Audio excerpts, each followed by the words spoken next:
Meeting. Today we'll be marking up our Labor, Health and Human Services, Education and Related Agency appropriation measure for fiscal year 2026. As with our previous markups, it's my intention to complete all of our work on this bill today.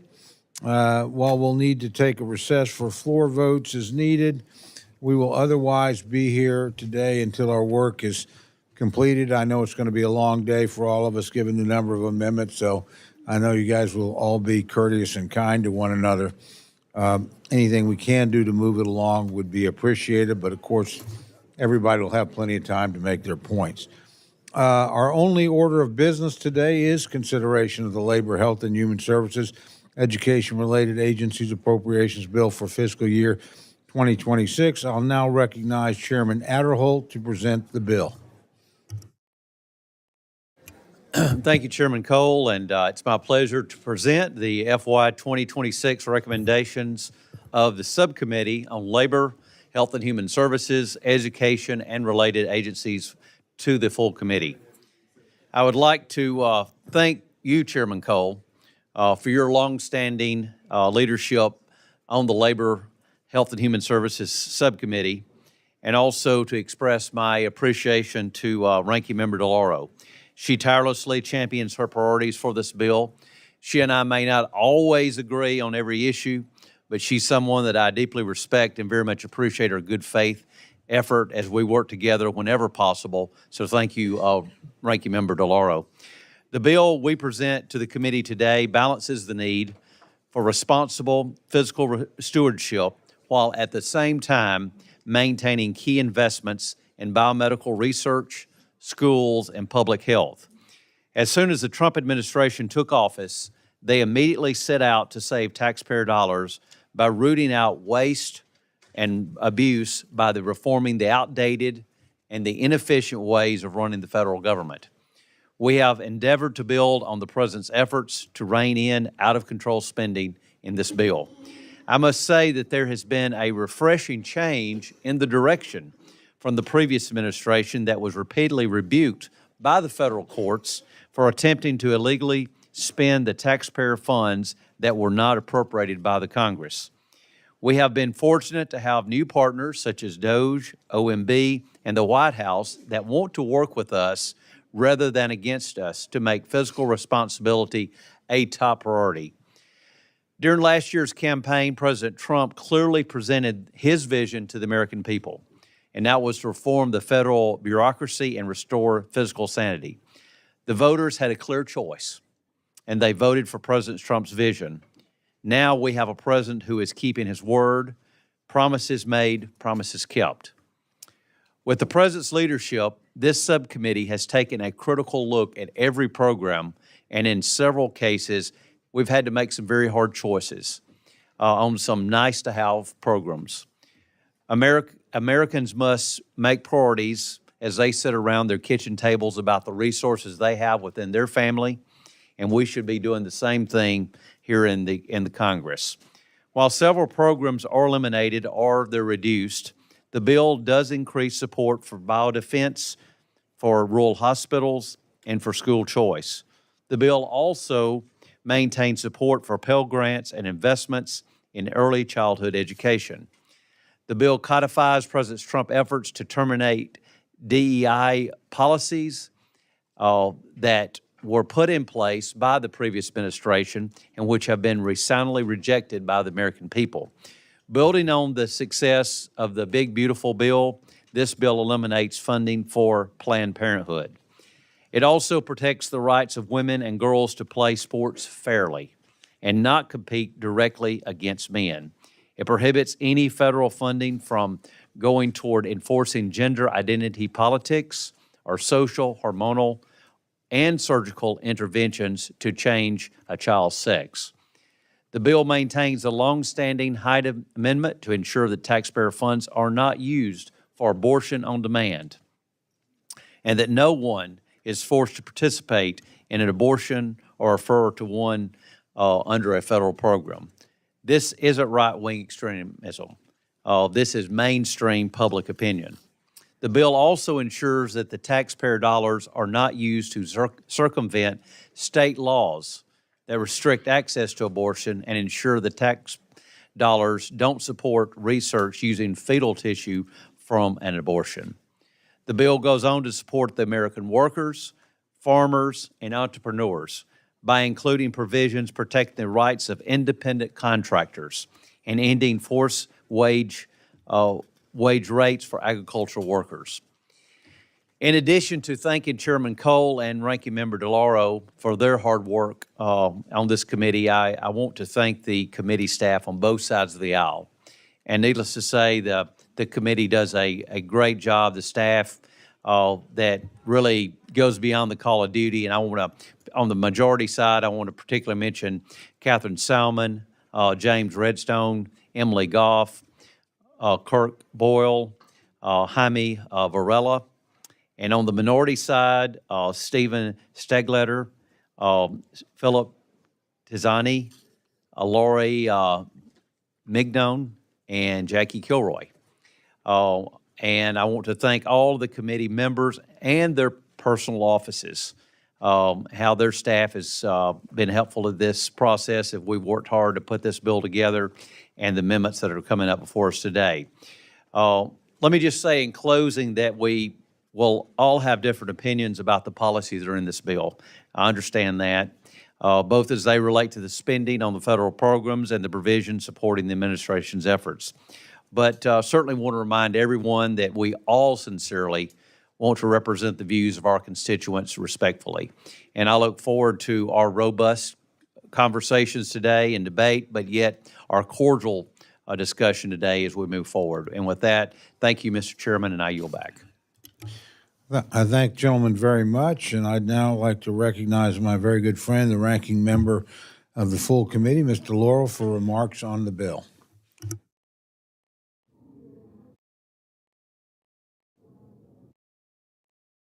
Mike is on here. Let me just, besides saying good morning and saying thank you to my Republican colleagues, we were in conversation about the bill today. It is going to be a long day. I apologize that we were late in coming to the start of the meeting, but there are so many critical and important issues that come in front of this bill and come before us today. And I agree with the chairman of the subcommittee that it will be a robust discussion and it will be a civil and cordial discussion as well. I want to just say a thank you to Chairman Cole. Chairman Cole and I, over the last several years, have debated and in a robust way, differed on issues.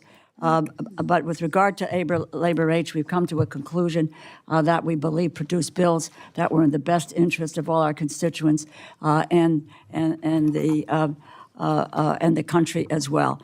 And it's been a great opportunity for me to work with Chairman Adderholt as we do address these issues.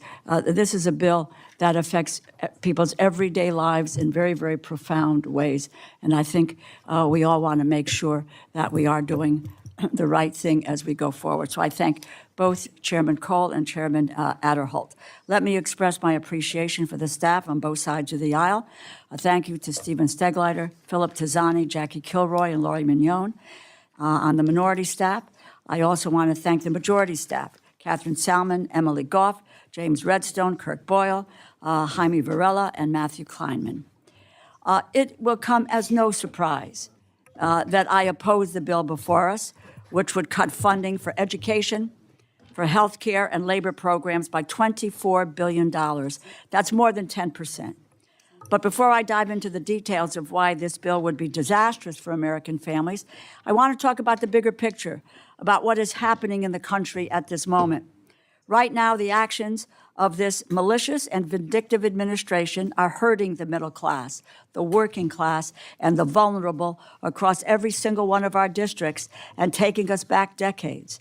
Americans are struggling with the rising costs of everyday necessities. They are living paycheck to paycheck, but the president and House Republicans are not laser focused on the cost of living crisis. They are making it worse. Right now, the Trump administration and House Republicans are dismantling our health care and public education systems. In their first 6 months in office, Republicans passed a bill to cut nearly $1 trillion from Medicaid and the Affordable Care Act, which will take away health care coverage for more than 15 million people. A more than $500 billion cut to Medicare is approaching, harming America's seniors. They slashed nutrition benefits for poor families, which will lead to an additional 1 million kids going hungry, all to pass trillions of dollars in tax cuts for big corporations and billionaires, adding $4 trillion to the national debt over the next 10 years. At the same time, President Trump and House Republicans are marching toward their goal of shutting down the Department of Education and turning public education into a for-profit enterprise. In March, President Trump signed an executive order seeking to eliminate the Department of Education. Elon Musk and Doge fired or pushed out half of the Department of Education's workforce. OMB Director Russ Vought illegally froze billions of dollars in funding for education programs that every one of our districts rely on, like after-school learning programs, teacher training programs, English language learning, and school enrichment programs. And now, Republicans are eviscerating our public health system and promoting Secretary Robert F. Kennedy's Jr. anti-vaccine ideology.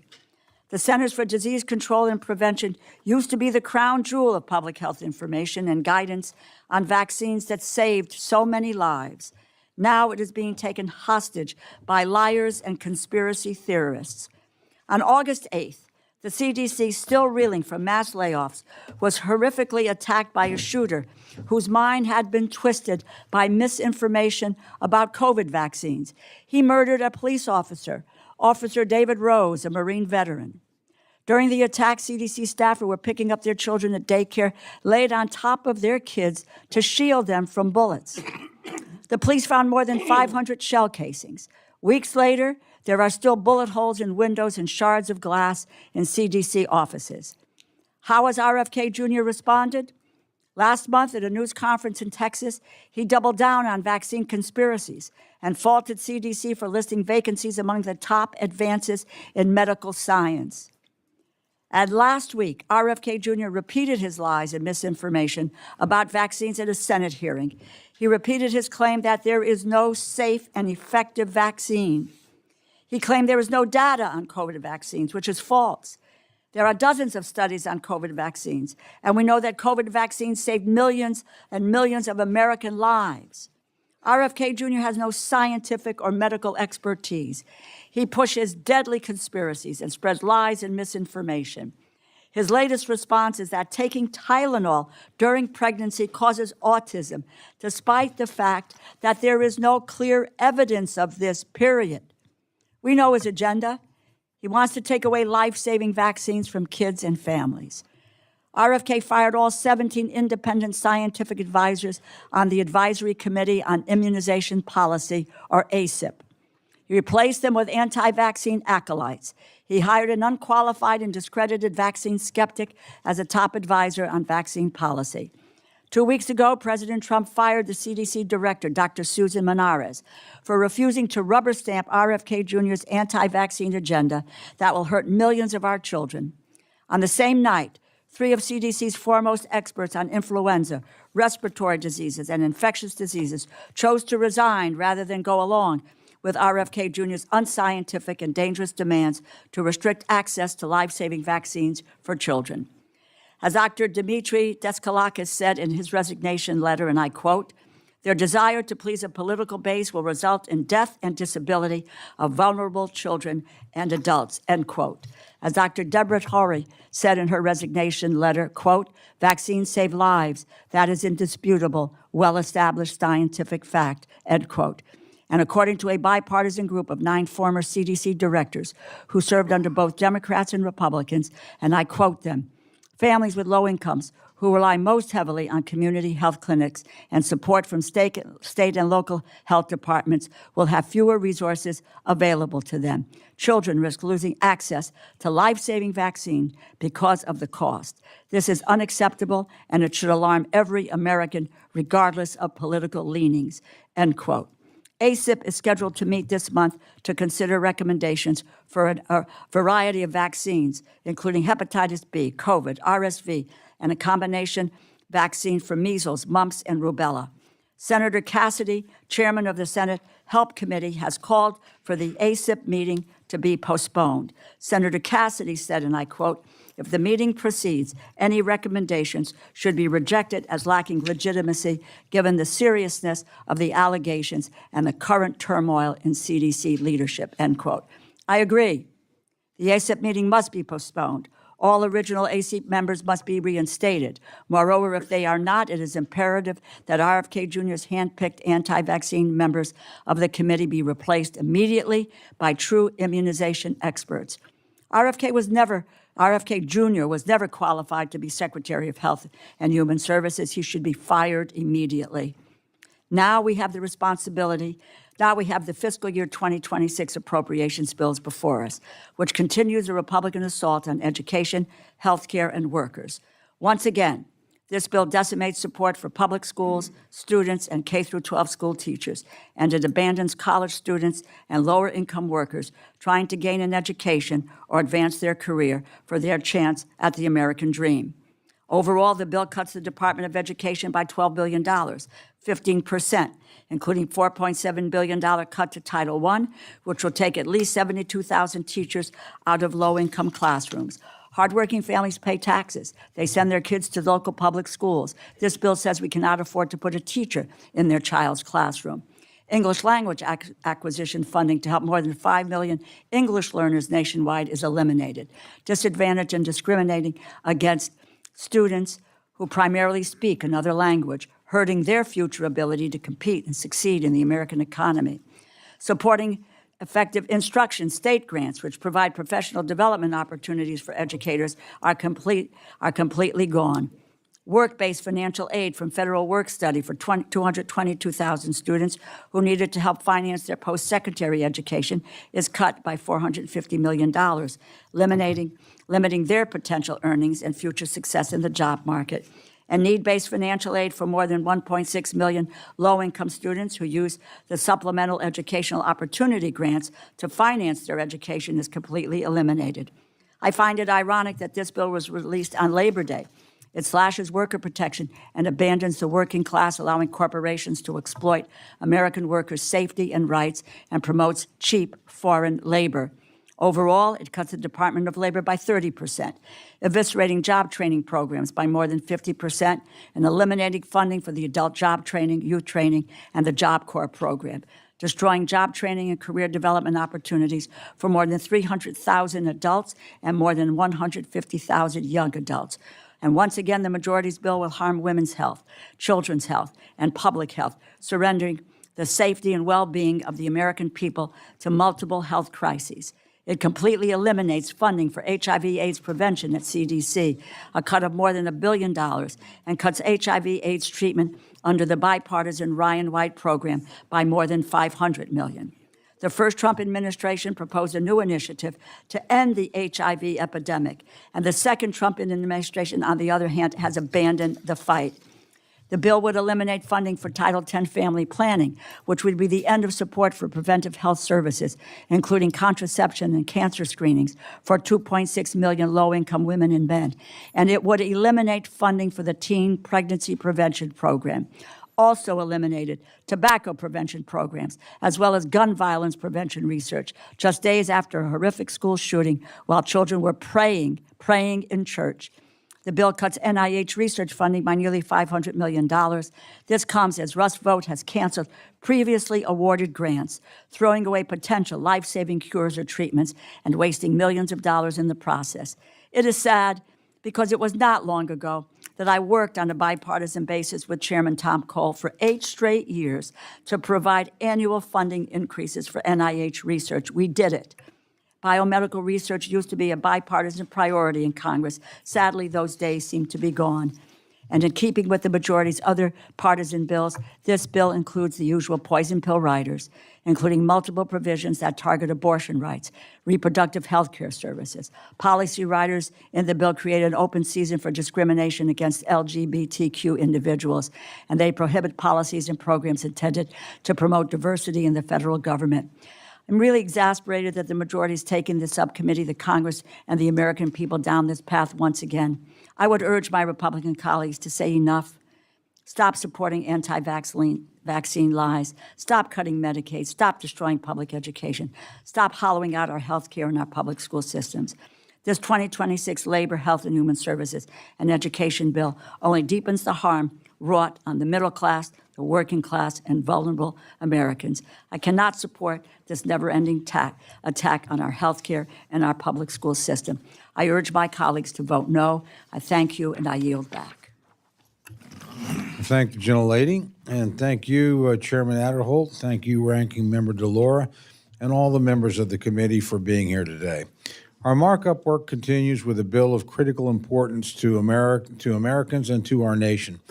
The legislation before us funds the operations of the Department of Labor, Health and Human Services, Education, and other related agencies. From biomedical research to our classrooms, the impact of this measure on public health and education is one of great importance. As the former chair of this subcommittee, I know firsthand the responsibility that comes with writing this bill. These agencies reach into every community, supporting students, advancing groundbreaking research, and helping families prepare for the future. And it's exactly why Chairman Adderholt and this committee have made disciplined choices to ensure we are laying a foundation for a healthier, better skilled, and more competitive America. We are providing appropriate and responsible funding to ensure these departments can continue to perform their core missions while also safeguarding American taxpayer dollars. This bill reflects a strong commitment to fiscal accountability while ensuring critical services are carried out effectively. It recognizes the need to foster medical research and innovation, strengthen our workforce, and ensure that education is preparing the next generation for success. The legislation maintains funding for important education programs such as TRIO and Gear Up and Pell Grants. It supports rural hospitals, public health programs, and robust funding for biomedical research. It invests in the nation's biodefense infrastructure and maintains safeguards for vulnerable populations such as Americans with disabilities and seniors. Importantly, the bill supports the Trump administration's effort to eliminate out-of-touch progressive policies. It takes important steps to end the weaponization of government and preserve parental rights. All in all, I'm proud to reiterate what's been previously stated. This measure enhances support for school choice, rural hospitals, and biodefense. Further, we uphold the right to life, safeguard fair competition for girls and women in sports, and support American workers and farmers. Each dollar is directed toward initiatives that truly help our community, students, families, and workforce. I want to thank Chairman Adderholt, Ranking Member Delora, and the majority and minority staff for their hard work, and I look forward to consideration of this bill. With that, I yield back. Are there other members wishing to make general comments about the bill? Chairman Rogers. Mr. Chairman, Excuse me, let me go, I'll come back immediately. I'm sorry. A gentleman from Georgia, Mr. Bishop's recognized for opening comment. Thank you very much for allowing me this time. I just wanted to take a moment to thank Chairman Cole, Chairman Adderholt, and Ranking Member Delora and their staffs for all of the hard work that has gone into this bill. While it purports to cut wasteful and abusive spending with targeted cuts allegedly consistent with the administration's priorities, I have to submit that this is actually just another example of their being penny wise and pound foolish. Therefore, regretfully, I'll have to oppose this measure, and I'm especially troubled by the 50% cut to the Job Corps program, which has long received significant bipartisan support on Capitol Hill for its outstanding track record in providing effective career and technical education to the most vulnerable Americans in our communities. In May, the Trump administration targeted the program for closure.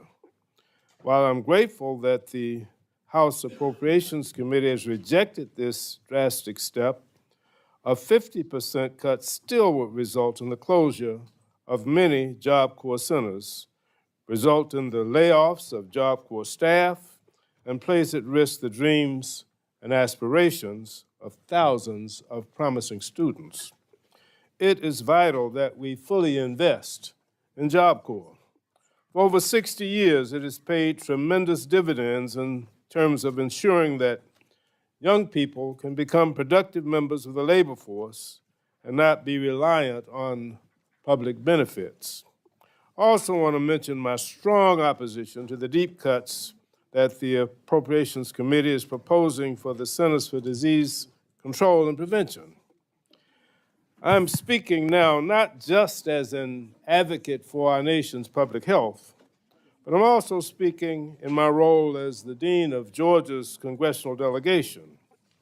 The CDC is one of the crown jewels of Georgia's economy, and it employs thousands of people in Georgia with a master's degree or higher. With students and researchers coming from across the world to study at Georgia research institutions heavily in partnership with the CDC, this organization contributes to a highly skilled workforce and a research ecosystem.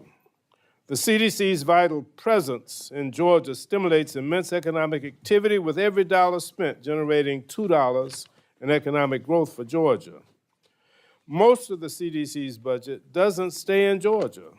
80% of its annual appropriation goes to state and local health departments, which mean that any budget cuts will be felt in our own backyards. From reduced disease surveillance to fewer immunizations and less screenings for breast and cervical cancer for constituents of all of the members of Congress all across the country. And it's heartbreaking to see the damage that the Trump administration and Health and Human Services Secretary Robert Kennedy Jr. have wreaked upon the CDC over the last few months. The firings of high-profile resignations of top CDC leadership, the departure of experienced health professionals, the politicization of scientific guidance, and now the 23% cut in CDC budget as proposed do not bode well for our nation's ability to respond to current emerging public health threats at home and abroad. President Kennedy, HHS Secretary Robert Kennedy's uncle, once said that the time to repair the roof is when the sun is shining. Sadly, that's a lesson that he and the House Appropriations Committee appear to have forgotten. We don't want to wait for another pandemic to begin to make investments in our public health infrastructure. We want to do it now when the conditions are favorable so that we're not caught unprepared. I also strongly oppose the amendment that would make cuts to the Department of Education Title I funds.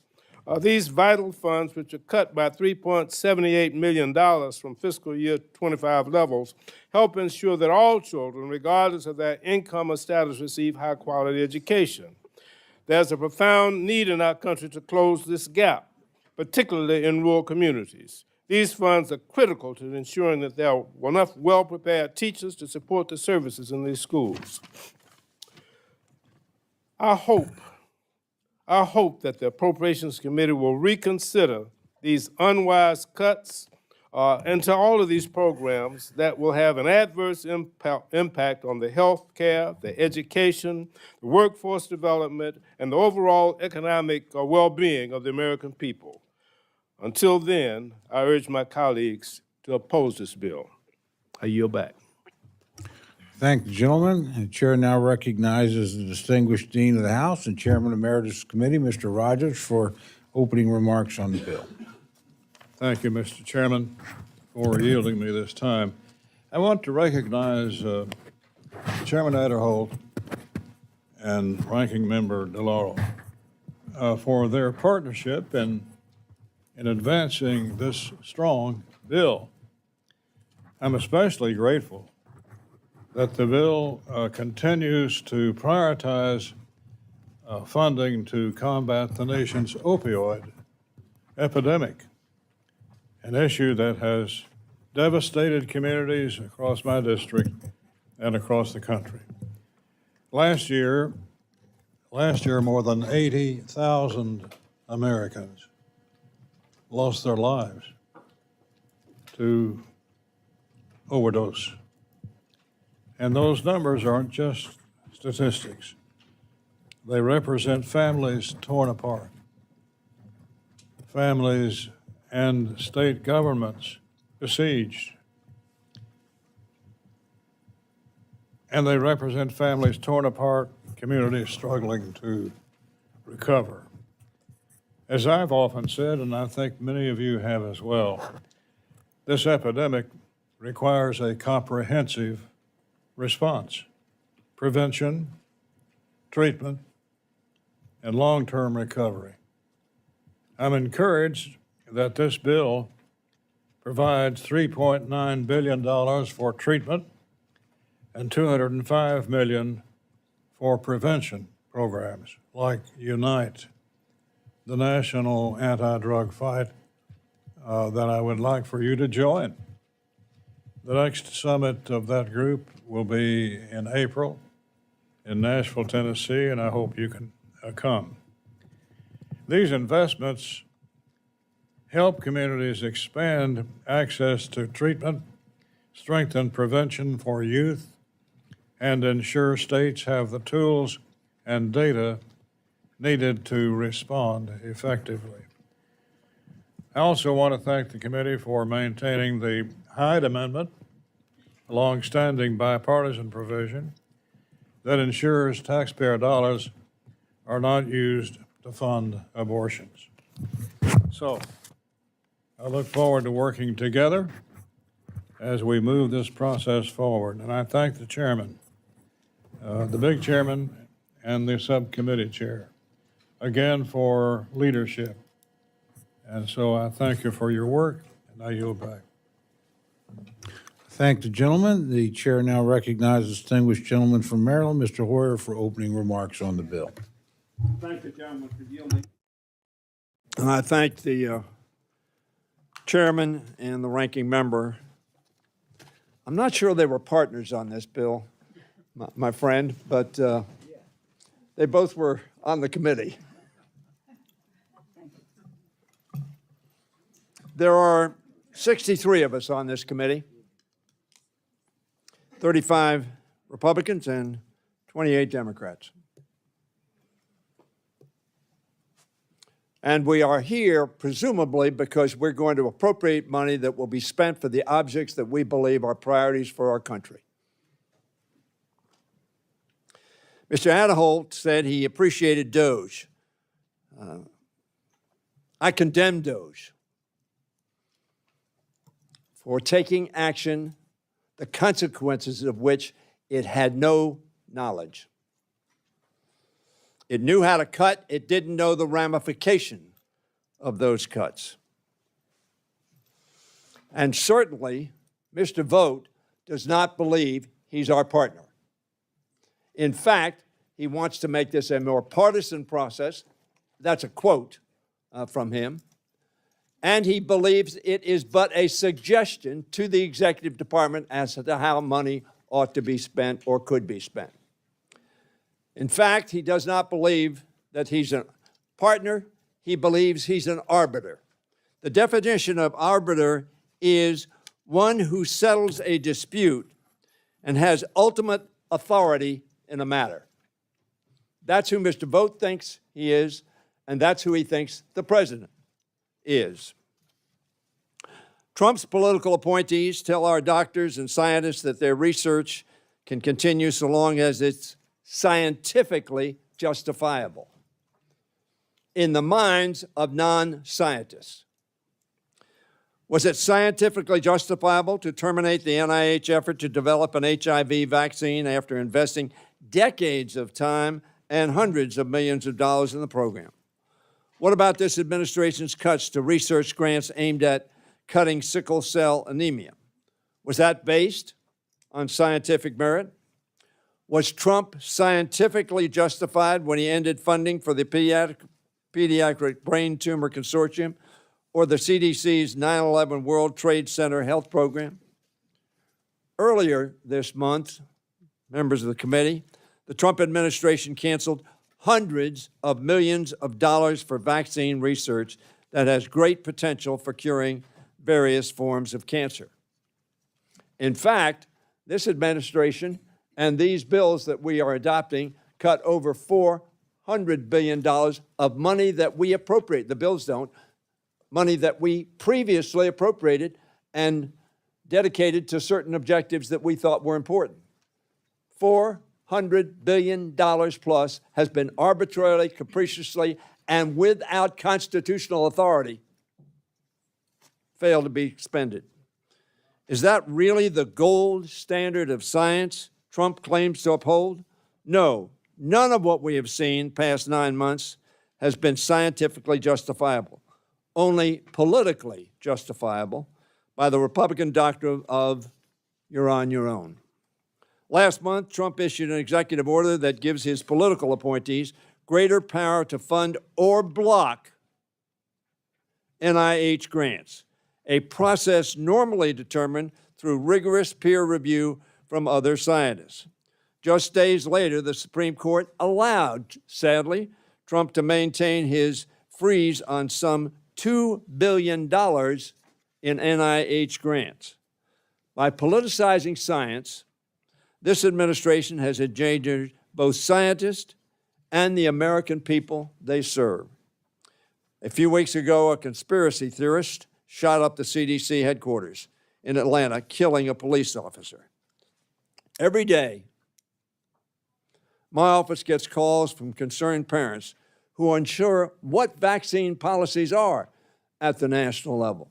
Now, we've only had 3 hearings in the labor health bill on substance. We had 2 others on informational from the public. That was good, but only 3 secretaries have appeared before the Appropriations Committee. No NIH personnel, who take up 25% of the expenditures in this bill, came before our committee. Nobody from CDC came before our committee. So it was the secretaries who are political appointees. And no matter how good they are not experts on all the facets of the agencies they head.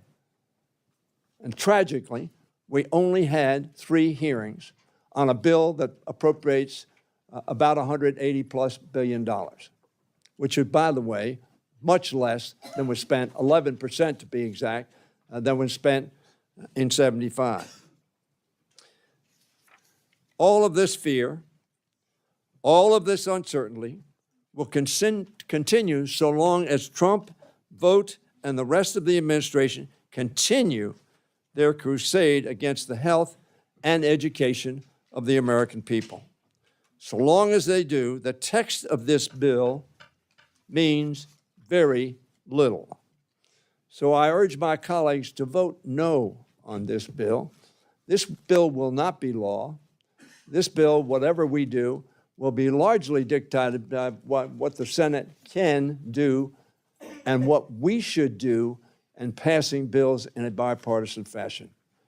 Not doing so relegates us to an assured CR, the worst of alternatives, but at least an alternative that funds government. Thank the gentleman. The gentlelady from Ohio, Ms. Capter, is recognized for remarks on the bill. Thank you, Mr. Chairman and Ranking Member. I see no evidence in this year's Labor, Health, and Human Services and Education Appropriations Bill to vote for it. Even though we have an America First agenda, let's think about it. Growth in our economy should be undergirded by job growth that is essential to prosperity for every American family. Currently, there are not enough jobs available for every American who is seeking a job. Study the statistics. And many jobs that do exist do not have trained individuals to fill those positions. Thus, for the administration and the majority on this committee to cut the Department of Labor by 1/3, 33%, is wrong and misguided. Meanwhile, the new administration just added $4 trillion to the U.S. debt to give tax cuts to billionaires, but it refuses to invest sufficiently in the workforce of our country. This bill, in fact, abandons our workforce. It eliminates funding for adult education programs. Every day, I hear from businesses around our region who cannot find the qualified and trained workforce they need to successfully run their businesses. And this just isn't a Northwest Ohio issue. Our Republican colleagues are turning their back on the industrious Americans who elected each of us to the positions we hold. And when you look around, how many seniors do you know who are seeking work? Why? Rent has just gone up and they can't afford to pay it, so they have to work. The adult education programs of the Labor Department allow the training of Americans who want to work, including those who are on Social Security. The number of seniors is growing. If you look at the birth rate of our country, we need every worker. And with many of those who are being deported from the United States, who are working in slaughterhouses and car factories and putting roofs on and planting in the fields, they're gone now. We're going to have more of a crunch in this country to get the work done. All the statistics show that. So with costs rising and without enough workers, the fact that we have more inflation is no surprise. Just look at the want ads. In the medical field, culinary arts, supportive care of those who are ill, more teachers are needed. The majority has chosen to demolish essential programs like the Workforce Innovation and Opportunity Act. By decreasing the Department of Labor's budget by this drastic amount, House Republicans are deliberately defunding a key agency which uplifts not just every worker, but helps to lift the whole economy. Unfortunately, the majority's efforts to make deep cuts does not end with hampering our workforce, but also tampers with the future workforce even more. You destroy essential support for kindergarten through senior high schools by decimating the U.S. Department of Education. I've never seen anything like it. And the answer is, on your side, well, we're just asked the states to pay for the schools. Well, why don't we hold some meetings in Ohio and see how that's going to work out? Because you know how Ohio's funding itself now? Casinos, taxes on marijuana farms, lotteries. Now we got some kind of super lottery, Powerball that goes in. The way in which the state is funding is harming people. So it's going to be interesting to see how they find the hundreds of millions of dollars to fund education when you cut the money out of this bill. So the bill before us neglects investment in the American people, and you're going to see the economy get worse. Mark my words.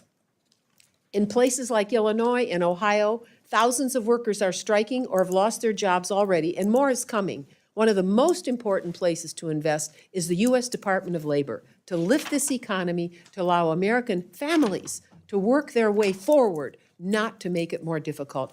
And my goodness sakes, not to invest in the education of our children and sort of throw this wild ball to the states. What an irresponsible decision by this committee. I urge my colleagues to vote no on this bill. Thank you, gentlelady. The gentlelady from Minnesota, Ms. McCollum, is recognized for remarks on the bill. And to Chair Adderholt and Ranking Member Delora, there's a lot I could say about why I'm opposing the bill before us today. These investments in this bill touch nearly every aspect of daily life. I'm talking about the families in Ramsey and Washington County who are looking for a safe, affordable preschool close to home, the senior citizen that I spoke to this weekend who needs help with their Social Security, the cancer patient who finally feels hopeful after enrolling in a cutting-edge medical trial, the recently laid-off employee who needs job training in a new field, the teen with depression who needs support. Each of these are members of our community, and each of them are impacted by the funding in this bill. But instead of investing in our future, this bill makes some very devastating cuts to some of the best tools we have at our disposal to improve the lives of the American people. The size and the scope of this bill, it's vast, but I'm going to just give you a few examples. The first one has to do with something that's near and dear to my heart, public education. As a nation, we invest in our children's education because it's the foundation for their future, our economic and our democracy's future. One of the fundamental reasons for America's success has been a commitment to educating every single child in our nation. These commitments start at the local and the state level, and they've been strengthened by the federal government through the Department of Education. Now, President Trump has done his best to dismantle the federal support for our public education system during his time in office. He's issued an executive order in May to shutter the entire Department of Education. He and his staff have repeatedly delayed and withheld formula funding grants from our schools. For example, Ready to Learn, which we voted on in 2025. $31 million canceled, frozen, just disappeared, you could call it. And what does that funding do? It helps children through educational programming learn and be prepared to be better students in the future. And if a student needs extra help in the classroom, will they have it? Well, let's see. Another example would be the cuts to the school's mental health programs. 30,000 mental health professionals won't be available to help students in our classrooms. Well, if you've ever had a suicide in your classroom, and I had a student who committed suicide one evening and an empty desk in your room, or maybe the families in Minnesota, especially the families of Annunciation Parish, they need a little extra support. They need some mental health counseling.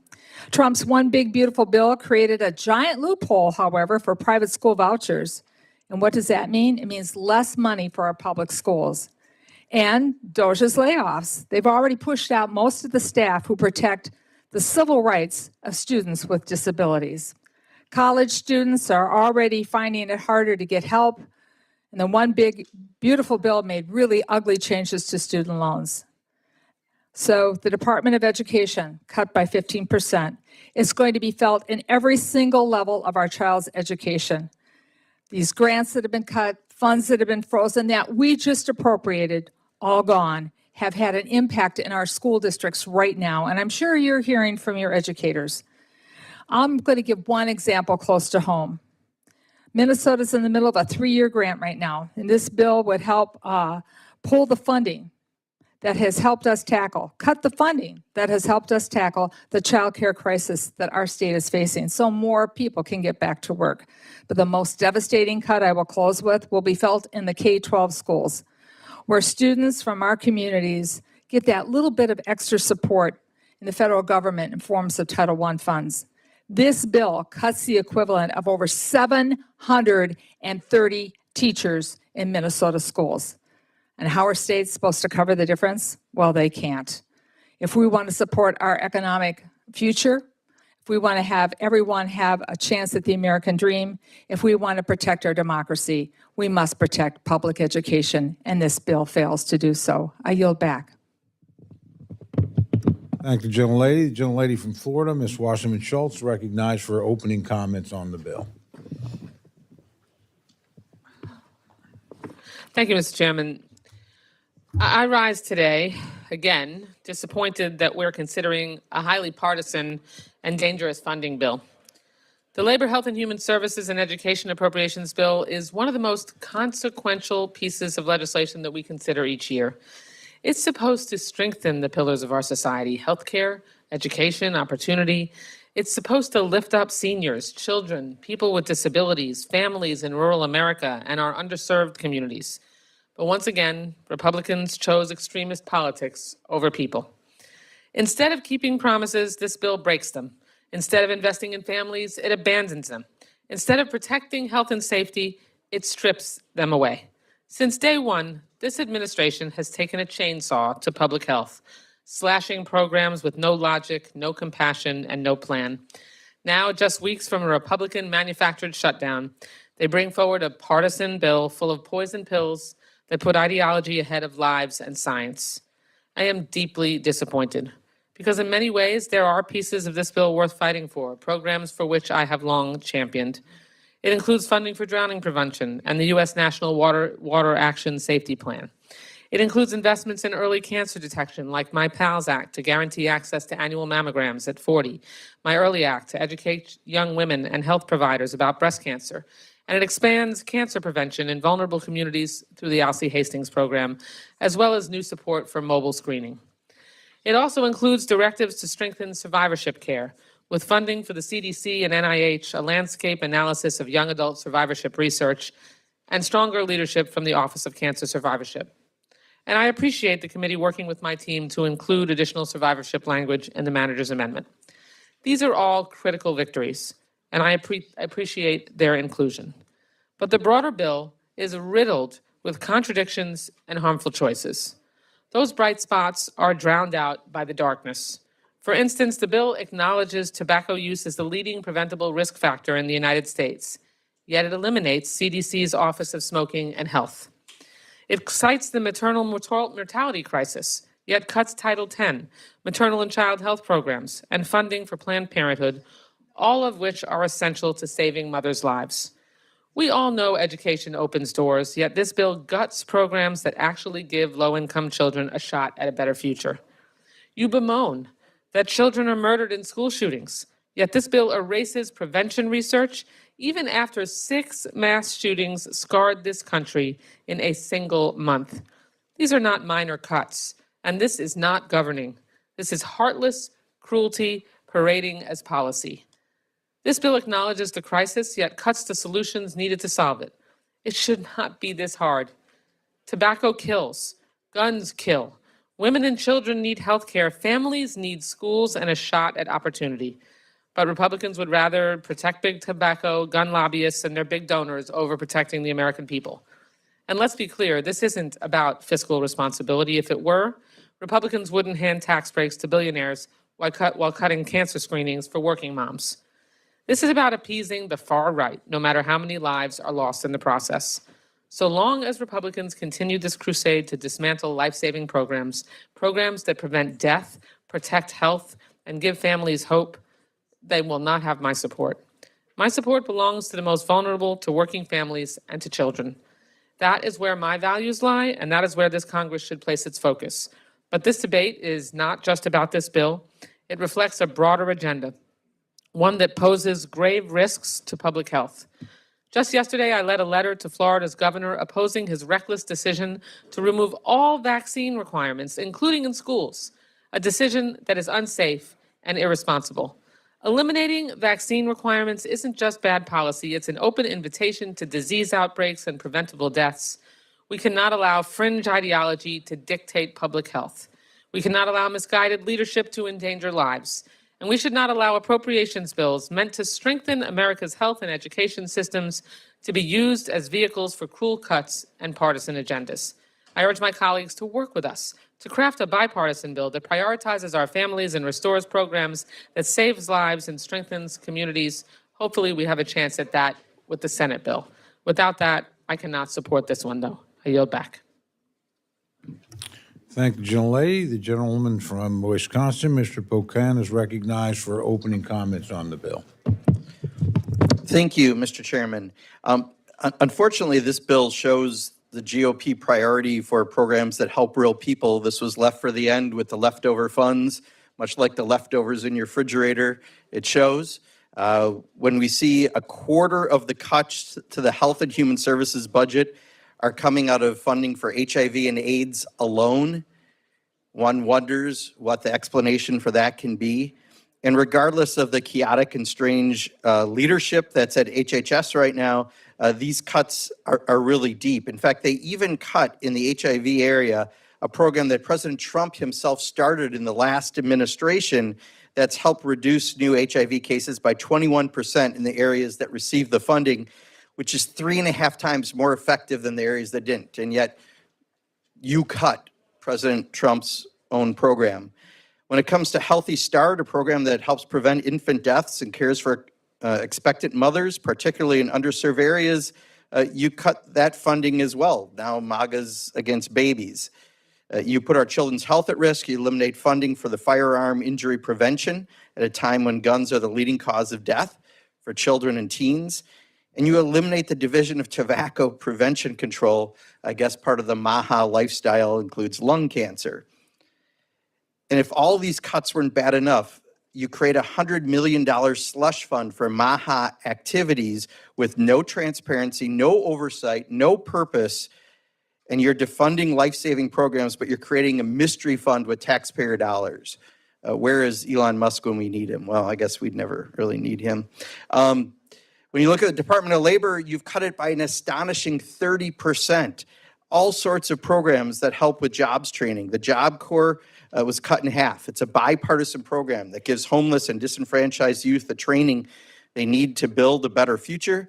It's one of the most respected workforce programs we have.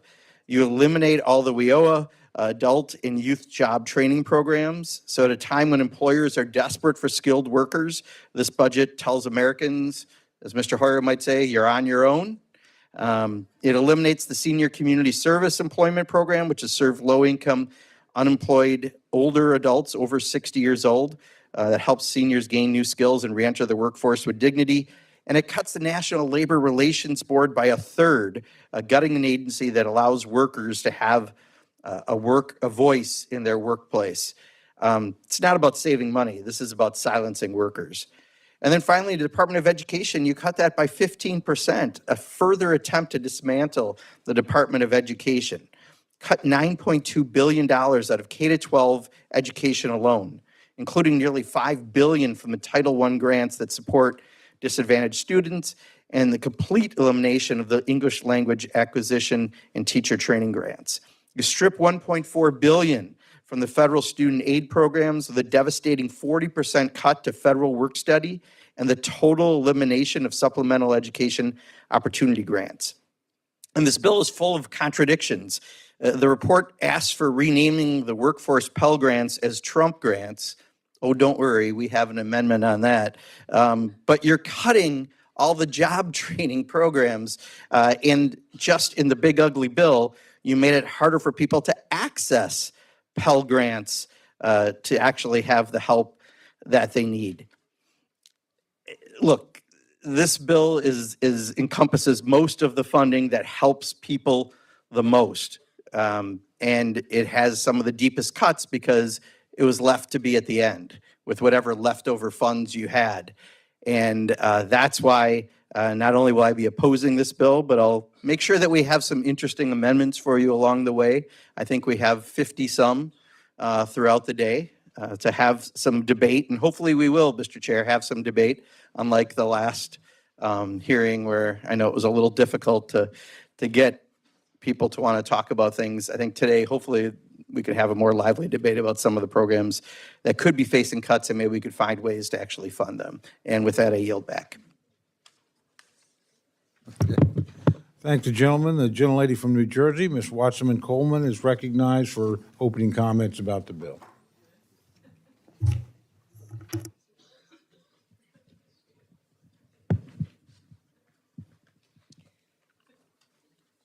Thank you, Mr. Chairman, and to the ranking member. I must rise in opposition to this bill today. While I am appreciative the majority included my common sense amendment containing an mRNA vaccine research, there are too many other cuts and program eliminations that I cannot support.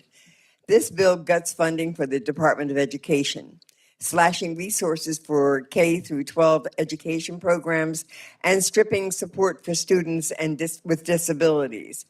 As the cost of living crisis in this country continues to worsen under this president, this bill shifts even more of the financial burden of educating America's children onto individual teachers. Teachers already spend $750 of their own money on average every year on school supplies for their students. Some teachers spend into the thousands. And because of this administration's incompetent policies, the prices of these supplies are going to be up even more. When we fund public education, we invest in the future of our country. We plan for the long term. We think in terms of generations instead of election cycles. Cutting this funding will come back to haunt us. This bill cuts funding for the Job Corps in half, pulling employment opportunities even further away from Americans seeking work. We got a small taste of what's coming with last week's dismal job report. Unemployment is going to rise. This bill today proposes to rip away job placement resources that will become even more important in the months to come. We're staring down the barrel of an economic catastrophe of the president's own making. And this bill not only fails to prepare us for it, but actively makes us more vulnerable. It's more than short-sighted, it's reckless and irresponsible. This bill completely eliminates funding for HIV/AIDS prevention and treatment under the CDC, including funding for Ryan White grants to states and to cities. If Ryan had lived, he would have been 53 years old today. This is not an epidemic of a bygone era. In fact, there are still 40 million people living with HIV/AIDS globally. Eliminating the CDC's funding for HIV/AIDS treatment and prevention will cause this disease to spread further. More people will be infected, more cases will go untreated, and more people will die. This is pointless and cruel policy that pulls back the progress that we've made towards eradicating this devastating disease once and for all. The proposal before us today slashes funding for the Office of Minority Health by $30 million, a 40% cut from current levels. Now, I suspect that this particular office was targeted to lose funding because it contains the word minority. And this administration, it doesn't like to acknowledge that minorities exist or that they have any value if they do exist. But despite their ignorance, minorities do exist, and we suffer radically disparate health outcomes compared to our white peers. There are many reasons for this disparity. Socioeconomic factors like poverty and limited healthcare access, structural factors like systemic racism and historical biases, and political factors which we are confronting today. We cannot fully address this disparity unless we are equipped with the information to do so. We will not stumble blindly into solutions. We have to actively seek them out. This proposal, cutting funding by 40%, does the opposite.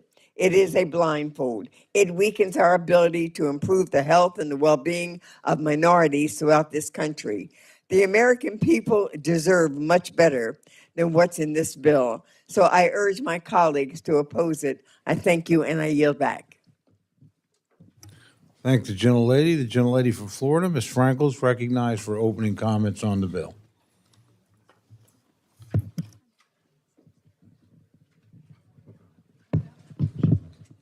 Thank you, Mr. Chair. Members, I rise in opposition to the 2026 Labor, H, and Human Services Education-related Appropriations Bill. Instead of protecting families, this budget bill exudes cruelty and denies common sense. It wipes out CDC programs that fight HIV, measles, and tuberculosis. It eliminates funding for Planned Parenthood and slashes family planning, cancer screenings, and other basic health services. It eliminates protections against job discrimination and erases the Women's Bureau. It reduces funding for fighting bigotry on college campuses. It rips teachers out of the classrooms and tells kids in the poorest schools their futures don't matter. It cuts investments in the workplace, programs that help train people for good jobs and lift families into the middle class. Colleagues, these cuts are not just numbers on a spreadsheet. They're the mom who misses her cancer diagnosis, the worker who can't get the skills to find a better job, the student who is afraid to cross a violent protest to get into her college class, and the child who's left behind without a teacher. Budgets reflect our values, and this one says to seniors, women's, working families, students, and children, you are on your own. This is the Trump age of survival of the fittest. Colleagues, I believe we can do better, and I hope that together we can shape this bill into something worthy of the American people. And I yield back. Thank you, gentlelady. The gentleman from New York, Mr. Espaillat, is recognized for opening comments on the bill. Thank you, Mr. Chairman. I rise in opposition to this bill, which is full of harmful provisions, severe cuts, as it will stun the education of our kids, undermine frontline workers, deteriorate the public health system, decimate critical research efforts. Net, this bill will cut $24 billion in funding to our federal education, labor, and health programs. We're talking about a 10% cut here to education and health. This is remarkable. We just came out of a deadly pandemic. And as I respond, my colleagues decided to weaken our biological research and funding and undermine life-saving vaccination. This bill, of course, is a direct affront to women and families as well. It has disastrous riders that limit access to reproductive health services and cuts funding for child care. One of the most serious needs in our nation is the ability for family to have child care. Many women and men decide to stay at home and not seek a job because it is so expensive to have child care. So they stay home. They stay out of our workforce. It also destroys programs that are critical to the LGBTQ community, shutters agency field offices, greatly rolls back Medicare, and makes major cuts to Meals on Wheels. This is a disaster. This bill cuts lunches for kids, slashes education funding by 15%, hollows out Medicaid for our nation's most vulnerable, totally eliminates funding for English language learners. We ask immigrants to learn English and to learn our history so they could become citizens of this great nation. And so what do we do for kids that are English language learners? We zero them out. Unbelievable stuff. And cancels out job training programs for over 300,000 Americans. I could keep on going with this, but you get the point. This bill is anti-American. You would think that Vladimir Putin wrote this bill himself, and somehow it still throws gas on the fire and adds to our national debt. The legislation we are making up today is a disaster. It is anti-American, it is anti-students, anti-women, anti-LGBT, anti-worker, anti-everybody. I strongly oppose it and urge my colleagues to do the same. Thank you, Mr. Chairman, and I yield back. Thank you, gentlemen. Gentlelady from Illinois, Ms. Underwood, is recognized for opening comments on the bill.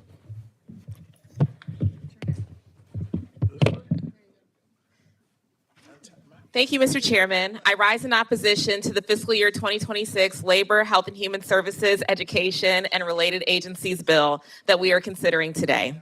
This bill cuts a broad range of proven programs that train doctors and nurses, expand access to high-quality care, develop groundbreaking treatments and tools, prevent the spread of disease, address the overdose crisis, and keep our constituents healthy and safe. And that's just at HHS. Outside that agency, this bill also guts education job training, defunds worker protection and labor law enforcement, eliminates critical programs that support women in the workforce, and continues the Republican assault on reproductive rights. The Republican majority claims these cuts are necessary for fiscal responsibility, yet they managed to find $100 million for a new slush fund to allegedly make America healthy again. Mr. Chairman, if we actually want to make America healthy, why would we defund programs that the data shows are working? And why would we hand over our power of the purse to some slush fund run by the wildly unqualified HHS secretary? This committee should be demanding Mr. Kennedy's resignation, not bankrolling his reign of terror. Instead of solving our maternal health crisis or fulfilling Donald Trump's broken promise of IVF for all, Mr. Kennedy's primary goal seems to be taking America's healthcare backwards. He spews dangerous falsehoods about vaccines, damaging public trust in one of the most safe and effective public health tools in history. He is playing a leading role in the deadly resurgence of preventable diseases that have already killed children on his watch. In fact, while Mr. Kennedy's policies hurt us all, kids are at even more risk. He's cut CDC's lead poisoning program, their drowning prevention team, experts who study gun violence in schools, and so much more. He's using taxpayer dollars to promote junk science and allow fraudsters to profit off of the flaws in our healthcare system instead of fixing them. He's hiding information. Under his direction, the CDC has suppressed expert reports that did not align with Mr. Kennedy's ideology, including a report finding, unsurprisingly, that measles risk is high near areas with low vaccination rates.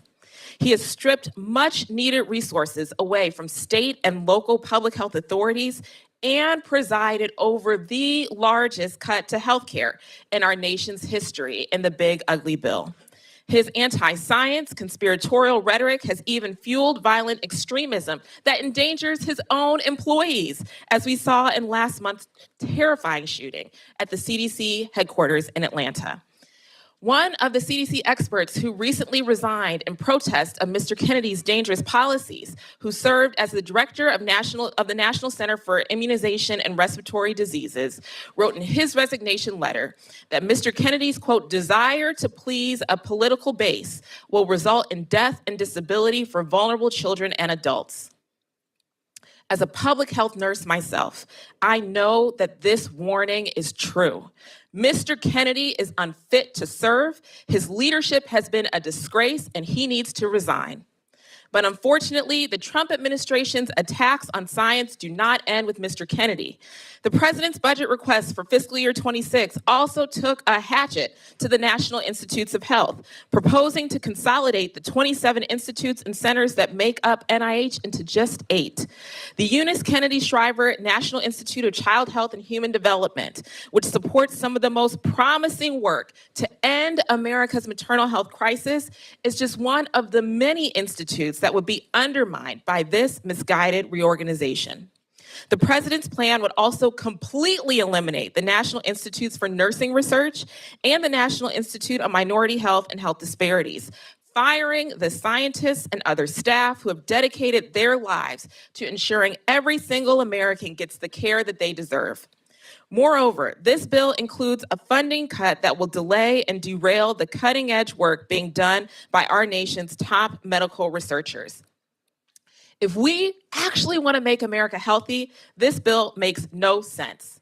America, I hope you're watching. I hope you're listening, because you deserve better than this bill. I certainly will not be supporting it, and I urge my colleagues in voting no. I yield back. Thank you, gentlelady. The gentleman from New York, Mr. Morelli, is recognized for remarks on the bill.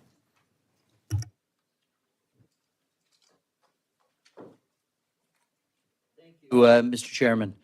I appreciate certainly the hard work of the chair of both the Standing Committee, the Subcommittee, and the ranking members, but regrettably, I cannot support the bill before us. America's working families are facing a cost of living crisis. They need affordable health care, strong public schools, and real pathways to good paying jobs. Unfortunately, this is not a budget that supports working families. It's a budget that abandons them. Instead of telling families we are here to help them, it tells them they're on their own. This bill shortchanges our schools, our teachers, our children by slashing funding for low-income students, teacher training, and after-school programs. The result? Larger class sizes, fewer resources, and fewer opportunities for kids whose parents are already stretching every available dollar. For working parents, it eliminates community schools and child care support, making it even harder for parents trying to get ahead. The bill also undermines our nation's workers. It cuts job training and adult education, the very tools people need to achieve higher wages and to compete in today's economy. It even cuts workplace safety, enforcement, putting workers at greater risk. This bill helps perpetuate the false narrative that families who struggle are fully to blame for their own circumstances, that there are no external challenges or obstacles to overcome. None of this helps working families pay their bills, put food on the table, or afford health care. This bill tells them that their government will only help the wealthy, the well-off, and the well-connected. We should be doing just the opposite, investing in schools, expanding job opportunities and training, lowering health care costs. That's how we lift American families up and build a stronger middle class. And I hope we can support many of the amendments that will be offered throughout the course of the day. But without those amendments, I fear this bill and urge its defeat. And with that, I yield back, Mr. Chairman. Thank the gentleman. The gentlelady from Maine, Ms. Pingree, is recognized for remarks on the bill. Thank you very much, Mr. Chair. And I, too, will be joining the number of people who are saying they're not supporting this bill. It has a variety of really terrible cuts that will impact all of our districts. And we will be proposing amendments all day and all night. And I think it will be a long day talking about the challenges that are in this bill. But a few of the worst things about it are that it really cuts into support for children in K through 12 elementary schools. Huge cuts to Title I teachers. In my state, that means $15 million in cuts and about 250 teachers. That's a very substantial number in a state as small as mine. It slashes research at the NIH and ARPA-H and so many agencies that we continue to depend on for life-saving research, cancer cures, childhood cancer, so many diseases that we're hoping to eliminate in the future. That research funding is being eliminated. Harms women's health, of course, going after that right away. And it abandons our college students and low-income workers, cutting college student support as well as workforce training. It also goes into funding for the CDC and SAMHSA, cutting programs we've come to depend on over the years, tobacco prevention, HIV/AIDS, substance use disorder, mental health treatment. And I want to talk about just one of these issues that our state will be facing. Huge cuts to the CDC funding, and we've heard a lot about the damage that's been done there. But I want people to understand that 80% of the funding that goes to the CDC comes directly to our state. So that means in a state like mine, we're losing a tremendous amount of funding, already have lost a lot of our staff there, and we're also losing the expertise at the CDC headquarters. So we have these drastic cuts in our states, and then we also don't have the expertise to turn to when we're going through infectious diseases and other challenges. One of those examples, it was one that occurred in Bangor, Maine. We had an HIV outbreak that started in 2023. This year, there are 28 confirmed cases. Now, Maine is a low-incidence state, and that might sound like a low number, but remember, we only have 1.3 million people. And we didn't have a lot of expertise in this area, so we were able to call on the United States CDC for epidemiological support, for our data infrastructure, and for best practices on how to control and contain the disease. But this bill completely eliminates funding for domestic HIV and AIDS programming at the US CDC. So we will no longer be able to go to them, and we will also be having the cuts at our state level. So we have to reinvent the wheel, know how to do all of these things ourselves with less people and less money. That just means more people will get sick and die, and each state will have to waste precious resources trying to figure out their own programs. This bill also completely eliminates funding for the Ryan White early treatment and intervention programs at HRSA. Why are we giving up prevention programs, which we know that it will cost us so much more when people get sick? It takes $300 million out of SAMHSA's budget. We know that mental health programs are vital. They keep vulnerable people healthier, and we're losing that as well. And also in the big ugly bill, of course, we've taken $900 billion in Medicaid cuts. All of this will compound the programs that we currently have. These are disasters for small rural states like mine.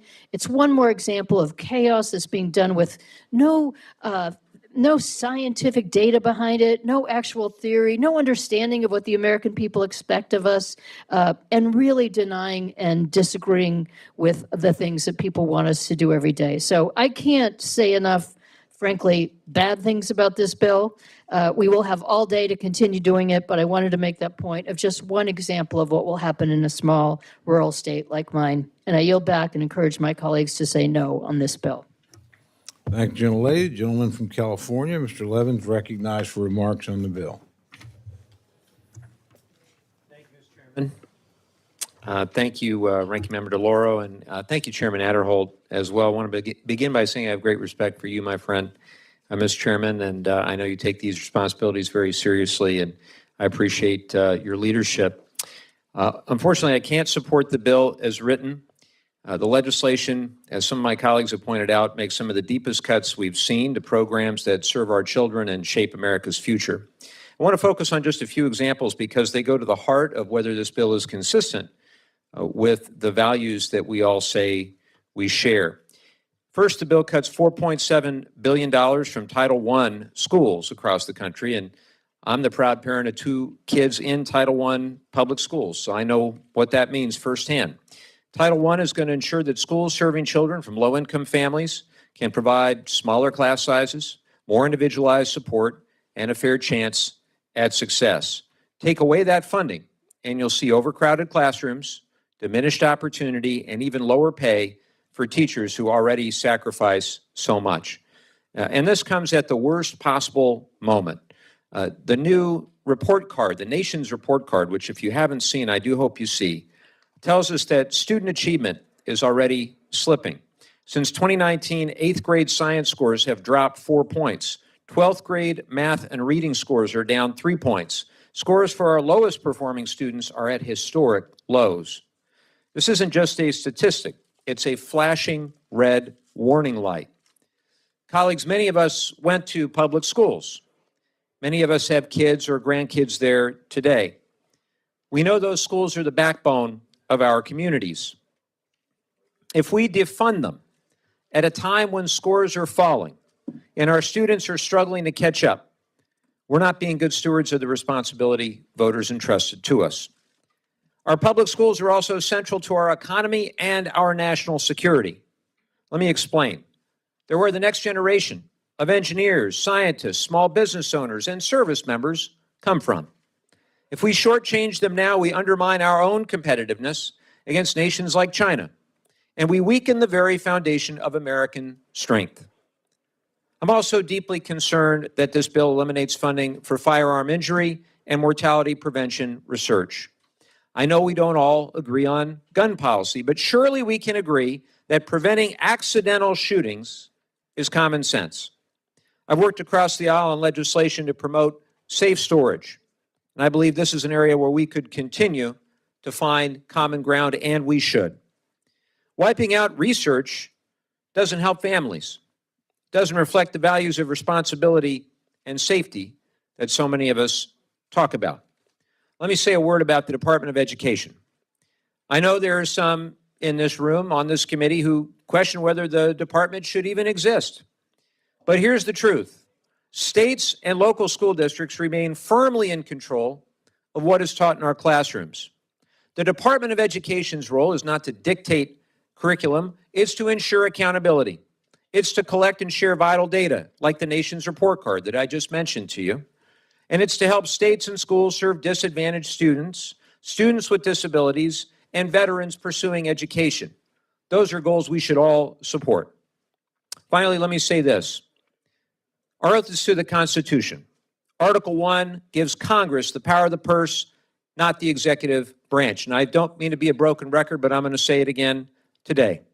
That power comes with a duty to invest in the people and the institutions that will keep this nation strong.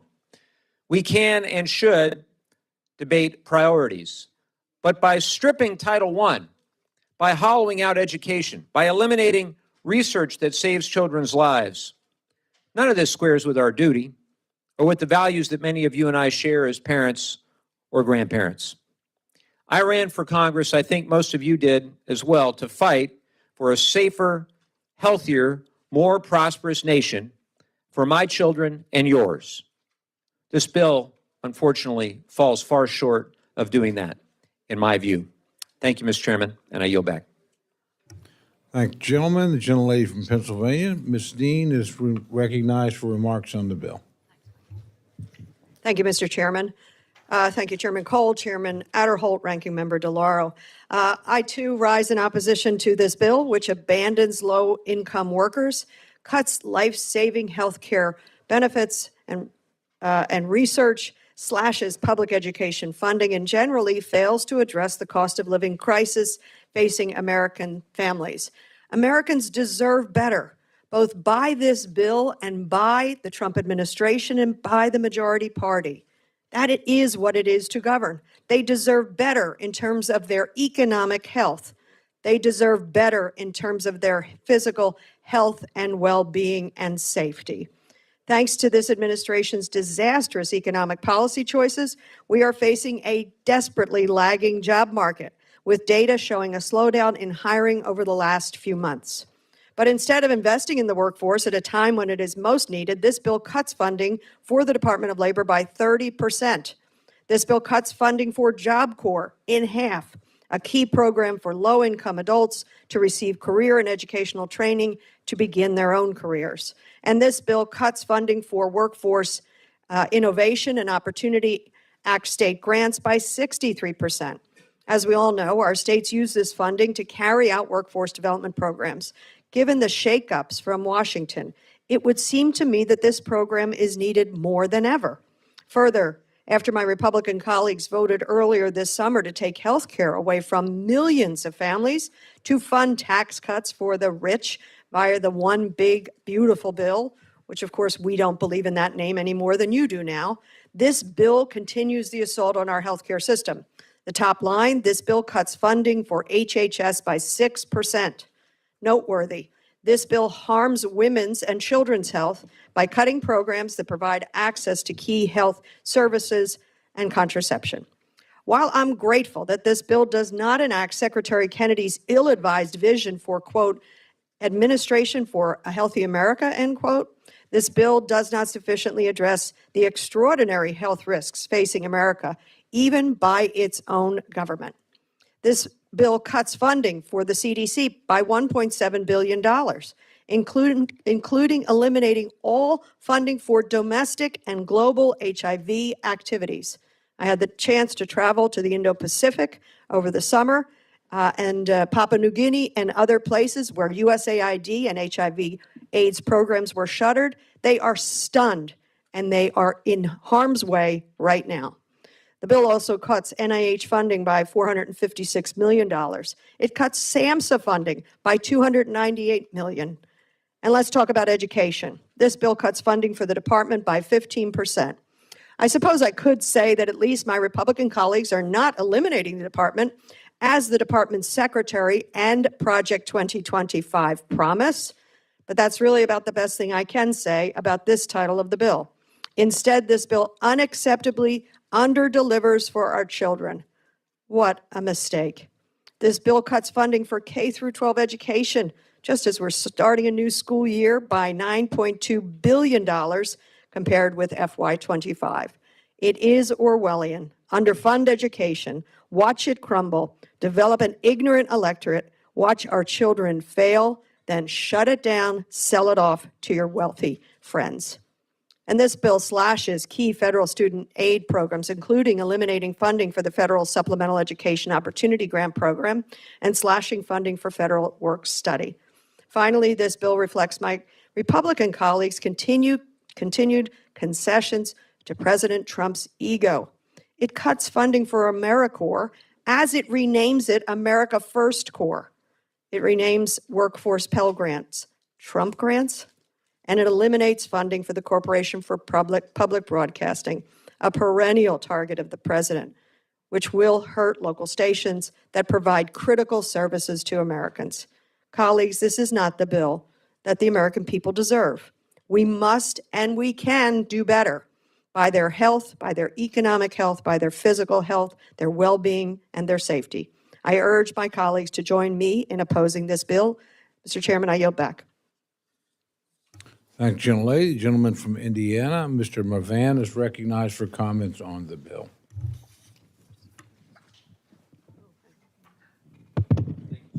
Thank you, Chairman Cole, Ranking Member DeLauro, and Chair Adelholt of the subcommittee for the work on this legislation to fund the Department of Labor, Health and Human Services, Education, related agencies in the fiscal year of 2026. This bill does not serve the American people.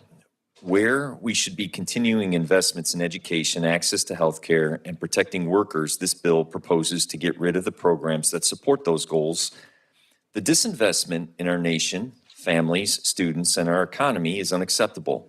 The majority claims to support families and workers, and they want to strengthen our economy and combat rising costs of living. However, their priorities, as outlined in this legislation, do not reflect those values. This bill only further worsens actions by the administration to gut the Department of Education. This committee should be continuing investments in programs that develop teachers to strengthen educator pipelines and increase retention. Instead, the committee is proposing to eliminate programs that have a proven track record in supporting educators.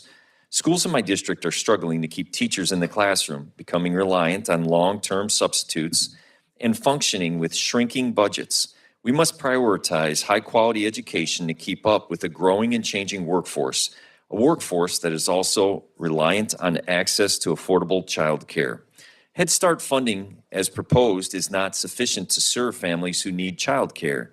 This measure would continue to strain the budgets of providers, decrease the availability of spots, and increase wait lists, and even cause the closure of facilities that may be the only option for child care in the community.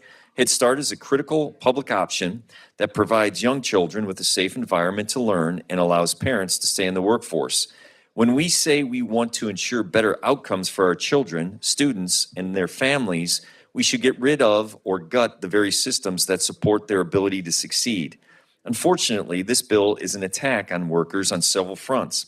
As a response to the administration seeking to upend regulations that keep workers safe, protect their hard-earned wages, and ensure their right to collectively bargain, the majority has decided that is not enough. For example, the National Labor Relations Board would face a 50% decrease in their budget for fiscal year 2026. The NLRB has been functioning with inadequate staffing, leaving regional field offices to manage increased caseloads.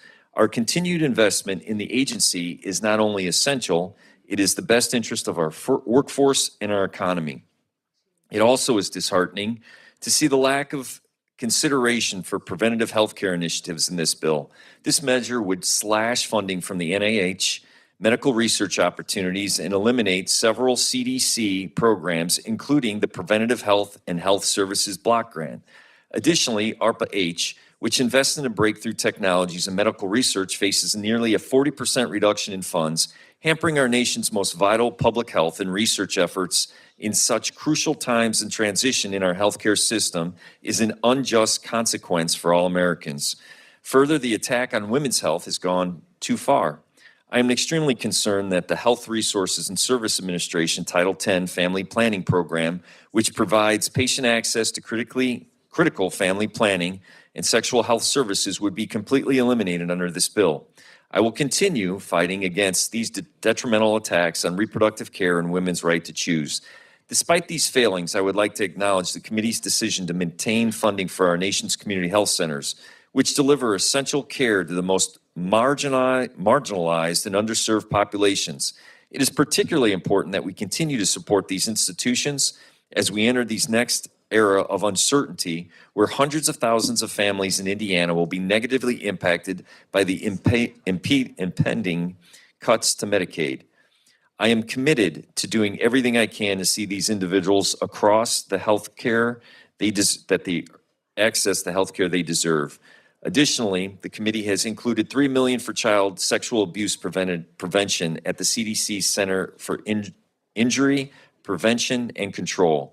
The Injury Center does critical work on prevention, violence, and injury, including research to develop primary prevention practices regarding child sexual abuse. The continued funding for this program will help serve that mission, and I look forward to continuing to work fully fund the priority in order to protect children from maltreatment and abuse. Child sexual abuse is a public health and a safety issue that we have the ability to prevent. Increased investment in prevention activities at the Injury Center will help to ensure the responsibility to stop or report abuse does not rest with the children. With that, I urge my colleagues to oppose this legislation. I yield back. I thank the gentleman. The gentlelady from the state of Washington, Ms. Perez, is recognized for comments on the bill. Thank you, Mr. Chairman. Thank you to Subcommittee Chairman, Ranking Member. There are a lot of objectionable things in this bill, but I wanted to elevate some of the things that are really encouraging for my community to see included in the base text. Number one, so I was talking to folks who run daycares. They were telling me that it was illegal for them to open a bag of chips. They could not legally peel a banana for their the children in their class, in their preschool program. The state considers that food prep, and they were not licensed for food prep. They were like, why can I open a bag of chips, but I can't peel a banana? And I spent 8 weeks or so chasing this down, and I kept being told that these people were lying to me or they were too dumb to understand the rules. And finally, we found in the rules that they would need a certain number of sinks per linear exterior wall space. And yet they would need 6 more sinks if them to be licensed to peel a banana. And this amendment makes a really important movement and towards affirming the positive right to serve minimally processed fresh fruits and vegetables, so that we're not going to cut off our nose to spite our face. We're going to pursue real health and real nutrition, and not through a morass of regulation, but to say, for people who are trying to serve carrot sticks, let them serve the carrot sticks. So we're very encouraged to see this, and I appreciate that. I visited a school, and I noticed at one point during the day, the 6th graders had to leave the classroom when they started doing shop class. Our federal Perkins grants are designed for middle grades, which can include as low as 5th grade. But our state had outlawed that. And so this amendment clarifies that these dollars should be eligible starting in the middle grades. And I think this is a really critical thing, because this is the point where kids start to feel like school doesn't make sense for them. The academics are the only thing that matters, and that their gifts and abilities, their kinetic intelligence, their spatial genius, whatever it is valuable and worthy of investment. And so affirming the use of these dollars starting in junior high is a really positive step, and I'm very appreciative of that. And the last thing I'll raise, is there a more romantic word than biosolids in the English language? We all rely on good sewer systems, good water systems, and I'm really excited to see a new apprenticeship program for wastewater management. I go and I visit these places. There's a lot of gray hair.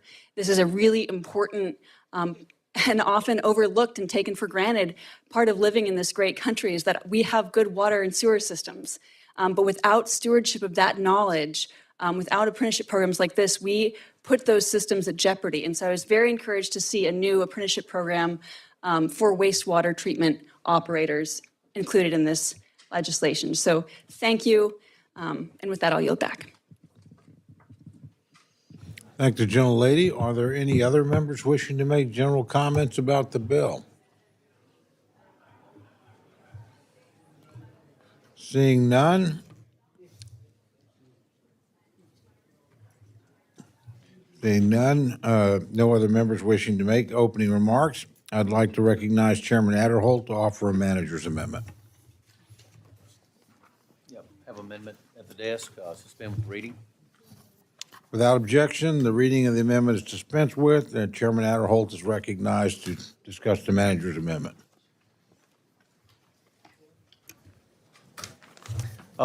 Very briefly, this amendment includes language that's been agreed upon by the majority and the minority for the report, and so with agreement, I would recommend a yes vote. Ranking Member Delores recognized to address the manager's amendment. Mr. Chairman, over the last few days, Chairman Adderholt and I have worked to make a number of non-controversial and technical changes to the bill, report for programs that are of interest to many of the members of the committee on both sides of the aisle. I appreciate the collaboration with the chair and his staff in putting this amendment together, and we are in agreement, and I urge the adoption of the amendment. Thank the gentlelady. Do any other members wish to seek recognition to address the amendment? Seeing none, I now recognize Chairman Adderholt for 1 minute to close. Oh, I'm sorry, I missed somebody. Gentlelady from state of Washington, Ms. Perez, I apologize. Thank you, Chairman and the ranking member and all the committee and staff for their hard work on this. I was getting emails back from staff at like 3 a.m. And so I know you guys are really grinding and working, and I'm very appreciative of the hard work and attention you've all put into bringing this. So I had a roundtable in my community on fentanyl, and I heard from a county coroner who had to do autopsies on 3 babies who were all born full term and had died with enough fentanyl in their system to kill a horse. Same mother in all 3 cases. I have horror story after horror story after horror story about fentanyl. And I was really encouraged to see in this manager's amendment the inclusion of some emergent research and prioritization that, you know, everybody's taking these GLP-1s. Well, turns out there are some really great studies that this can reduce fentanyl addiction as well. And so I think the pain is too bitter and too real to not use every tool at our disposal to start to unwind this evil from our American life. So I was very appreciative of that. When I get my prescriptions filled at the pharmacy here on the house, it costs me $330. When I go home and fill my prescriptions at the independent pharmacy in my community, it costs me $28. That is what PBMs are doing to Americans all over the country. And so I was really encouraged to see some language in here about PBMs reform in our system. And I shared, I saw a video, actually a shop teacher sent me a video of, it's a clip of students graduating from MIT. And the interviewer says, if I give you a wire and a light bulb and a battery, you think you can make it work? And all these MIT graduates are like, yeah, of course we can. Yeah, we can do that. None of them can do it. None of them can do it. And this is not just an indictment against them, but like zooming out here, let's think about why this is happening. Students who are trying to get into these very competitive schools often aren't, they risk their GPA and the competitiveness of their resume if they take shop class. They want all the dual enrollment credits so they get a higher GPA and they can get into these programs they want to get into. That means they're missing out on a really critical part of knowing how things work, which is shop class in junior high. You know, I was able to take AP level photography in high school, which you submit a portfolio. And I had to ask myself, why do we not have dual enrollment credits, AP credits, for welding? Send in a portfolio of your work. Because when we don't have those students who are trying to go to college in shop class, we are debilitating generations of engineers and mechanical engineers, electrical engineers. We need to have that parity. We need the respect of dual enrollment, that these are things that are takes some brains, it takes some attention, and it ought to be recognized as such. I'm not the kind of person who thinks that college is the end-all, be-all, but I do think that we need to elevate shop programs to that same level and bring them into parity with other things like, ceramics or photography or whatever it is that you currently have AP level dual enrollment credit for. With that, I will yield back. Thank you. Thank the gentlelady. I recognize Chairman Adderholt for 1 minute to close. Again, the amendment includes language agreed on by the minority and the majority, and I would recommend a yes vote. Thank the gentleman. The questions now on the amendment. All those in favor say aye. Aye.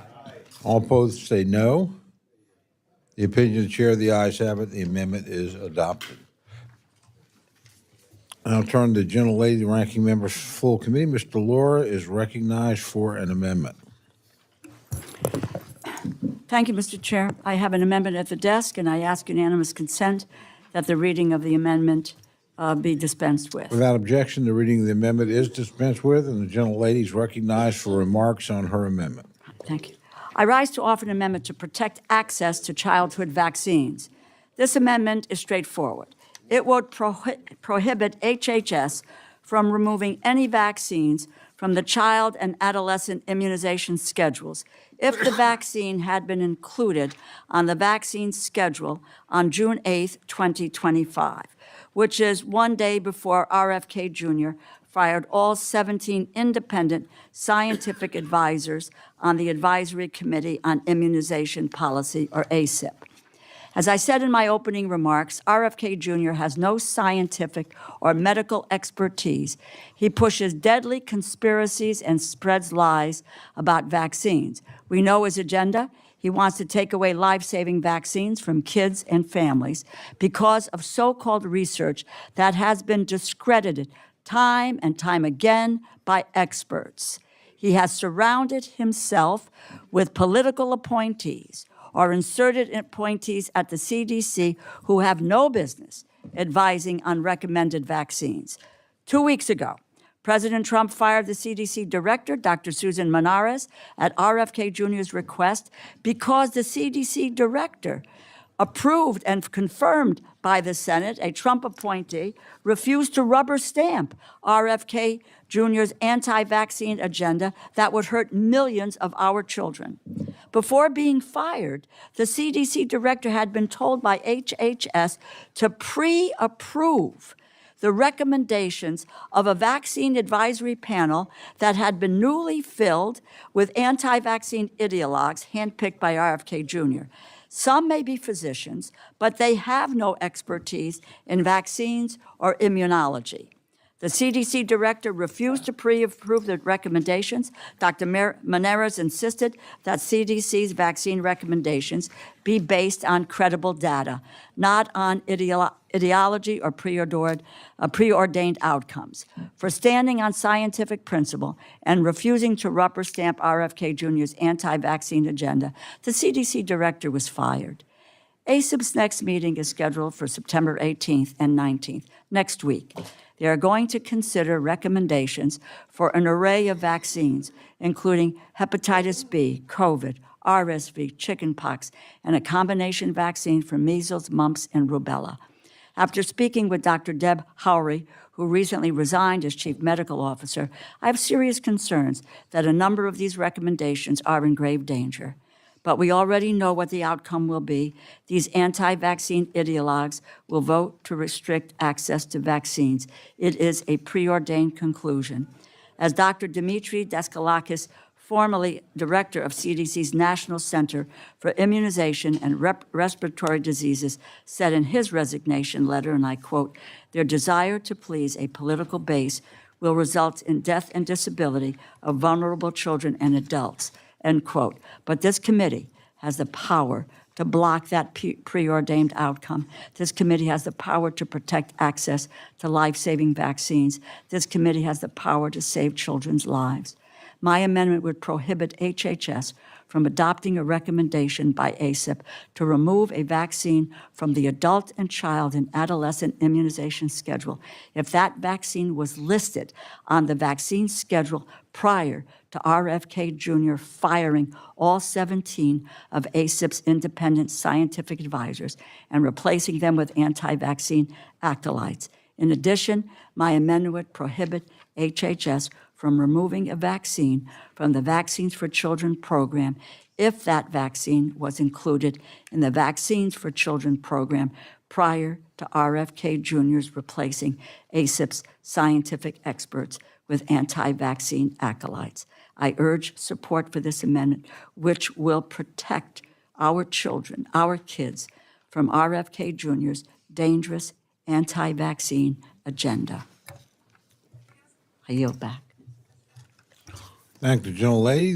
The gentleman, chairman of the subcommittee, Mr. Aderholtz, recognized to respond to the amendment. Unfortunately, I rise to oppose the gentlelady's amendment. The scientific process is an adversarial process built on data and evidence rather than belief. As the evidence changes, our policies must change.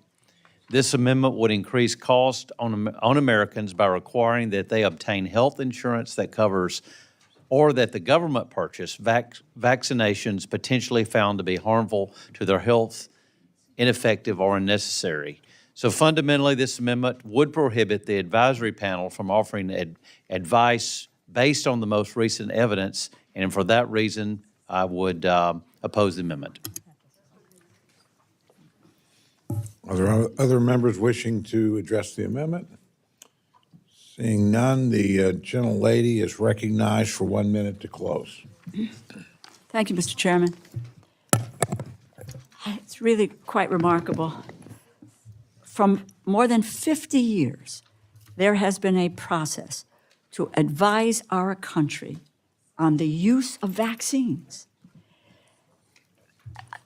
Think about it. Measles, polio.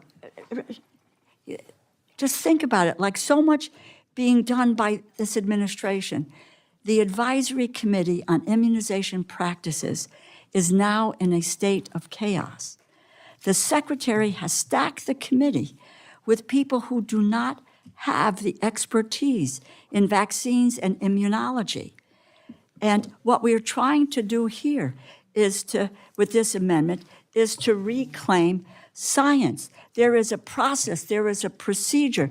The advisory committee, it is an advisory committee. It makes a recommendation to the CDC, and it makes these recommendations for children and for adults. It does guidance that affects insurance coverage and vaccine access. And to dismiss those 17 people and replace people without actually having vetted them. And they may be physicians, as I've said, but they don't have any immunology background or vaccine medical backgrounds.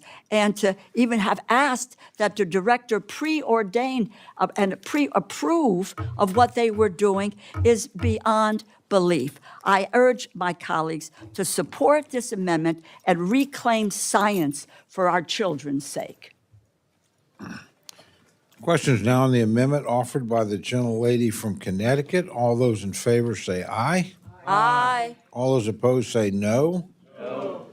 Opinion of the chair, the noes have it. Recorded. Roll call has been requested. Sufficient show of support is evident. Clerk will call the roll.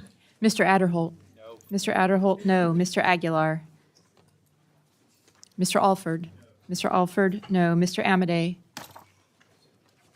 Mrs. Bice. Mr. Bishop. Aye. Mr. Bishop, aye. Mr. Calvert. No. Mr. Calvert, no. Mr. Carter. No. Mr. Carter, no. Mr. Case. Mr. Siscomani. No. Mr. Siscomani, no. Mr. Klein. Mr. Cloud. No. Mr. Cloud, no. Mr. Clyburn. No. Mr. Cuellar. Aye. Mr. Cuellar, aye. Ms. Dean. Ms. DeLauro. Oh, Ms. Dean, aye. Ms. DeLauro. Aye. Ms. DeLauro, aye. Mr. Diaz-Balart. No. Mr. Diaz-Balart, no. Mr. Edwards. No. Mr. Edwards, no. Mr. Elzey. Mr. Elzey, no. Ms. Escobar. Aye. Ms. Escobar, aye. Mr. Espaillat. Aye. Mr. Espaillat, aye. Mr. Fleischman. No. Mr. Fleischman, no. Ms. Frankel. Ms. Frankel, aye. Mr. Franklin. Mr. Franklin, no. Mr. Gonzalez. Mr. Gonzalez, no. Mr. Guest. No. Mr. Guest, no. Mr. Harder. Aye. Mr. Harder, aye. Dr. Harris. Dr. Harris, no. Mrs. Henson. Mrs. Henson, no. Mr. Hoyer. Aye. Mr. Hoyer, aye. Mr. Ivy. Mr. Joyce. Mr. Joyce, no. Ms. Capter. Ms. Capter, aye. Mr. Lalota. Mr. Lalota, no. Ms. Lee. Ms. Lee, aye. Ms. Letlow. Mr. Levin. Mr. Levin, aye. Ms. Malloy. Ms. Malloy, no. Ms. McCollum. Aye. Ms. McCollum, aye. Ms. Ming. Ms. Ming, aye. Mr. Molinar. Mr. Molinar, no. Mr. Moore. Mr. Moore, no. Mr. Morelli. Aye. Mr. Morelli, aye. Mr. Mervan. Aye. Mr. Mervan, aye. Mr. Newhouse. Mr. Newhouse, no. Ms. Perez. Ms. Perez, aye. Ms. Pingree. Mr. Pocan. Aye. Mr. Pocan, aye. Mr. Quigley. Mr. Quigley, aye. Mr. Reschenthaler. Mr. Rogers. Mr. Rogers, no. Mr. Rutherford. Mr. Rutherford, no. Mr. Simpson. Mr. Simpson, no. Mr. Strong. No. Mr. Strong, no. Mrs. Torres. Aye. Mrs. Torres, aye. Ms. Underwood. Aye. Ms. Underwood, aye. Mr. Valadeo. Mr. Valadeo, no. Ms. Wasserman Schultz. Ms. Wasserman Schultz, aye. Mrs. Watson Coleman. Aye. Mrs. Watson Coleman, aye. Mr. Womack. Mr. Womack, no. Mr. Zinke? No. Mr. Zinke, no. Are there any members wishing to record their vote or change their vote? Gentlelady from Maine. Ms. Pingree, aye. Gentleman from Hawaii. Mr. Case, aye. Gentleman from California. Mr. Aguilar, aye. Gentlelady from Oklahoma. Mrs. Bice, no. Gentleman from Kentucky, Mr. Rogers. He's recorded as a no. Rogers. He's recorded as a no. Oh, our gentleman's recorded as a no, I'm sorry. Gentleman from Georgia. Mr. Clyde, no. Gentleman from Virginia. Mr. Klein, no. Gentleman from Pennsylvania. Mr. Reschenthaler, no.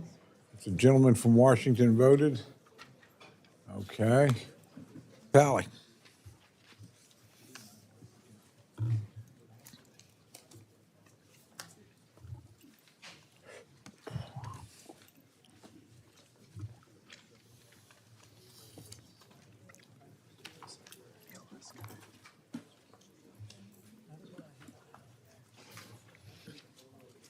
Thank you.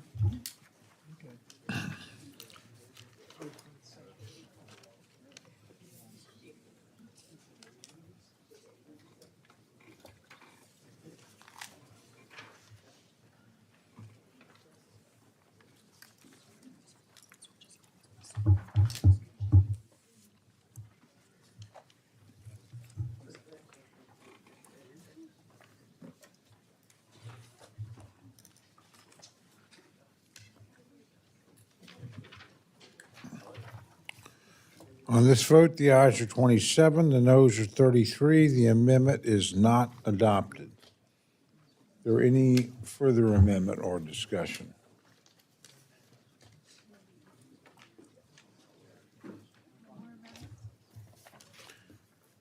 We now recognize Chairman Adderholt to offer a Republican en bloc amendment. Yep, have an amendment at the desk and would ask that the reading be suspended. Without objection, the reading of the amendment is dispensed with, and the gentleman's recognized to explain the amendment.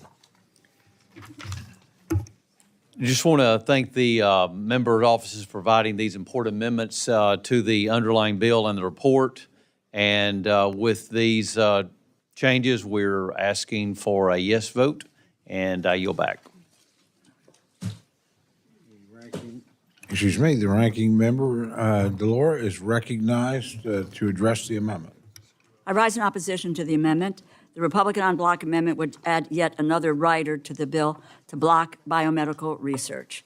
In this case, a prohibition on research to study the effects of interventions that disrupt the body's development, inhibit its natural functions, or modify its appearance to no longer correspond to its biological sex. This rider is clearly another targeted at prohibiting research that could be beneficial to trans individuals. As I said in my opening remarks, it is truly exasperating that the majority is taking the Labor H bill down this path again. I urge my colleagues to oppose the amendment. Thank you, gentlelady. Do any other members seek recognition to address the Republican en bloc amendment?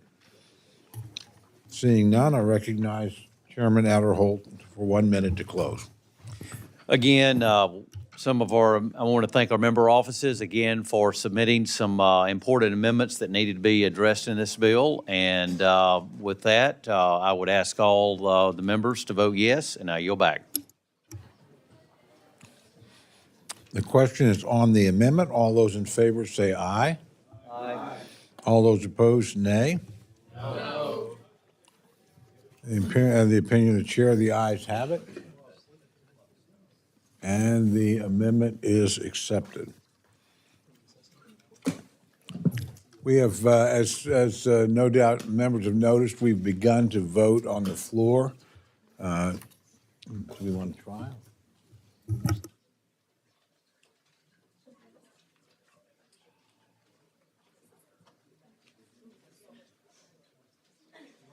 You want to try and get one more?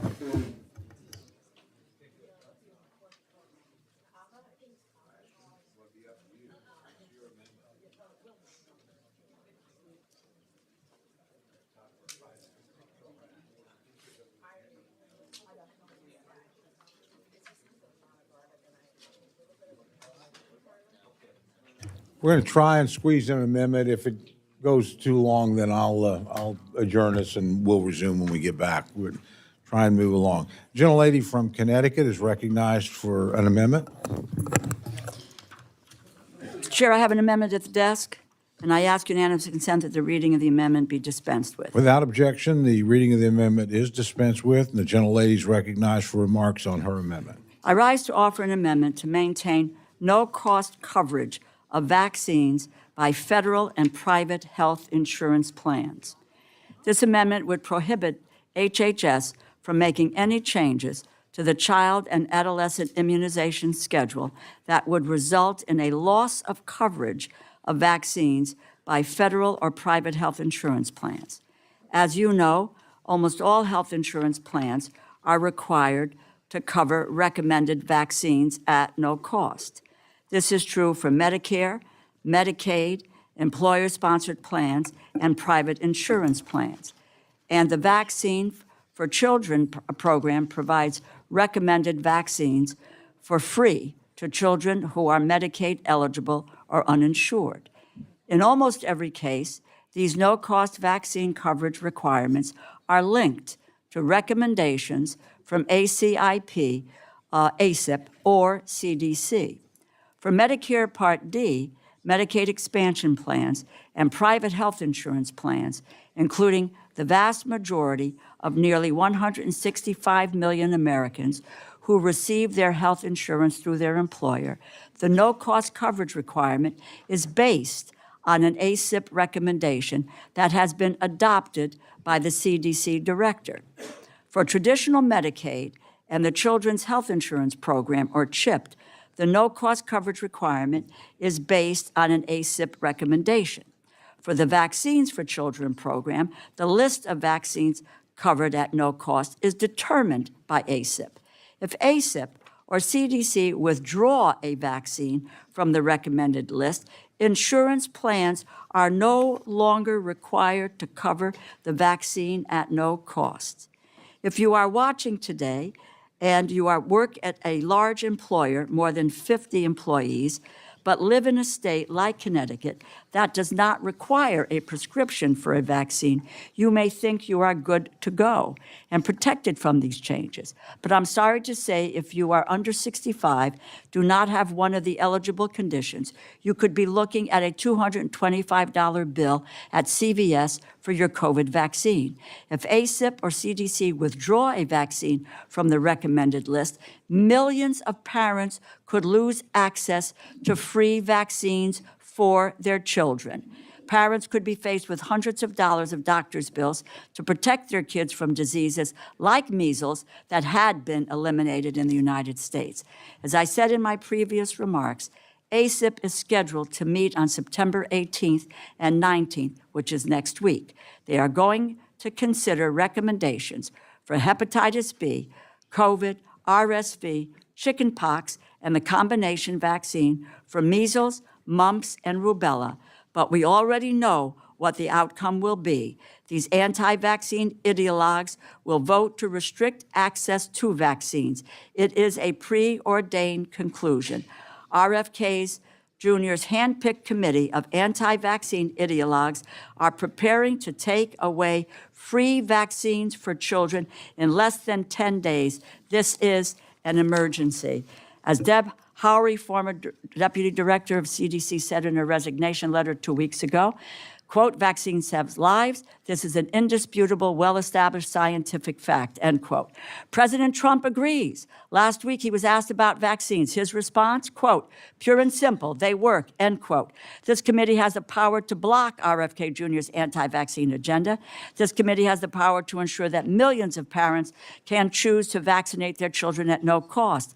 This amendment would prohibit HHS from making changes to child and adolescent immunization schedules that would result in a loss of no-cost coverage by vaccines by Medicare, Medicaid, the Vaccine for Children program, employer-sponsored health plans, or private health insurance plans. I urge support for this amendment, which will maintain no-cost coverage of vaccines by federal and private health insurance plans, so millions of parents are not stuck with a bill for choosing to vaccinate their kids. Yield back.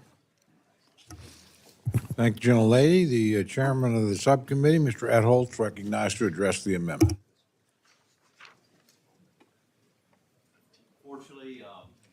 Fortunately, again, I oppose the gentlelady's amendment.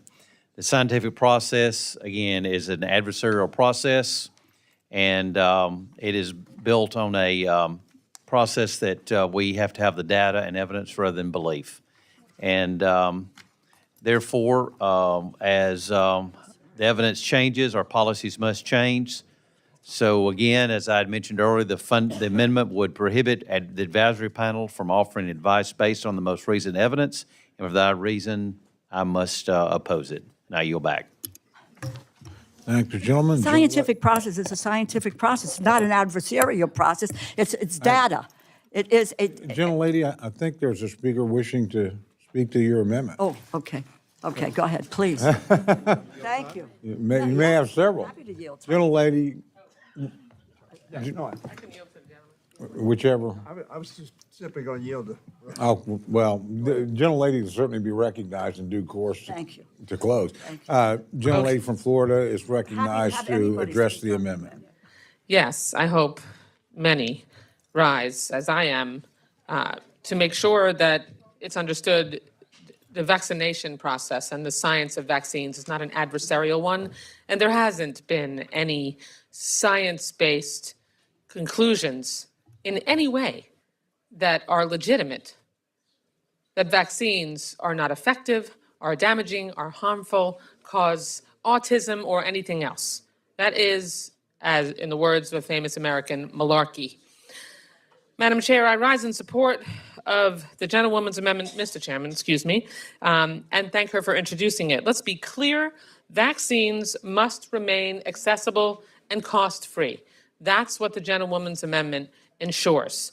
The moment you put a price tag on vaccines, you create a barrier between families and life-saving care.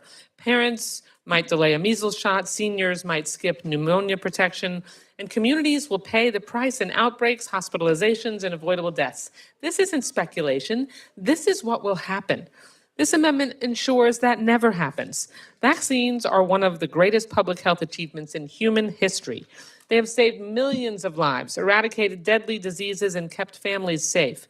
But they only work if people can access them, with no barriers, no delays, and no cost. This amendment guarantees continued no-cost coverage through Medicare, Medicaid, the Vaccines for Children program, and private insurance. What are Republicans trying to do? Completely dismantle the vaccination program? Certainly they're trying to do that in my state because they're rolling back requirements on vaccines completely. We've already seen what happens when leaders spread misinformation. Vaccine skepticism grows, measles outbreaks return, and trust in science erodes. Rolling back no-cost access would double down on those failures and undo decades of progress. And let's not ignore the danger of anti-vaccine extremism. Robert F. Kennedy Jr. has called the COVID vaccine a, quote, crime against humanity. He spread lies that fueled measles outbreaks and peddled bizarre conspiracies. That is not science, it's poison. If those views drive policy, more children, seniors, and vulnerable Americans will suffer. This is not about politics. It is about protecting families and keeping vaccines free, accessible, and grounded in science. I urge my colleagues to support this amendment and stand against extremism that threatens the health and safety of every American. And I yield the balance of my time to the gentlewoman from Connecticut, who will also have a minute to close, but in case she needs it, it's all yours. Gentlelady's recognized, or we can move to close. And I assume, Mr. Hoyer, you did not need time? Oh, I'm sorry. Well, The issue for me is whether my ranking member needs it. okay, and certainly we can. Mr. Chairman, I think the gentlelady. I was yielding the gentlewoman from Connecticut. Well, I know, that's why I asked. Do you want that time or do you want to close? Whichever you want to do, but I think the gentlelady from Illinois would also like to speak. And then, Okay, I can't reserve my time, so, okay, then I yield back. believe me, She's going to have an opportunity to have her say. Gentlelady from Illinois is Thank you, Mr. recognized Chairman. to address I just wanted to say, this is so interesting. Today we're here talking about healthcare, we're talking about education, and one of the first principles that we learn in elementary school is the scientific method. Before you get to photosynthesis, when you all put your little seeds in the dirt and over the course of the school year, you grow a plant, you learn about the scientific method. That is the very foundation of public education in this country, and that is not an adversarial process. And so I would hope that as we debate things, we don't have to be as hyperbolic to advance misinformation and sow seeds of doubt on things where we all should be able to just acknowledge our foundational principles that our society as Americans, but I would say Western society, is really built upon. No matter how you feel about vaccines, we should be able to acknowledge that the foundation of a rigorous scientific process includes asking a question, doing some research, forming a hypothesis, conducting your project to get the data, doing the analysis, and sharing the results. Friends, that's it. Nothing adversarial there, nothing partisan there, nothing controversial there. And so I hope that the chairman of the subcommittee perhaps just misspoke in his comment about the scientific process being adversarial. Perhaps he might want to clarify at a later date. Maybe he meant a certain committee is adversarial, or maybe certain leaders are adversarial. But I do think that it is really damaging to the future of our great country to make a statement like that as a basis for policymaking. I yield back.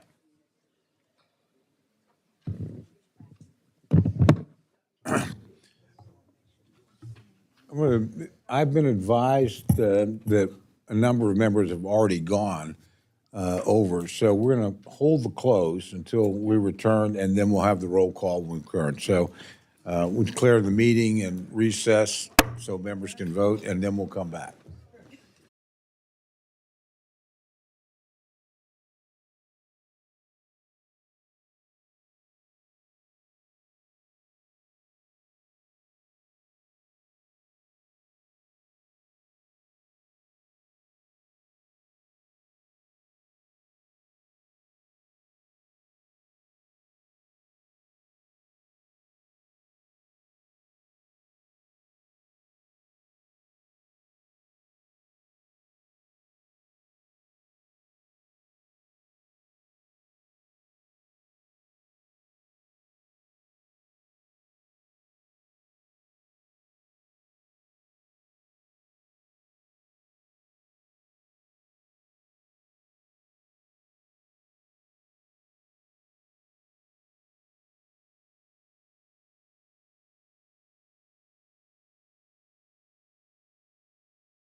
Committee is now back in session.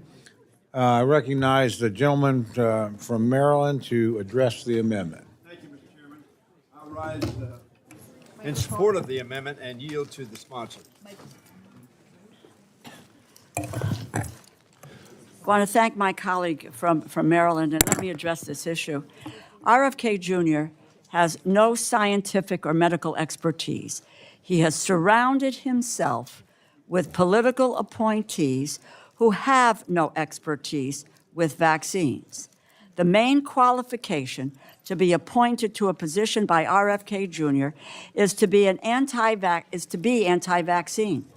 These people are not scientists. They are not experts. They were handpicked by RFK Jr.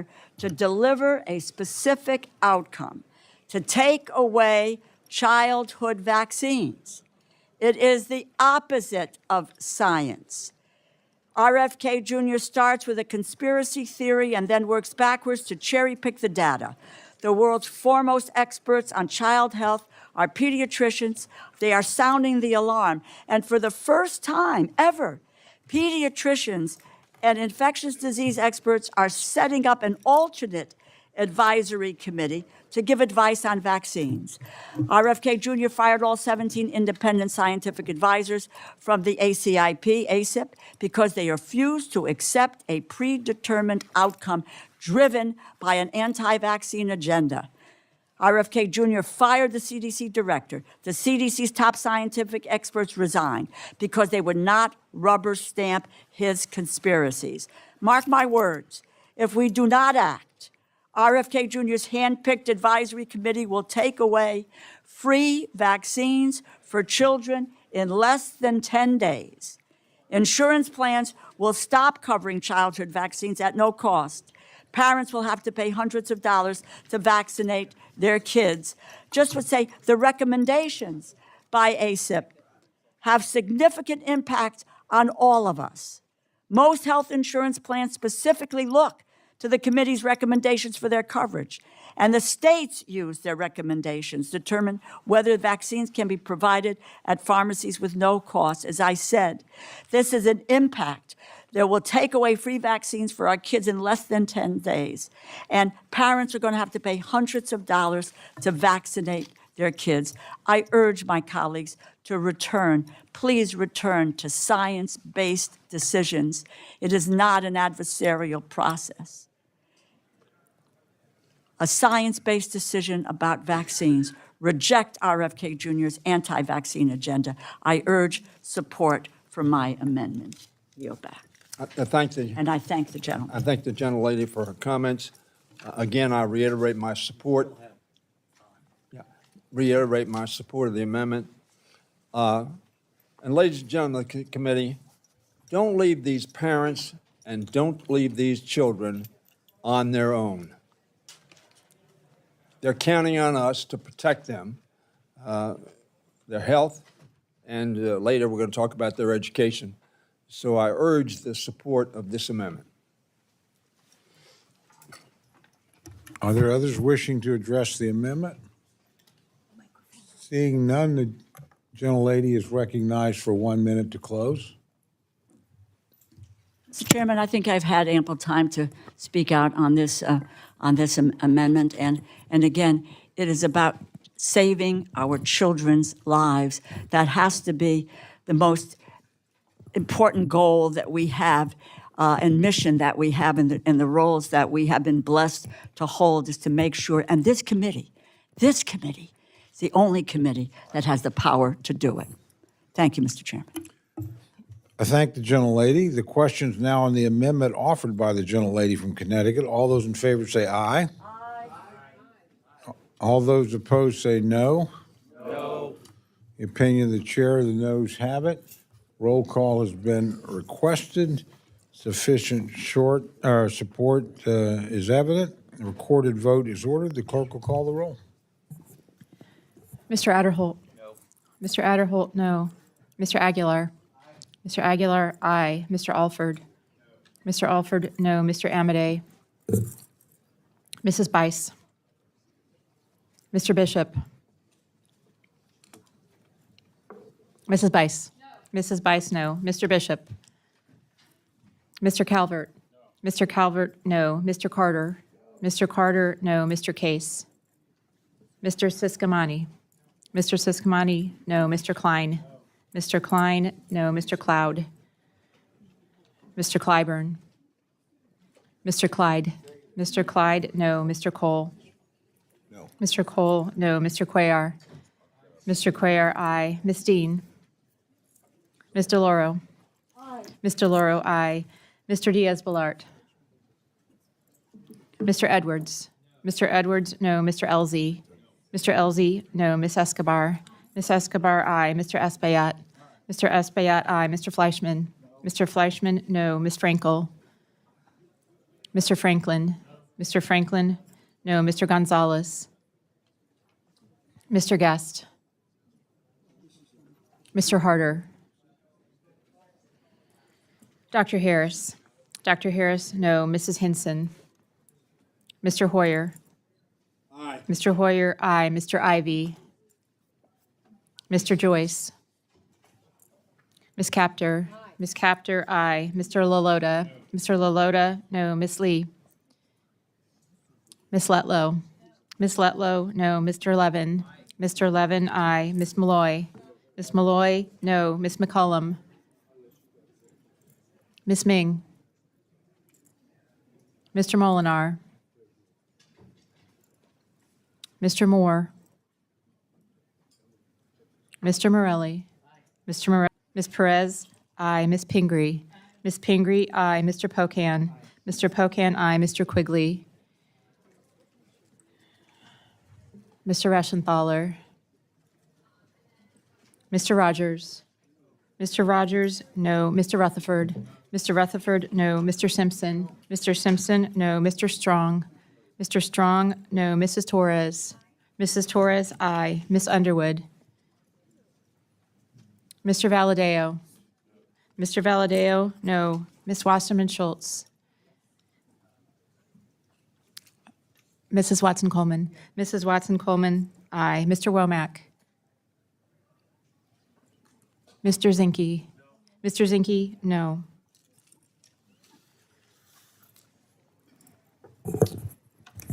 Are there other members wishing to record their vote or change their vote? The gentleman from Maryland? Mr. Ivy, aye. Gentleman from California? Mr. Harder, aye. Gentlelady from Florida? Ms. Frankel, aye. Gentlelady from New York? Ms. Ming, aye. Gentlelady from Minnesota? Ms. McCollum, aye. Gentlelady from Florida? Ms. Wasserman Schultz, aye. Gentleman from Mississippi? Mr. Guest, no. Gentlelady from Pennsylvania? Ms. Dean, aye. Gentlelady from Illinois? Ms. Underwood, aye. A gentleman from Illinois? Mr. Quigley, aye. Gentleman from Indiana? Mr. Mervan, aye. Gentleman from Hawaii? Mr. Case, aye. Gentleman from Arkansas? Mr. Womack, no. Gentleman from West Virginia? Mr. Moore, no. Gentleman from Florida? Mr. Diaz-Balart, no. Gentleman from Michigan? Mr. Molinar, no. Are there other, oh, sorry, the gentleman from Georgia? And the gentleman from South Carolina? Mr. Bishop, aye. Mr. Clyburn, aye. Are there others wishing to vote or record or change their vote? Seeing none, the clerks will tally.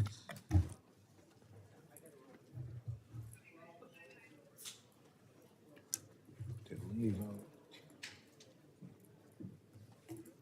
Do you have a chance? Okay, gentlelady from Nevada.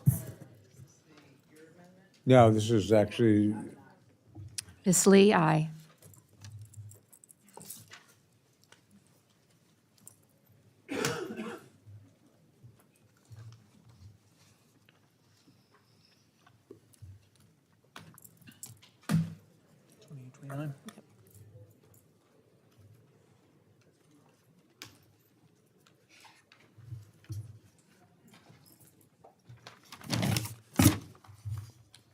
on this vote, the ayes are 28, the noes are 29. The amendment is not adopted.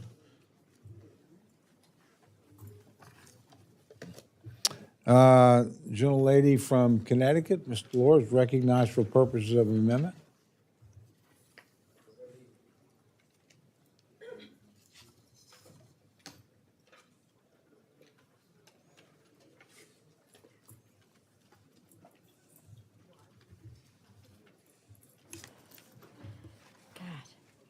following that. Mr. Chair, I have an amendment at the desk, and I ask unanimous consent that the reading of the amendment be dispensed with. Without objection, the reading of the amendment is dispensed with, and the gentlelady is recognized for remarks on her amendment. I rise to offer an amendment to protect our teachers from getting fired by House Republicans. In my opening remarks, I walk through Republicans' plans, years in the making, to destroy public education in our country, denying opportunities for students to learn and succeed in life. But with this amendment, my Republican colleagues have an opportunity to reverse the most egregious of these plans in their 2026 Labor H bill. Their $4.7 billion cut to Title I, which would kick 72,000 teachers out of classrooms nationwide. Make no mistake, Title I, which provides additional academic support to students from low-income backgrounds, is the cornerstone of our federal investment in public education. Nearly 95% of school districts in the country are eligible for Title I funds, and nearly two-thirds of all public schools receive these resources.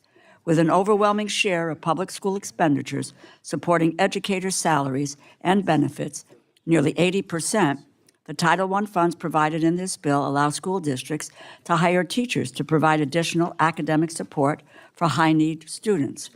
A cut of $4.7 billion to Title I would remove 72,000 teachers from classrooms serving low-income students all over the country, including 1,270 teachers in Arizona, 8,900 teachers in California, 7,300 teachers in Texas, and 2,100 teachers in North Carolina. By the way, if any of my Republican colleagues want to know the impact of this bill's cuts and eliminations to education in their state, just ask me.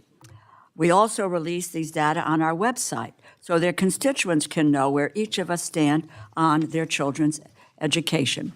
With this amendment, my Republican colleagues have an opportunity to reject their bill's dangerous cuts to Title I, protect 72,000 teaching positions nationwide, and preserve the opportunity for children from working families to receive a quality education. I urge my colleagues to support my amendment. The gentleman from Alabama, the chairman of the subcommittee, is recognized to address the amendment. Thank you, Mr. Chairman. I appreciate the gentlelady's amendment, and unfortunately, as we all know, we've had to make some very tough decisions about some of the programs that's included in the bill. There are programs that I personally would like to have spent more on, but we've got to be fiscally responsible. This amendment does not have an offset, and it would cause the bill to breach its allocation. So I would oppose this amendment, but I would look forward to working with the gentlelady on this topic as this process moves forward. I yield back. Thank you, gentlemen. Are there others wishing to address the amendment?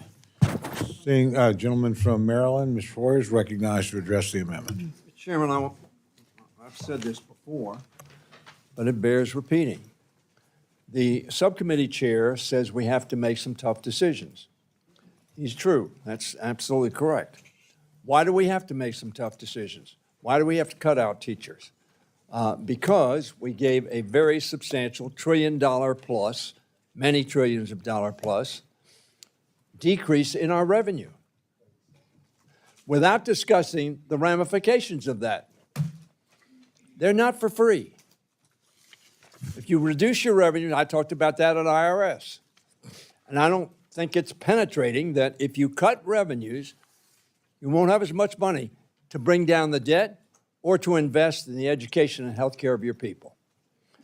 So, yeah, they're tough decisions, but you made those tough decisions, and it was to have a very, very substantial cut in revenue in the face of a very deep debt in the current balance sheet of our country.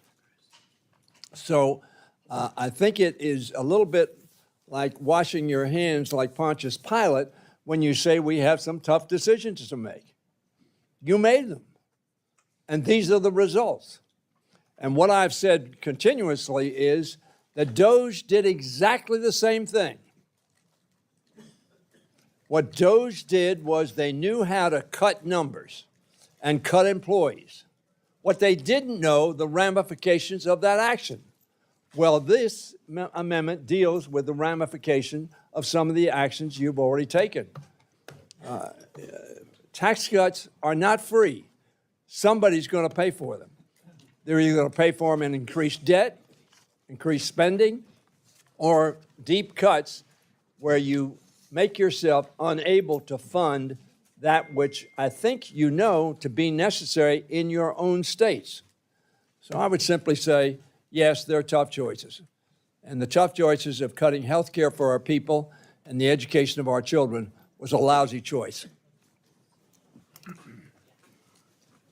Gentlelady from Ohio, Ms. Capter, is recognized to address the amendment.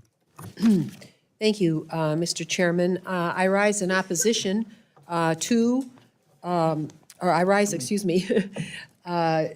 opposition to the annihilation of support for education and support the DeLauro amendment. The purpose of this would be to restore to the Department of Education Title I grants for local educational agencies. This amendment is needed because without these grant funds, 72,000 teachers would be removed from classrooms across our nation. That is simply astounding. And many of these teachers serve low-income students, including 2,580 teachers in Ohio. Cutting the Title I grant program by $4.7 billion is another extreme defunding meant to cripple our Department of Education and eventually eradicate serving the majority of our children, actually bringing public education to its knees in community after community. The states have no money to fill the gap. Again, the GOP majority shows a callousness toward America's children as they accede to political favors to the new administration. Our nation's young children must come first. No one who cares about children of this country, who are the future of our nation, could possibly imagine removing 72,000 teachers, qualified teachers, just as students from coast to coast are starting the new year and coming out of the pandemic era. This is a truly cynical effort by the majority. In my home state alone, there would be a loss of 2,580 teachers and over $167 million lost in funds to Ohio. Where does the majority believe the hardworking people of Ohio will find this enormous sum of money to support schools as the government abandons them? Ohio can't find the money to clean up Lake Erie. They can't find the money to modernize a rail corridor to handle the massive trade in our Great Lakes nation between the United States and Canada, with the Gordie Howe Bridge paid for all by Canada coming online shortly. So the majority really is putting the burden on our children. Those children's parents, their educators, and school administrators. I dare say, I wonder if any of the individuals on the other side of the aisle have ever been a teacher. So many of these schools are already pushed to the breaking point by the high cost of the families whose children go to those schools, the high cost of food, rent, groceries, utilities, you name it. I wish we could trust every state to do the right thing on behalf of educating children, but in my home state of Ohio, we see many places, including Ohio, siphoning off public school funds for charter schools, home schools, even though charter schools are held to less rigorous educational standards, and home schools have almost no standards at all. Fine, if you want to read to your child at night or do math, great, but they should go to school with other children and learn how to create community within their own classrooms. Many other states choose to divert a confusing array of funds to private schools, charter schools, home schools, And regardless of how those children perform academically relative to other schools, or whether or not those funds are being spent in an appropriate manner, it's actually been turned into an income generation scheme for a whole lot of folks that really don't stay with education. They start up and then they start again. Our children need steady progress. They don't need all this upheaval. Yesterday, the National Assessment of Educational Programs' latest results show, post-pandemic, an alarming trend. American students are testing at historic lows across every grade. So now is clearly not the time to pull the rug out from under them, to dismantle or defund public education and the Department of Education. The DeLauro Amendment assures all children, and frankly the future of our country, will have access to a rigorous juried curriculum with educators who care for them and show up every day willing to serve students, including in low-income schools. Elected officials like us should understand that that call to serve better than anyone. We should not stand in the way of children getting the best possible education. And I urge my colleagues to support the DeLauro Amendment for all children. Thank you, and I yield back. Thank you, gentlelady. The gentlelady from Pennsylvania is recognized to address the amendment.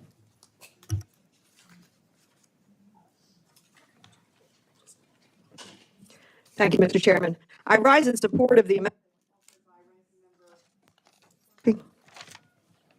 Oh, there we go. I think it's working now.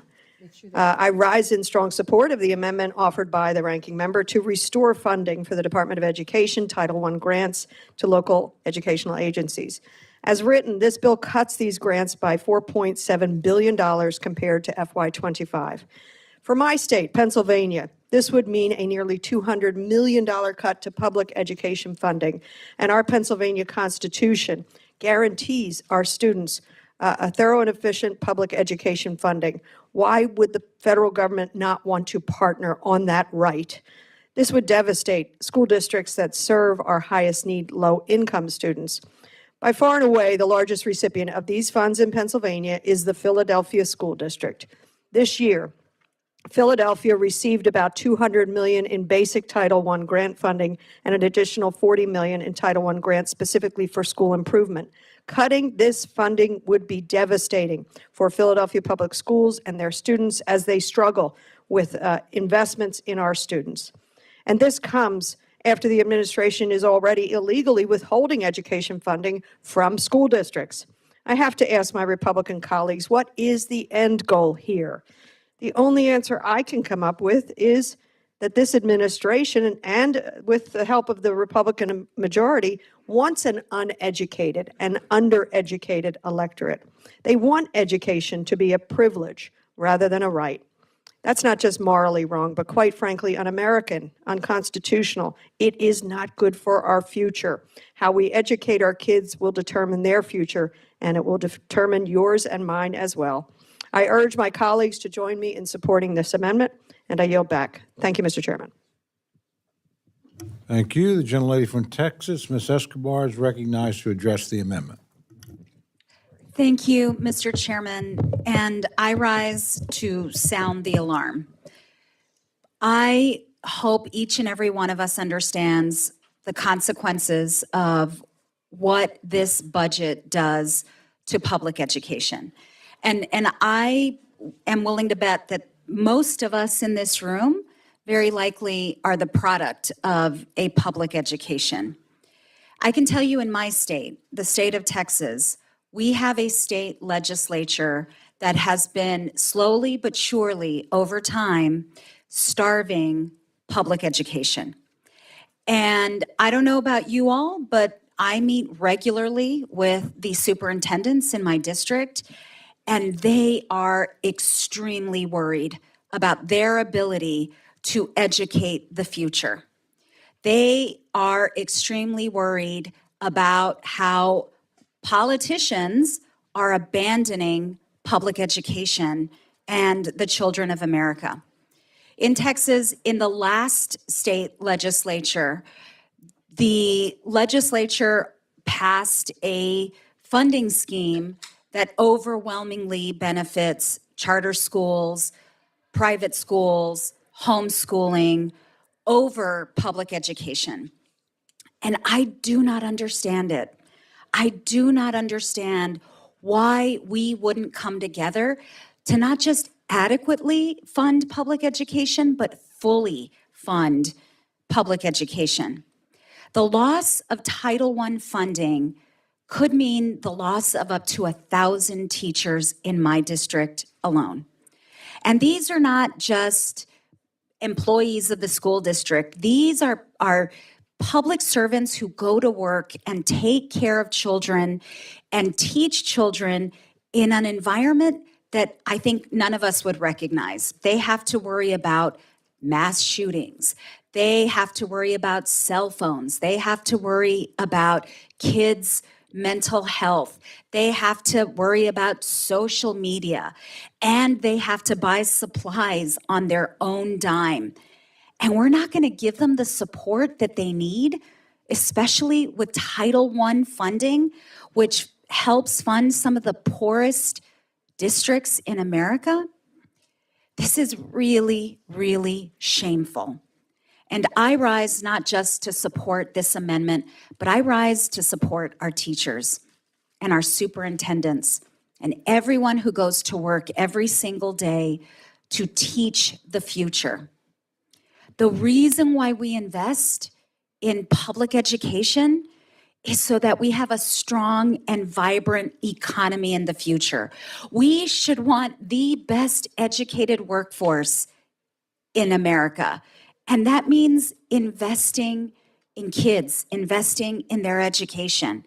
Unless we don't want a competitive country, unless we don't want well-educated children, unless we don't want to support teachers, well, I know on this side of the room, that's exactly what we want. We want to support those teachers. We want to support those school districts. We want to make sure those kids are ready for the future. Thank you, Madam Chair or Ranking Member, for this amendment, and I would encourage every one of my colleagues to support it. Thank you. I yield back. Thank you, gentlelady. Are there others wishing to address the amendment? The gentleman from Georgia is recognized. Thank you very much, Mr. Chairman. I strongly support this amendment to restore Title I funds to the local educational agencies. These vital funds, which were cut by almost $4 billion from their FY25 levels, will help ensure that all children, regardless of their income or status, will receive a high-quality education. There is a profound need to close the gap between students in high-poverty schools and their more affluent peers. And I just, during our break, had the opportunity to meet with representatives from the Georgia School Boards Association out in the hallway, who were accompanied by members of local school boards from both rural and urban school districts in Georgia.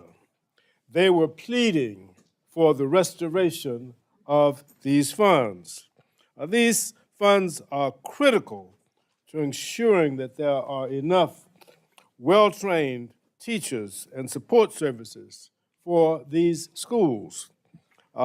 In Georgia, this bill will cut $166,008,949 from what was appropriated last year. It means that in Georgia, school systems, and this is especially egregious for our rural school systems with low tax bases, they will lose in Georgia, we will lose 2,560 teachers. That's a tremendous loss in educational opportunities and resources for a state like Georgia, a state where we believe we are the best state in the country to do business, as has been indicated by those accrediting agencies. So I urge us to restore these funds, adopt this amendment, and I am so happy that the gentlelady from Connecticut offered this amendment because the country needs it. America needs to be competitive, and the only way that we can be competitive in the global marketplace is to produce well-educated young people to grow up to be our leaders. Our country has got to do better. And in order for us to compete, we have got to make sure that every human resource in our country, from every corner of our country, has the opportunity to realize his or her full potential. And so I urge the adoption of this amendment. Thank you, gentlemen. The gentleman from New York, Mr. Espaillat, is recognized to address the amendment. The recent numbers, academic achievement numbers have come out.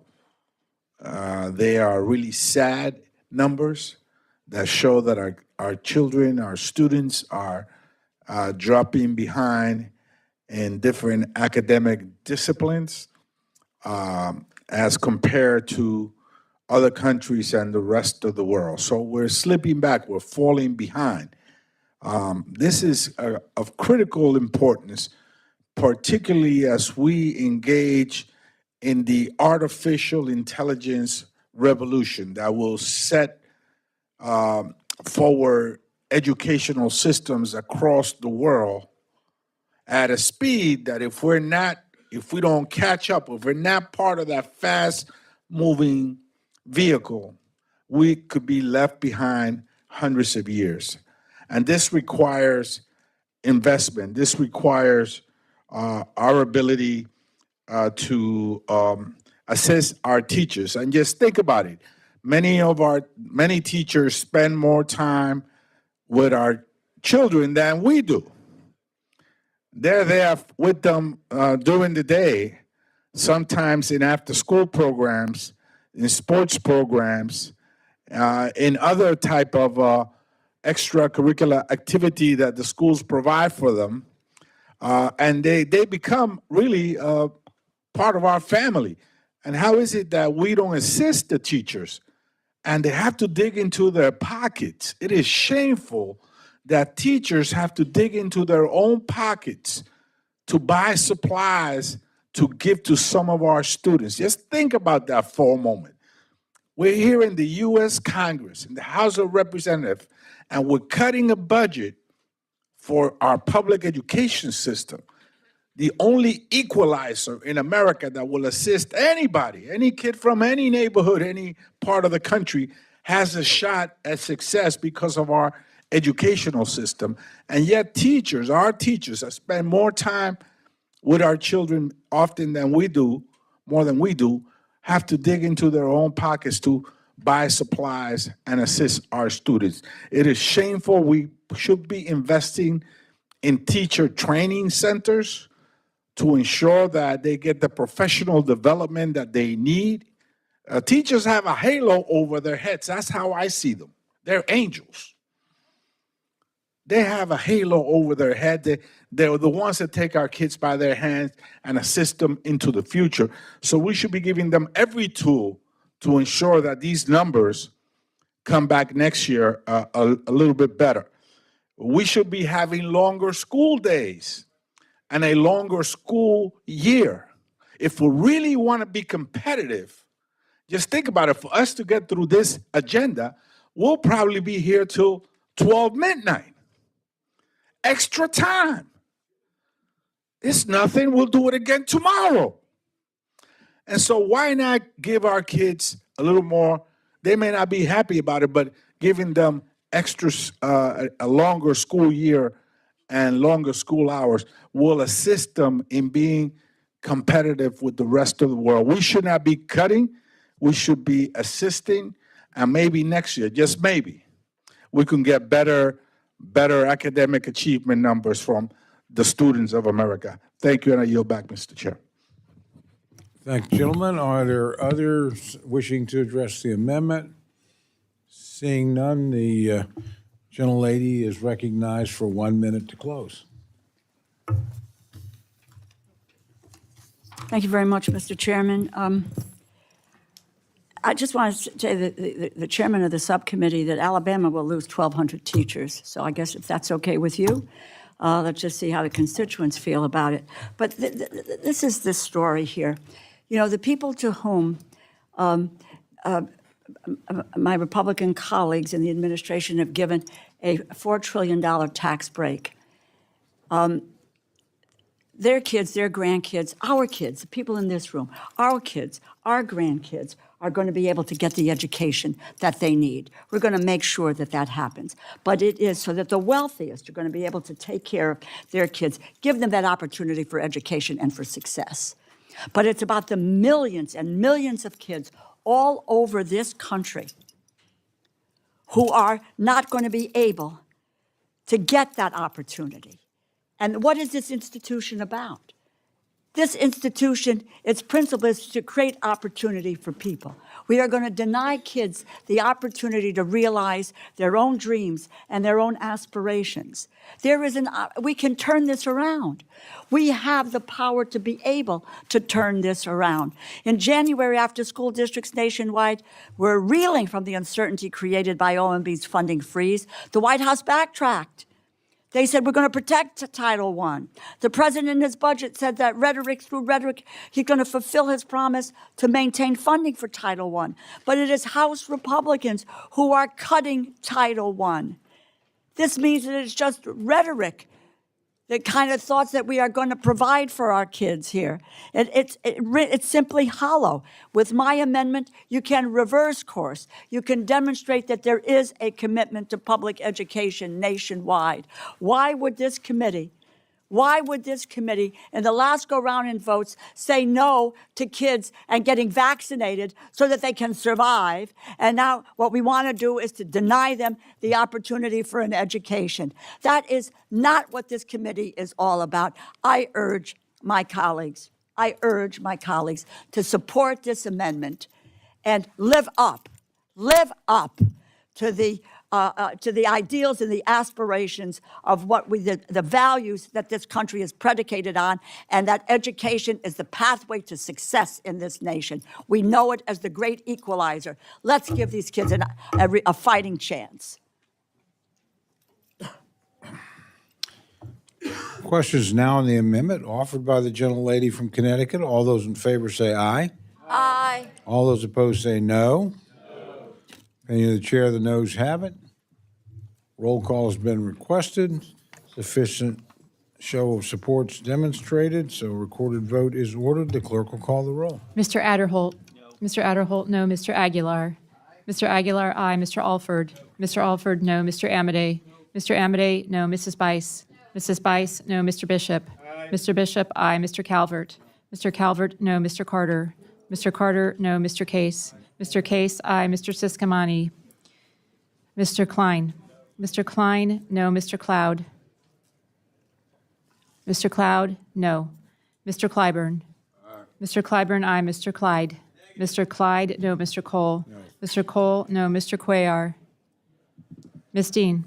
Ms. Dean, aye. Mr. Loro. Aye. Mr. Loro, aye. Mr. Diaz-Balart. Mr. Diaz-Balart, no. Mr. Edwards. Mr. Edwards, no. Mr. Elzey. Mr. Elzey, no. Ms. Escobar. Ms. Escobar, aye. Mr. Espaillat. Mr. Espaillat, aye. Mr. Fleischman. Mr. Fleischman, no. Ms. Frankel. Ms. Frankel, aye. Mr. Franklin. Mr. Franklin, no. Mr. Gonzalez. Mr. Gonzalez, no. Mr. Guest. Mr. Harder. Mr. Harder, aye. Dr. Harris. Dr. Harris, no. Mrs. Hinson. Mrs. Hinson, no. Mr. Hoyer. Aye. Mr. Hoyer, aye. Mr. Ivy. Mr. Joyce. Mr. Joyce, no. Ms. Capter. Aye. Ms. Capter, aye. Mr. Lalota. Ms. Lee. Ms. Lee, aye. Ms. Letlow. Ms. Letlow, no. Mr. Levin. Mr. Levin, aye. Ms. Malloy. Ms. Malloy, no. Ms. McCollum. Ms. McCollum, aye. Ms. Ming. Ms. Ming, aye. Mr. Molinar. Mr. Molinar, no. Mr. Moore. Mr. Moore, no. Mr. Morelli. Mr. Morelli, aye. Mr. Mervan. Mr. Mervan, aye. Mr. Newhouse. Mr. Newhouse, no. Ms. Perez. Ms. Perez, aye. Ms. Pingree. Ms. Pingree, aye. Mr. Pocan. Mr. Pocan, aye. Mr. Quigley. Mr. Quigley, aye. Mr. Reschenthaler. Mr. Reschenthaler, no. Mr. Rogers? Mr. Rogers, no. Mr. Rutherford? Mr. Rutherford, no. Mr. Simpson? Mr. Simpson, no. Mr. Strong? Mr. Strong, no. Mrs. Torres? Mrs. Torres, aye. Ms. Underwood? Ms. Underwood, aye. Mr. Valadeo? Ms. Wasserman Schultz? Ms. Wasserman Schultz, aye. Mrs. Watson Coleman? Mrs. Watson Coleman, aye. Mr. Womack? Mr. Womack, no. Mr. Zinke? Mr. Zinke, no. Are there any members wishing to record their vote or change their vote? Gentleman from Maryland? Mr. Ivy, aye. Gentleman from Texas? Mr. Cuellar, aye. Gentleman from Mississippi? Mr. Guest, no. Are there others wishing to record or change their votes? Seeing none, the clerk will tally. Oh, gentleman from Arizona? Mr. Siscomani, aye.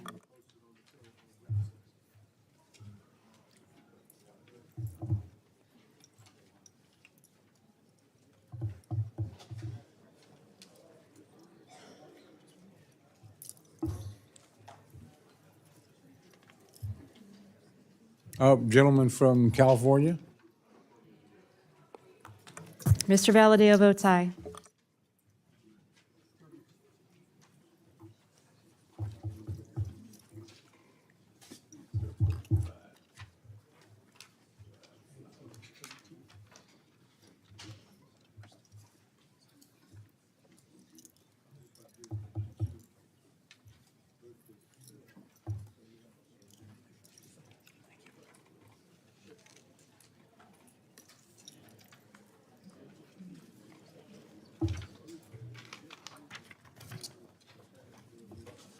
On this vote, the ayes are 30, the noes are 32. The amendment is not adopted.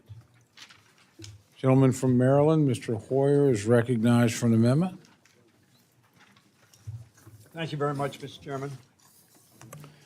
Would the I'm not going gentleman- to ask that the would amendment be read. Gentlemen, okay, I'm not going to ask the amendment. without objection, the reading of the amendment is dispensed with, and the gentleman's recognized to address his amendment. And the reason I didn't ask it to be read, there are two parts of this amendment, and it's relatively long, I mean, a paragraph, and they're in the report.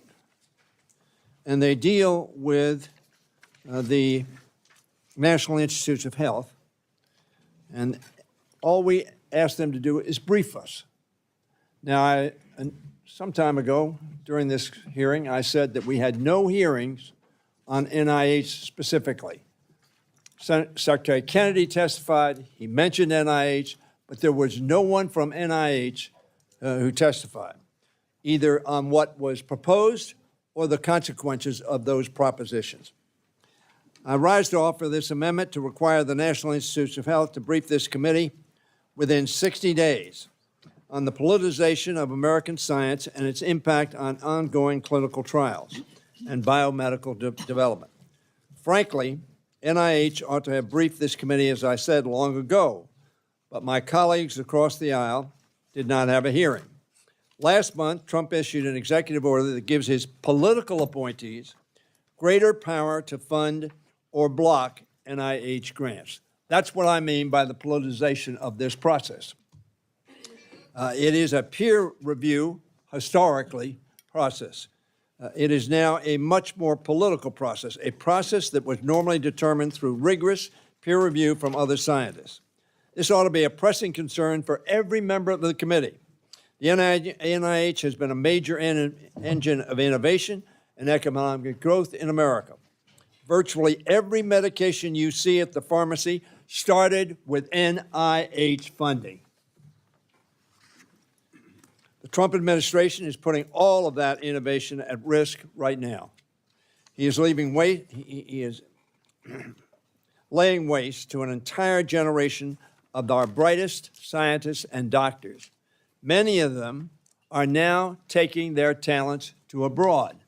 China, in fact, has help wanted signs for all of these folks' opportunity. He is also undermining our Congress's power in the process. The GAO has already found, and this is the second amendment, or the second part of this amendment, that Trump has illegally impounded NIH funding. I know that the director of OMB says it's unconstitutional. He does not get to make that judgment, and the Constitution Supreme Court decision on impounding is that that cannot be done inconsistent with the Impoundment Act. That's the law. And Mr. Vogt refuses to follow the law. Now, is there any wonder in an amendment that I offered on report language some days ago, a month ago, I guess, on another bill, I offered report language. And the subcommittee chairman, who shall remain unnamed, said they're not going to pay any attention to your report language. Why not? Because we don't do anything to hold them accountable. This committee consistently has voted against holding the administration, the OMB, accountable and other agencies. And you're going to do so again now. I wouldn't pay any attention to you either. If my colleagues are going to sit and by and let that happen, why are we here today? What is the point of any of this? If appropriation law is irrelevant, as Donald Trump and Russell Vogt seem to think it is, then the Appropriation Committee is irrelevant. These numbers aren't going to mean much. We're going to figure out what we're going to do in the Senate, and then we're going to have some sort of legislation at some point in time that will hopefully fund government. Not correctly, but fund it. If you believe that we are irrelevant, your Congress and your constituents ought to have a say in how this government spends its money. The way to do that is to vote yes, and at least get a report on the ramifications of what is happening. Now, if you don't care, then I get your vote. But if you care about the consequences of your actions, you'll vote yes on this amendment, and I urge you to do so. Thank you, gentlemen. The gentleman from Alabama, the chair of the subcommittee, is recognized to respond to the amendment. Thank you, Chairman. I appreciate the gentleman's amendment, but I must oppose it. The amendment undermines the current administration's efforts to rebuild trust in our public health institutions through robust oversight of federal grant awards and programs, including biomedical research opportunities. I oppose the amendment, but as the gentleman knows, I share the gentleman's interest in supporting biomedical research into cures and treatments for diseases, and I look forward to working with him as we achieve this goal. Will my friend yield for a question? It's a simple question. It's not a gotcha question. All right. The gentleman has yielded back his time. Gentlelady from Connecticut, Ms. Floor, is recognized to address the amendment. Thank you, Mr. Chair. I rise in support of this amendment. America's health agencies should not be left in the hands of people with a political agenda. Unfortunately, that is exactly what President Trump has done by placing unqualified leaders in charge of the NIH. The decision to cancel billions of dollars in research funding, including for revolutionary new treatments like mRNA therapy, are a textbook example of putting political goals above the health of the American people. They're also driving some of the best and brightest researchers in the world overseas because they can no longer trust our government's promises. Losing that talent to China and other nations will be devastating to our ability to achieve the medical breakthroughs of the future. This amendment also acknowledges the truth, as outlined by independent watchdogs at the Government Accountability Office, that NIH illegally impounded funds. Congress alone has the power of the purse. Remember, Article 1, Section 9, Clause 7. This administration's constant attempts to erode that authority, centralized power under Russ Vogt, is resulting in chaos and uncertainty for the American people as the funding they voted for through their representatives is withheld. I might remind people, in fact, that the Supreme Court opined on this issue, and it was Justice Scalia, not a liberal torchbearer. He it talked about the president's empowerment power, and he summarized it. President Nixon, the Mahatma Gandhi of all impounders, asserted at a press conference in 1973 that his constitutional right to impound appropriated funds was absolutely clear. Our decision 2 years later in Train versus City of New York proved him wrong. You also have, with the Assistant Attorney General, William Rehnquist, with respect to the suggestion that the president has a constitutional power to decline to spend appropriated funds, we must conclude that existence of such broad power is supported by neither reason nor precedent. The Office of Legal Counsel said the office has long held that the existence of such a broad power is supported, a broad power of being able to impound is supported by neither reason nor precedent. There is no textual source in the Constitution for any inherent authority to impound. GAO, the Constitution grants the president no unilateral authority to withhold funds from obligation. It was the framers of the Constitution who determined this, and if we really want to serve on an Appropriations Committee and be appropriators, let us reclaim our authority as appropriators. We must recognize, call out when the Trump administration is breaking the law. That is what this amendment does. I urge my colleagues to support this amendment, and I yield back. Thank you, gentlelady. Gentlelady from Ohio, Ms. Capter, is recognized to speak to the amendment. Thank you, Mr. Chairman. I rise in support of the Hoyer Amendment that calls for a briefing to our committee within 60 days on the radical and extreme polarization of the scientific process, including the cancellation of National Institute health grants and the loss of scientists. This amendment also acknowledges that GAO found that the National Institute of Health violated the Impoundment Control Act during fiscal year 25. This amendment is needed because the current leadership at the National Institute of Health illegally froze $1.5 billion in funding for life-changing medical research, funding Congress had passed. So, the Trump regime has provided $4 trillion more in tax breaks for billionaires while gutting groundbreaking medical research, taking money from medical research that saves lives. What's pro-life about that? For almost 140 years, the National Institute of Health have led generation after generation into groundbreaking medical discoveries. Last year alone, the NIH published research findings that sound like the impossible, but they were achieved. For example, NIH developed a simple skin test, which could lead to earlier and more accurate diagnoses of Parkinson's disease. They also discovered a protein that clears cataracts, first in small mammals, paving the way for a drug treatment strategy for people. Imagine that. Over 20 million Americans have a cataract in one or both eyes. The NIH has just found a pathway and potential cure. This study could have global impacts, and our nation, the United States of America, would be at the forefront. This is how NIH research and discovery pushes forward medicine and healing. It is how we advance the health of every American and how we put America first. NIH is involved in kidney transplant research and cancer treatments. NIH gives hope to all of us who have loved ones who have fallen ill. The NIH invests almost all of its budget each year into medical research. It aims to improve quality of life for all Americans and reduce illness and disability.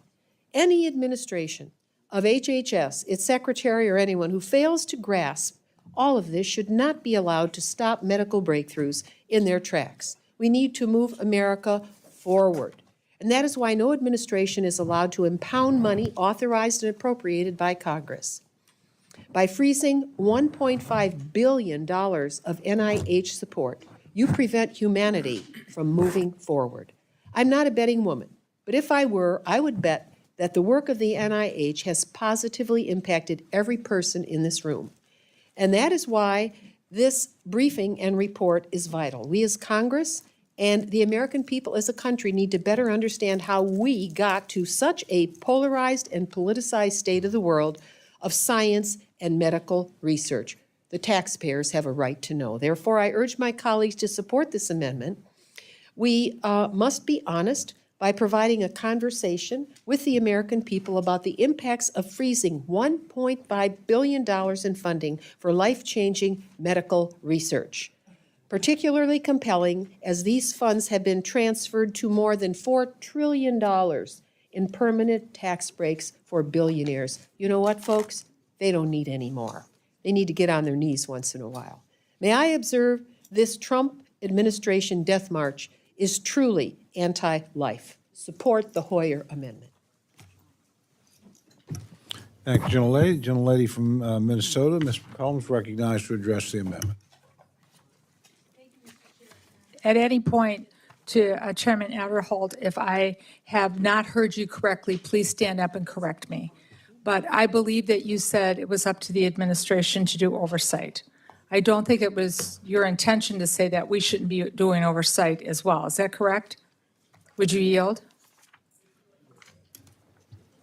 I don't think I said that it was their sole responsibility to do oversight.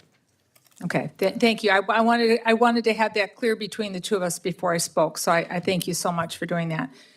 Oversight comes in many different ways. We need the authorizers to do oversight.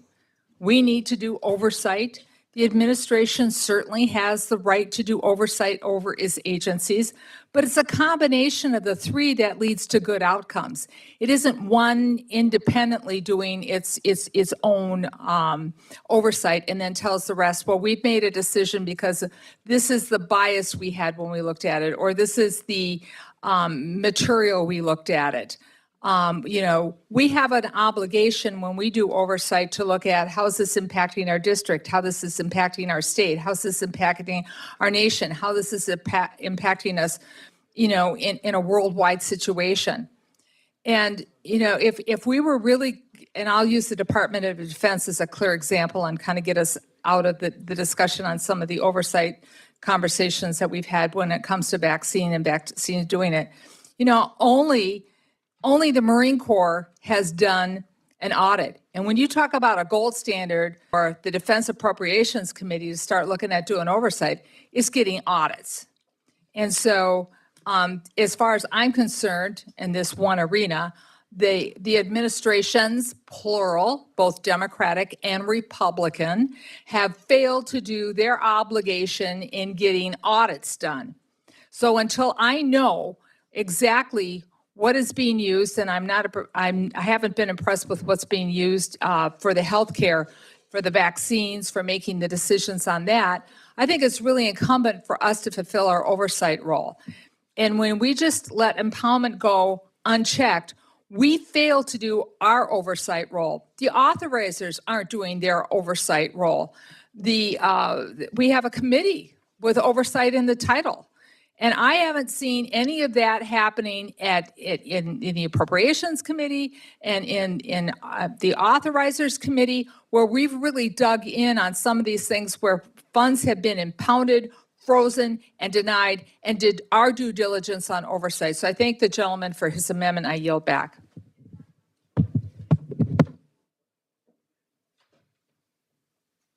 Are there, where?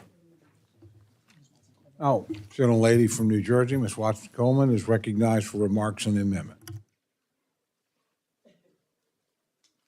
Thank you, Mr. Chairman, for recognizing me. I wanted some clarification from the subcommittee chairman, because I believe the subcommittee chairman said something to the effect that Mr. Hoyer's amendment is counterintuitive to the president's what? And I didn't hear the what.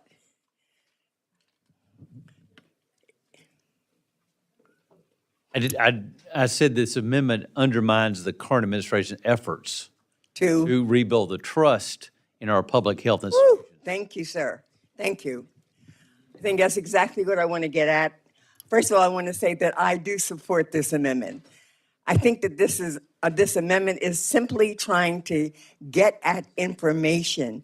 And I don't know how information can be harmful to building the trust of the people in this country, If anything, I think that the people in this country do not trust this administration in particular because of the way it operates with its one day on, one day off, one day this story, the next day a counter story.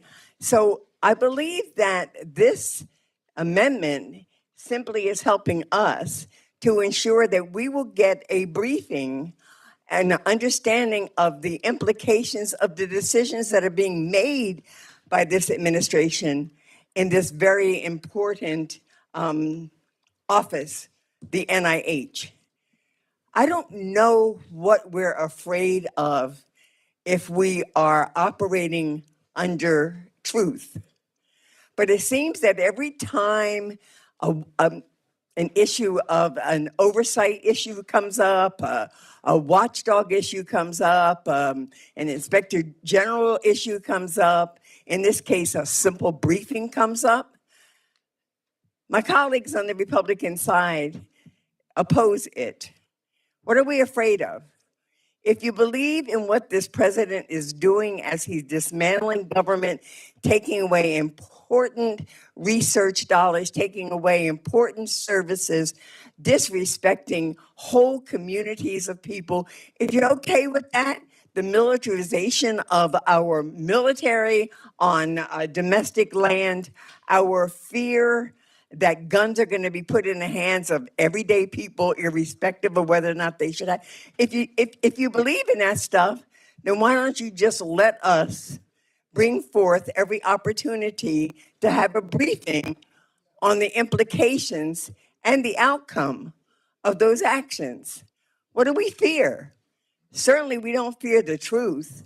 And so I stand in support of this amendment, and I thank you, Mr. Hoyer, for raising it, because I do believe that we have a responsibility as Congress to get the information. But I believe that the people of the United States of America have the right to understand how their government is operating, how their government is spending and wasting their taxpayers, and make a decision as to whether or not they want to continue to move in what is such an autocratic dictatorship that makes this country absolutely unrecognizable. Thank you. I yield back. There are other members wishing to address the amendment. Seeing none, the the gentleman is recognized for 1 minute to close. I don't know that I could say it better than Ms. Coleman has just said it. If you see no evil, if you hear no evil, it does not mean that evil does not exist. The subcommittee chairman, I wanted to ask him a question. How does this undermine the administration in any way by A, following the Impoundment Act? Now, if we don't believe in it, maybe I'll give you an opportunity to vote on the Impoundment Act and whether it ought to be scrapped. But getting information, which is what the first part of this amendment asked for, from NIH of the ramifications, the consequences, the what's happening as a result of our actions is somehow undermining the administration. That shows little confidence that the administration is doing the right thing. Vote for this amendment if you have any self-respect for this institution, for this committee, or for our responsibility under the Constitution to conduct oversight. I urge a yes vote on this amendment, and I yield back the balance of my time. 23 seconds. Well, actually, the gentleman's 23 seconds over. Okay. The chair was once again being generous You're very kind. with the time. I appreciate my friend. The questions now on the amendment offered by the gentleman from Maryland.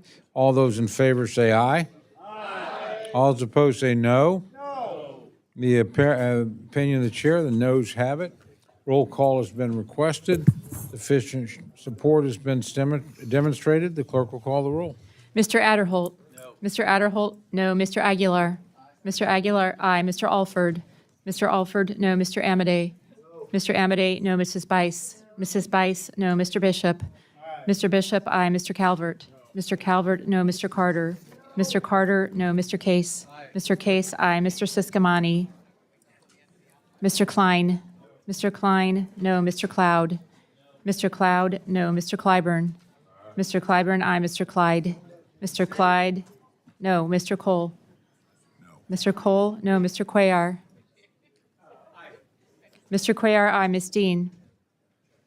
Ms. Dean, aye. Mr. Loro? Mr. Loro, aye. Mr. Diaz-Balart? Mr. Diaz-Balart, no. Mr. Edwards? Mr. Edwards, no. Mr. Elzey? Mr. Elzey, no. Ms. Escobar? Ms. Escobar, aye. Mr. Espaillat? Mr. Espaillat, aye. Mr. Fleischman? Mr. Fleischman, no. Ms. Frankel? Ms. Frankel, aye. Mr. Franklin? Mr. Franklin, no. Mr. Gonzalez? Mr. Guest?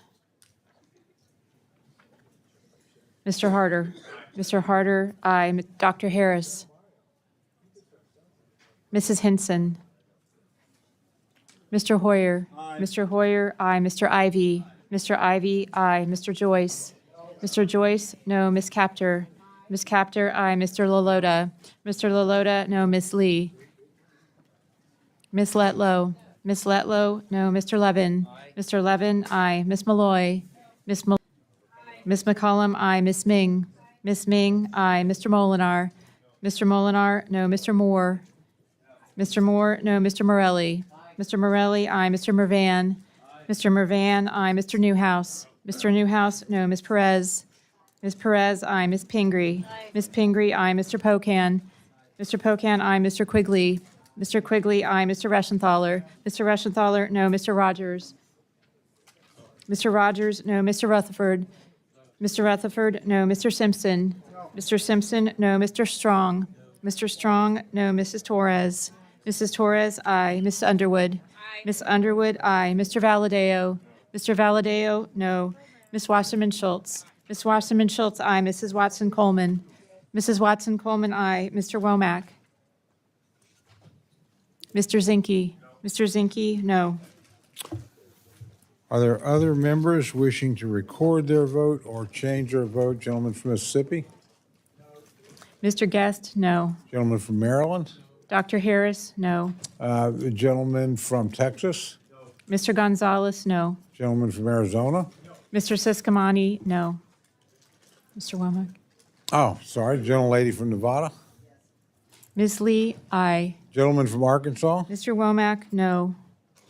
Are there others wishing to change their vote or record their vote? Seeing none, the clerk will tally.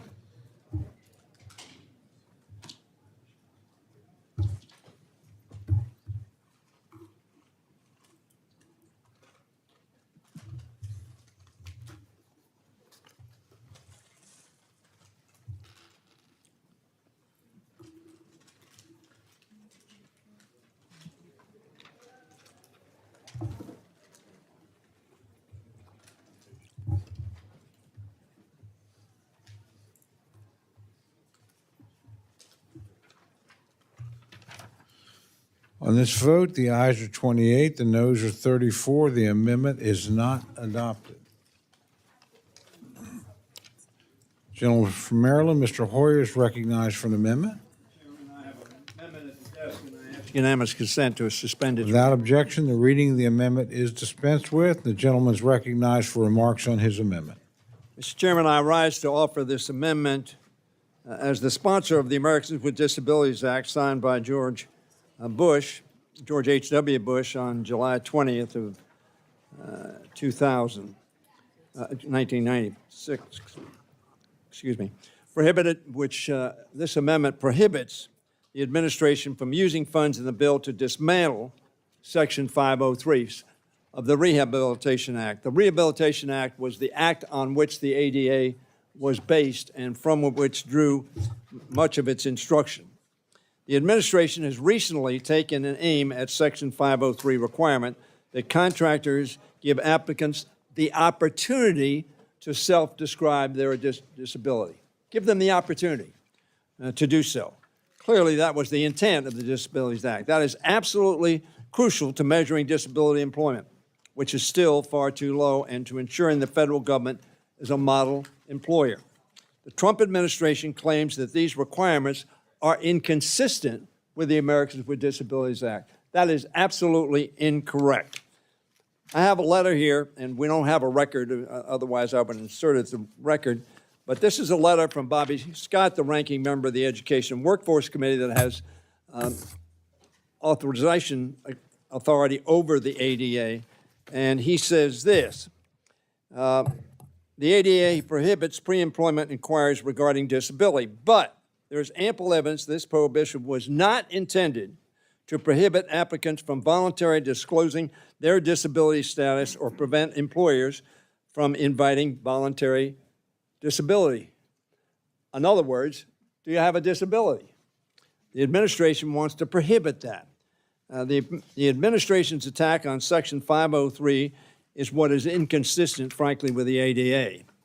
Mr. Chairman, I urge my colleagues from both sides of the aisle to join me in supporting this amendment and standing against disability discrimination in our government and anywhere in our country. This amendment only says that a person can voluntarily describe the disability they have in an employment interview. How can we prevent people from saying that? That I have I have a hearing disability, therefore I need an amplifier on my phone. That's called a reasonable accommodation. A bill overwhelmingly adopted, signed in 1990 by George H.W. Bush, and he heralded as one of the great civil rights bills of our time. Let us not undermine its objective of making sure that people with disabilities are fully included in our government, in our private sector enterprises, in our public sector enterprises. I ask sincerely for a yes vote on this amendment. Thank the gentleman. The gentleman from Alabama, Mr. Adderholt, Chairman of the Subcommittee, is recognized to respond to the amendment. Oh, I appreciate the gentleman's amendment, but longstanding federal civil rights laws protect individual Americans from discrimination based on their race, their color, their religion, sex, or national origin. These civil rights protections serve as a bedrock supporting equality of opportunity for all Americans. Unfortunately, the previous administration implemented regulations to impose hiring quotas and would have required that employers solicit information from job applicants related to their race, color, religion, sex, or disability status. The administration's revisions are necessary to preserve equal opportunities for every American, so I oppose the gentleman's amendment, and I yield back. Gentlelady from Connecticut, Ms. Delores, recognized to address the amendment. Thank you, Mr. Chairman. I rise in support of the amendment. Section 503 of the Rehabilitation Act requires federal contractors and subcontractors to take affirmative action to employ and advance qualified individuals with disabilities in their workforce. The law and its accompanying regulations prohibit discrimination against people with disabilities and mandate processes to ensure equal employment opportunities, and to help meet a federal utilization goal of 7% for employing people with disabilities. In July, Disability Pride Month, the Trump administration celebrated the occasion by gutting current regulations for Section 503. Their proposal included eliminating the ability for contractors to invite applicants and employees to voluntarily self-identify as having a disability. Without self-identification data, contractors will be unable to measure progress towards hiring individuals with disabilities. It also eliminated the 7% utilization goal, a benchmark that incentivizes improvements in disability recruitment practices. Removing this goal sends the message that hiring people with disabilities is optional and not a priority.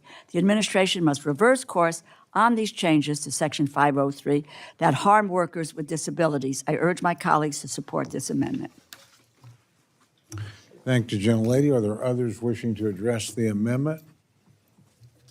Seeing none, the gentleman is recognized for 1 minute to close. Mr. Chairman, The subcommittee chairman talked about the disability rights that have been passed. I think we're eroding those, very frankly, under this administration and under legislation proposed by the Republicans in the last Congress. However, having said that, this does nothing to undermine any of those. In fact, it is offered so that it prevents this administration from undermining the ability of those with disabilities to self-identify themselves to an employer, so that the employer knows, and that if in fact they're hired or if they're not hired, we will understand whether or not those with disabilities are being included in employment. I will tell you, we have had great progress in most areas under the Disability Act. Employment is not one of them. And the administration's actions undermine those efforts. So I would urge the committee to support this amendment. Thank the gentleman. The question now is on the amendment offered by the gentleman from Maryland. All those in favor say aye. Aye. All those opposed say no. No. Opinion Chair, the noes have it. Roll call has been requested. There's sufficient show of support. The clerk will call the roll. Mr. Adderholt. No. Mr. Adderholt, no. Mr. Aguilar. Aye. Mr. Aguilar, aye. Mr. Alford. Mr. Alford, no. Mr. Amadei. Mr. Amadei, no. Mrs. Bice. Mrs. Bice, no. Mr. Bishop. Yes. Mr. Bishop, aye. Mr. Calvert. Mr. Calvert, no. Mr. Carter. Mr. Carter, no. Mr. Case. Mr. Case, aye. Mr. Siscomani. Mr. Klein. Mr. Klein, no. Mr. Cloud. Mr. Cloud, no. Mr. Clyburn. Mr. Clyburn, aye. Mr. Clyde. Mr. Clyde, no. Mr. Cole. Mr. Cole, no. Mr. Cuellar. Ms. Dean. Ms. Dean, aye. Ms. DeLauro. Aye. Ms. DeLauro, aye. Mr. Diaz-Balart. Mr. Diaz-Balart, no. Mr. Edwards. Mr. Edwards, no. Mr. Elzey. Mr. Elzey, no. Ms. Escobar. Ms. Escobar, aye. Mr. Espaillat.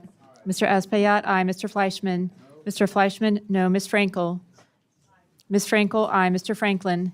Mr. Franklin, no. Mr. Gonzalez. Mr. Gonzalez, no. Mr. Guest. Mr. Guest, no. Mr. Harder. Mr. Harder, aye. Dr. Harris. Dr. Harris, no. Mrs. Hinson. Mr. Hoyer. Aye. Mr. Hoyer, aye. Mr. Ivy. Mr. Ivy, aye. Mr. Joyce. Mr. Joyce, no. Ms. Capter. Ms. Capter, aye. Mr. LaLota. Mr. LaLota, no. Ms. Lee. Ms. Lee, aye. Ms. Letlow. Ms. Letlow, no. Mr. Levin. Mr. Levin, aye. Ms. Malloy. Ms. Malloy, no. Ms. McCollum. Ms. McCollum, aye. Ms. Ming. Ms. Ming, aye. Mr. Molinar. Mr. Molinar, no. Mr. Moore. Mr. Moore, no. Mr. Morelli. Mr. Morelli, aye. Mr. Mervan. Mr. Newhouse.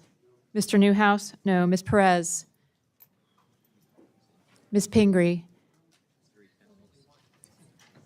Ms. Pingree. Ms. Pingree, aye. Mr. Pocan. Mr. Pocan, aye. Mr. Quigley. Mr. Quigley, aye. Mr. Reschenthaler. Mr. Reschenthaler, no. Mr. Rogers. Mr. Rogers, no. Mr. Rutherford. Mr. Rutherford, no. Mr. Simpson. Mr. Simpson, no. Mr. Strong. Mr. Strong, no. Mrs. Torres. Mrs. Torres, aye. Ms. Underwood. Mr. Valadeo. Mr. Valadeo, no. Ms. Wasserman Schultz. Ms. Wasserman Schultz, aye. Mrs. Watson Coleman. Mrs. Watson Coleman, aye. Mr. Womack. Mr. Zinke. Mr. Zinke, no. Are there members wishing to record their vote or change their vote? Gentleman from Arkansas? Mr. Womack, no. Gentleman from Indiana? Mr. Mervan, aye. Gentleman from Arizona? Mr. Siscomani, no. Are there others wishing to change or record their vote? Seeing none, the clerk will tally.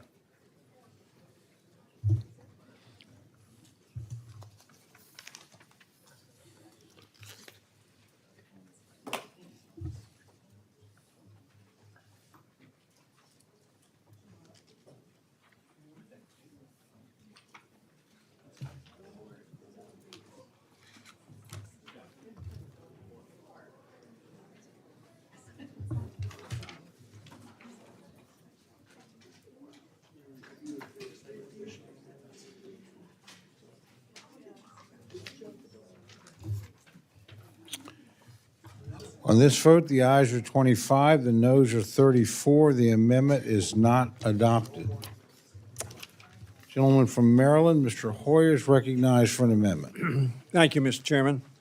I ask for unanimous consent to suspend with the reading of the amendment. Without objection, the reading of the amendment is dispensed with, and the gentleman is recognized for remarks on his amendment. Again, this is report language, which apparently and asks for more information, asks for integrity in the information that is given by the Bureau of Labor Statistics, and it asks that those reports continue to be monthly. The administration wants to have it bi-monthly. The problem with doing it bi-monthly is therefore businesses who rely very heavily and investors rely very heavily on these statistics on a monthly basis would be less informed for a longer period of time. I rise to offer this amendment that expresses my concern that the administration will tamper, frankly, with jobs data at the Bureau of Labor Statistics. This month's report is out, 22,000 new jobs. The latest figures I have are that there were about 450,000 less jobs created than the last 8 months of the Biden administration and then the first 8 months of this administration, a very substantial figure indeed. Job market has been floundering under this administration. BLS recently found through an objective and thoroughly reviewed process that the American economy actually gained about 258,000 less jobs over the summer than previously thought. That led Donald Trump to fire the agency's commissioner, Erica McEntry, on the completely baseless allegation that she somehow manipulated those statistics. Clearly, firing the commissioner didn't change the job market's poor showing in August, with only 22,000 jobs added. Additionally, that was inconsistent, I think, with a mandate, by the way, that the president got to us to create jobs and bring prices down. Additionally, there was another revision which found that U.S. employment fell by 13,000 jobs in June, the first net loss since the peak of the pandemic. I haven't heard a lot of talk about jobs lately. Trump may lie, but the data does not. The American economy is in a perilous position. The only person Trump has to blame himself. Mr. Chairman, this data is gathered and analyzed by a vast team of some of the best statisticians on the planet. They rigorously and transparently gather, analyze, and fact-check their data, no matter who is in the Oval Office. Sometimes I don't like the figures, but I don't shoot the messenger. Sadly, we've seen that the retribution of other agencies, including the Federal Trade Commission, where Trump fired Chair Rebecca Slaughter, saying that her service was inconsistent with the administration's priorities. Now, ladies and gentlemen, I've got a couple of minutes. I'd like you to listen to this because I think it ought to be of great concern to us on both sides of the aisle. What the administration has done and what the Supreme Court has allowed them to do up to this point. We have many commissions that have 5 members, 3 of the majority party and 2 of the minority party. Clearly, the reason we have adopted those as such are to make sure that minority views are heard. Not necessarily followed, but at least heard. Now, if the president can fire, as Mr. Vogt says he can, anybody on these commissions that were designed by Congress to be bipartisan, with 2 minority members and 3 majority members, if the 5 members can all be fired if they don't have views consistent with the president's, that seems to me to be diametrically opposed to the premise on which we adopted 3 and 2 so that we would have balance and, as someone had mentioned previously, an adversary system, a system where both sides would be heard. If the president can fire all of them because their views are inconsistent, then we are in a bad place, in my opinion. We ought to care whether our nonpartisan federal workers service is consistent, that is the BLS, with the law, the truth, and the needs of the American people and American business, not the whims of the president. That's the entire point of our independent, merit-based civil service system. I know you're not going to vote yes on the other side. We're going to lose 34-27 or 34-28. That's the way it is. Just roll it out. But my friends, at some point in time, we got to start thinking. Vote yes. Gentleman from Alabama, the chairman of the subcommittee, Mr. Adholz, recognized to respond to the amendment. Yeah, the reality is that changing the survey response rates and their effect on the validity of the data may adversely affect public confidence in BLS to an extent that the administration must consider changes to the rate of publication. And for that reason, I oppose the amendment. And just to note, this bill does include increased funding for BLS specifically in response to these challenges. I yield back. Thank the gentleman. Are there other members wish? Oh, gentlelady from Connecticut is recognized to address the amendment. Mr. Chair, I rise in support of the amendment. Americans are living paycheck to paycheck, but the President and House Republicans are not laser focused on the cost of living crisis. They are making it worse. So when nonpartisan statisticians at the Bureau of Labor Statistics released monthly job report figures confirming what Americans already know, that it is getting harder to find and hold on to a good-paying job, President Trump was unhappy with the news, so he fired the BLS's commissioner. Forget about fighting for American workers and families. President Trump would rather go to war with our federal labor market data. To that end, he nominated an unqualified partisan ideologue to lead BLS, who baselessly claims that the monthly jobs report is, quote, unreliable, end quote, and that BLS should suspend it. Presumably, he'd like the public to be able to avoid receiving data that is unflattering to the Trump administration while he develops a novel way to juice the numbers. Just a note about the gentleman, Mr. E.J. Antoni, who has been appointed to head up the BLS. He made remarks about intelligence in a discussion with summer interns at Heritage in 2024. He said that women's IQs generally clustered around average scores, while men's IQs varied more between, quote, geniuses and low intelligence individuals, okay? Whoa, this is a guy in charge of BLS. Further, he also, I just would repeat, separate from his remarks about IQ, some economists have expressed concern with Antoni's qualifications. BLS leaders have traditionally been statistical experts with CVs full of peer-reviewed academic studies. Antoni has produced only one such work, his doctoral dissertation. His work at Heritage and his frequent media appearances have been largely political rather than analytical. Whoa, okay? He's in charge. We cannot allow this lawless administration to destroy the independence of BLS surveys and data. Congress, policymakers, and businesses rely on fair, unspoiled BLS job reports. Those must continue on a monthly basis as they have always been. I urge my colleagues to support this amendment. Thank the gentlelady. Are there other, gentlelady from Ohio is recognized to address the amendment. Thank you. Mr. Chairman, I rise in strong support of Mr. Hoyer's amendment. It aims to protect the integrity of our nation's jobs data. His amendment would assure that the Bureau of Labor Statistics continues to issue monthly job reports and notify Congress before making any change in methodology or frequency. These reports are not just numbers on a page. Families, businesses, workers in our districts, policymakers, mayors rely on the Bureau's data to plan for the future. These reports undergird some of the most important economic decisions in our nation. Real facts allow private enterprise, public sector, individuals, students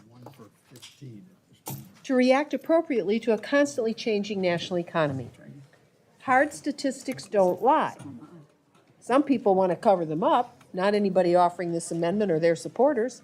from Federal Reserve policy to the way seniors on fixed incomes depend on labor statistics to determine their cost of living adjustments for Social Security. If these numbers are delayed, manipulated, or inaccurate, or obfuscated, the harm falls hardest on working families and retirees. We cannot allow sinister political agendas and know-nothings to manipulate job reports. The American people deserve nonpartisan, objective data, and anything less undermines trust, and false data destabilizes our economy. Look at where we stand today. We're witnessing the worst jobs report since the COVID-19 pandemic. So of course, they want to hide it.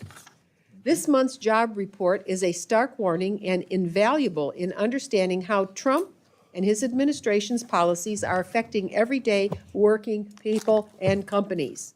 Reckless tariffs and tax policies continue to wreak havoc, certainly in the Great Lakes nation up where we are. Our largest trading partner is Canada, causing chaos, driving up costs, and plant closures, plant strikes, plant layoffs, leading to massive job loss. Since January, we've lost 78,000 manufacturing jobs alone. Youth unemployment stands at a crushing 10%, leaving too many young people without opportunity or hope. Economics isn't destiny, but it is 85% of it, and of course they want to hide it. As President Franklin Roosevelt warned during the Great Depression, no country, however rich, can afford the waste of human resources. Demoralization caused by vast unemployment is our greatest extravagance. So they want to cover it up. This amendment is about honesty and accountability. Protecting monthly job reports ensures Congress and our business community, and importantly, our people, can make decisions based on the truth, not on politics. I urge my colleagues to support this amendment, and I yield back. Thank the gentlelady. Are there other members wishing to address the amendment? Seeing none, the gentleman is recognized for 1 minute to close. This is about whether we want the truth or whether we want falsehoods. Simple as that. Give your answer. Questions now, I thank gentlemen. The questions now on the amendment offered by the gentleman from Maryland. All those in favor say aye. Aye. All those opposed say no. Opinion of the chair, the noes have it, and the amendment is not accepted.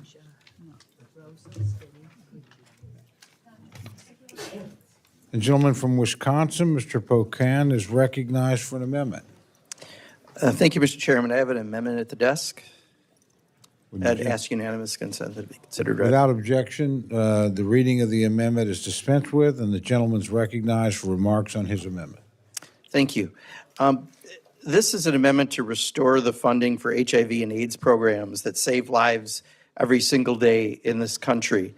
The current version of this budget that's before us has a $2 billion devastating cut to HIV prevention, treatment, and research programs.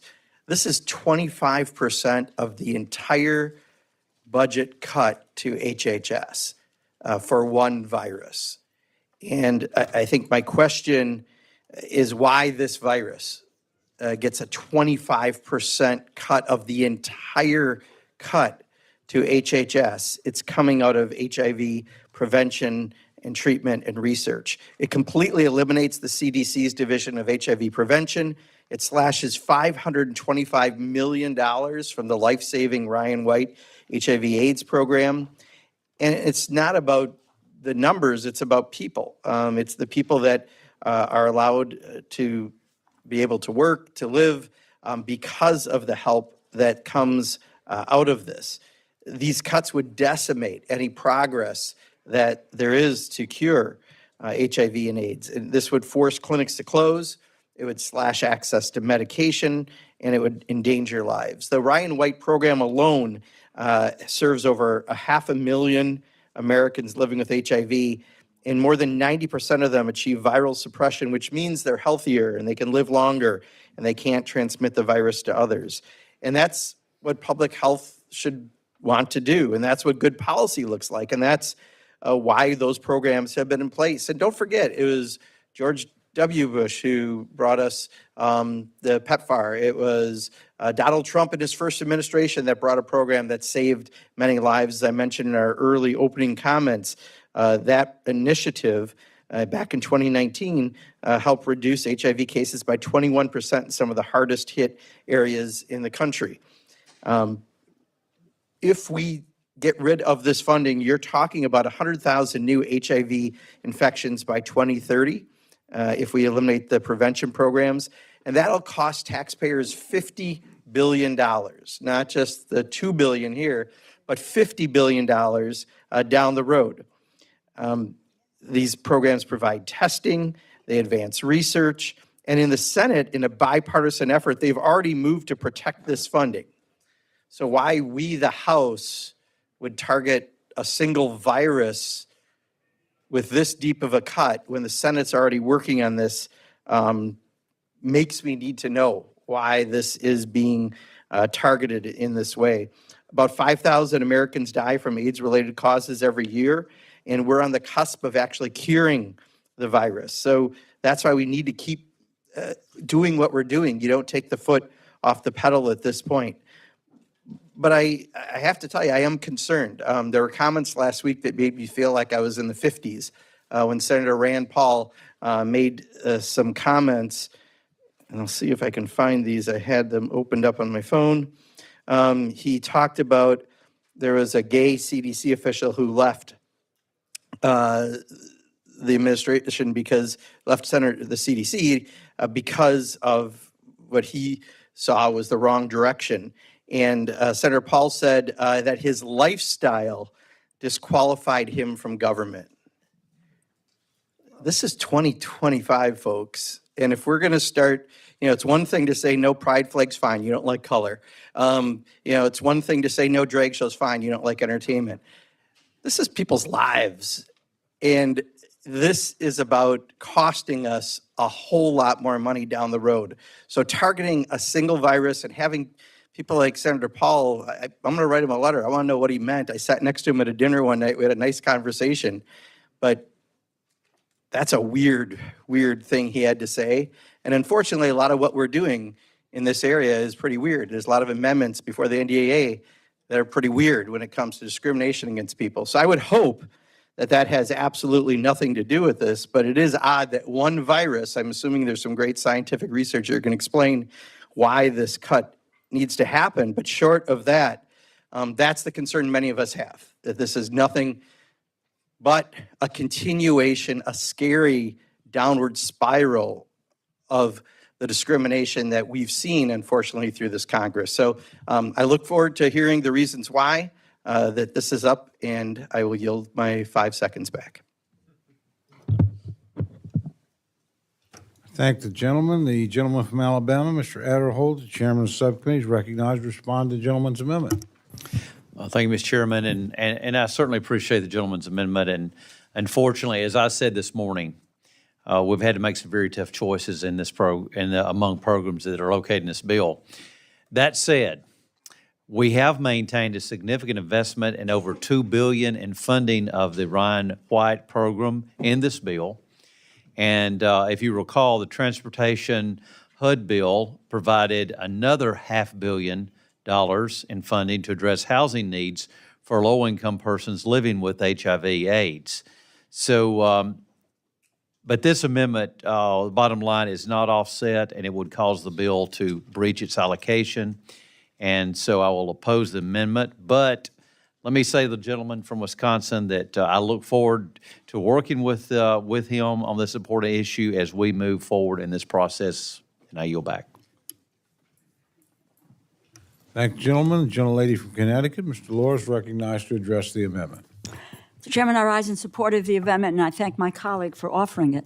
The majority's bill cuts domestic HIV care, treatment, and prevention programs by at least $1.7 billion. These cuts clearly tell us that the goal is not to, quote, make America healthy again, end quote, but rather to leave many Americans on their own and allow HIV infections to rise. 1.2 million in the United States People in the United States are living with HIV, and more than half rely on domestic HIV programs for treatment through HRSA's Ryan White program. In addition to helping people with HIV avoid HIV-related serious illness, treatment medications virally suppress HIV, which reduces transmission. There are at least 32,000 new HIV cases each year, all of which are avoidable with prevention interventions and available medication. Yet, the bill eliminates all HIV prevention programs at the Centers for Disease Control and Prevention. These programs are the foundation of our nation's comprehensive HIV prevention and treatment programs, which are primarily carried out by state and local health departments and community-based organizations that receive nearly 90% of the funding. We are on the cusp of ending the HIV epidemic with a twice-yearly injectable HIV prevention drug called lenacapavir that experts have called a game changer. Yet, this bill would reverse decades of efforts in the United States. Eliminating all HIV prevention means the end of state and local testing and surveillance programs, educational programs, and linkage to life-saving care and treatment. It will translate into an increased number of new infections, which will be costlier to treat in the long run. I urge my colleagues to support the amendment and to restore funding for these essential programs. If I might, I'm hearing an awful lot about something that isn't a bill or something, a program that's not being offset. You know, the majority chose to cut this bill by $24 billion below current level. There's no reason for that cut. This bill is not going to go to the floor. There is no top-line cap at the moment. Democrats care more about offering the amendment to lower costs and improve the quality of life for our constituents than an arbitrary and unnecessarily low subcommittee allocation. Once again, I urge my colleagues to support the amendment to restore funding for these essential programs. Yield back. Thank you, gentlelady. The gentlelady from Pennsylvania, Ms. Dean, is recognized to address the amendment. Thank you, Mr. Chairman. And I thank Representative Pocan for bringing forward this important amendment that I hope we can get bipartisan support for. I rise in support of this amendment because the bill as written incomprehensibly to me cuts $1.7 billion for HIV programs. It eliminates, I'm hoping I'm wrong, but as I looked it up, it eliminates funding for the CDC's global HIV/AIDS program funded in FY25 at $128.9 million, the global portion. I think I'm right about that. It's so upsetting.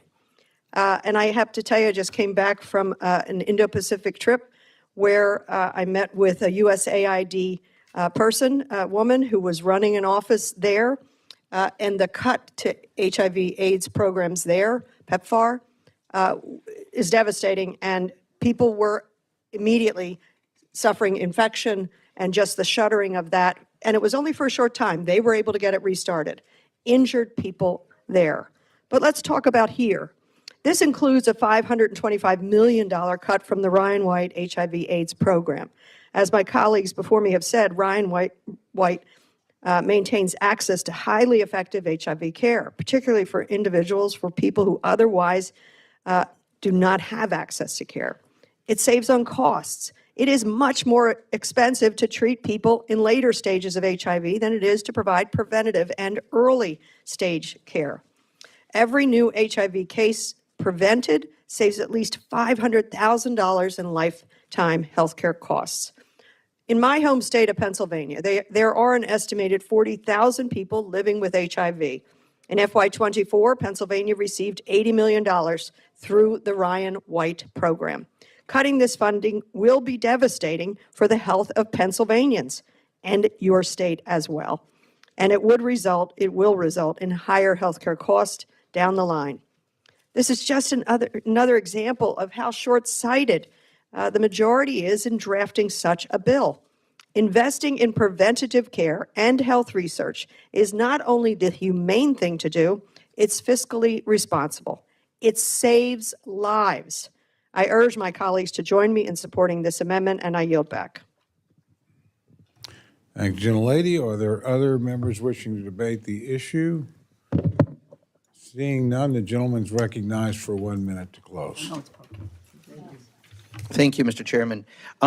Unfortunately, my question wasn't answered. I'm asking why this one virus is taking the hit of 25% of all the cuts to the Department of HHS. Why one virus? And what could be that reason? And you're eliminating, I'm glad we have some funding for housing and for other things to help, but this is eliminating all prevention funding whatsoever. So when you do that, you're talking $50 billion down the road. It's obviously short-sighted. So I just really just want to know why this virus is taking 25% of the cut. That's the simple question, just so I can get clarification. But unless I can get a convincing answer, I would urge people to vote to restore the funding, and I yield back. Thank the gentleman. The question is now on the amendment offered by the gentleman from Wisconsin. All those in favor say aye. Aye. All those opposed say no. Opinion chair, the noes have it. Roll call has been requested. Sufficient support has been demonstrated. The clerk will call the roll. Mr. Adderholt? No. Mr. Adderholt, no. Mr. Aguilar? Mr. Alford? Mr. Alford, no. Mr. Amade? Mr. Amade, no. Mrs. Bice? Mrs. Bice, no. Mr. Bishop? Mr. Bishop, aye. Mr. Calvert? Mr. Calvert, no. Mr. Carter? Mr. Carter, no. Mr. Case? Mr. Siscomani? Mr. Siscomani, no. Mr. Klein? Mr. Klein, no. Mr. Cloud? Mr. Cloud, no. Mr. Clyburn? Mr. Clyburn, aye. Mr. Clyde? Mr. Cole? Mr. Cole, no. Mr. Cuellar? Ms. Dean? Ms. Dean, aye. Mr. Loro? Aye. Mr. Loro, aye. Mr. Diaz-Balart? Mr. Diaz-Balart, no. Mr. Edwards? Mr. Edwards, no. Mr. Elzey? Mr. Elzey, no. Ms. Escobar? Ms. Escobar, aye. Mr. Espaillat? Mr. Espaillat, aye. Mr. Fleischman? Mr. Fleischman, no. Mr. Frankel? Ms. Frankel, aye. Mr. Franklin? Mr. Gonzalez? Mr. Gonzalez, no. Mr. Guest?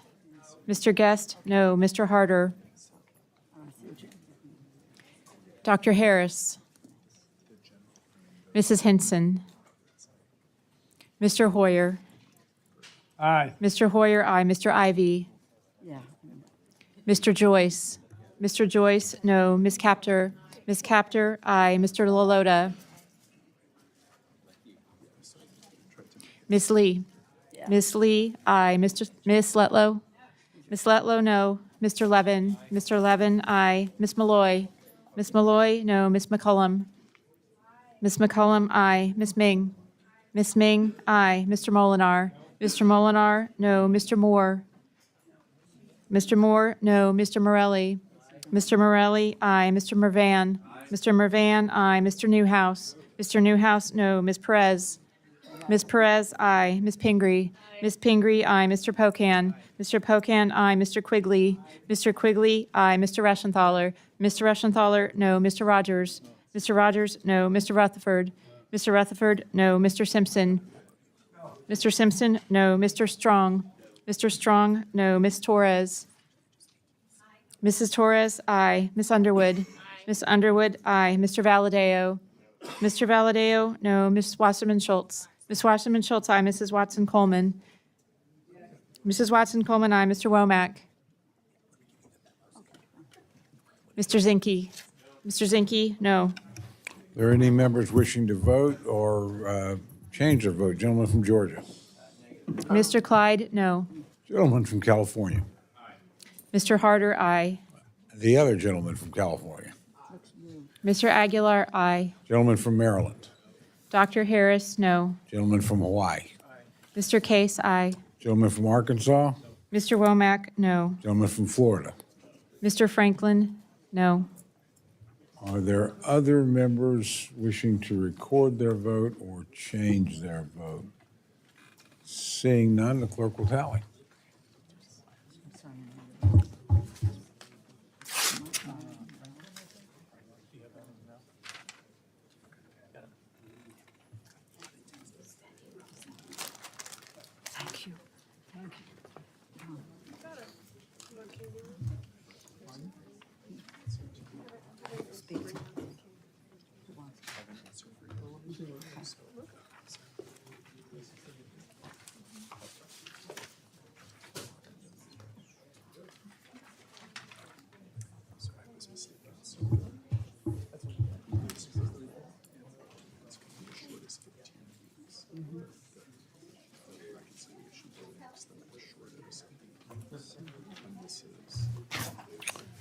This vote, the ayes are 26, the noes are 33. The amendment is not adopted.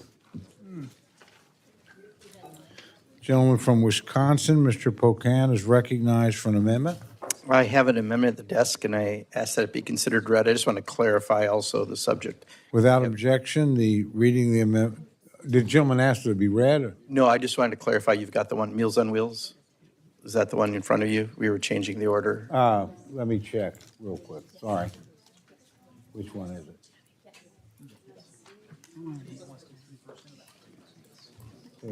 You want to go to Pocan number 3? Yeah, that was the second one we wanted. Okay. Thank you. The gentleman want to dispense with the reading? Yeah, please, ask you. Okay, without objection, the reading of the amendment is dispensed with. The gentleman's recognized for remarks on his amendment. Great. Thank you, Mr. Chairman. So this would restore the request of funding of $1.6 billion for the Meals on Wheels program. I am guessing that almost all of us have probably delivered Meals on Wheels in our district at some point. I know I have earlier this year. And this is a program that is more than just food assistance. This is someone checking in on people who live alone. 1 out of 4 seniors live alone. This is 13 million older Americans face food insecurity or live in fear of it. This is 95% of seniors who live with a chronic condition. And this is that check-in, gives them some food. And 1 out of 3 Meals on Wheels providers has a wait list right now. That means there's tens of thousands of seniors waiting to get assistance. In fact, one provider in Ohio right now has a 760-day wait list. That's over 2 years in order to get on the program to get food assistance. And federal funding just covers about 37% of what we spend on Meals on Wheels. Look, with what we just did in the reconciliation bill, has a severe cut to food assistance. And yes, there you're going to see kids and family members affected greatly, but also seniors. If they don't fill out the paperwork and do everything that they have to, we know from what happened in Arkansas in particular that people are going to lose access to food. And Meals on Wheels can help fill that gap. So that's why it's so important to make sure that our seniors of all people aren't the ones that are going hungry during this. My mom, in not her final years in a nursing home, but leading up to her final years, was one of those people that had someone come by and deliver Meals on Wheels. It was something, I grew up in a lower middle class family. She didn't have a lot of money. This is something that helped her. She wasn't especially mobile. And it was that check-in, it was the meal so that she got the nutrition, because trust me, she loved, you may not have heard of Kringle if you're not from Wisconsin. There's a dessert from Racine, Wisconsin that's very, very popular. She loves that, but you cannot live on Kringle alone, although people in Racine, Wisconsin will probably disagree with me on that. But she had the nutrition through those programs. And when I've delivered it, I've seen the people that are getting the Meals on Wheels programs. And in some cases, there are counties in my state, including in my district, where in order to save money to be able to offer this program, are having the same people who do the food for the county jail do the food for the Meals on Wheels program. Now, I think you can imagine the food at the county jail may not be the most delicious food, and yet that's exactly the food they're getting because they don't have the funding now. So for us not to meet the request, especially given what just happened in the reconciliation bill, where more seniors are going to go hungry, is really important. A lot of people on the SNAP program are seniors. We did a mailing a couple years ago to over 100,000 seniors in the district to let them know about this program. And what we found from some studies is that people weren't ashamed to get food assistance. They didn't know how to get it. So we actually had them call us up and we would actually fill it out for them and make sure that they could get that food assistance. But to cut the funds for the most needy seniors in this country, especially after we just did a bill that's going to make even more seniors go hungry, and now we're not adding a penny to the program, is really draconian. So I understand there's less money because we're the last bill up. I understand. We got the crumbs and all the good stuff went to defense and everyone else. I get that. But this should be a priority for every single member of Congress. And Just remember when you've done that door, when you've done those Meals on Wheels deliveries, and you saw the folks that are getting it. These aren't folks living in a very wealthy environment. This is people who need that extra check. They need the human contact. It's an important program. And it's pretty hard to say that that somehow isn't worthy compared to one more F-35 or one more mile of road built somewhere or anything else. So I would hope that this is something we could get together and say, yeah, should be a priority. It's a priority for my district. It's a priority for your district. It's a priority of this Congress. We respect our seniors, and we're going to do it and show that through Meals on Wheels, and I would urge supporting this amendment. Thank the gentleman. The gentleman from Alabama, Mr. Adderholt, recognized to address the amendment. Well, I appreciate the gentleman's amendment, and I don't want to sound like a broken record, but there's been some tough choices that we had to make in this bill, as you alluded to. There are programs that I would like to spend more money on, and but obviously the bottom line that we do have to be fiscally responsible. This amendment is not offset, and of course it would cause the bill to breach its allocation, and so I would oppose the amendment. But again, let me say to the gentleman from Wisconsin that I look forward to working with him on this topic and as we move forward in this process. Thank the gentleman. The gentlelady from Connecticut is recognized to address the amendment. We can't keep buying the offset argument. We really can't. That's really it's a red herring here. I rise in support of this amendment. And if you haven't gone out with Meals on Wheels, my God, you have no idea of the sense that you get of why you were elected to the position that we have and that we're blessed with this position. Sometimes it's the only visit that an individual has the entire day, the only moment of socialization that they experience, and they're eager to talk and they're eager to see you, and so that it really is it's remarkable. That experience is remarkable. I rise in support of this amendment. This Meals on Wheels supports 2 million seniors. Home delivers over 250 meals a year. Despite this, nearly 13 million older Americans struggle with hunger each year. They struggle with hunger in the United States of America. We have an abundance of food. No one should be struggling with hunger here. With rising food costs and inflation, 1 in 3 Meals on Wheels providers have to keep seniors on wait lists for services. With an average wait time of nearly 4 months, some programs have wait lists that extend 2 years. This is only going to get worse as the cost of living crisis continues to get worse under the Trump administration. Prices for fresh food and proteins will continue to climb as tariffs raise grocery prices. Without additional resources, more providers will be forced to cut services, extend wait lists, or turn people away entirely. When seniors cannot eat, their health and well-being are at a higher risk. Studies have shown that lack of access to regular nutritious meals contributes to higher rates of depression, gum disease, asthma, diabetes, congestive heart failure, and heart attacks. Meals on Wheels has been found to improve health outcomes for seniors, reduce falls, and increase home safety.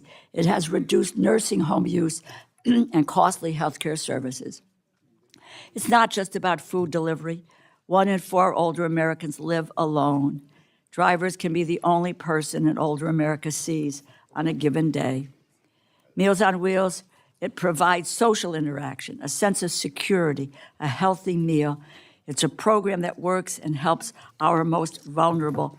And when I talk to the drivers who I went with, some have said sometimes where there wasn't an answer, they couldn't get in, they looked in the window and they found that the senior may have fallen or something. When they finally got in, there was a medical necessity that they had to deal with. And if that Meals on Wheels program, that driver wasn't there, that would have not ever been detected, and they could be at grave risk and potentially lose their lives. Let me just put this in perspective. $4 trillion. $4 trillion to billionaires and to millionaires, the biggest corporations. Let me tell you, they're not getting Meals on Wheels. They're having 3 squares a day and more. They're dining on lobster. They're dining on steak, and they love it. Why? Why would we allow us not to provide the funding for a Meals on Wheels program that is so critically important in the lives of seniors in this nation. I strongly support Meals on Wheels, ACL's senior nutrition programs. I support this amendment, and I yield back. And think about it. Think about who we are rewarding and who we are throwing under the bus. Thank you. I yield back. Thank you, gentlelady. Gentlelady from Florida, Ms. Wasserman Schultz, recognized to address the amendment. Thank you, Mr. Chairman. I rise in strong support of Mr. Pocan's amendment. This year, we've seen Republicans push through legislation that benefits their billionaire donors and leaves working Americans and our seniors out in the cold. You never seem to get tired of doing that, do you? Instead of investing in programs and offices that support seniors, we've seen this administration push Social Security to lay off or force out thousands of employees. And right as it's made it harder for seniors to get in-person help they desperately need, we see this cruel push to underfund senior nutrition programs like Meals on Wheels. 13 million seniors face food insecurity, and 1 in 2 older adults live alone who can't afford their most basic needs. In my home state of Florida, we have over 680,000 seniors who can't be sure where their next meal is coming from. So instead of rolling back federal funding to support local programs that tackle this senior food insecurity, we should be expanding it. You know, I guess this is another one of those series of hard choices that my friend Mr. Aderholt has been talking about all day long. This is not a close call. When it comes to hard choices, I know where I would come down. I would come down on making sure that seniors don't go hungry. If you look at the age of most of us here, I have one parent still living. He's in his 80s. Now, he's not food insecure, but if he were, and plenty of my constituents are, I would want to make sure that we were putting food insecurity and where their next meal is coming from at the top of my priority list. But apparently, because like I think it was the Treasury Secretary or maybe the Commerce Secretary said, you know, my mother, if you're a billionaire, you don't worry about where your parents' meal is coming from, and you think that no one else does either. This is just vile insensitivity. And I just, of all the things that we could be taking food out of the mouths of seniors and causing older Americans to go hungry is the height of cruelty and callousness. I mean, in South Florida, this is even more vital when it comes to our aging neighbors. Programs that get federal funds like Meals on Wheels can ensure that seniors aren't forced to leave their home around hurricanes when we get hit by them, or after medical procedures, or when they can no longer drive, which happens to so many. If ensuring our parents and grandparents have food on their table is not a priority, then I don't know what is. I thank my friend for offering this amendment, and I yield back. Are there other members wishing to address the amendment? Gentlelady from Ohio is recognized. Mr. Chairman, I rise in support of the Pocan amendment that increases funding from $1.058 billion to $1.6 billion. Last year's House bill authorized $1.041 billion. In 2022, nearly 7 million seniors in America were food insecure. 7 million. In Ohio alone, over 130,000 households are projected to lose an average of $96 a month in SNAP benefits because of the big ugly bill. I can't thank the gentleman enough for offering the amendment. That's more than $1,100 a year ripped away from rural and urban families already struggling to get by, including seniors who rely on nothing more than Social Security to make ends meet.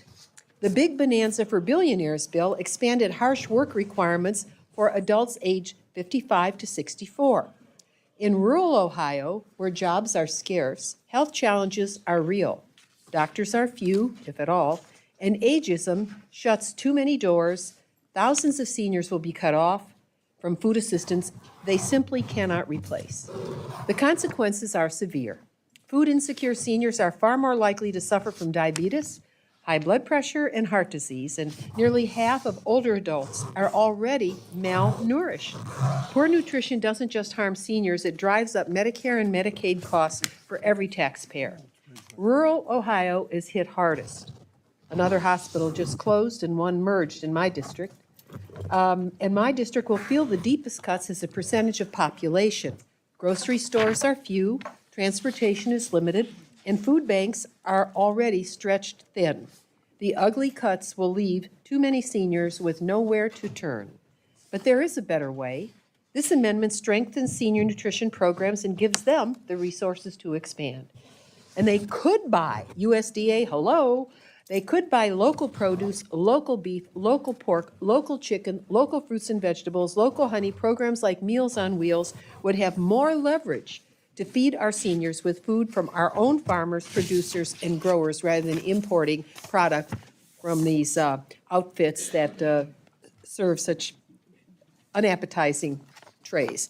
That means more access to healthy meals for seniors and more stability for the local food and farm-to-table economy. Hear that, folks? Farm-to-table economy. We need to focus there, USDA. Hello, are you listening? By investing in senior nutrition, we not only keep seniors fed, we can support the very family farms who built America's rural economy.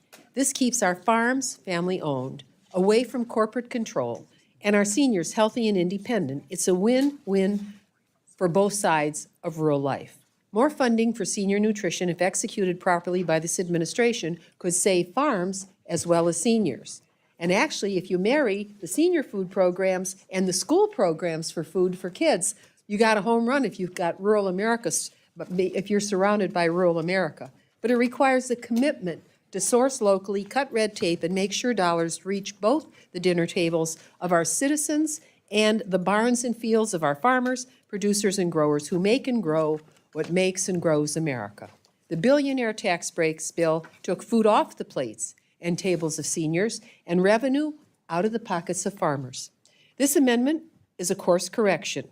It keeps farms run by local farmers, keeps seniors fed, and keeps taxpayer dollars working in our communities for me, Northwest Ohio, and communities across our Buckeye state and nation. This amendment is not about partisanship, it's about dignity for seniors, stability for farmers, and responsibility to taxpayers. Nutrition is prevention. Nutrition is prevention. And nutrition is prosperity. I urge my colleagues to stand with the American people and stand with our seniors and farmers together and support this amendment, and I yield back. Thank you, gentlelady. Are there others wishing to debate the amendment? Seeing none, the gentleman is recognized for 1 minute to close. Thank you, Mr. Chairman. I think the dichotomy of what we did for the wealthiest in this country through the reconciliation bill and a tax break versus not funding seniors, I think you just got to look at Saturday night at the White House. In the newly paved over Rose Garden, they had a 3-course dinner, a fancy, extravagant dinner with a Rose Garden salad. I guess that's where all the things that were growing where the Rose Garden was wound up, a steak, and a fudge-filled 7-layer cake was on the menu. So on one hand, the administration is having extravagant 3-course dinners, and on the other side, we can't even feed seniors in this country, and that's the message coming out of this Congress. Do we really want the message to be let them eat cake? I think not. I would urge we support this program, and I yield back. The question is now on the amendment offered by the gentleman from Wisconsin. All those in favor say aye. Aye. All those opposed say no. Opinion of the chair, the noes have it. Roll call has been requested. Sufficient support has been demonstrated. The clerk will call the roll. Mr. Adderholt? No. Mr. Adderholt, no. Mr. Aguilar? Aye. Mr. Aguilar, aye. Mr. Alford? Mr. Amade? Mr. Amade, no. Mrs. Bice? Mrs. Bice, no. Mr. Bishop? Yes. Mr. Bishop, aye. Mr. Calvert? Mr. Calvert, no. Mr. Carter? Mr. Carter, no. Mr. Case? Mr. Case, aye. Mr. Siscomani? Mr. Siscomani, no. Mr. Klein? Mr. Cloud? Mr. Cloud, no. Mr. Clyburn? Mr. Clyburn, aye. Mr. Clyde? Mr. Clyde, no. Mr. Cole? No. Mr. Cole, no. Mr. Cuellar? Mr. Cuellar, aye. Ms. Dean? Ms. Dean, aye. Mr. Loro? Aye. Mr. Loro, aye. Mr. Diaz-Balart? Mr. Diaz-Balart, no. Mr. Edwards? Mr. Edwards, no. Mr. Elzey? Mr. Elzey, no. Ms. Escobar?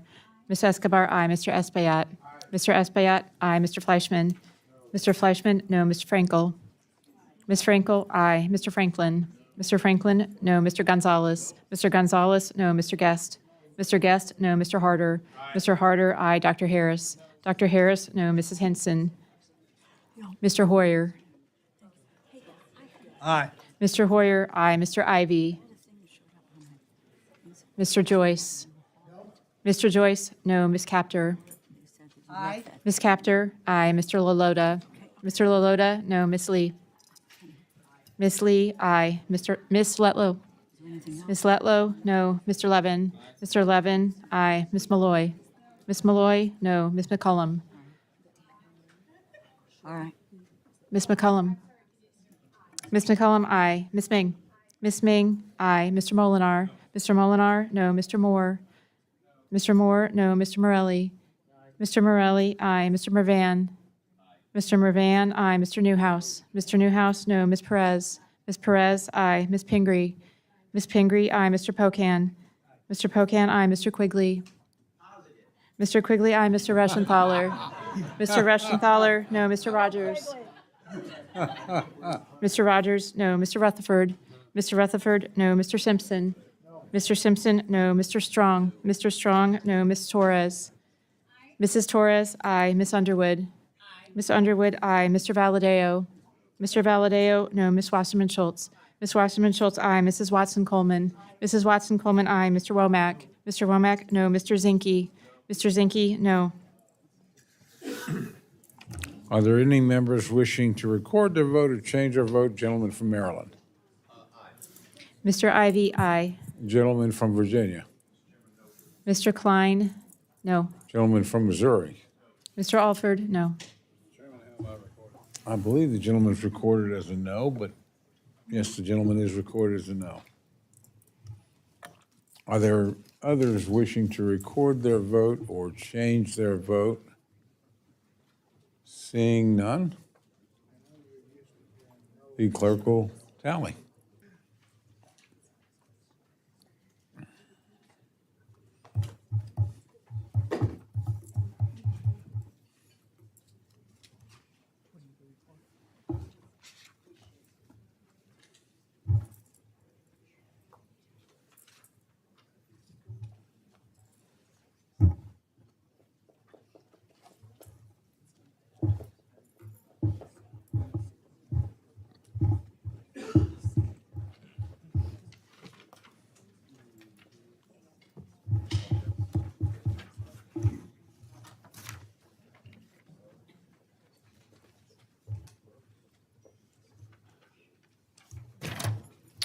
On this vote, the ayes are 28, the noes are 34. The amendment is not adopted. Gentleman from Wisconsin, Mr. Pocan, is recognized for an amendment. Mr. Chairman, I have an amendment of the desk, and I ask unanimous consent that it be considered read. Without objection, the reading of the gentleman's amendment is dispensed with. The gentleman's recognized for remarks on his amendment. Thank you, Mr. Chairman. So this one, we don't have to worry about allocations. This is simply an amendment to strike the change of the name of workforce Pell Grants to Trump Grants. Look, it's pretty ridiculous for this committee to even entertain the idea of changing the name of workforce Pell Grants to Trump Grants, given that this administration has clearly made education access for Americans not a priority. Instead, he chose to play politics by rebranding programs like Workforce Pell Grants rather than expanding opportunities for students and workers. In the reconciliation bill, we restricted Pell Grant eligibility. We capped the amount of federal aid that students can get. We've also, in this bill, taking away job training programs and all of these things. And our answer is to rename a program from workforce Pell Grants to Trump grants. Look, when Joseph Stalin came to power, he renamed a city Stalingrad, which has now been changed back. This is stuff that you get in places where Joseph Stalin reigns, not in America. And the fact that we're naming things after various members of the Trump family, and this is so Orwellian, something he's obviously worked to cut and diminish, we're going to name a program after him, is really pretty sad. If you want to, maybe the Bureau of Labor Statistics, we can change to the Bureau of Trump Statistics. At least that would be accurate, what he's doing these days, right? So we could do that if you want. I could make that amendment drafted, but this doesn't make a lot of sense. But this is about our self-respect as an institution, about Congress, in doing all this renaming after the president to get his pleasure. Paula White, the Trump's spiritual advisor, had been quoted saying, to say no to President Trump would be to say no to God. That's crazy, right? I mean, that's blasphemy. Exodus 23, you shall have no other gods before me, right? What are we doing? Let's have a little self-respect. We've basically flushed Article 1 of the Constitution down the toilet, right? I understand that. We're not going to be responsible for, we're going to let the president do rescissions even though we've approved funds. We're going to let him do all these other things even though we've approved them as a body. But let's have a little self-respect. So when we look in the mirror, we don't have to feel like this is, Trumpistan, right? I mean, this is stuff you get from totalitarian regimes. This is stuff that George Orwell writes about. This shouldn't be something that we do in the appropriations process. So there is no funding issue on this, but there should be a self-respect issue on this.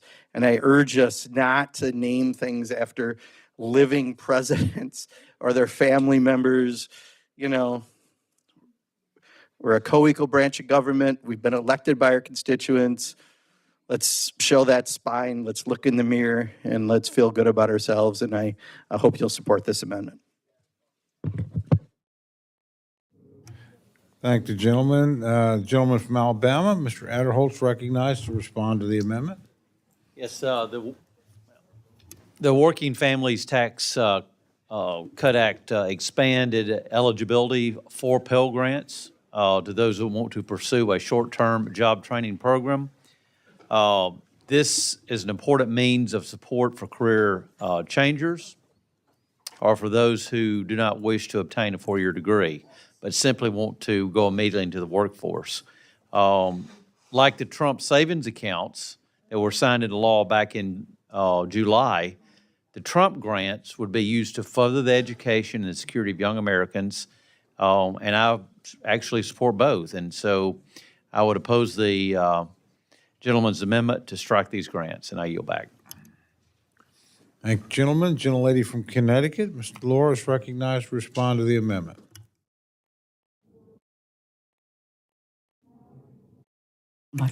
My Republican colleagues are full of contradictions in this bill. On one hand, they slash $1.4 billion from federal student aid programs that help students pay for college, including the elimination of the Federal Supplemental Education Opportunity Grant, SEOC, and a $451 million cut to federal work study.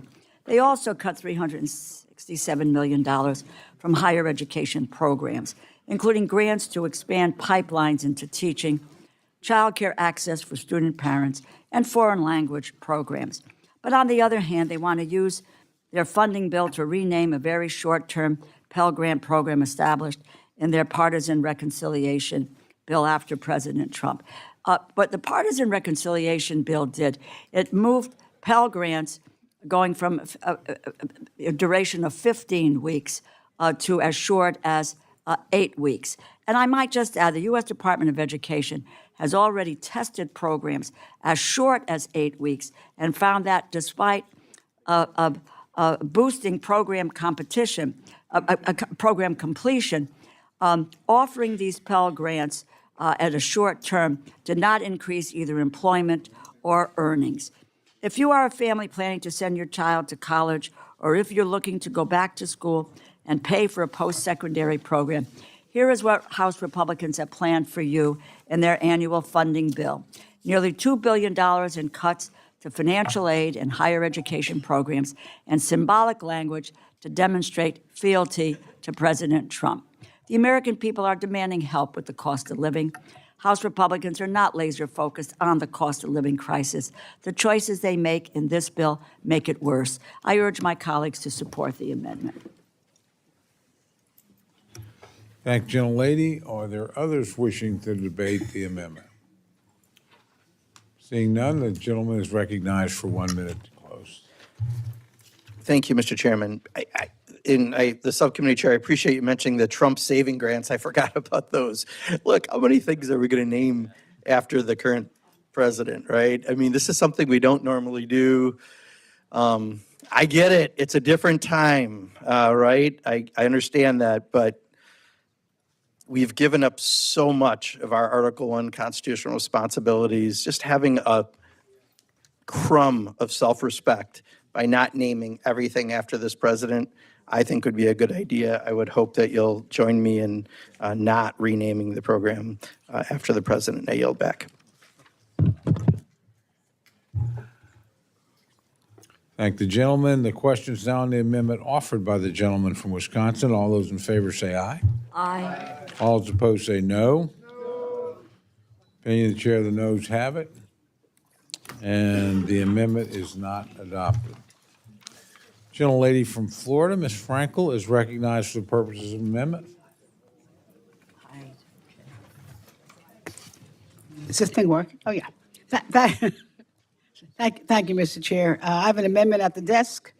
I ask unanimous consent that the reading of the amendment be dispensed with. Without objection, the reading of the amendment is dispensed with, and the gentlelady is recognized for remarks on her amendment. All right, please repeat after me. My.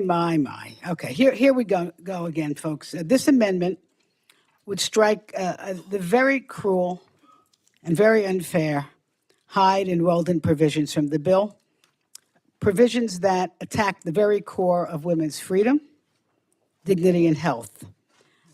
We know that Hyde simply punishes women for being poor because it prohibits the use of Medicaid funding for abortion care. It tells women who rely on Medicare that the right to control their own bodies counts for something less. Look, folks, if you have money, you can find care. But if you're a woman working 2 jobs, struggling to feed your kids, your own government tells you you are on your own. And then comes the Weldon Amendment, handing out a sweeping license to discriminate. It shields institutions and individuals who refuse to give women the care, referrals, or even the information they need. And picture this, a woman in a rural community standing in the only hospital for miles, being told that her pregnancy, her health, even her very life doesn't matter because of someone else's personal beliefs. That's not medicine. That's not compassion. It's pure and simply putting politics above patients. So listen, my amendment says enough is enough. Enough of these cruel backwards policies. Enough of politicians deciding whether women can start or grow a family. Women, not politicians, should make their own personal health care decisions. I urge my colleagues to support this amendment and stand for freedom, equality, and common sense. And I yield back. Thank the gentlelady. The gentleman from Alabama, Mr. Adderholt, is recognized to address the amendment. Thank you, Mr. Chairman. The Hyde Amendment has been part of the Labor, Health, and Human Services Annual Appropriation Bill for, I think, over 50 years. And I would say that if you went back 50 years ago today when this bill was being debated, that an overwhelming number of both Democrats and Republicans would have supported this amendment. More than 20 peer-reviewed studies have shown that over 2 million people are alive today because of this very provision. The Hyde Amendment also reflects a longstanding compromise on controversial issues. And I think, to be honest, I think we have to recognize that even people who consider themselves to be pro-choice don't want their tax dollars to be used to pay for someone else's abortion. Likewise, the Weldon Amendment, which is also would be covered here, protects individuals who have moral or religious objections to abortions from being forced to participate in those activities. Both of these policies are important, and I would say that it's safe to say that these bills will never become law without these being included. So I oppose the amendment and yield back the balance of my time. Thank you, gentlemen. Gentlelady from Connecticut is recognized to address the amendment. Before I address the amendment, I'm just going to be snarky for a moment. I don't think the American people view that their taxpayer dollars ought to be used for yachts or McMansions or anything else, which is where this bill is going. So I think we ought to talk to the American people about that as well. But I rise in support of this amendment. It strikes a discriminatory policy that has been perpetuated for over 40 years. The radical supermajority on the Supreme Court's ruling overturning Roe v. Wade was not about protecting life. It was all about stripping agency and dignity away from women. And that has been the result of the Hyde Amendment for decades. When Medicaid covers the costs of pregnancy-related care, including abortion, it means patients can make informed decisions. Currently, 17 states and the District of Columbia, though not by their choosing, deny state funding to women seeking access to abortion. As a result, millions of women in these states are hostage to their geography. With the radical Supreme Court decision, it is more important than ever that we act to empower all women to make these decisions. This amendment also strikes the Weldon Amendment, which prioritizes a health provider's beliefs over a patient's health needs. It gives power to determine women's health choices to institutions, for instance, insurance companies, hospitals, or any kind of healthcare facility or organization, rather than leaving that decision to a woman. The Weldon Amendment has been used to block efforts to expand abortion coverage by threatening critical federal health dollars. If this debate was truly about protecting life, every member in this room would vote against this bill. Why? It cuts funding for maternal health, for public health, for biomedical research, education, job training, and more. But the other side's interest in protecting life doesn't seem to extend beyond pregnancy. Arguing that these riders have been law for decades, and therefore we are prevented from making changes, is disingenuous. You know, the activist Supreme Court disregarded science, decades of legal precedents, and didn't care a whit. They didn't care about the will of the majority of American people to strip away a woman's fundamental and constitutional right to make her own health care decisions. The decision to get an abortion should be made by a woman and her family in consultation with her doctor and in accordance with her own faith. I urge my colleagues to support this amendment, and I yield back. Thank you, gentlelady. Gentlelady from Pennsylvania, Ms. Deans, recognized to address the amendment.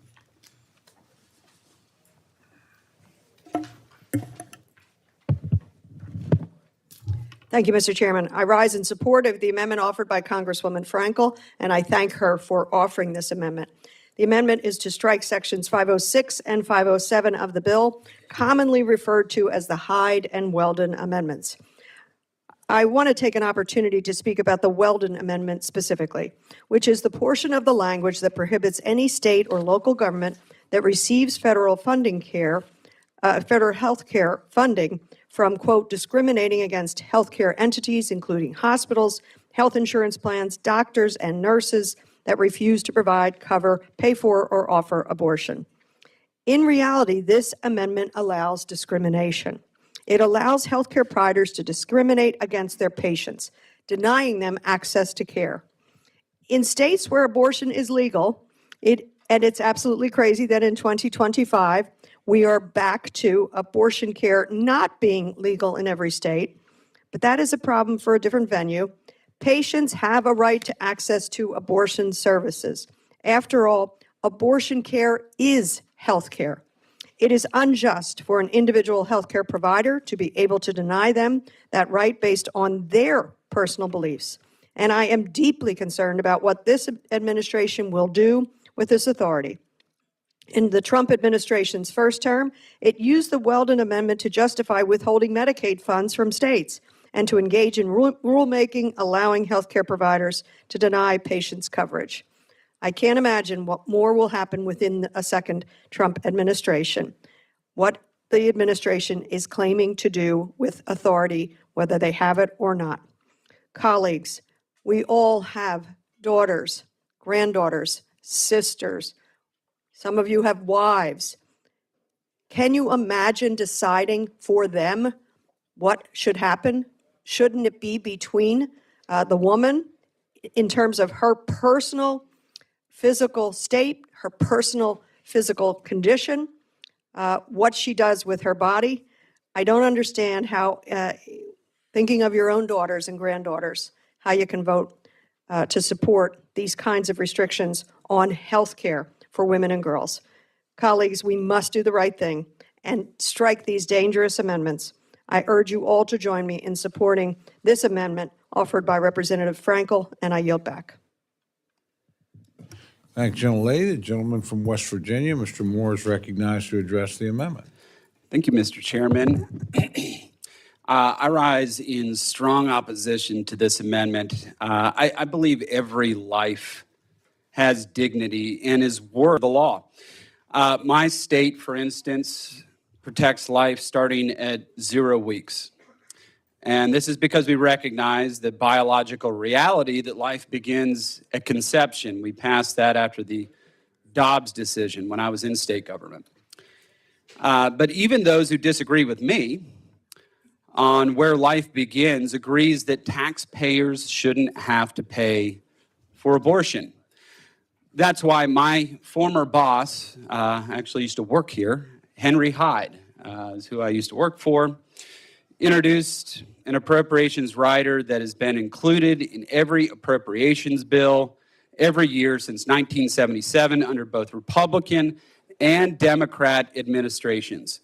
All the Hyde Amendment does is prevent taxpayers from being forced to pay for abortions. It doesn't ban abortion. It doesn't prevent private entities from paying for abortions. It just says taxpayers shouldn't be forced to pay for abortion. And just a reminder, Hillary Clinton, Joe Biden, and Barack Obama all voted for this previously. This Hyde Amendment included when they were serving in the United States Senate. All three of them voted for this. So I urge my colleagues to vote no on this radical pro-abortion amendment. I yield back. Thank you. Thank the gentleman. Are there others wishing to address the amendment?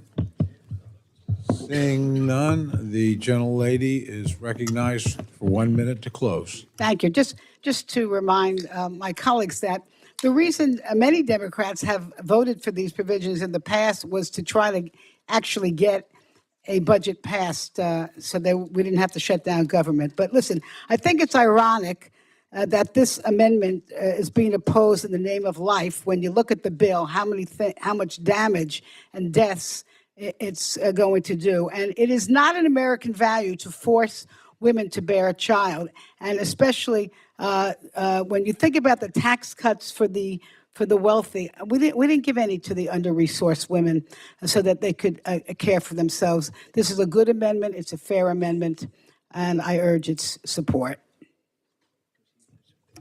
Questions now on the amendment offered by the gentlelady from Florida. All those in favor say aye. Aye. All those opposed say no. No. Opinion chair, the noes have it. A roll call has been requested. Sufficient support has been demonstrated. The clerk will call the roll. Mr. Adderholt. No. Mr. Adderholt, no. Mr. Aguilar. Aye. Mr. Aguilar, aye. Mr. Alford. Mr. Alford, no. Mr. Amadei. Mr. Amadei, no. Mrs. Bice. Mrs. Bice, no. Mr. Bishop. Yes. Mr. Bishop, aye. Mr. Calvert. Mr. Calvert, no. Mr. Carter.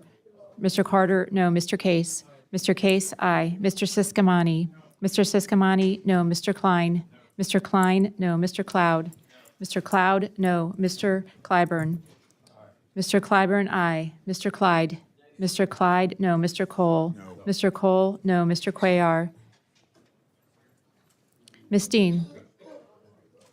Ms. Dean, aye. Mr. Loro. Mr. Loro, aye. Mr. Diaz-Balart. Mr. Diaz-Balart, no. Mr. Edwards. Mr. Edwards, no. Mr. Elzey. Mr. Elzey, no. Ms. Escobar. Ms. Escobar, aye. Mr. Espaillat. Mr. Espaillat, aye. Mr. Fleischman. Mr. Fleischman, no. Ms. Frankel. Aye. Ms. Frankel, aye. Mr. Franklin. Mr. Franklin, no. Mr. Gonzalez. Mr. Gonzalez, no. Mr. Guest. Mr. Guest, no. Mr. Harder. Mr. Harder, aye. Dr. Harris. Dr. Harris, no. Mrs. Hinson. Mr. Hoyer. Mr. Hoyer. Mr. Hoyer, aye. Mr. Ivy. Mr. Ivy, aye. Mr. Joyce. Mr. Joyce, no. Ms. Capter. Ms. Capter, aye. Mr. Lalota. Mr. Lalota, no. Ms. Lee. Ms. Lee, aye. Ms. Letlow. Ms. Letlow, no. Mr. Levin. Mr. Levin, aye. Ms. Malloy. Ms. Malloy, no. Ms. McCullum. Ms. McCullum, aye. Ms. Ming. Ms. Ming, aye. Mr. Molinar. Mr. Molinar, no. Mr. Moore. Mr. Moore, no. Mr. Morelli. Mr. Morelli, aye. Mr. Mervan. Mr. Mervan, aye. Mr. Newhouse. Mr. Newhouse, no. Ms. Perez. Ms. Perez, aye. Ms. Pingree. Ms. Pingree, aye. Mr. Pocan. Mr. Pocan, aye. Mr. Quigley.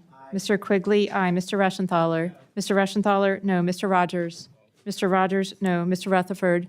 Mr. Rutherford, no. Mr. Simpson. Mr. Simpson, no. Mr. Strong. Mr. Strong, no. Mrs. Torres. Mrs. Torres, aye. Ms. Underwood. Ms. Underwood, aye. Mr. Valadeo. Mr. Valadeo, no. Ms. Wasserman Schultz. Ms. Wasserman Schultz, aye. Mrs. Watson Coleman. Mrs. Watson Coleman, aye. Mr. Womack. Mr. Womack, no. Mr. Zinke. Mr. Zinke, no. Does any member wish to record their vote or change their vote?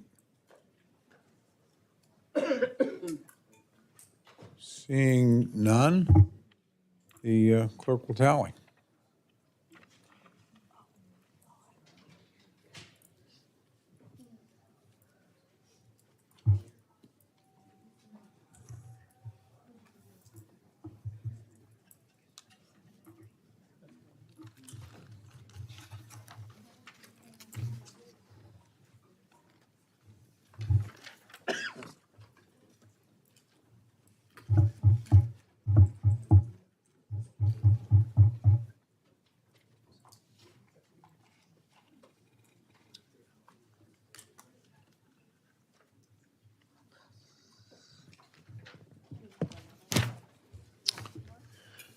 On this vote, the ayes are 27, the noes are 34. The amendment is not adopted. Gentlelady from Florida, Ms. Frankel, is recognized for an amendment. Thank you, Mr. Chair. I have an amendment at the desk, and I ask unanimous consent that the reading of the amendment be dispensed. Without objection, the reading of the amendment is dispensed with, and the gentlelady is recognized for remarks on her amendment. Mr. Chair, here we go again. This amendment is to strike the anti-freedom, anti-health care, anti-common sense provisions that the Republican colleagues have jammed into this bill. These provisions don't improve health. They weaponize bill as a part of an obsessive anti-abortion crusade. It's government intrusion on steroids, and the result will end lives, not save them. That's why we call them poison pills, because they kill. They are killer poison pills. Here's what they do. One writer would block life-saving biomedical research by banning the use of fetal tissue in science. This is research that has given us vaccines for polio and treatments for Parkinson's, Alzheimer's, and HIV. Cutting it off doesn't protect life. It condemns people to suffering and death. Another provision attacks medical education, making it harder for young doctors to learn how to treat pregnancy complications.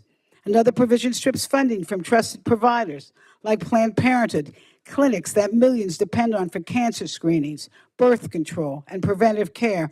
That means women in rural and low-income communities will simply go without care. Another provision repeals the Biden administration guidance clarifying that hospitals must provide emergency abortions to stabilize women, even in states with restrictive abortion laws. And then there's more. The bill gags doctors from giving patients full information about their reproductive options. It guts HIPAA privacy protection. It strips away clinic safety measures and even takes aim at women traveling across states for care, all while, and listen to this, this is, I think it's insane. This creates bounty hunter lawsuits to intimidate doctors, nurses, and anyone who cares to help. It's straight out of Texas playbook, deputizing strangers to sue doctors, providers, and even Uber drivers for helping a woman in crisis. It's cruel, it's extreme, and has no place in an appropriation bill. And let's be clear, these provisions undermine science, they restrict medical training, they censor doctors, they punish providers, and they deny patients the care they need. My amendment sweeps them out. Yes, that's what we need. We need to sweep it out, and we'll have a clean bill that invests in health and the well-being of the American people. I urge my colleagues to support this amendment. Let's put patients over politics, protect the doctor-patient relationship, and reject these dangerous, harmful riders. And I yield back. Thank you, gentlelady. Gentleman from Alabama, Mr. Adderholt's recognized to address the amendment. Thank you, Mr. Chairman. The gentlelady's amendment strikes several of the pro-life policies that were included in this bill, and I'm proud to say that this is one of the most pro-life bills that we've considered in this Congress, and I stand by every section in it, and I would oppose the gentlelady's amendment. I yield back. Gentlelady from Connecticut, Mr. Delors, recognized to address the amendment. Thank you, Mr. Chairman. You can't be talking about pro-life when you're dealing away with maternal and child care and a whole bunch of other things in this bill. You can call this whatever you want, but don't put a label on it that is inaccurate. You know, what you've done, denying kids vaccines, whoa, you can't talk out of both sides of your mouth. I support this amendment. Republicans continue to impose their extreme ideology on women, and this bill is a laundry list of extreme demands. The supposed party of smaller government is placing themselves squarely in the doctor's office, taking health care decisions away from women. In this bill, Republicans include poison pill riders to block funding to Planned Parenthood health clinics. They block funding for policies intended to help women who live in states that have enacted total bans on abortion. They also impose a gag order on Title X health clinics, banning them from merely providing information on abortion options. It's outrageous. Republicans would block doctors from providing accurate and comprehensive information to women. The bill includes a dangerous provision that would lead to fewer physicians receiving clinical training to provide a needed abortion. That means a woman with a life-threatening pregnancy would be less likely to find a physician to save her life or protect her ability to have children in the future. Nothing pro-life about that. And this bill includes a poison pill rider to amend the Public Health Service Act to create a private right of action to pursue monetary damages against a doctor, a hospital, or another healthcare entity for, and I quote, an actual or threatened violation, end quote, of the Weldon Amendment. Since the Supreme Court overturned Roe v. Wade, took away the constitutional right, again, it was in place for more than 50 years. Republicans have led efforts to enact total abortion bans in 12 states and partial bans in 29 states.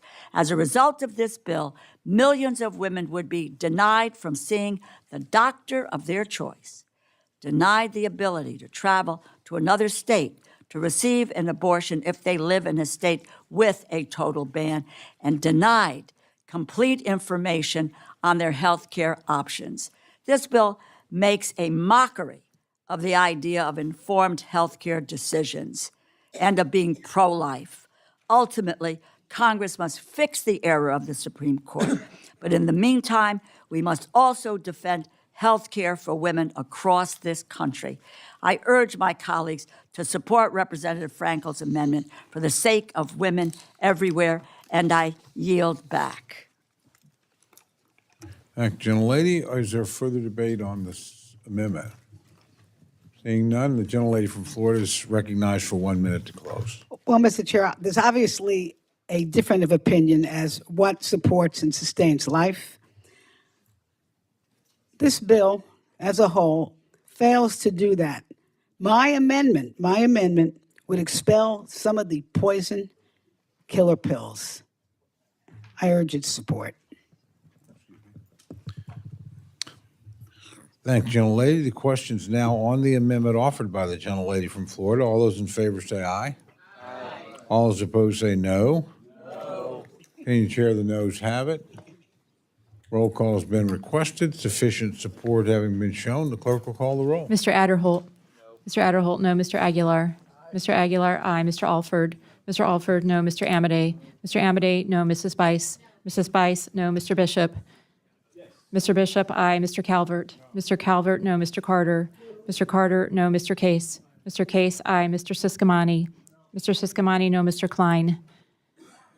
Mr. Cloud. Mr. Cloud, no. Mr. Clyburn. Mr. Clyburn, aye. Mr. Clyde. Mr. Clyde, no. Mr. Cole. No. Mr. Cole, no. Mr. Cuellar. Ms. Dean, aye. Mr. Loro. Mr. Loro, aye. Mr. Diaz-Balart.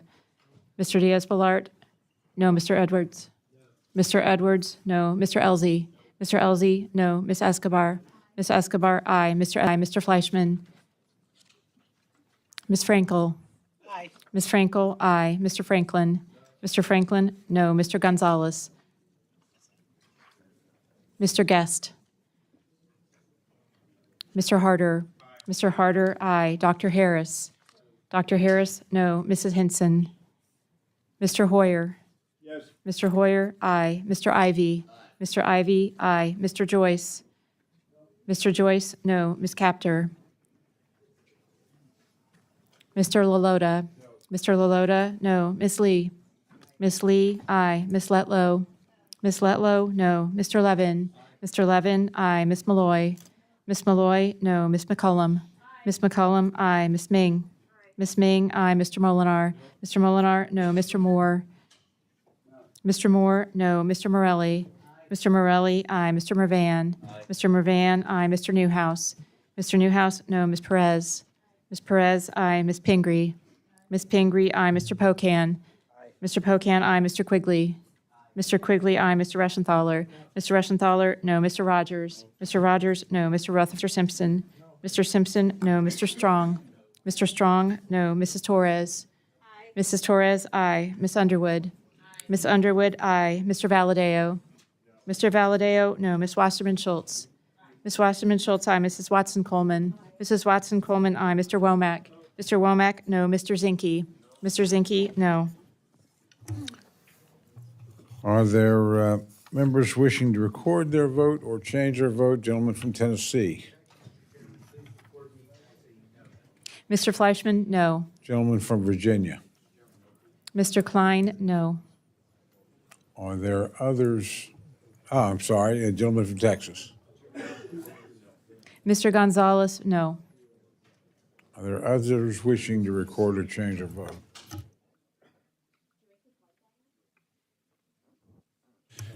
Clerk will tally.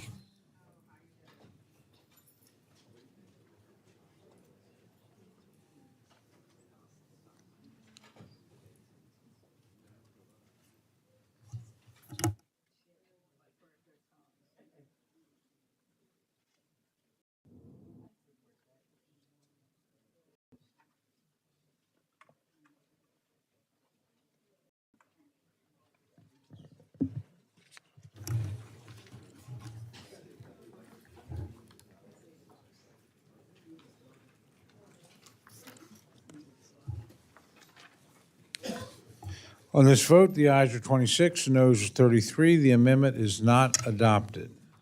Okay. Gentlelady from Florida, Ms. Frankel, is recognized for an amendment. Thank you, Mr. Chair. I'm pleased to keep trying. I have an amendment at the desk, and I ask unanimous consent that the reading of the amendment be dispensed with. Without objection, the reading of the amendment is dispensed with. The gentlelady is recognized for remarks on her amendment. All right, this amendment is very simple. It's very, very, very pro-life. So everybody listen to me, okay? It ensures that none of the funds in this bill may be used to reduce phone services for Social Security beneficiaries or to close Social Security field offices.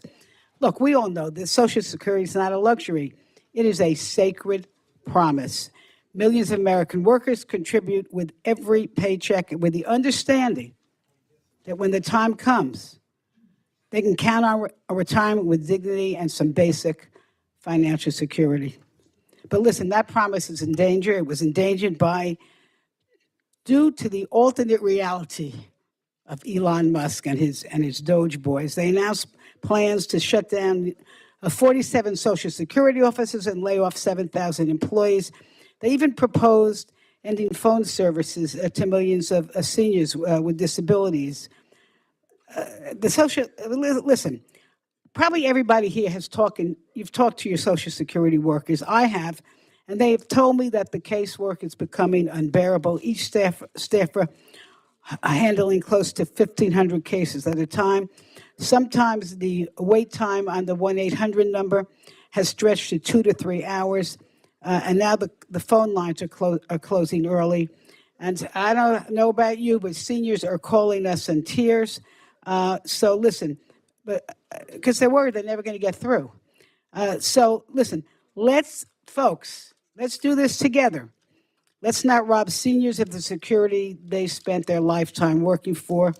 Closing offices and cutting phone lines doesn't save money. It shifts the burden onto very people who can least afford it. And I urge my colleagues, stand with the seniors, stand with your disabled neighbors, stand with our veterans, our families, support this amendment to keep Social Security accessible and keep the promise alive. Thanks, gentlelady. The gentleman from Alabama, Mr. Adderholt, is recognized to address the amendment. Thank you, Mr. Chairman, and I thank the gentlelady for her amendment and appreciate her interest in this important subject. I share the gentlelady's support for maintaining critical field office, telephone services for Social Security, and so therefore I'm happy to stand with her and support this amendment. All right, I'll take it. Thank you, sir.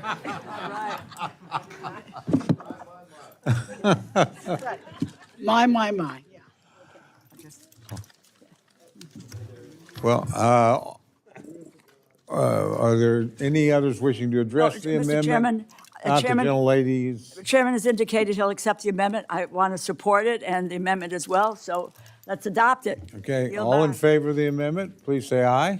Aye. All opposed? Amendment's accepted, and Let's go. Go low. Moving right along. Mr. Chairman, amendment at the desk, I ask unanimous consent that the reading be dispensed with.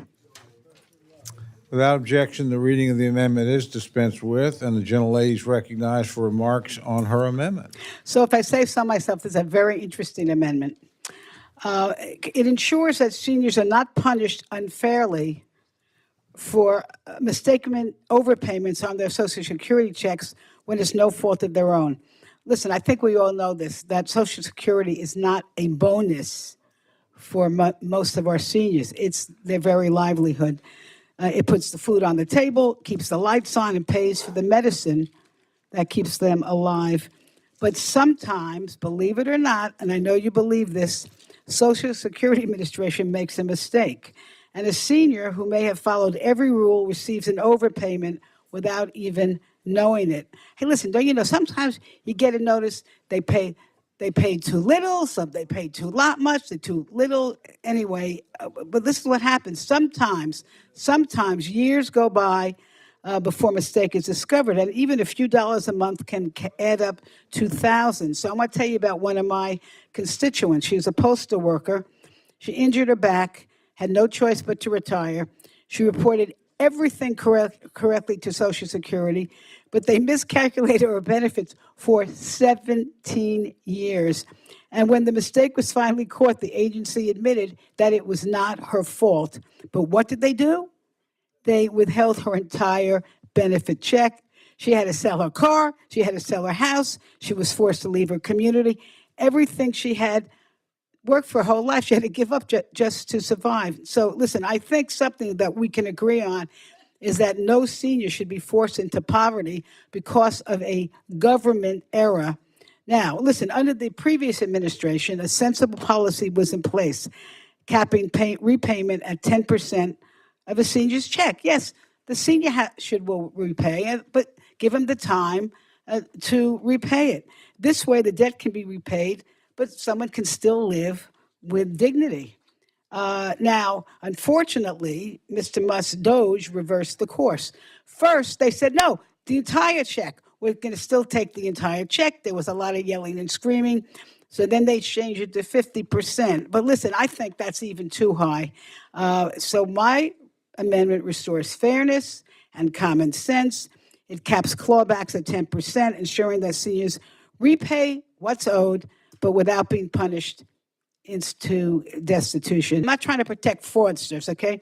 We're talking about honest Americans who worked hard, played by the rules, hit by mistakes that they didn't make. The 10% rule is fair, it's reasonable, it's humane, and above all, it keeps seniors from being punished into poverty for a government error. I urge support of this amendment. I yield back. Thank the gentlelady. The gentleman from Alabama, Mr. Adderholt, is recognized to address the amendment.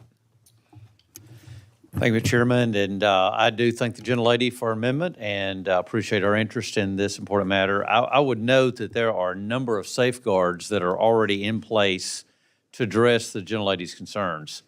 The Commissioner of Social Security is already providing beneficiaries the opportunity to appeal overpayment decisions, including the amount of an overpayment.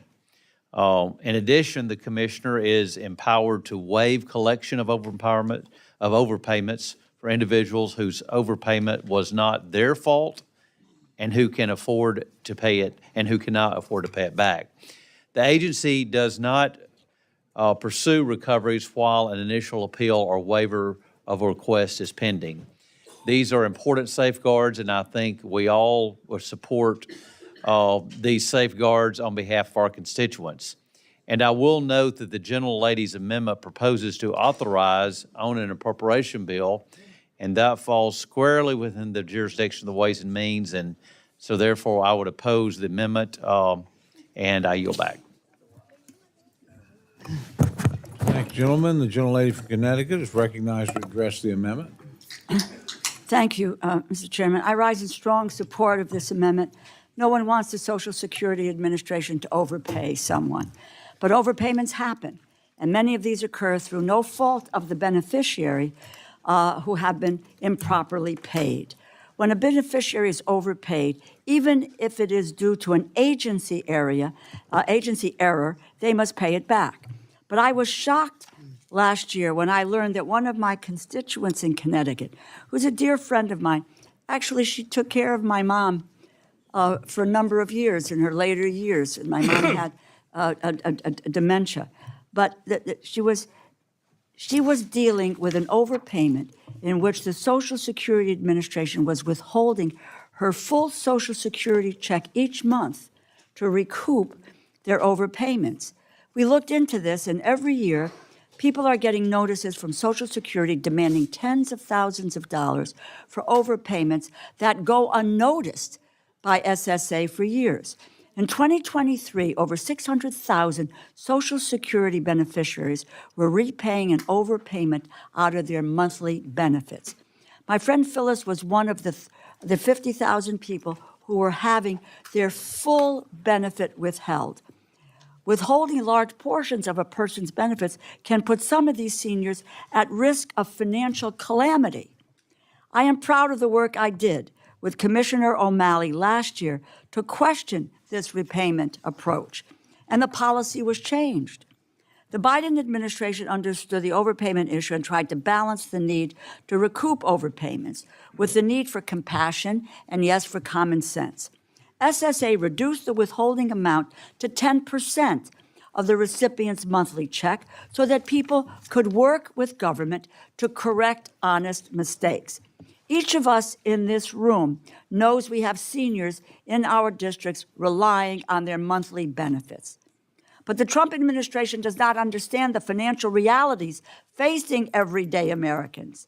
They are making life harder for seniors, announcing they would eliminate this common sense change and go back to withholding 100% of a monthly benefit check because of a mistake and overpayment by SSA. They didn't cause this.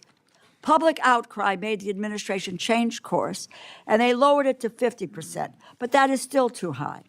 Overpayment recoupments can be addressed with a 10% withholding policy.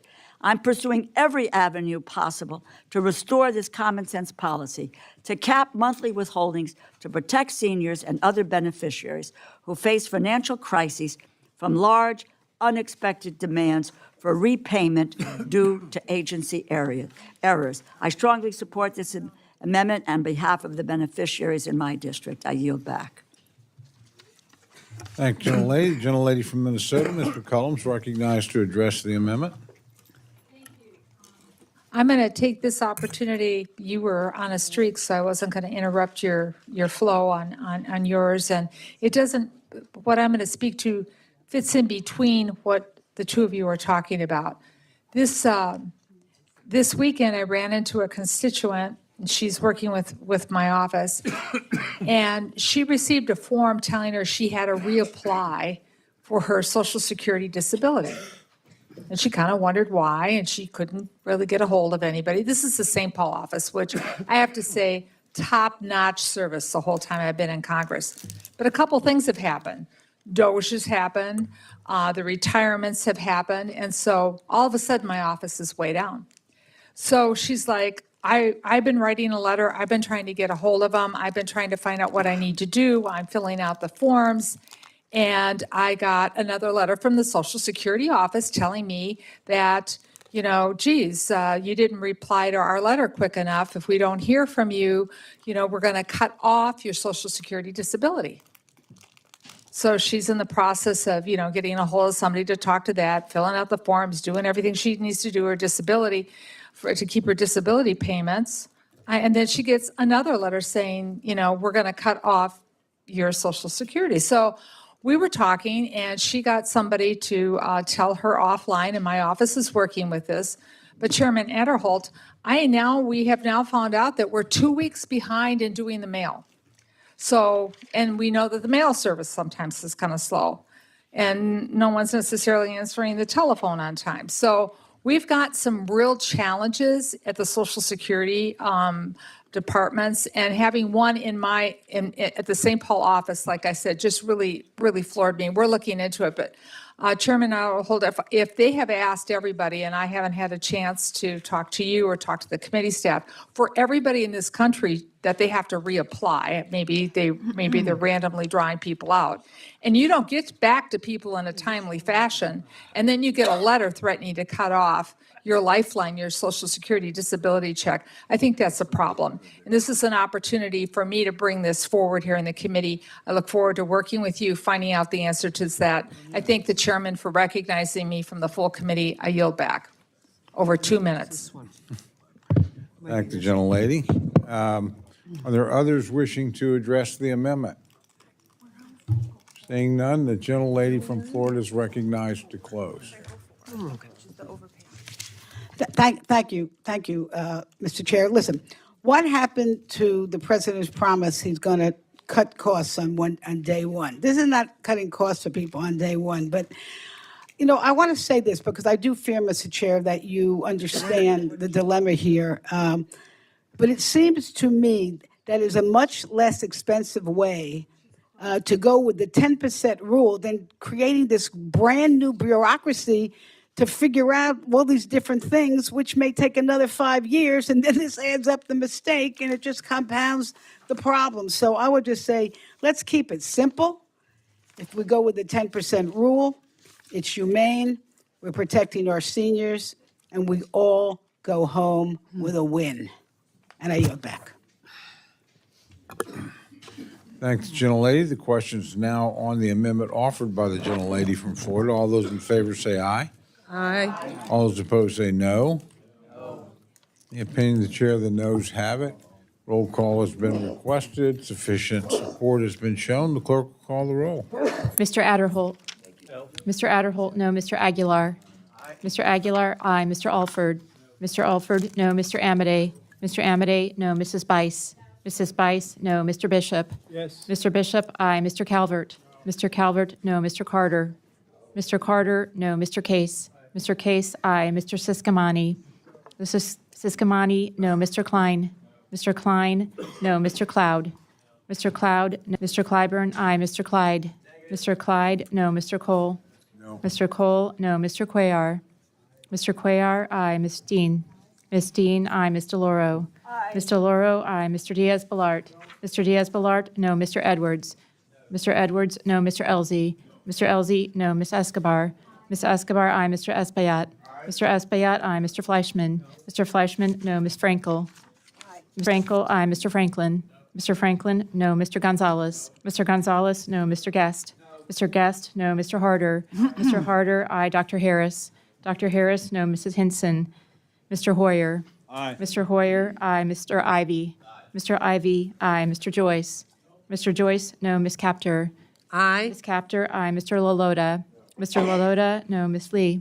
Ms. Lee, aye. Ms. Letlow. Mr. Levin, aye. Ms. Malloy. Ms. McCullum. Ms. McCullum, aye. Ms. Ming. Ms. Ming, aye. Mr. Molinar. Mr. Molinar, no. Mr. Moore. Mr. Moore, no. Mr. Morelli. Mr. Morelli, aye. Mr. Mervan. Aye. Mr. Mervan, aye. Mr. Newhouse. Mr. Newhouse, no. Ms. Perez. Ms. Perez, aye. Ms. Pingree. Ms. Pingree, aye. Mr. Pocan. Mr. Pocan, aye. Mr. Quigley. Mr. Quigley, aye. Mr. Reschenthaler. Mr. Reschenthaler, no. Mr. Rogers. Mr. Rogers, no. Mr. Rutherford. Mr. Rutherford, no. Mr. Simpson. Mr. Simpson, no. Mr. Strong. Mr. Strong, no. Mrs. Torres. Mrs. Torres, aye. Ms. Underwood. Ms. Underwood, aye. Mr. Valadeo. Mr. Valadeo, no. Ms. Wasserman Schultz. Ms. Wasserman Schultz, aye. Mrs. Watson Coleman. Mrs. Watson Coleman, aye. Mr. Womack. Mr. Womack, no. Mr. Zinke. Mr. Zinke, no. Are there members wishing, gentlelady from Utah? Ms. Malloy, no. Are there others wishing to change their vote or record their vote? Seeing none, the clerk will tally.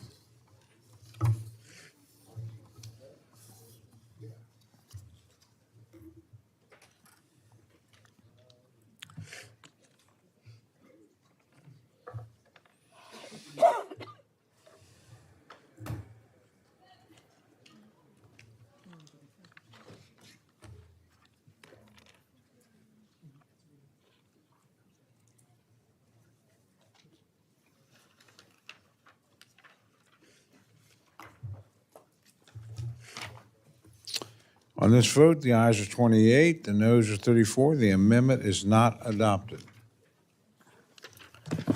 Gentlelady from Florida, Ms. Frankel, is recognized for an amendment. Thank you, Mr. Chair. An amendment at the desk. I ask unanimous consent that the reading of the amendment be dispensed. Without objection, the reading of the amendment is dispensed with, and the gentlelady is recognized for remarks on her amendment. This is a good one. You're going to like this one, I hope. This amendment prohibits any funds in this act from being used to implement a recently announced Medicare pilot program for 6 states. Here are the lucky states: New Jersey, Ohio, Oklahoma, Texas, Arizona, and Washington. Lucky states. Raise your hand if you represent one of those states. But anyway, what this amendment does, it prohibits any funds in the act from being used to implement this Medicaid pilot program that forces authorization requirements into traditional Medicare. Now, let's talk about what this means for real people. And keep in mind, we've already seen this Congress throw millions of people off of Medicaid, and look, sounds like we're getting ready to end Affordable Care Act. So, but listen, what this plan would do is create new roadblocks for seniors who depend on Medicare coverage, requiring them to get pre-approval from a bureaucracy before receiving certain Medicare procedures. Look, we know how this story goes. You go to the doctor, you get your diagnosis, and your doctor prescribes a test or a treatment. But instead of getting the treatment right away, you're told, wait. The government, or worse, a private contractor most likely, demands forms, faxes, phone calls, weeks of back and forth, deciding if you qualify. And let's be clear, this is not for frivolous procedures. The treatments on the list of prior authorization pilot programs include brain stimulation, a common treatment for Parkinson's disease, epidural steroid injections for seniors with crushing back pain. Well, I had one for my neck. I mean, it's really life-saving. Nerve devices to help people with sleep apnea breathe at night, and even skin grafts and tissue substitutes to help wounds heal. For seniors living with Parkinson's, chronic pain, cancer, heart disease, or diabetes, every day matters. A delay in treatment isn't an inconvenience. It can mean worsening illness, loss of independence, or even death. I'm going to share you a story of a constituent. He was on a private Medicare plan that required prior authorization. A retired teacher from Green Acres, that's my hometown. He'd had Parkinson's disease. His tremors were so severe he couldn't hold a fork to feed himself. His doctor recommended deep brain stimulation, a procedure that has transformed lives of many patients. But before he could get it, he was forced to endure months of paperwork and appeals with his insurance plan. And during that time, his condition deteriorated, his independence shrank, and his family watched helplessly. And while he endured hours and hours on the hamster wheel, going back and forth between the insurance and the doctor. And my constituent told me that the red tape was almost worse than the disease itself. So listen, colleagues, let's not bring this nightmare to Medicare. The one program that seniors still count on for guaranteed, straightforward care. Mr. Chair, this is not about waste. It's not about cutting care. It's about red tape disguised as reform, a backdoor to cut Medicare, a Medicare designed a program as a promise that after a lifetime of work, Americans would not face barriers to get the care they earned, and prior authorization shatters that promise. It puts artificial intelligence in charge instead of the doctor facing the patient. Look, artificial intelligence should be a tool of the doctor.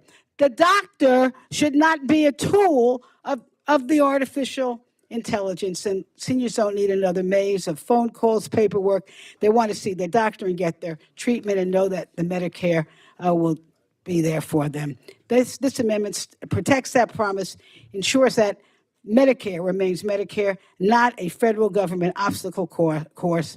I urge my colleagues to support this very, very good, healthy, pro-life amendment.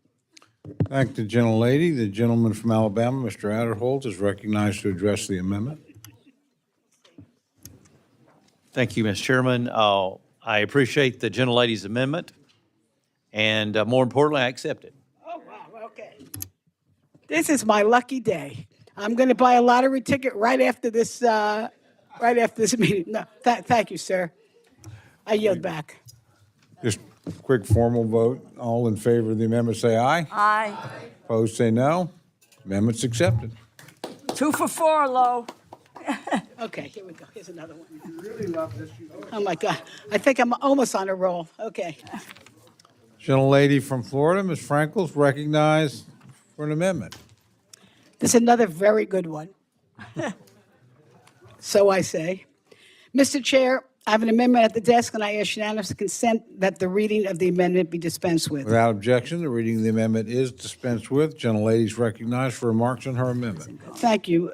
This amendment requires a study on the economic impact of, if we failure to extend the enhanced premium tax credits for millions of Americans who rely on the affordable healthcare insurance marketplace.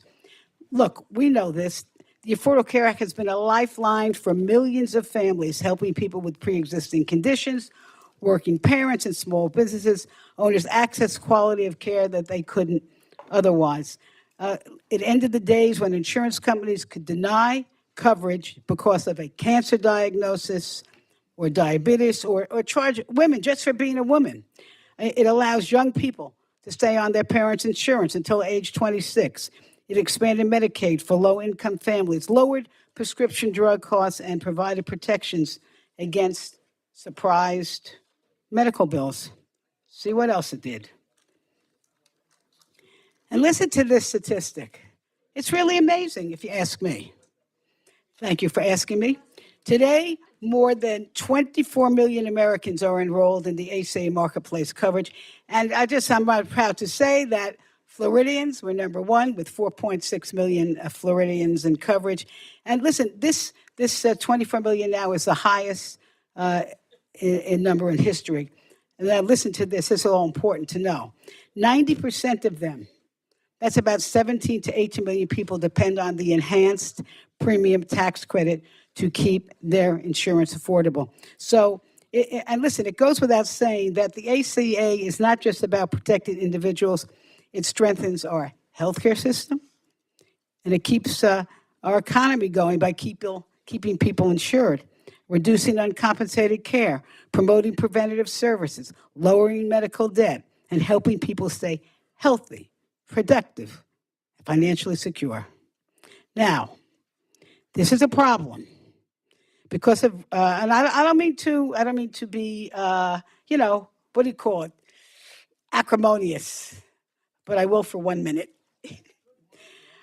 Because of the Republican mission to reduce federal spending to pay tax cuts for billionaires, there is rising concern that this Congress will fail to extend the enhanced premium tax credit, and this is going to have a devastating impact. It's unbelievable because the predictions is that the marketplace plans that their premiums are going to rise about 75% on the average. And that means the average enrollee would pay roughly $1,200 more a year and that's families. It could be another $3,000 or $4,000 annually. And so we're going to see premiums double all over the country. And it's estimated 4 million or more people are just going to completely lose coverage because they can't afford it. And listen, this is all, again, this all on top of the fact that we're throwing 18 million people off of Medicaid. And hey, listen, this is going to be a real mess, folks. It's going to be a real mess. So let's do this. Congress still has time to extend these tax credits. I hope we do that. But if the worst happens, the American people deserve to know what it means for the health of our people and economy. That's why my amendment directs the Centers for Medicare and Medicaid Services to conduct a full analysis of what happens when we let these tax credits expire, and then we're going to ask them to give us a report. And I yield back. Thank you, gentlelady. The gentleman from Alabama, Mr. Adderholt, is recognized to address the amendment. Again, I thank the lady for amendment, but today on this one I have to oppose. As all the members I think are aware, the issue raised by this amendment is already subject of ongoing and active review by the authorizing committees of jurisdiction in both the House and the Senate. As the tax writing committees of jurisdiction, the Ways and Means Committee is actually the proper venue for that review. So I would ask members to vote no on the gentlelady's amendment. Thank you, gentlemen. Gentlelady from Connecticut is recognized to address the amendment. Mr. Chairman, I rise in support of this amendment. The Republicans' big, beautiful bill that you all need to rename, apparently because it's polling so terribly, rips health care away from nearly 15 million Americans, including 156,000 people in Connecticut that rely on Husky, which is our Medicaid program, or buy their insurance on our exchange, Access Health Connecticut, all to provide $4.5 trillion in tax cuts for the richest and biggest corporations. Before this bill, the uninsured rate in the 3rd Congressional District of Connecticut was approximately 5%. That number is going to skyrocket compared to previous years. After all the progress we have made following the passage of the Affordable Care Act in terms of getting people covered, we are being forced to go back to square one. Premiums for individual plans sold on Access Health Connecticut may increase by as much as 25% next year. As a result, an estimated 13,000 people in my district who purchased their coverage on Access Health Connecticut will lose it because the cost will simply be too much. Last year, 92% of residents in my district received an average of $994 in financial help to purchase their plans. Overall, nearly 20,000 residents were helped, receiving more than $14 million in total assistance. What does this mean? Here are a couple of examples of how the premium tax credit is helping members of the middle class make ends meet. A single person making $66,000 currently pays $631 in monthly premium thanks to the enhanced subsidies. Under Trump Care, they will pay more than $1,770, an additional $1,100 a month, or $13,700 more for the whole year. A family of four making $84,000 currently pay $600 in monthly premiums because of the subsidies, and under Trump Care, they will now pay more than $2,400 a month for a new premium total of $3,000, an extra $29,000 per year. How many families can afford that? Maybe some of those people who are getting that tax cut at $4.5 trillion. Individuals and families are going to drop their insurance, no question, and this amendment will provide us with definitive answers of this coverage loss. I know our side of the aisle would prefer to see the premium tax cuts reinstated, which apparently was not a priority in the big, beautiful bill. But at the barest minimum, let us make sure that CMS conducts this very basic analysis. If you are so confident that people are not going to lose their health coverage, you should vote for this amendment so that we can see the data. I urge my colleagues to support this amendment. Thank you, gentlelady. The gentlelady from Illinois, Ms. Underwood, is recognized to address the amendment.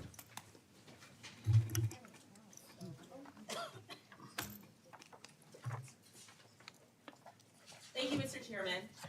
Hello. Okay, thank you, Mr. Chairman. These expiring tax credits are based on my bill, the Healthcare Affordability Act, which would make them permanent for the millions of American families who get their health care through the Affordable Care Act marketplace.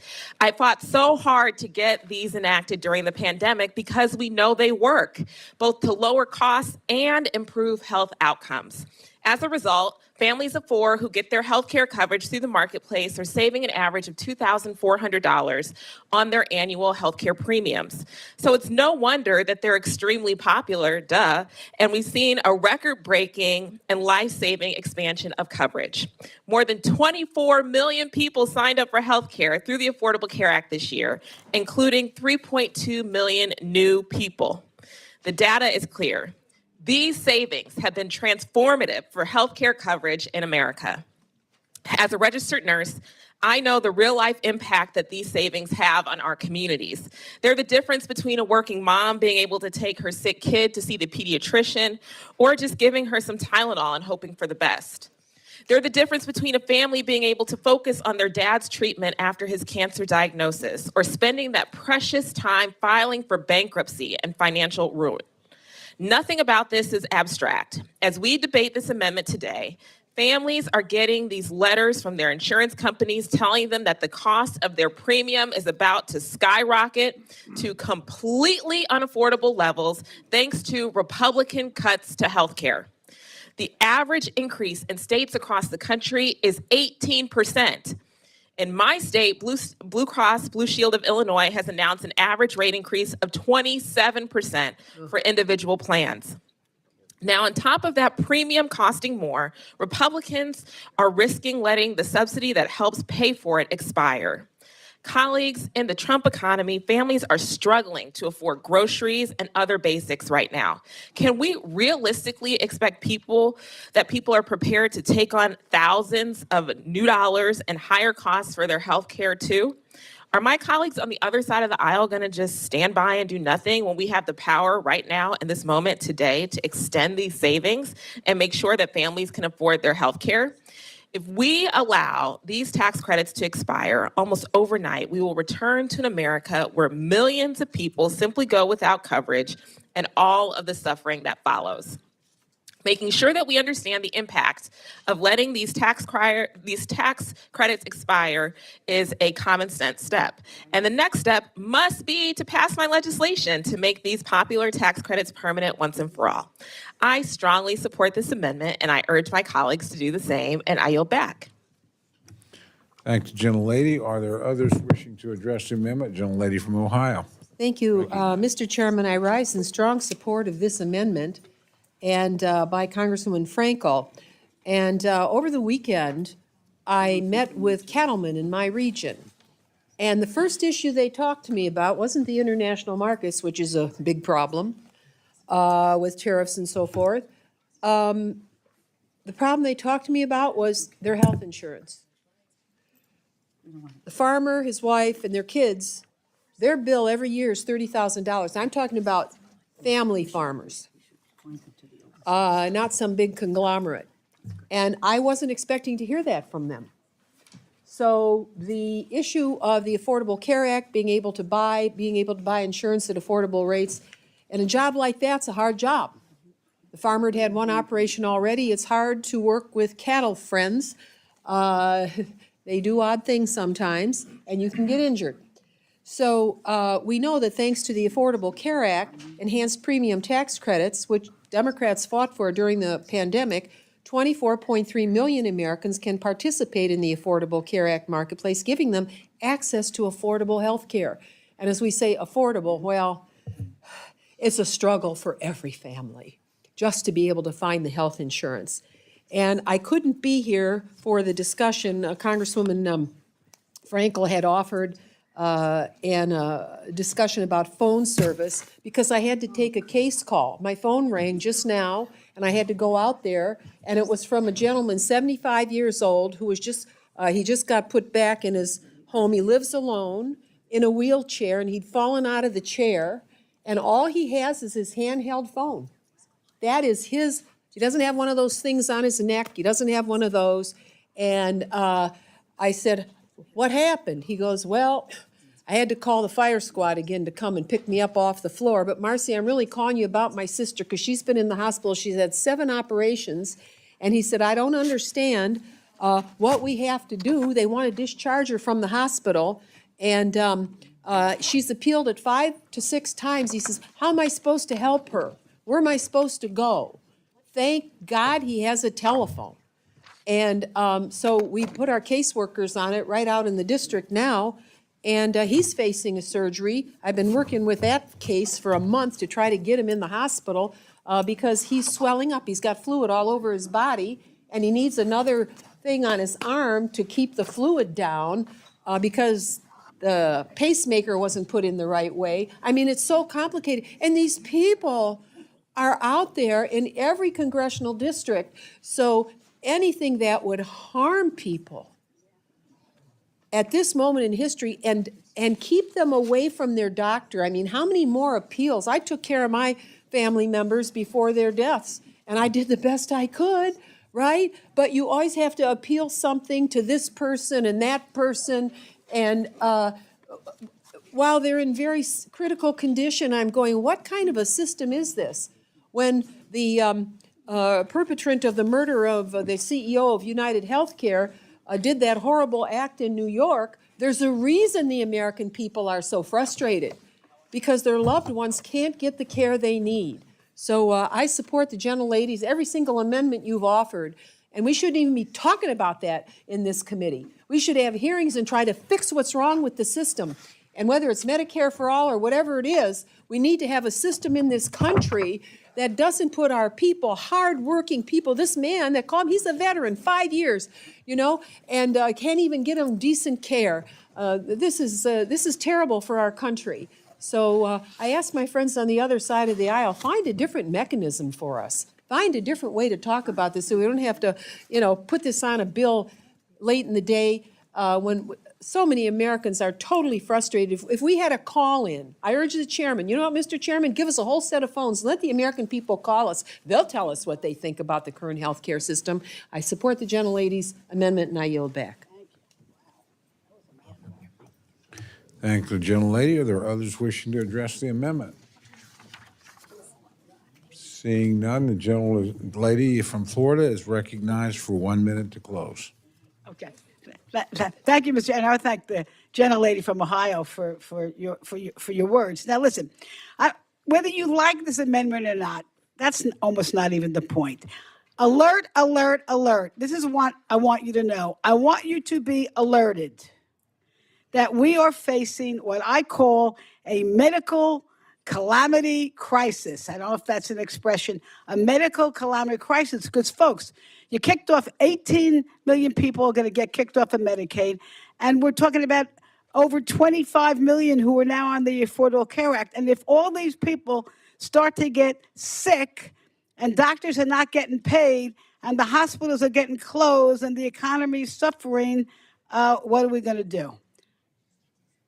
This amendment says, let's figure it out with a report. But in other words, alert, alert, alert. We got to head off this calamity, and I yield back. Thank the gentlelady. The question is now on the amendment offered by the gentlelady from Florida. All those in favor say aye. Aye. All those opposed say no. Opinion of the chair, the noes have it. We don't And the need- amendment okay. is not adopted. All right. Thank you, Mr. Chair. Gentlelady is from Florida. Ms. Frankel is recognized for the purpose of an amendment. Uh-oh. Where's Debbie Wasserman Schultz? I know she wants to be here. Her people should get her. Okay. Mr. Chair, thank you, Mr. Chair. I have an amendment at the desk, and I ask unanimous consent that the reading of the amendment be dispensed with. Without objection, the reading of the amendment is dispensed with, and the gentlelady is recognized for remarks on her amendment. Okay, this amendment ensures that federal MAHA funds made available in SAC may not be awarded to any state or local entity that rescinds or fails to uphold immunization requirements established by the Advisory Committee on Immunization Practices.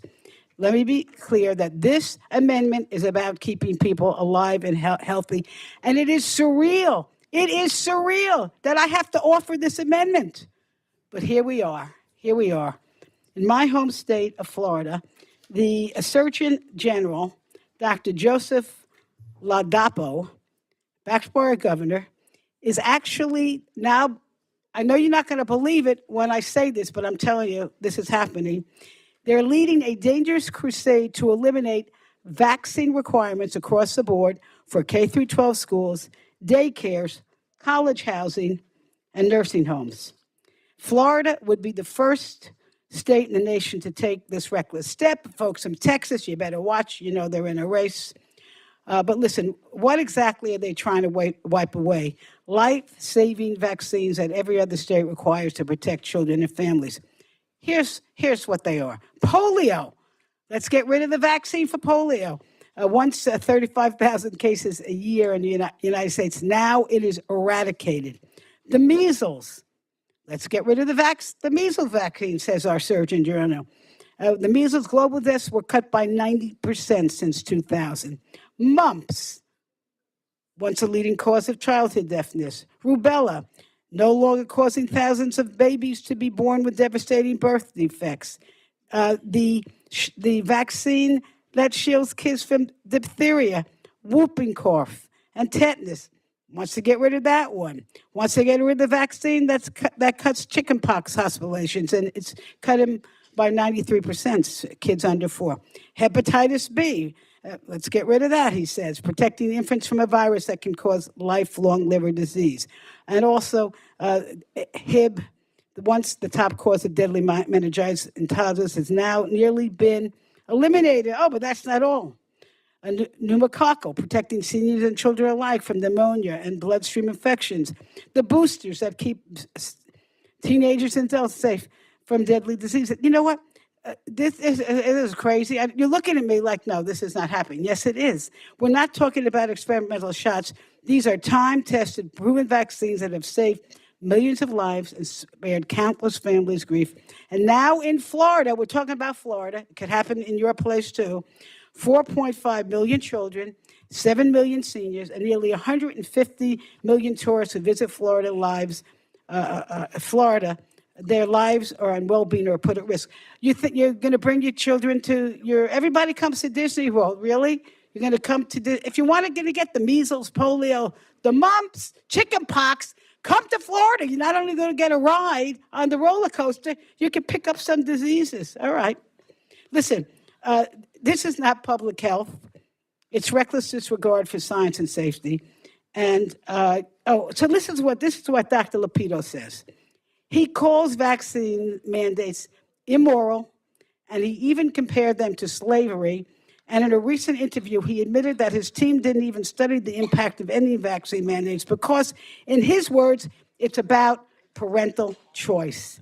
Really? Well, you might ask, what about the rights of parents who don't want their children exposed to the measles in school, right? Or chickenpox in daycare, or meningitis in a college dorm? And what about the seniors who don't want to risk pneumonia in a nursing home?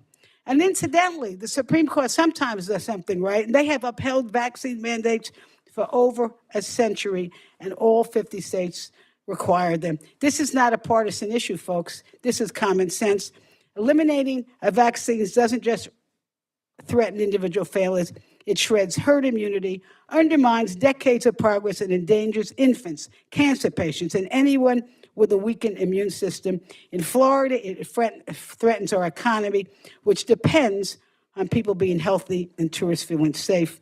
And this amendment draws a line. If you want to get rid of federal dollars, if you want to get rid of vaccines, no Maha dollars for you. Okay. Listen, let's not gamble with the safety of our communities, and let's not roll back decades of life-saving progress. This is a very good life-saving amendment, and I urge its support. I yield back. Thank the gentlelady. The gentleman from Alabama, Chair of the Subcommittee, Mr. Adderholt, is recognized to address the amendment. Oh, I appreciate again the gentlelady's amendment. This amendment would turn public health recommendations into a one-size-fits-all mandate that would eliminate the ability of state and local governments to respond to unique needs of their particular communities. The United States faces a crisis of public trust in requiring that American parents place the health of their children in the hands of unelected, unaccountable bureaucrats is a surefire way to further undermine this trust. So for that reason, I will have to oppose the gentlelady's amendment, and I yield back. Thank the gentleman. The gentlelady from Connecticut, Mr. Law, is recognized to address the amendment. I rise in support of this amendment. This amendment is another approach to one of the amendments that I offered regarding vaccines. I understand that for my colleague from Florida, changing vaccine policy is not a hypothetical scenario. The Florida Surgeon General is calling to end vaccine mandates, including for children enrolling in school. Ending the requirement that children get vaccinations before enrolling in schools will lead to the spread of more infectious diseases, not only among children, but throughout communities. This is a significant risk, and therefore, this amendment includes a modest consequence of preventing states or local entities from receiving funding from the new Making America Health Again, the MAHA slush fund, being created in this bill if the state does not uphold immunization requirements. I support this amendment, which will protect our kids and our communities. And I yield back. Thank the gentlelady. The gentlelady from Florida, Ms. Wasserman Schultz, is recognized to address the amendment. Thank you, Mr. Chairman.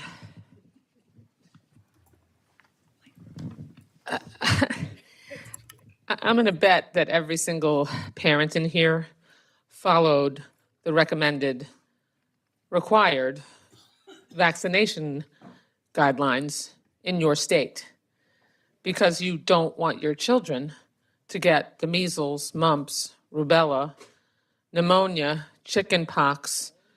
If they step on a rusty nail, tetanus.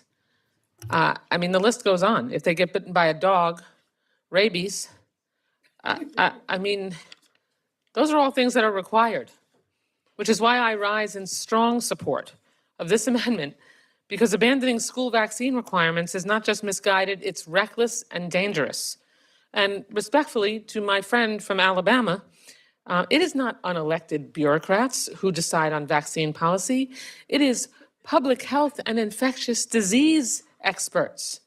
By the way, in most states, including mine, it's elected officials because in some part, at least one part of these required vaccines are in state law. You know how state law passes? It passes by going through the legislative process and elected officials vote on it. Imagine that. In Florida, the Surgeon General, as my colleague to the north of me just described, issued a directive that strips away one of the most basic protections we have for children and families, Let's call it what it is, a political stunt, yet another one, that gambles with kids' lives, jeopardizes seniors with weak immune systems, and risks dragging us back into outbreaks of diseases we already defeated decades ago. Vaccines are not controversial. They are science. They are not adversarial. They are science. They eradicated polio, crushed measles and rubella, and saved countless lives. Generations of American children have been able to sit safely in classrooms. Yes, smallpox. Smallpox. I have a smallpox mark on my shoulder, one of the last of the generations that received a smallpox vaccine. Why?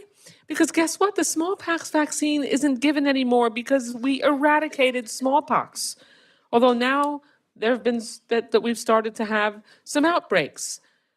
We have to make sure that we don't get back to a place where we have smallpox running rampant through our society.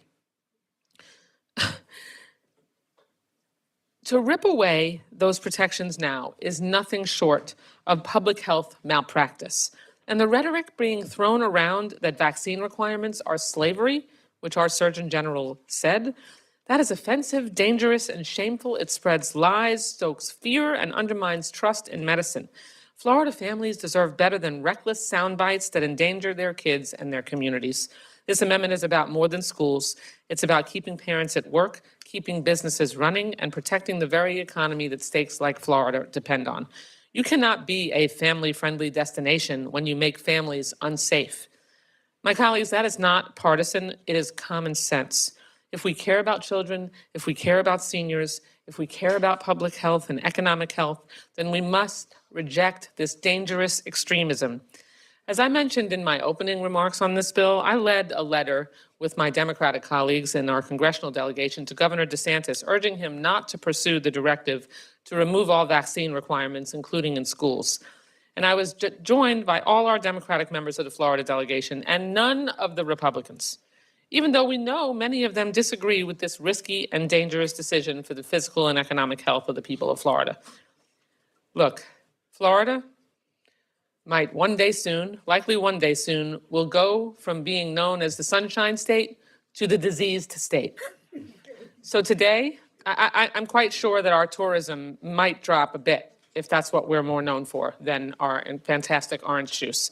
So today, I urge every member, stand with science, stand with families, stand with children, stand with the vulnerable, and support this amendment. I yield back. Thank you, gentlelady. Are there others wishing to address the amendment? Seeing the gentleman from Maryland is recognized to address the amendment. Mr. Chairman, it's hard for me to believe that the base of either of our parties supports the lack of medical science that is being applied too often now in our policies. We know vaccines make a difference. We know vaccines save lives. We certainly know it has made a difference in the health of children throughout the world, not just here.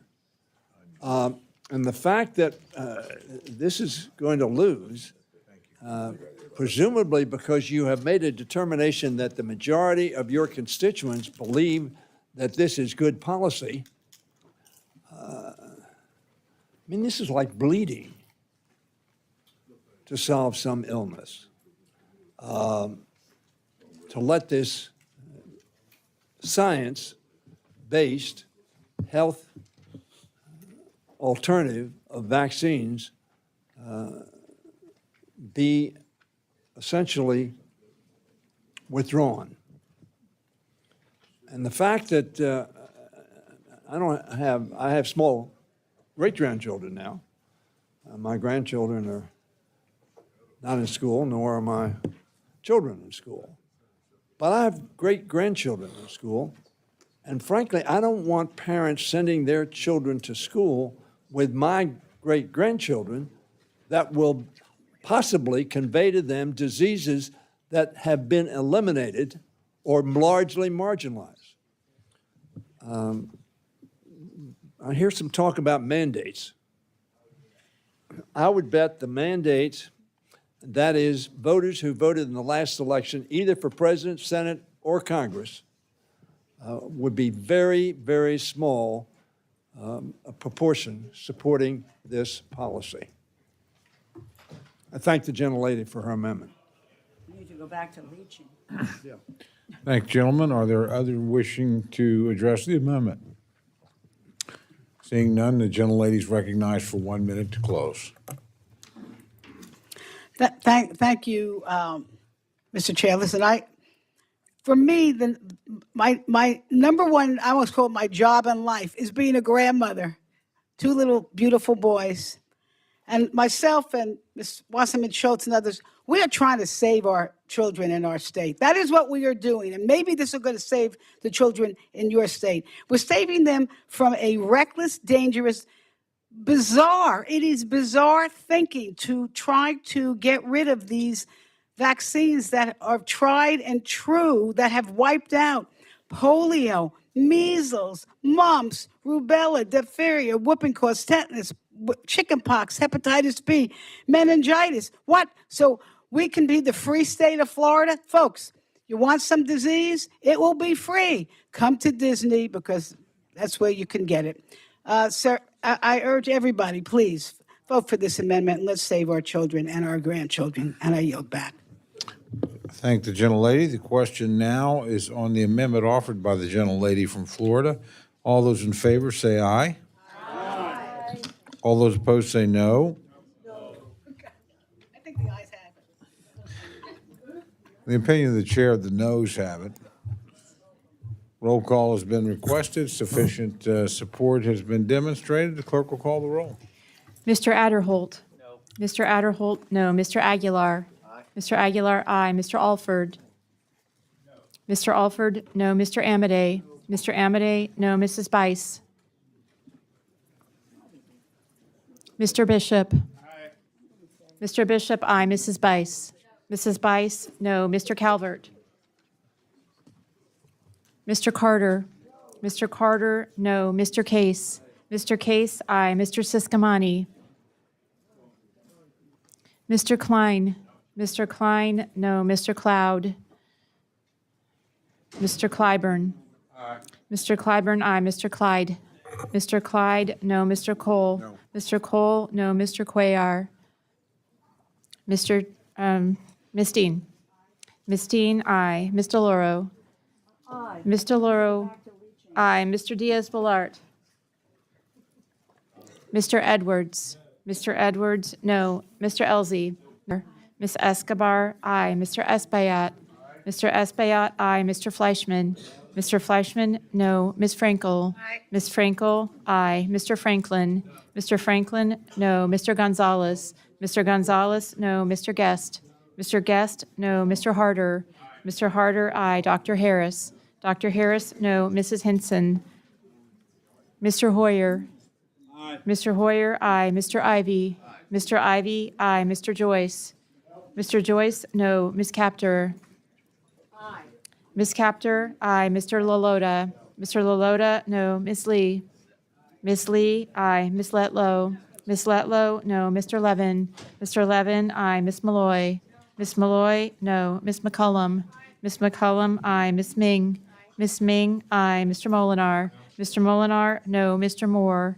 Mr. Moore, no. Mr. Morelli? Aye. Mr. Morelli, aye. Mr. Mervan? Aye. Mr. Mervan, aye. Mr. Newhouse? Mr. Newhouse, no. Ms. Perez? Ms. Perez, aye. Ms. Pingree? Ms. Pingree, aye. Mr. Pocan? Aye. Mr. Pocan, aye. Mr. Quigley? Mr. Quigley, aye. Mr. Reschenthaler? Mr. Reschenthaler, no. Mr. Rogers? Mr. Rogers, no. Mr. Rutherford? Mr. Rutherford, no. Mr. Simpson? Mr. Simpson, no. Mr. Strong? Mr. Strong, no. Mrs. Torres? Ms. Underwood? Ms. Underwood, aye. Mr. Valadeo? Ms. Wasserman Schultz? Ms. Wasserman Schultz, aye. Mrs. Watson Coleman? Mrs. Watson Coleman, aye. Mr. Womack? Mr. Womack, no. Mr. Zinke? Mr. Zinke, no. Are there members wishing to cast their vote or change their vote? Gentleman from California. Mr. Calvert, no. Gentleman from Arizona. Mr. Siscomani, no. Gentlelady from California.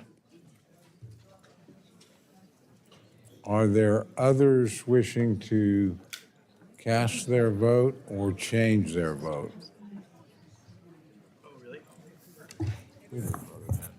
Yes, you did. Clerk will tally.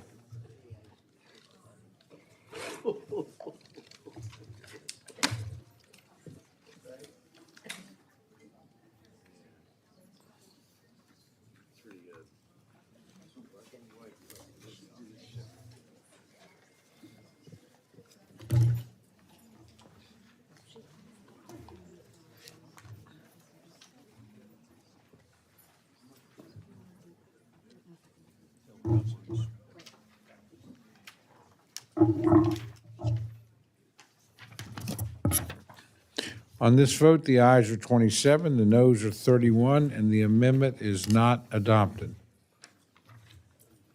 Gentlelady from Florida, Ms. Frankel, is recognized for an amendment. Thank you, Mr. Chairman. Amendment at the desk, and I ask unanimous consent that the reading of the amendment be dispensed Without with. objection, the reading of the amendment is dispensed with, and the gentlelady is recognized for remarks on her amendment. Thank you, Mr. Chair. I know you'll be pleased to know this is my last amendment for the day.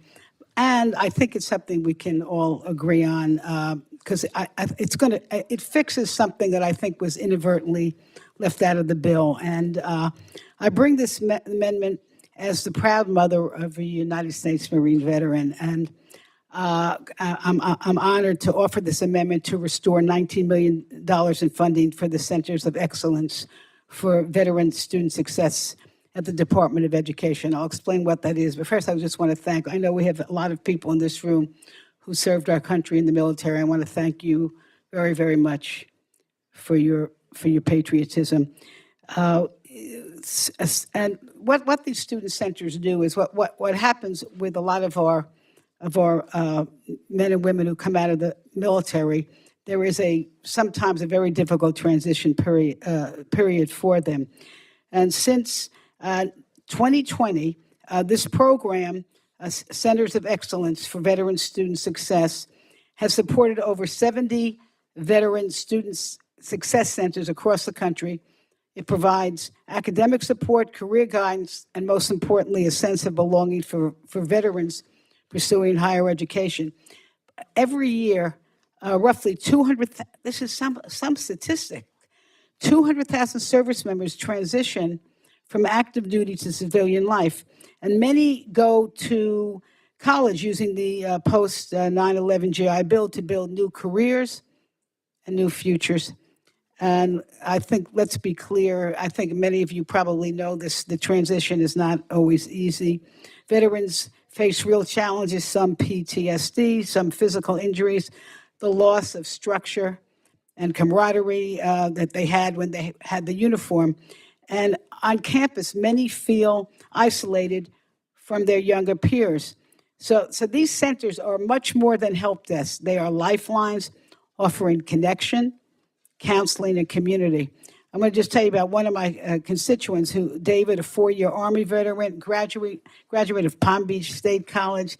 He dropped out of college in his 20s. He later enlisted and was a communications security expert in Afghanistan. But when he returned home, he's told us he felt lost, struggling in school, unsure about his future. And then he found the Military and Veteran Service Center at Palm Beach State College, and there he got help navigating his VA benefits. He reconnected with fellow veterans, and he earned his degree, and today he's paying it forward.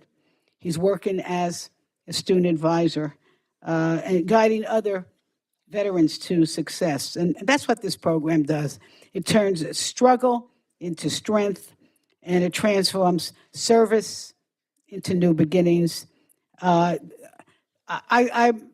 Chair, I think that the bill must have been an inadvertent mistake because it's $9 million. That's not that it's a little money, but certainly I think the members of this Appropriation Committee will understand how worthy these centers are. So I just say, look, let's not turn our backs on the very people who have stood up for us. And Mr. Chair, I'm just hoping, I'm gonna withdraw the amendment. I'm not gonna call for roll call. I think there's some question about how we're gonna fund this, but Mr. Chair, I'd love to work with you as we go forward to make sure that this gets back into the bill in a way that we can support the funding. I know the Senate has it in their bill, and so with that, I yield back. Thank the gentlelady.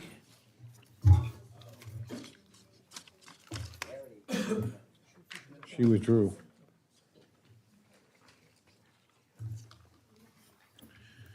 Gentleman from New Jersey, Ms. Watson Coleman, is recognized for the purpose of amendment.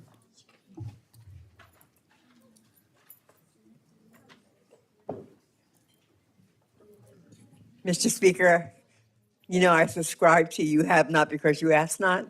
So for tomorrow's dinner, could we have baked chicken, macaroni and cheese, and string beans? Just something plain and all-American. Thank you. Mr. Chair, I have an amendment at the desk, and I ask for unanimous consent to dispense with the reading of it. Without objection, the reading of the amendment is dispensed with, and the gentlelady is recognized for remarks on her amendment. Before she starts, I have no control over the food. That depends on the member who's handling the bill, but I will make sure that the request is forwarded. Gracias. Gentlelady's recognized. Thank you. My amendment takes the $40 million allocated in this bill for abstinence-only education and redirects it to the Minority HIV/AIDS Fund, which supports science-backed treatment and prevention programs in communities with disproportionately high infection rates. As recently as 2019, Black and Latino communities accounted for 70% of the new HIV diagnoses, despite making up only 32% of the population. This is not a new phenomenon. The Minority HIV/AIDS Fund was established as part of the Minority AIDS Initiative in 1998 to deliver critical prevention and treatment options directly to the most impacted communities. The fund supports projects across the country in Black communities, rural communities, immigrant communities, etc. It prioritizes folks that are affected by substance abuse and mental health challenges and is a crucial part of our federal response to care, prevention, and treatment.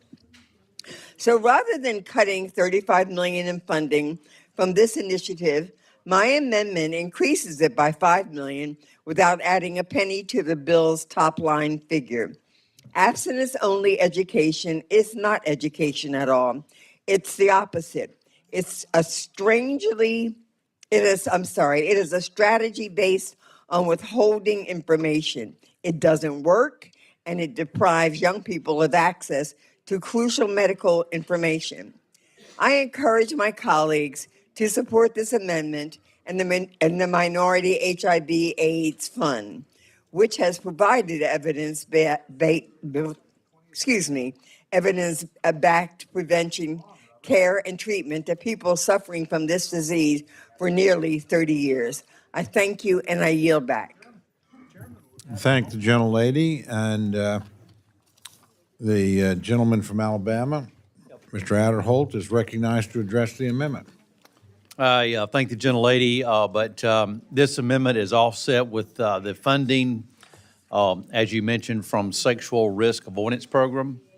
And actually, there are many of us who believe that that's an important tool for young people for goal setting and respecting relationships.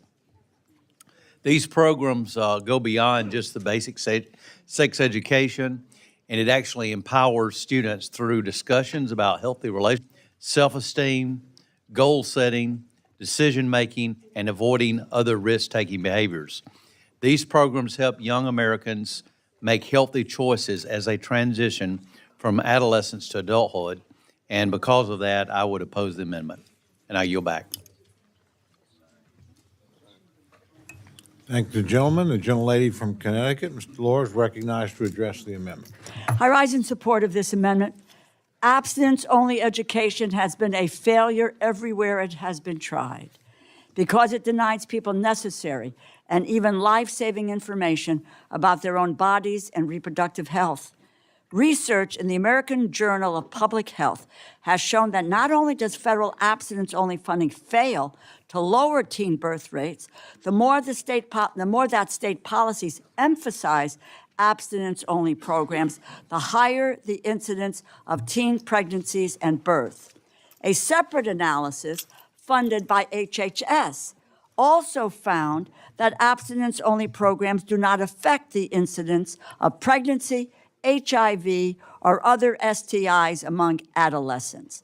By contrast, the Minority HIV/AIDS Initiative has been extremely effective at improving access to care and reducing disparities in health outcomes among populations that have been hit the hardest by HIV/AIDS. From providing core medical and support services, to conducting outreach and education, to providing culturally and linguistically targeted care, these funds are crucial to saving lives and improving the quality of life for those living with HIV/AIDS.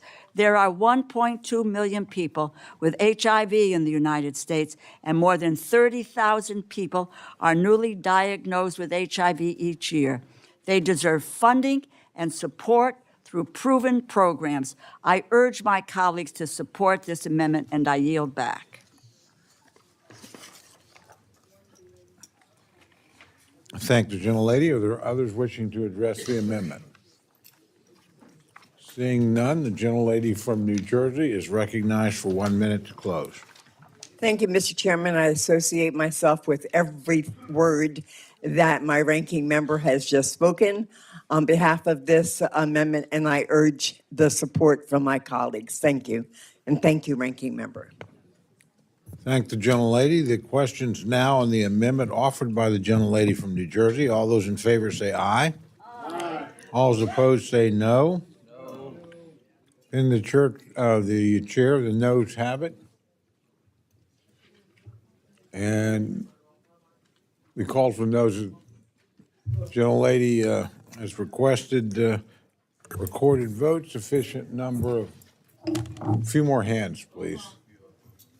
Sufficient number of hands having been risen and support shown, raised, then clerk will call the roll. Mr. Adderholt? No. Mr. Adderholt, no. Mr. Aguilar? Mr. Alford? Mr. Alford, no. Mr. Amadei? Mr. Amadei, no.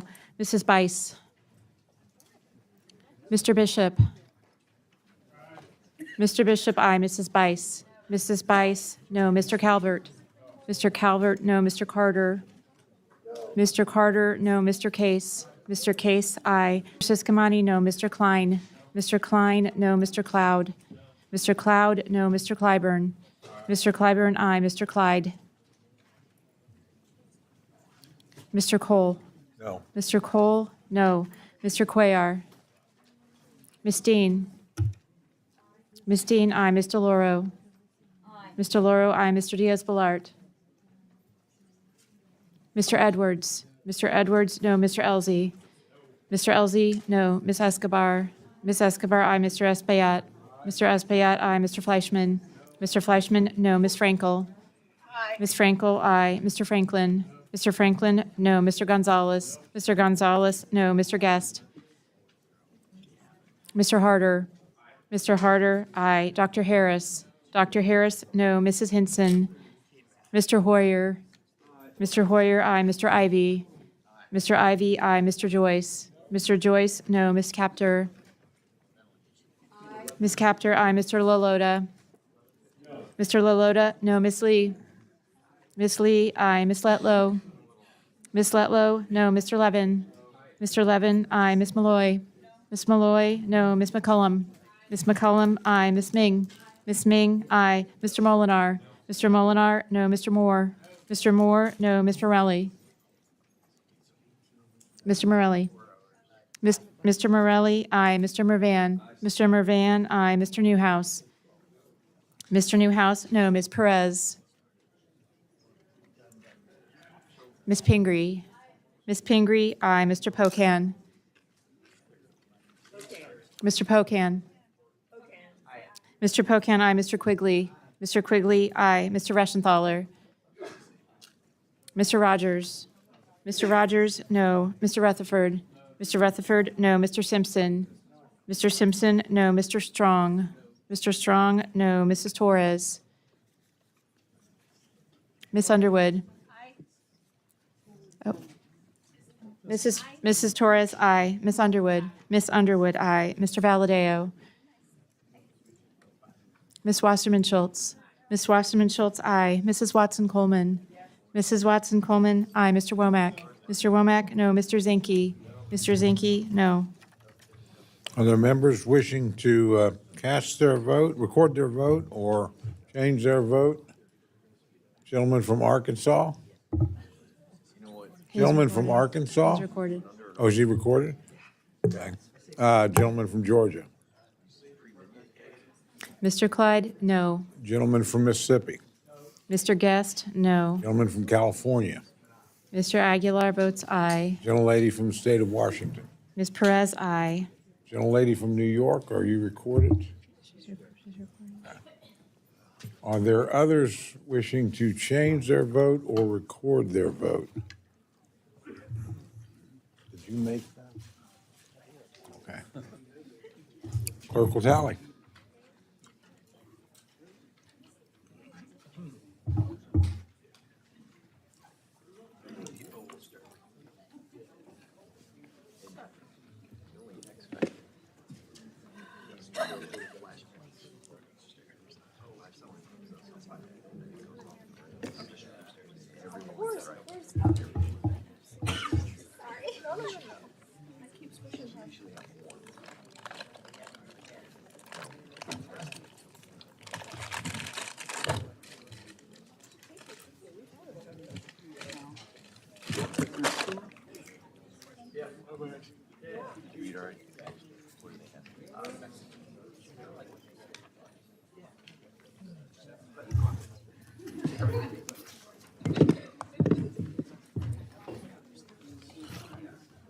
On this vote, the ayes are 27, the noes are 31. The amendment is not adopted. The gentlelady from Pennsylvania, Ms. Deans, recognized for the purposes of amendment. I thank Mr. Chairman. I ask unanimous consent to dispense with the reading of the amendment. Without objection, the reading of the amendment is dispensed with. The gentlelady is recognized for remarks on her amendment. Thank you, Chairman Cole. I have an amendment here that I think will, I hope, gather some bipartisan support. I rise in support of my amendment number 1, which would restore funding for several critical programs related to homelessness and SAMHSA. And let me begin by offering a few sentences out of a recent statement made by President Trump. It is a presidential message. This was September the 2nd of this year, a presidential message on National Alcohol and Drug Addiction Recovery Month. The president begins this statement: "Every day, drug and alcohol addiction shatters families, destabilizes neighborhoods, derails careers, and steals the lives of countless Americans." He goes on to say, tragically, tens of millions of Americans live with substance abuse disorders, a crisis that reaches every community, crosses every generation, and leaves no corner of our nation untouched, just as Chairman Rogers said earlier in the day. Though addiction is a disease, recovery is achievable. And he concludes partly by saying, again, this is Mr. Trump, "For this reason, my administration is committed to making it easier for victims of substance abuse to totally and fully recover." I could not agree more with the president on those matters.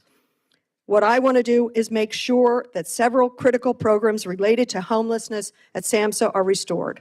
This includes restoring funding for homelessness prevention programs within the mental health programs of regional and national significance to $28 million, the level included in the Senate bill. And restoring funding for the treatment systems for homeless within substance abuse treatment programs of regional and national significance to more than $37 million, also the level included in the Senate bill. This amendment also strikes language included in the report that states, quote, "The committee provides no funding for the homelessness prevention programs, noting that these programs are duplicative of the Projects for Assistance in Transition from Homelessness programs and other federal housing assistance programs administered by the Department of Housing and Urban Development, end quote. Quite simply, I do not agree. We are finally making progress on tackling the overdose epidemic in this country. 3 years ago, overdose deaths in a single year topped 110,000 people, more than 300 souls a day. Overdose deaths decreased in 2024 by 27%, but it's still too many lives being lost. More than 80,000 souls were lost in 2024. I'm not sure what that noise is. Okay, I thought they were impressed by the overdose deaths. That's 220 people a day. Every single day currently die of overdose in this country. A jetliner a day is what I call it, dying in this country every day, but we have the power to do something about it, and we have been doing something about it. So now is not the time for us to take our foot off the gas and decrease funding to SAMHSA. We have still so much farther to go. As you all know, our nation also has a homelessness crisis, with more than 770,000 people homeless in any single night in 2024, the highest record ever recorded. While the lack of affordable housing is the primary driver of homelessness, research shows behavioral health conditions, including addiction, can exacerbate homelessness and can also be a consequence of homelessness. In 2024, 22% of adults who were suffering homelessness had a serious mental illness. That's approximately 18% had a substance use disorder or addiction. The numbers are staggering, and to me, it is personal. As some of you know, my own son, Harry, struggled with opioid addiction, and I'm happy to tell you he is now more than 12 years in recovery from opioid addiction, but not...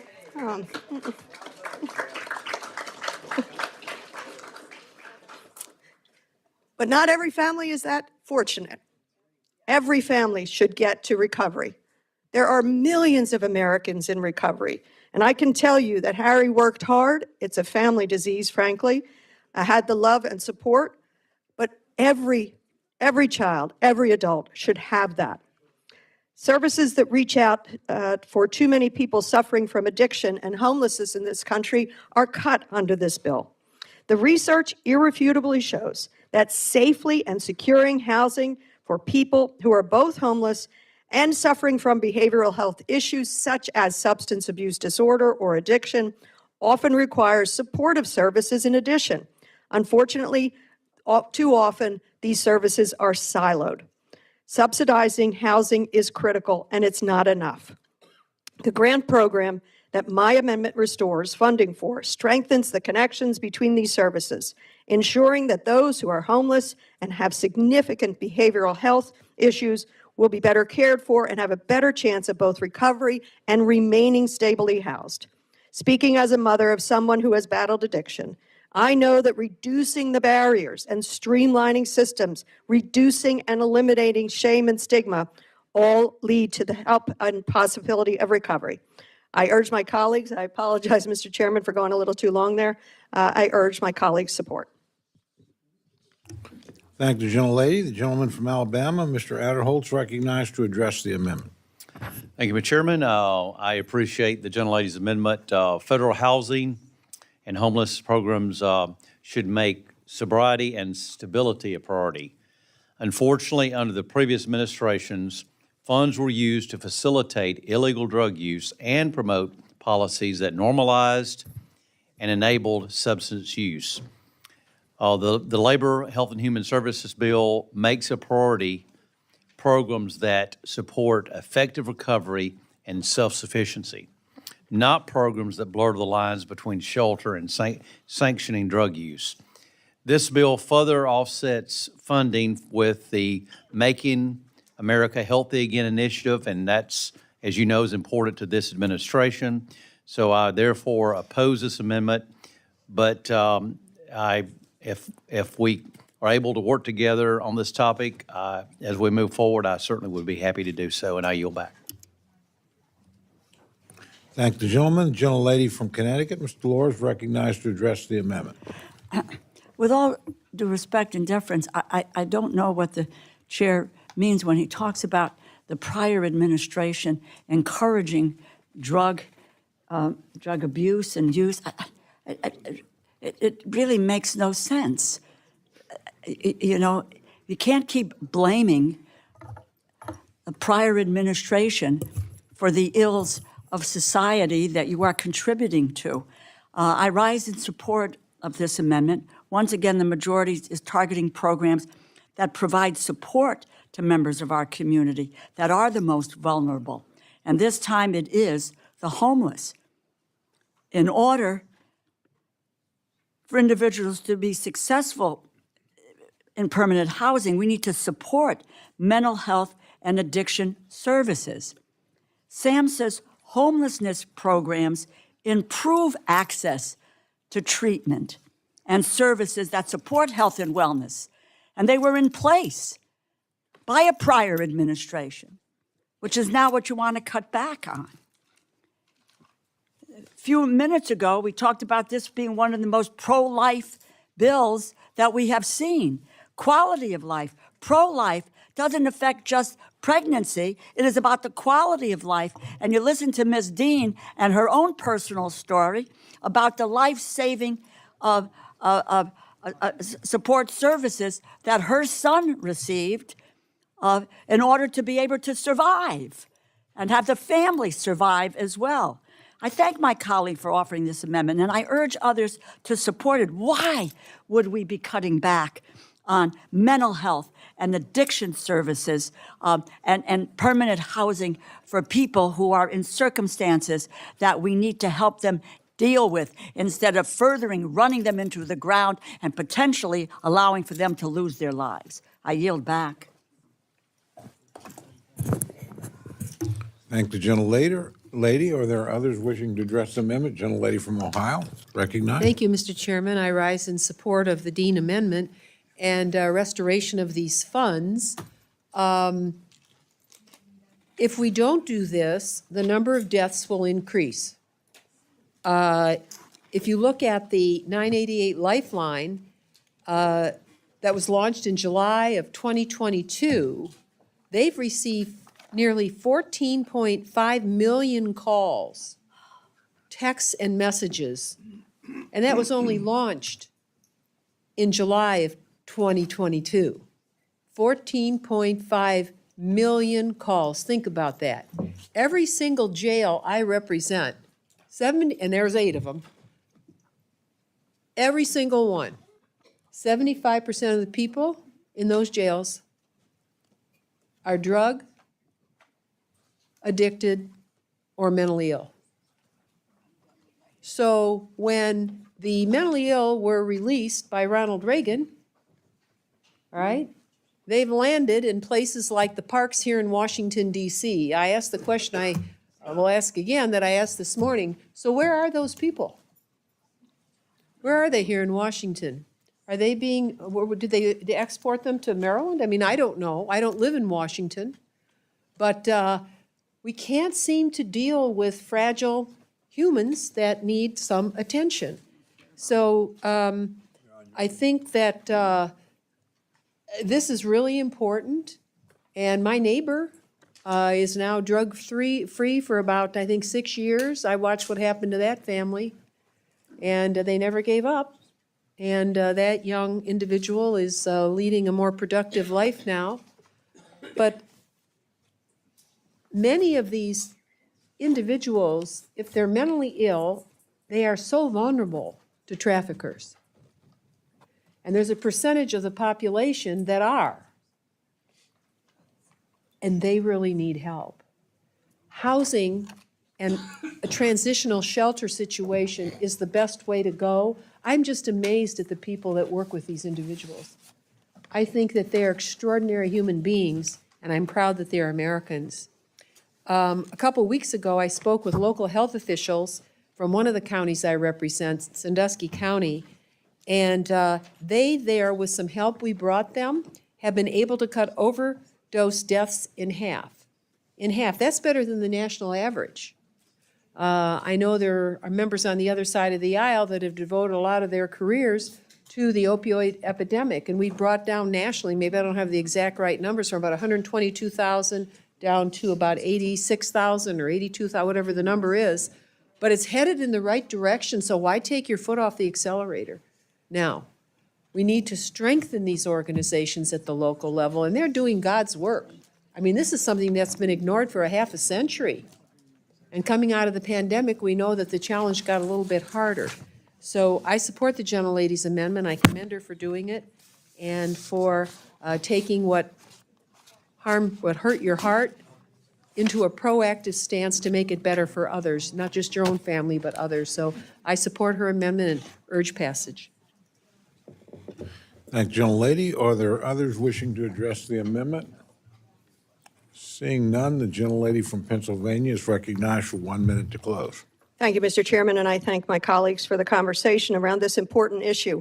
And I do know, and I've spoken with many of you on the other side of the aisle, your communities, your families are touched by addiction and have been ravaged by it. And now with fentanyl, we know it is even more deadly. My son Harry and I talk about it. If he were using now, if he were in active use now, he most likely would not be here. When he was in active addiction, fentanyl was not a thing, or at least not in his world. Let's build on the progress of the previous administration. The previous administration made great progress. This administration came in saying, let's shut down SAMHSA. Fortunately, I think they're trying to pull it back from saying that.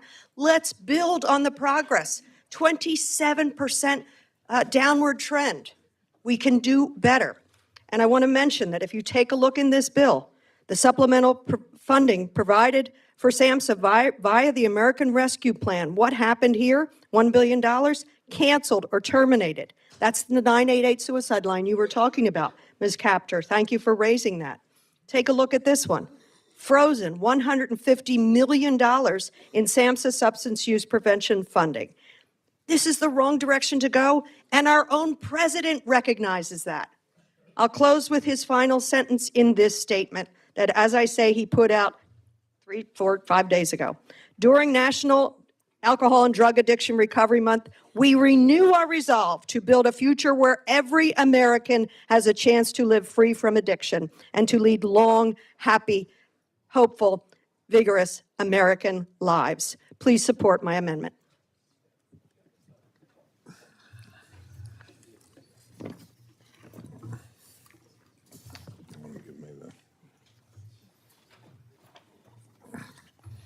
Questions now on the amendment offered by the gentlelady from Pennsylvania.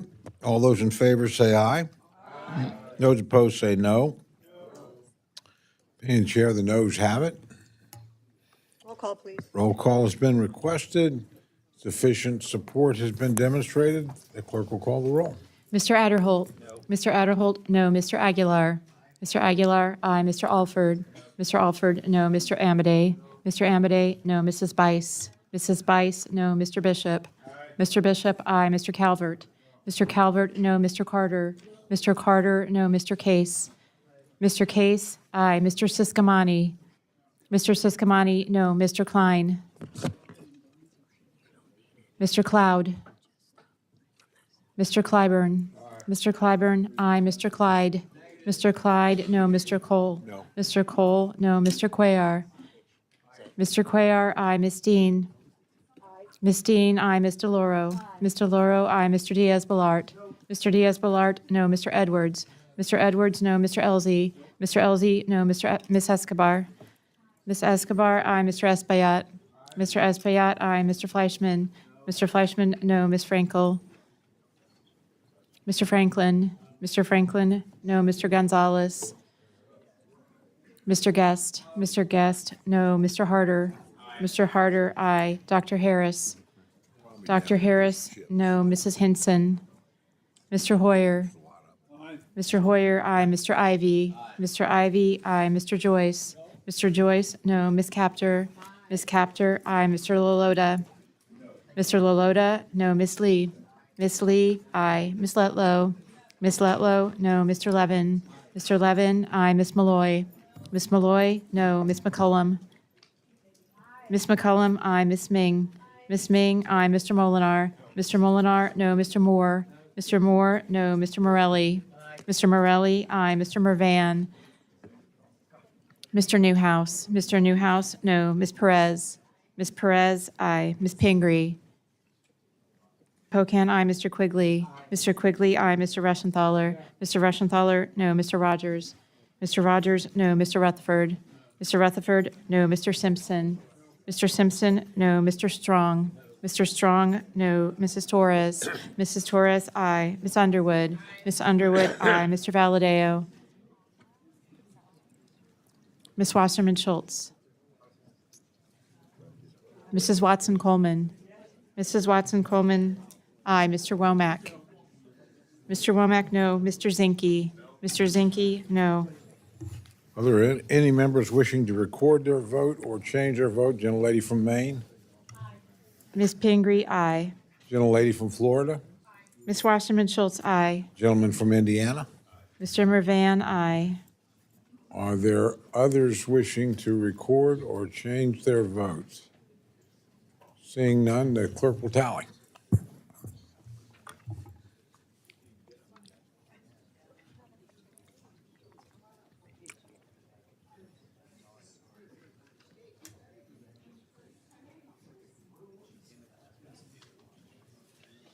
Oh, a gentleman from Texas?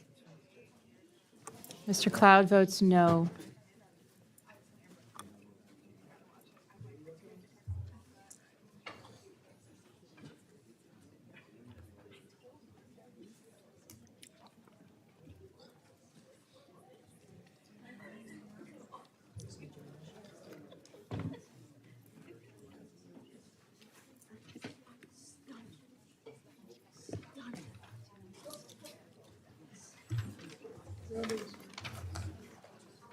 On this vote, the ayes are 27, the noes are 31. The amendment is not adopted.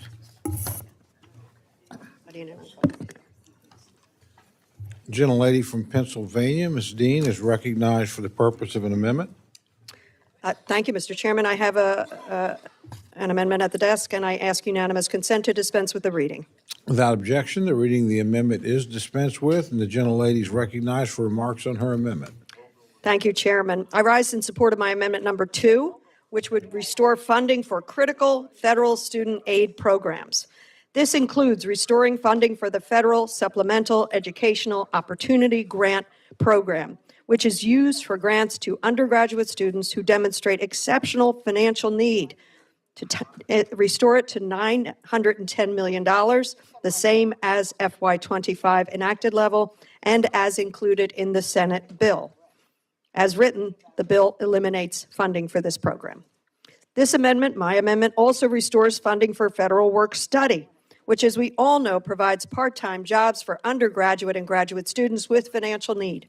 $1.23 billion, the same as FY25 enacted level, and the same as included in the Senate bill.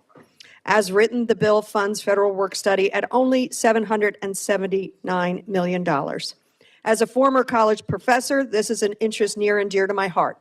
Financial aid is essential for ensuring every student in our country, regardless of their parents' financial status, is able to access post-secondary education if they so choose.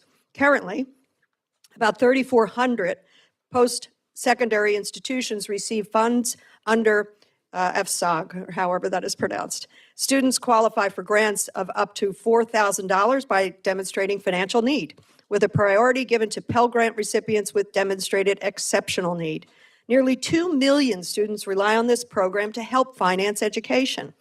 As for federal work study, approximately 2,900 institutions participate, serving more than 455,000 undergraduate and graduate students. I had the chance to work with many such students. We need to be investing in our young people. In fact, I think of no better investment. Imagine the returns for their futures to our society as a whole. I want to take a moment to highlight a few points made by my alma mater and the university where I taught for 10 years, LaSalle University. The president writes to me, and he says, quote, calls for the reduction and or elimination of federal work study and the Supplemental Education Opportunity Grant, which colleges and universities use in tandem to provide campus work opportunities for students and to help offset the cost of living on campus would significantly increase attrition. Reduction and or elimination of these programs at the same time that other programs are potentially being cut would all but ensure that many students would be without steady income and job skill training and potentially forced into living situations not conducive to their education. He goes on to say, with these potential cuts, students and families would have to lean more on alternative funding sources to complete their education. The loans that the federal government provides for undergraduate students through the subsidized and unsubsidized program, parents through the PLUS loan program, and graduate students through the Grad Plus loan program combine to enable more people to get a degree or an advanced degree and better help shape the direction of this country upon their graduation. Putting in place additional caps when there already exist or outright eliminating them would set advanced degree attainment back significantly and accordingly set the United States back in our role as the world's leader in education, innovation, and discovery. That's from the president of LaSalle University, a university whose mission it was founded to educate the students of the children of the poor, to educate the working class children. I had the privilege of teaching there for 10 years. Many of the students were first generation. Cutting these programs will reduce the number of students able to access it. Unfortunately, the majority is once again demonstrating short-sightedness and an unwillingness to make these critical investments in our young people, in all of our future. Once again, I have to conclude that what is wanted is an uneducated electorate or an education for the wealthy only. I urge my colleagues to rethink and to revise and to accept my amendment, and I yield back. Gentleman from Alabama, Mr. Adderholt, the chairman of the subcommittee, is recognized to respond to the amendment. Thank you, Mr. Chairman. Again, difficult decisions, choices in this bill, but this bill does make a priority of $22.5 billion in funding to preserve the Pell Grant program and to help low-income students pursue their educational goals after they leave high school. Pell Grants are the foundation of the federal financial aid, and it follows students to the school of their choosing. However, the increases in this amendment are not offset, and it would cause the bill to exceed its allocation. Therefore, I oppose the amendment, but obviously, as always, look forward to working with the gentlelady as we continue this process. I yield back. Thank the gentleman. Gentlelady from Connecticut, Ms. Delores, recognized to respond to the amendment. I rise in support of the amendment. The President, House Republicans are not laser-focused on the cost of living crisis. They are making it worse. Nowhere is this more apparent than in their approach to post-secondary education and student financial aid. This bill slashes $1.4 billion from federal student aid programs that help kids pay for college, including the elimination of the Federal Supplemental Educational Opportunity Grant, SEOG, and a $451 million cut to federal work study. Again, this offset response is really spurious. The majority chose to cut this bill by $24 billion below current levels. No reason for the cut. This bill is not going to the House floor. There's no top-line cap. What are we doing but trying to offer opportunity, quality of life for our constituents and their families? The elimination of SEOG will take away need-based financial aid for more than 1.6 million low-income students who use these grants to finance their education. What are we about if we're not helping people who can't afford it to finance their education? The cuts to federal work study will take away work-based financial aid for 220,000 students who need it to help pay for their post-secondary education. These are students from working-class families. They are, yes, working their way through college. You know, some families do not need financial assistance to go to college. That's your crowd of the millionaires and the billionaires and the people who run the biggest corporations. They got $4.5 trillion. They're not worried about paying the tuition for their kids. You see the kids in the library sitting at the desk and working? That's a federal work-study program so that they can go to college. My God, what is wrong with us? This is, it just defies imagination that we would just tear asunder the ability for kids to succeed. House Republicans have reckless plans for our federal financial aid programs, will hold college students back, limiting their potential earnings and their future success in the job market. But just let me take a second here. Title I, kids without teachers. So let's go to elementary school, and then let's go to post-secondary. So let's just take it all away from middle-class families, from working families, from vulnerable families. Let's do that in order to provide tax breaks for the richest people in this nation, because they don't have enough. With this amendment, my colleagues across the aisle have a chance. Reverse the course. Help your constituents with kids who are working their way through school to get an education. Again, it's not my kids, it's not my grandkids or any of us here, but there's millions of kids around this country who have an opportunity to grab the ring and to get that chance to go to school. And my God, why would we take it away from them? I urge my colleagues to support this amendment. Thank the gentlelady. Are there others wishing to address the amendment? Seeing none, the gentlelady from Pennsylvania is recognized for 1 minute to close.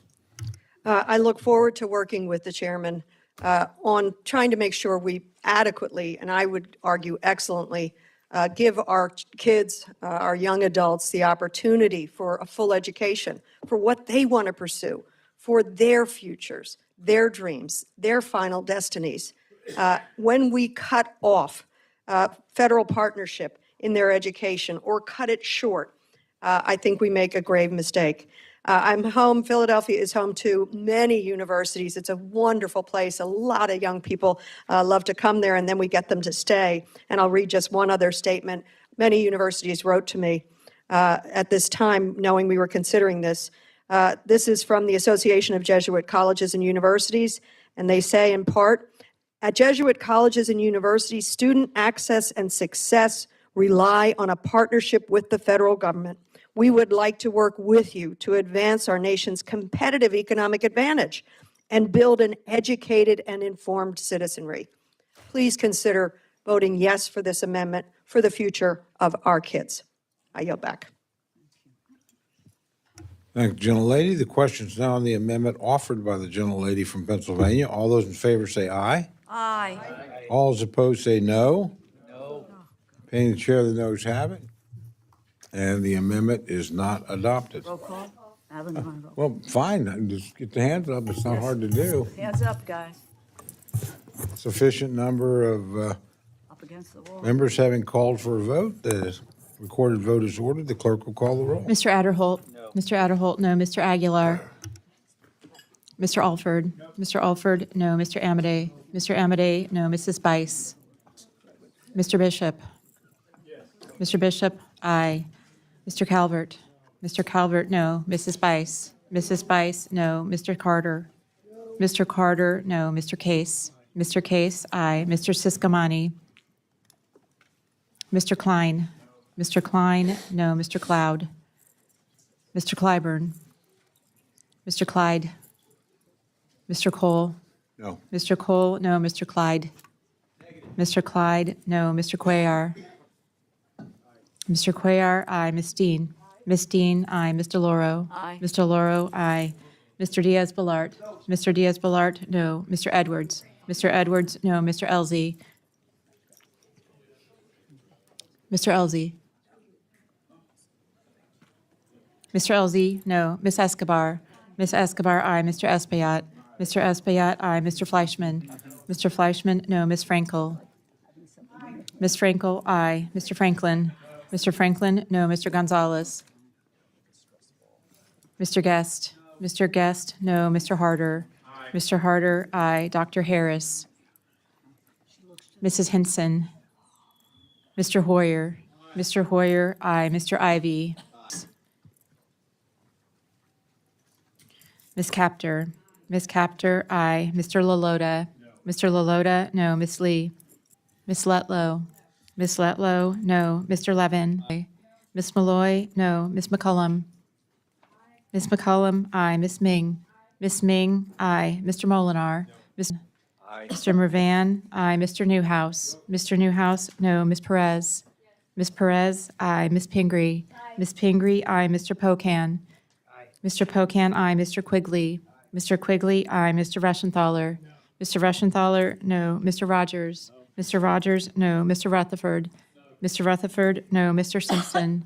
Mr. Simpson, no. Mr. Strong? Mr. Strong, no. Mrs. Torres? Mrs. Torres, aye. Ms. Underwood? Ms. Underwood, aye. Mr. Valadeo? Mrs. Watson Coleman, aye. Mr. Womack? Mr. Womack, no. Mr. Zinke? Mr. Zinke, no. Any members wish to record their vote or change their vote? Gentleman from California? Mr. Aguilar, aye. Gentleman from Texas? Mr. Cloud, no. Gentleman from Maryland? Ms. Dr. Harris, no. Gentlelady from Nevada? Ms. Lee, aye. Are there others? Oh, gentleman from South Carolina? Mr. Clyburn, aye. Are there others wishing to record or change their vote? Seeing none, the clerks will tally.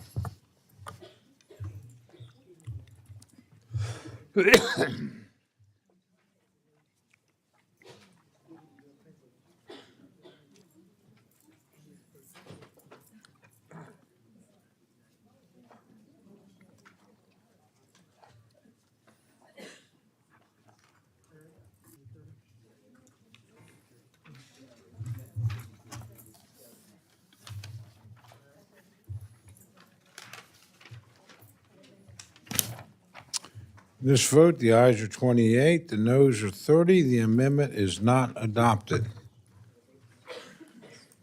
Gentlelady from Pennsylvania, Ms. Dean, is recognized for an amendment.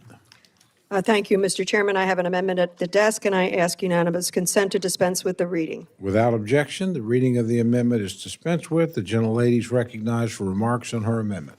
Thank you, Chairman Cole. I rise in support of my amendment number 3, which would increase funding for the Women's Bureau at the Department of Labor to $23 million, the same as is included in the Senate bill.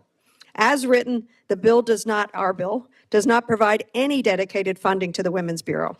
The Women's Bureau was established by statute in 1920 and is the only federal agency mandated by Congress to represent and promote the interests of women in the U.S. labor force. Let me say that again. Established by us in 1920 to represent and promote the interests of women in labor. The Bureau has played a pivotal role in the research, formulation, and implementation of landmark bipartisan policymaking with major implications for gender equality, equity, including the Equal Pay Act, the PUMP Act, the Pregnant Workers Fairness Act. The Bureau also administers programs with strong bipartisan support, like the Women in Apprenticeship and Non-Traditional Occupations, WANTU, grants that help women get into high-paying trades jobs while helping American employers meet rising workforce demand. The Bureau also manages the national database of child care prices and provides technical assistance for states to expand paid leave programs, among other key initiatives.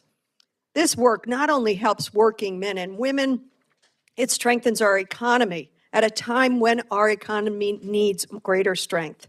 Yet the administration has called for the elimination of the Women's Bureau, with the Department of Labor stating, and please listen to these words that are shocking to me, quote, "The budget eliminates the Women's Bureau, an ineffective policy that is a relic of the past. The department will work with Congress to craft a repeal package of the Women's Bureau organic statutes, including Women in Apprenticeship and Non-Traditional Occupations Grant Authorization. Apprenticeship work will be handled by the Employment and Training Administration," end quote. A relic, doing the powerful work that they have done for more than a century. The administration does not have the authority to eliminate the Women's Bureau without our approval. It was congressionally established. Yet this seems to be what they are planning to do, with reports of decreased staffing. Cut the funding, decrease the staffing, make it untenable, and then shutter it. To me, this is unacceptable. While the administration claims the Bureau is no longer necessary, since, quote, women's participation in the labor force has increased and changed dramatically in the 105 years since its founding. I think what this administration really wants to do is to take us and to take women back in time, to when women were not so welcome in the workplace. Women are gaining fewer jobs than men right now, and the gender wage gap has widened for the first time in 2 decades.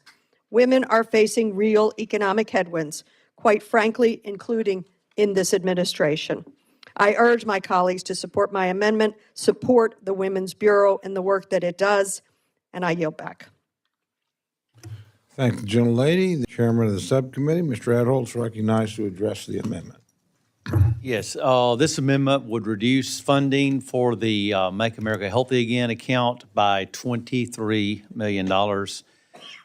It would also undermine the ability of the Department of Health and Human Services to support chronic disease prevention, chronic care, and nutrition services in rural America. As a member that represents rural district, the proposed amendment would adversely affect my constituents, and I would oppose the amendment, and I go back. Gentlelady from Connecticut, Ms. Laura, is recognized to address the amendment. I rise in support of the amendment. Congress created the Women's Bureau in 1920 at the Department of Labor to take on critical needs of working women. Over a century later, while women have made progress in many regards, we know far too many critical disparities persist. Across the United States, women still earn just 75 cents for every dollar paid to a man. That results in a gap of $14,170 every single year, a wage gap that costs women in the United States nearly $1.7 trillion a year. A lack of a national comprehensive paid family and medical leave policy benefit forces workers to choose between caring for their families or themselves and keeping their jobs. That's a dynamic that disproportionately harms women.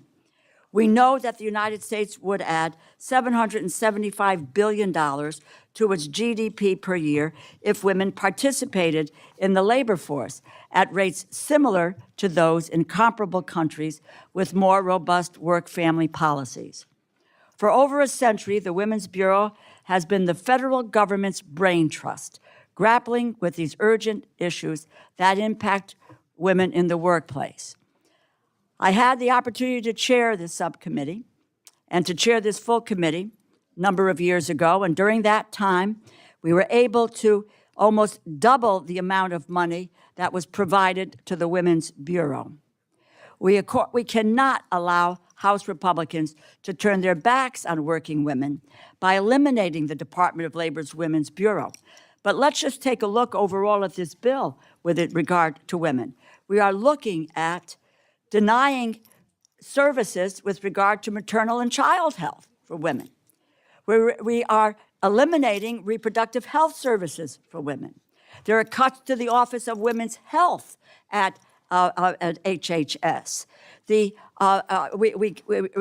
cutting back on the ability for women apprenticeships in the trades, and we're taking child care away from the student parents. It mostly affects women. So it's a full-scale assault on women overall. And I urge my colleagues to support this amendment and understand the significant role that the Women's Bureau plays, which it has played since 1920. Do we want to go back before 1920? That is really pretty incredible. I yield back. Support Ms. Dean's amendment. Are there other members wishing to address the amendment? Seeing none, the gentlelady from Pennsylvania is recognized for 1 minute to close. I thank you, Chairman Cole, and I thank the ranking member for your comments in support of my amendment. And let's just keep this in perspective. This bill here drafted eliminates the Department of Labor Women's Bureau. We're talking about a $23 million investment, not a $500 million, not a trillion. This is $23 million to support women in labor, apprenticeships, the trades. We are making progress with more and more women coming into labor, especially as a result of the passage of and the implementation of the bipartisan infrastructure bill, which I notice Mr. Trump is taking credit for on multiple projects. Good. Let's keep labor going. Let's keep the building going. Let's support women in labor. And yet you are right, this would take from the Maha Slush Fund, and I think that's an appropriate place. I ask for support of this. I ask for support of working women, and I yield back. Thanks, gentlelady. The question is now on the amendment offered by the gentlelady from Pennsylvania. All those in favor say aye. Aye. All those opposed say no. No. Opinion of the chair, the noes have it. And the amendment. Any more hands, please? Thank you very much. Roll call has been requested. Sufficient support's been shown. Clerk will call the roll. Mr. Adderholt? No. Mr. Adderholt, no. Mr. Aguilar? Aye. Mr. Aguilar, aye. Mr. Alford? Mr. Alford, no. Mr. Amade? Mr. Amade, no. Mrs. Bice? Mrs. Bice, no. Mr. Bishop? Yes. Mr. Bishop, aye. Mr. Calvert? Mr. Calvert, no. Mr. Carter? Mr. Carter, no. Mr. Case? Mr. Case, aye. Mr. Siscomani? Mr. Siscomani, no. Mr. Klein? Mr. Klein, no. Mr. Cloud? Mr. Cloud, no. Mr. Clyburn? Mr. Clyburn, aye. Mr. Clyde? Mr. Clyde, no. Mr. Cole? No. Mr. Cole, no. Mr. Cuellar? Ms. Dean? Ms. Dean, aye. Mr. Loro? Mr. Loro, aye. Mr. Diaz-Balart? Mr. Diaz-Balart, no. Mr. Edwards? Mr. Edwards, no. Mr. Elzey? Mr. Elzey, no. Ms. Escobar? Ms. Escobar, aye. Mr. Espaillat?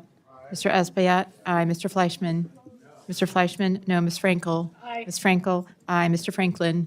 Mr. Franklin, no. Mr. Guest? Mr. Guest, no. Mr. Harder? Dr. Harris? Mrs. Henson? Mr. Hoyer, aye. Mr. Ivy?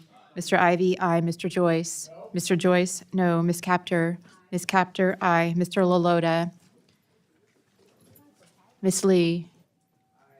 Ms. Lee, aye. Ms. Letlow? Ms. Letlow, no. Mr. Levin? Ms. Malloy? Ms. Malloy, no. Ms. McCollum?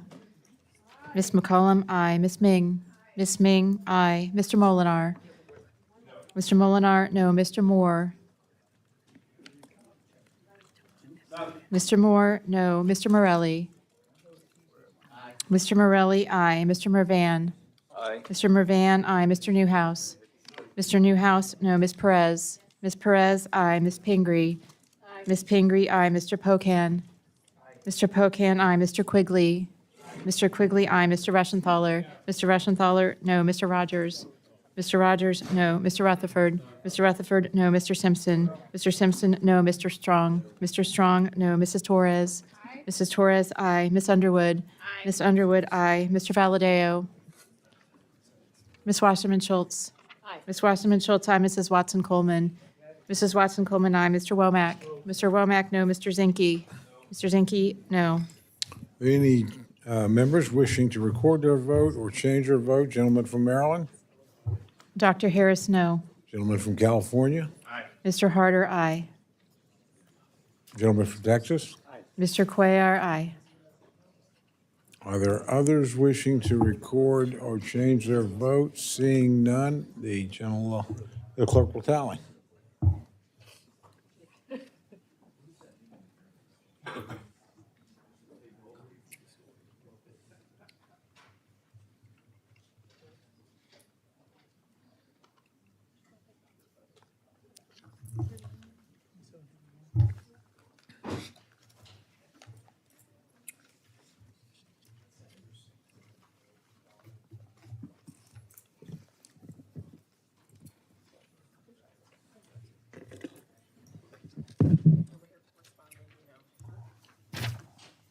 On this vote, the ayes are 27, the noes are 31. The amendment is not adopted. Gentlelady from Pennsylvania, Ms. Dean, is recognized for an amendment. Thank you, Mr. Chairman. I have an amendment at the desk, and I ask unanimous consent to dispense with the reading. Without objection, the reading of the amendment is dispensed with, and the gentlelady is recognized for remarks on her amendment. Thank you, Chairman Cole. I rise in support of my fourth and final amendment, which would strike language included in the bill to prohibit any federal funds from being used for the, quote, operation of a supervised drug consumption facility that permits the consumption on site of any substance listed in a Schedule 1 of Section 202 of the Controlled Substances Act. In other words, overdose prevention centers. And I'm pleased to have the opportunity to speak about this issue, which I think is discussed and very misunderstood. I spoke earlier about my connection with my First Amendment regarding my son and his own addiction and his joyful recovery. As I said, we are making progress on tackling the overdose epidemic. Overdose deaths decreased in 2024. We're talking last year, decreased 27%. That's more than 30,000 souls walking around today that we would have lost the year before. We are making good progress, but still too many lives are being lost, especially with the prevalence of fentanyl and now more different, more deadly drugs coming into the pipeline. So more than 80,000 souls were lost in 2024. I call it a jetliner a day for a reason, because do you remember when 2 jetliners crashed within weeks of each other and hundreds of people died? What did the industry do? What did the world do? They grounded the plane. They grounded that model plane to figure out what in God's name was going wrong that 2 would have crashed to the earth. Well, we have that jetliner a day crashing to the earth every single day. So we have to think about what are we doing wrong or what more could we do right in order to save more lives. We're down to now 220 souls a day dying every single day, Monday through Sunday, 365 days a year. And as much as we're making progress, I do want to point out there are real inequities in that data. Overdose deaths continue to rise among certain populations, Native Americans, Alaska Natives, and Black Americans. We need to continue the downward trend, continue to support programs that we know are saving lives, naloxone, harm reduction, fentanyl test strips, access to treatment, education, other public health investments, and curtailing the flow of fentanyl and other drugs, just as this administration wants to do.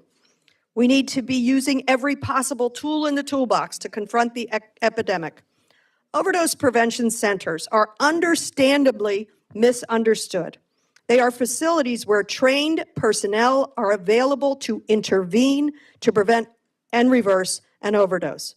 They often provide fentanyl test strips, naloxone, and important connections to other essential services, including connections to treatment, to recovery, to employment, to housing, as we were describing before. Overdose prevention centers engage the most vulnerable members of our communities. People have nowhere else to go and would not otherwise seek treatment. Most importantly, overdose prevention centers save lives.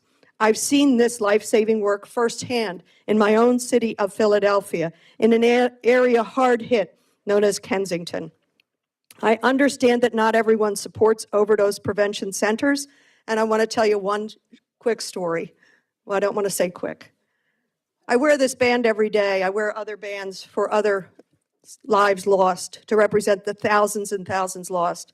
I met the parents of Michael Leonardi this summer when I was out with Mike Thompson in California.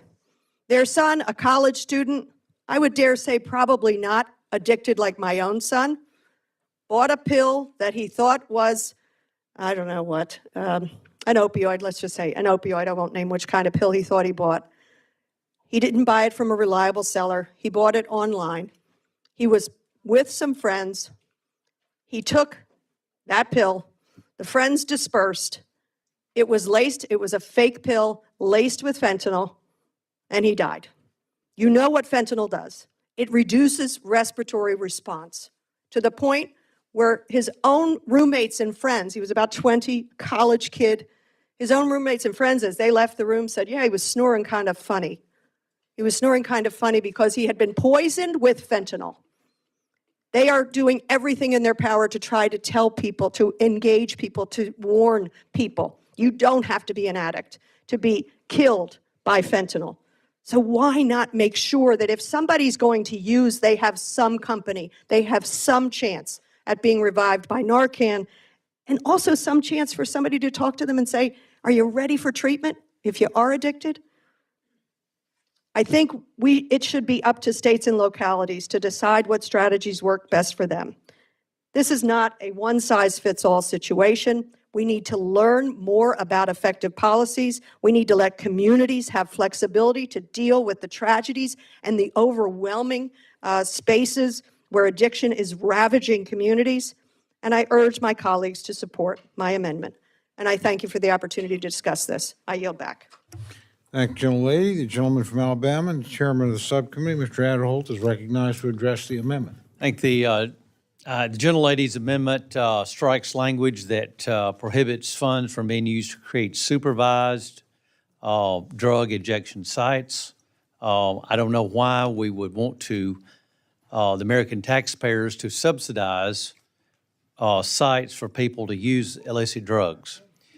We should instead focus on breaking the cycle of drug addiction through effective treatments and prevention efforts. And for those reasons, I oppose the lady's amendment, and I yield back. Thank you, gentlemen. The gentlelady from Connecticut, Mr. Lohr, is recognized to address the amendment. Thank you, Mr. Chairman. I rise in support of this amendment. This can be an uncomfortable discussion, but to save lives, we cannot outright dismiss harm reduction approaches. In an ideal world, no one would use dangerous and potentially deadly drugs, but many people do. The opioid epidemic continues in the United States, and we need to be open to evidence-based programs. Lives depend on it. We should not place limits on an evidence-based program that has the potential to save lives in the midst of an unprecedented overdose crisis. We need to be open to the ideas on how to save lives, and thereafter, I support this amendment. I yield back. Thank the gentlelady. Are there others wishing to address the amendment? Seeing none, the gentlelady is recognized for 1 minute to close. I thank you, Mr. Chairman, and I thank the chairman of the subcommittee for your response. And I would like the opportunity in the future to discuss this more, because it surely seems like an ugly thing, a place where drug addicts are just using. But that's not really what it is. Drug addicts are going to use. They're going to continue to use. It's a place where their lives could potentially be saved. I remember when I was in the State House and we were discussing Narcan availability. And I remember colleagues on my side of the aisle saying, Narcan, you're going to make it available? What do you want to do, just enable these folks? Narcan saves lives. We've learned a lot in the last 12 years about how that saves lives. But what I will say, I'll end with what a drug treatment specialist doctor said to me. I can't treat someone who is dead from an overdose. Let's give addicts a chance to survive and to get to treatment and recovery. I yield back. Thank the gentlelady. The question is now on the amendment offered by the gentlelady from Pennsylvania. For all those in favor, say aye. Aye. All those opposed, say no. Opinion of the chair, the noes have it. And the amendment is not accepted. Just for information purposes, the gentlelady from Florida had to step out. We're going to move past her. We'll come back when she's able to get back to the markup. Gentleman from Texas, Mr. Cuellar, is recognized for the purpose of an amendment. Thank you, Mr. Chairman. I have a Cuellar number 1 amendment at the desk and ask that we dispense with the reading. Without objection, the reading of the amendment is dispensed with. The gentleman is recognized for remarks on his amendment. Thank you, Mr. Chairman. Members, this is the amendment I've been asking everybody to look at, and hopefully at the appropriate time we'll do that. As members of the of this committee, we have a responsibility not only to appropriate, but also to provide oversight to make sure that the agencies are measuring the right things, making sure that we look for cost savings in a sensible way, identify cost savings, and making sure that we look at rules that might be outdated or duplicative. And again, members, I ask you that we consider this at the appropriate time. With that, Mr. Chairman, I offer and I withdraw this amendment. Thank the gentleman very much. Chairman, I have query number 2 at the desk, and I ask that we dispense with the reading. Without objection, the reading of the amendment is dispensed with, and the gentleman is recognized for remarks on his amendment. Mr. Chairman, members, this has to do with 2 areas that we've been funding for many years. One of them is the Hispanic Serving Institutions, and the other one has to do with a program that we're familiar, and that is Gear Up. First of all, this amendment, what it does is to make sure that we don't delay the funding that we already appropriated, and because that will cause problems for the universities and the schools that are working with this. First, the Hispanic Serving Institutions, as you know, for many years, we have funded Hispanic Serving Institutions. My district is about 78% Hispanic, and now with a little redistricting in Texas, I'll go up to 90% Hispanic voting population. So we have different and many Hispanic serving institutions. And as you know, these are engines of mobility and gives first-generation college students the tools to succeed. And we've been funding this Hispanic serving institutions for many years, and ask you to make sure that we don't delay the funding. The second one has to do with Gear Up, and I think everybody's pretty much familiar with Gear Up. This program helps prepare low-income students for college all across the United States, starting off in middle school, following them through high school graduation. Gear Up has opened up the doors for many students that otherwise would have not seen college as a possibility. Again, we cannot allow this bureaucratic delays to interrupt this pipeline of hope and preparation. Gear Up is making sure that the students and the parents can count on this funding year after year as long as Congress appropriates them, and making sure that schools plan out and plan the programs.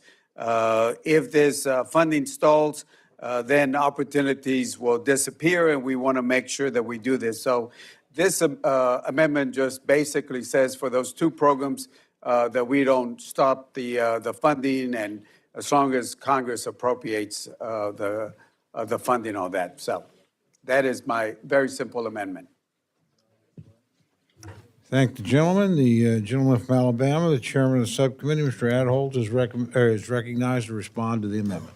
Yes, thank you, Mr. Chairman. I appreciate the gentleman's amendment, and we are prepared to accept his amendment. And I look forward to continue to work with the gentleman in the future regarding funding for institutions of higher education programs such as Gear Up that would help low-income students be prepared to pursue and succeed in education after high school. For 1 minute to close. I've learned when your amendment's accepted, you say thank you, and I'll sit down. Actually, I do have another amendment before I sit down. I know, but the gentleman's a very wise man. We'll, of course, have our vote. All those in favor of the amendment say aye. Aye. Opposed? The amendment's accepted. The gentleman from Texas, Mr. Cuellar, is recognized for the purposes of an amendment. Mr. Chairman, thank you. I have an amendment at the desk, query number 3, and ask that we dispense with the reading. Without objection, the reading of the amendment is dispensed with, and the gentleman is recognized for remarks on his amendment. Mr. Chairman, I will offer and withdraw this amendment. I do know that half of the amendment was added to the manager's amendment, so I want to say thank you for adding part of the amendment, of my amendment to the manager's amendment. Look, Job Corps is a program that I think almost everybody has a Job Corps. I used to have 2 Job Corps in San Marcos, Texas, and then in Laredo. Right now, I just represent the Laredo one. But Job Corps are just an opportunity to give members, young kids that might have gotten in trouble, but they need a second chance on this. I don't need to go into this, but I think everybody pretty much has a Job Corps in their district or close by with that. Just giving some of the young kids an opportunity to be able to succeed. I've seen the ones in Laredo. They do a great job. I've seen the Gary Job Corps in San Marcos, and it is amazing what they do with kids that need that second help. So again, Mr. Chairman, part of the amendment got accepted in the manager's amendment. I say thank you. And the second part on the funding, I would ask you all to consider at the right time funding this program when we get to the right timing to do this. Thank the gentleman, and gentleman withdraws, is that correct? Sorry? You withdraw the amendment, that correct? Yes, and I look forward to working with the chairman. Yes, we look forward to working with you on that. Thank you. Gentleman from Georgia is recognized. Thank you, Mr. Chairman. I'd like to rise in support of the gentleman's amendment, and I appreciate the cooperation in working to try to deal with this issue. I happen to be the co-chair of the Congressional Job Corps Caucus, and I think this is a valiant effort to try to restore these funds, and I look forward to working to see how we can do that. I yield back. Appreciate the gentleman's remarks. I will allow, in wake of the conversation, the gentleman to have 1 minute to close if he cares to use it. Yes, so just to say, look forward, I think you're the co-chair. I used to be also the co-chair, and it's always bipartisan, Democrat and Republican. And again, look forward to working with you. With that, say thank you and withdraw my amendment. I thank the gentleman. The chair now recognizes the gentlelady from Maine, Ms. Pingree, for the purposes of an amendment. Thank you, Mr. Chair. I have an amendment at the desk, and I move the reading be dispensed with. Without objection, the reading of the amendment is dispensed with, and the gentlelady is recognized for remarks on her amendment. Thank you, Mr. Chair. My amendment tonight is about the Corporation for Public Broadcasting. So remember the Corporation for Public Broadcasting? It wasn't that long ago that an act of Congress basically wiped out the funding. Somewhere about mid-June, there was a rescission bill taking away all of the funding for the Corporation for Public Broadcasting. But the good news is this amendment is here tonight. So for all of those of you who went back to your district, maybe got some complaints from your constituents, or are regretting that vote, this is your chance to turn it around. So my bill supports funding again for the Corporation for Public Broadcasting. And another bit of good news is it doesn't start until 2028. So it is advance funding. It would give them the assurance that funding is coming, but you don't have to worry about the fiscal impact in this bill. It's kind of like free money because it's in the future. So you just get to do this today, vote on the right thing, and support the Corporation for Public Broadcasting. Now, the Corporation for Public Broadcasting, in case you've forgotten, includes the National Public Radio and PBS, two beloved institutions that have a huge impact on our country and in our state.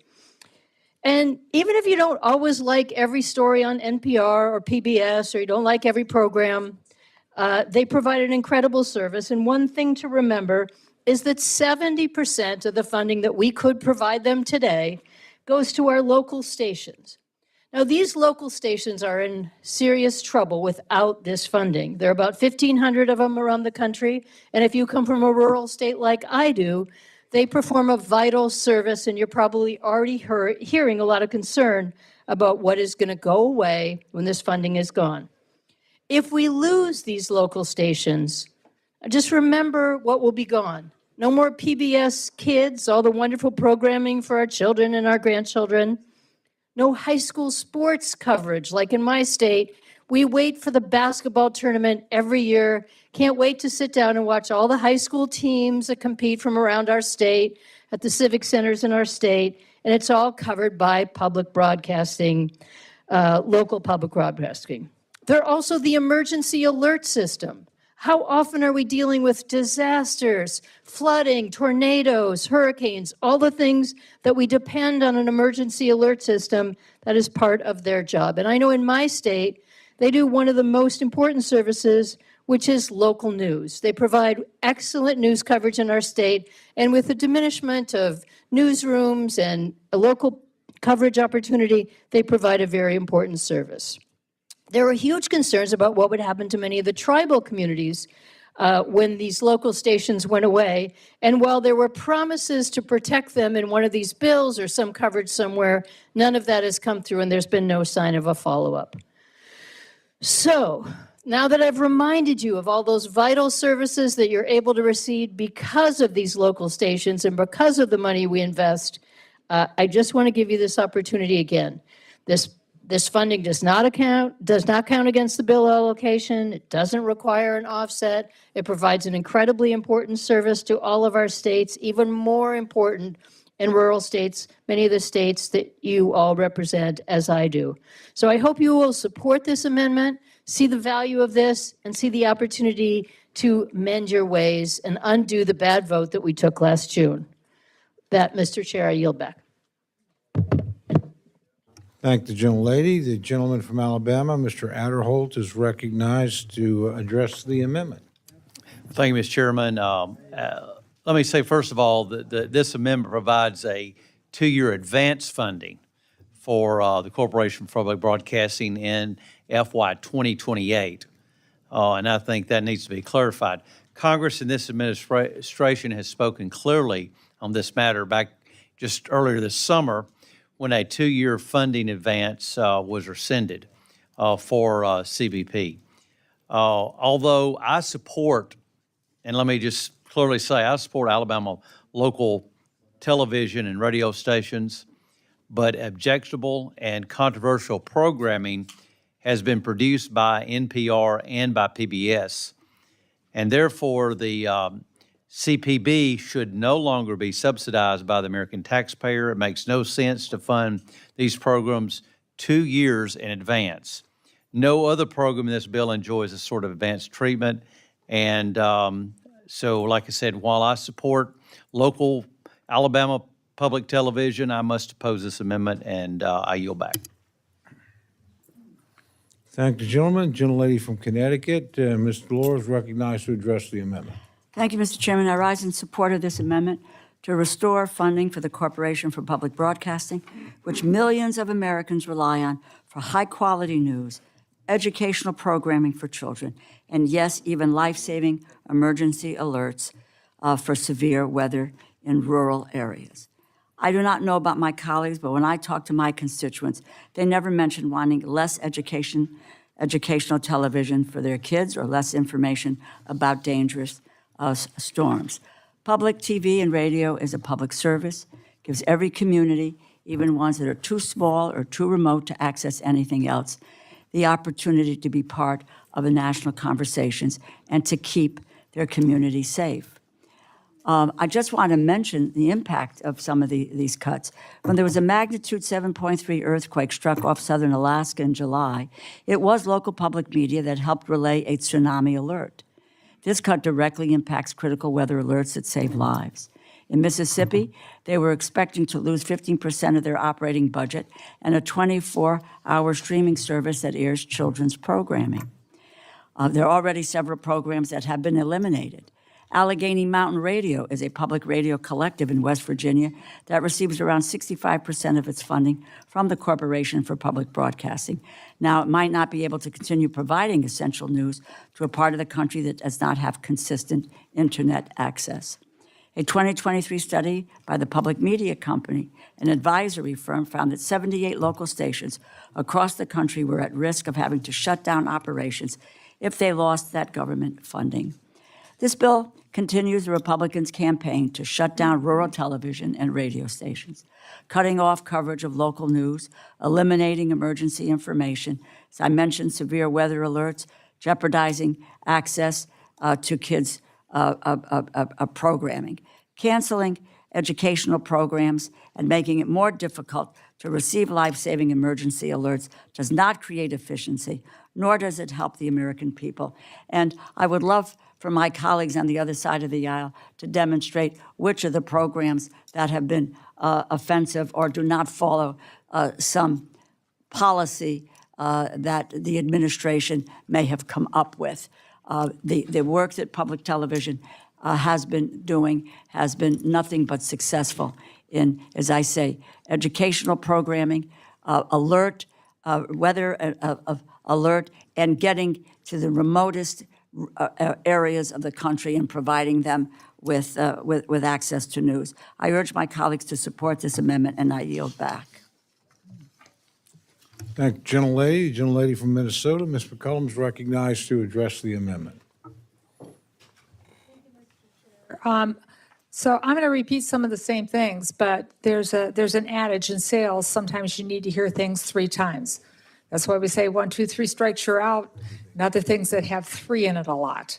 So here I go for the 3rd time.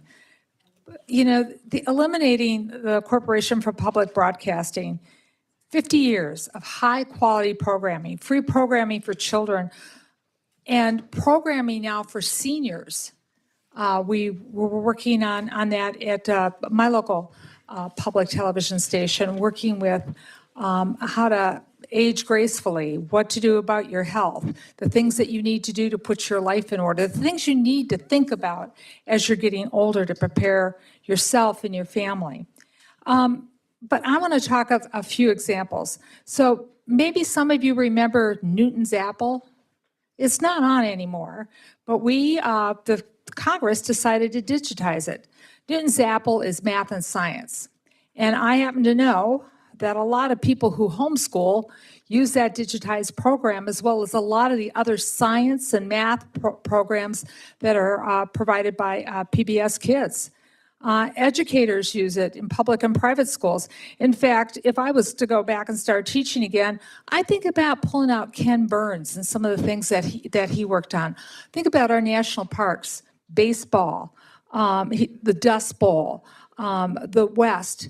Opportunities for us to sit and share our collective history through our Library of Congress, through the humanities, and through archives, and tell our American story in a way which we can share with one another. Ready to Learn is a recent example of an educational tool which creates opportunity programming for low-income children. That's also eliminated in this bill. It's been one of the most reliable forms of communication when an emergency strikes.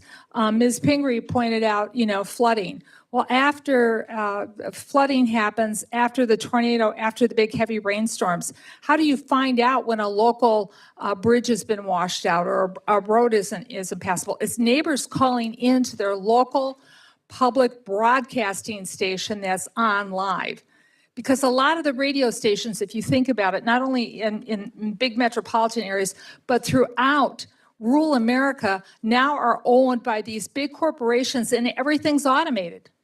There's nothing out there except your local station. And our tribal nations are very concerned that they're going to lose their chance to communicate with their constituents. It's not only at times of emergency, but other things that are going on because quite frankly, how many of you have local newspapers anymore? It's your local radio station, public broadcasting, that's giving that all of that.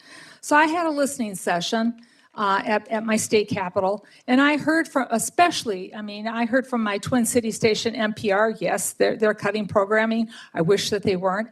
But what really, really sunk into my heart is when I heard what was happening at the local public broadcasting radio stations and what was going to be disappearing.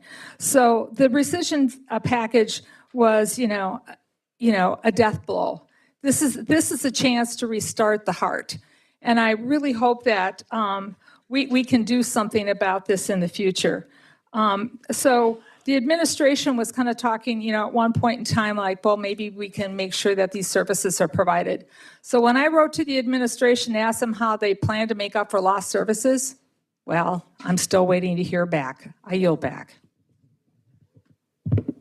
Thank you, gentlelady. The gentleman from Nevada, Mr. Amadei, is recognized to address the amendment. Thank you, Mr. Chairman.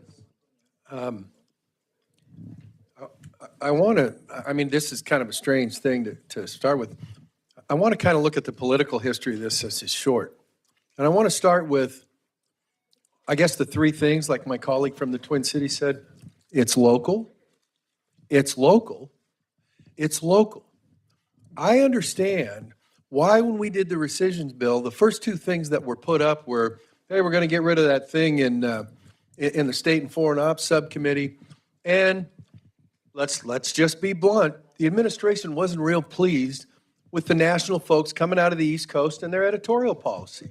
Okay, fine. But I think there was collateral damage in that lust to get after those, no offense to those of you who represent, east of the Rockies, in the lust to get after those folks and that editorial policy. And it's a fair question. Why are we using taxpayer dollars to have people disagree with me politically? Okay, I get that. This is the map, kind of rough, on the 2022 election. Now, if you overlay that with where the public TV and radio broadcasting stations are, I would suggest to you that the president did real well in the local context in those areas. They weren't getting the message from the East Coast folks. Why am I up saying that? I think, quite frankly, it was collateral damage. I'll say it again. I think it was collateral damage. We're going to go after these guys, and we're going to get them all. And so I'm not going to repeat all the good stuff and all that other sort of stuff, but I will say this. It's a fair question for all of us to ask, where's the value in spending public dollars to give to those local stations? And the speakers before me have done a pretty good job of saying, here's the value, here's the value, here's the value. And it does nothing. Not one of them talked about, hey, I think they're right on the editorial stuff, let's give the shank to the other side. There's value in those things that have been talked about. And to make them collateral damage, listen, the Corporation for Public Broadcasting on a national basis are shut down as of a week ago or something like that, at least for our funding. I am not here saying we ought to give them their money back. Let me repeat it again. It's local, it's local, and it's local. My colleague from Maine, it's like that deal about 28 is interesting. My colleague from the Twin Cities, when she says, I think we can work on the future, remember that bill passed by 2 votes over here. I think that there were discussions had with people to get us past that rescission package that are still in the works in terms of when we get to conference. And God knows I'm not an expert on conference. It sounds like something interesting, but anyhow, hopefully we'll get more interest in that as we go on. I don't think this dog has run its last lap. And so while I'm not going to support the idea of my colleague from Maine, I fully support the idea of we really ought to make sure, and this is an opportunity, the reason I'm standing up now is this is an opportunity to send a message to those folks at OMB and whatever. It's like, I get if some people want to take editorial policy personally, but you know what? The locals didn't do that to anybody personally. They didn't do that editorial policy. And we really ought to think long and hard before you say, well, we'll just do that emergency. Oh, by the way, we have spent a lot of money with those stations so they can broadcast after the grid gets taken down or a hurricane or a flood blows things up. That money, it's like, well, what are we going to do with that in terms of those resources, in terms of continuing to update those and that? And so, I'm here to help deliver the message of we really need to go back, because when you say, well, how come you did that to the locals? I'll just conclude with this. Really didn't get an answer. Here's why the locals should be defunded. Here's why there's no value in local stations, radio, and TV. And so I'll just say this. I fully support exploring how we get money back to the locals because I think it's the right thing to do and they provide valuable value to the taxpayers in all the areas that they serve. Thank you, Mr. Chairman. I yield back. Thank you, gentlemen. The gentlelady from Pennsylvania is recognized to address the amendment.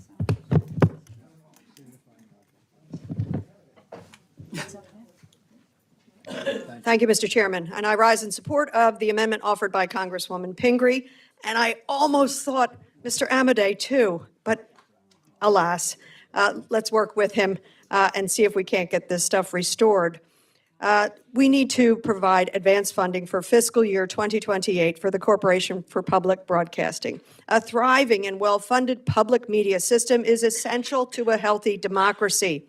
This administration's effort to end federal support for NPR and PBS is an attack on the foundations of that democracy, an attack on the First Amendment, an attempt to destroy any media that might hold the president accountable or who simply might be critical.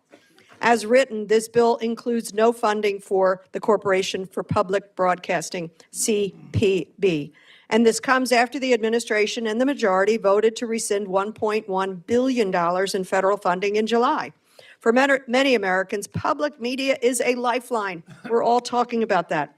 They give 99% of the U.S. access to public broadcasting, and 3 in 4 Americans say they rely upon their public radio for alerts and news for their public safety.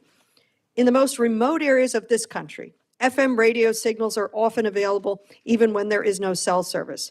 In fiscal year 2024, my state of Pennsylvania received nearly $15 million from funding from the Corporation for Public Broadcasting.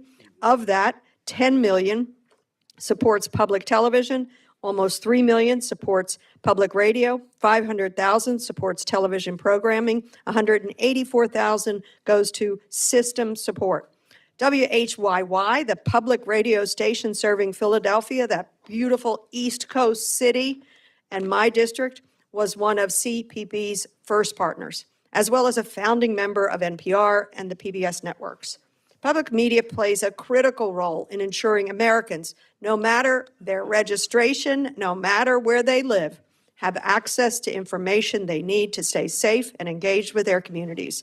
I urge my colleagues to join me in supporting the gentlelady's terrific amendment, in supporting this amendment, and I yield back. Are there other members wishing to address the amendment? Gentlelady from Ohio is recognized. Thank you very much, Mr. Chairman, and I thank the gentlelady from Maine for offering this amendment, and I'm proud to support her. Our office has received hundreds and hundreds and hundreds of communications about PBS in our region. They've come with phone calls, they've come with letters, they've come with texts, they've come with emails. For us, in 8 counties in Northwest Ohio, PBS helps to define our community. And there's so much local programming that nobody in Washington cares about. Okay, I'm with it, you know.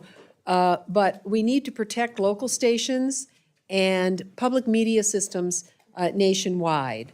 And this amendment, the Pingree Amendment, reaffirms that public broadcasting must remain independent, accountable, and accessible to every American.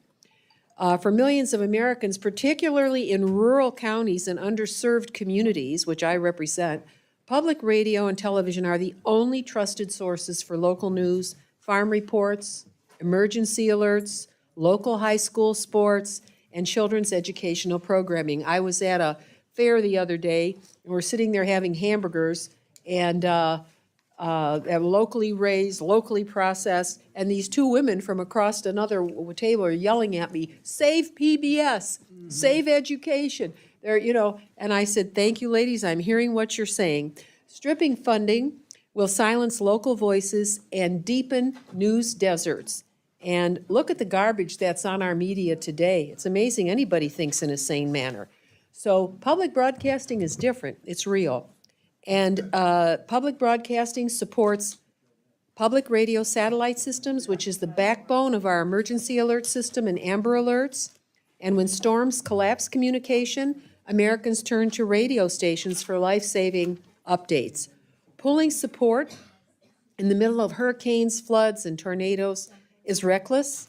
And public broadcasting overall makes up less than 1/100th of 1% of the federal budget, but its reach is profound. And free educational TV for children, trusted journalism without a paywall, cultural programming and civic coverage far less than a penny on the dollar, the American people gain unfettered access to knowledge and participation as citizens of the Republic. In Ohio, federal funding makes up 25% of the local operating budget and supports 13% of the station in Columbus, our capital. But without this support, these stations would face layoffs, programming cuts, and potential closures. That simply can't happen.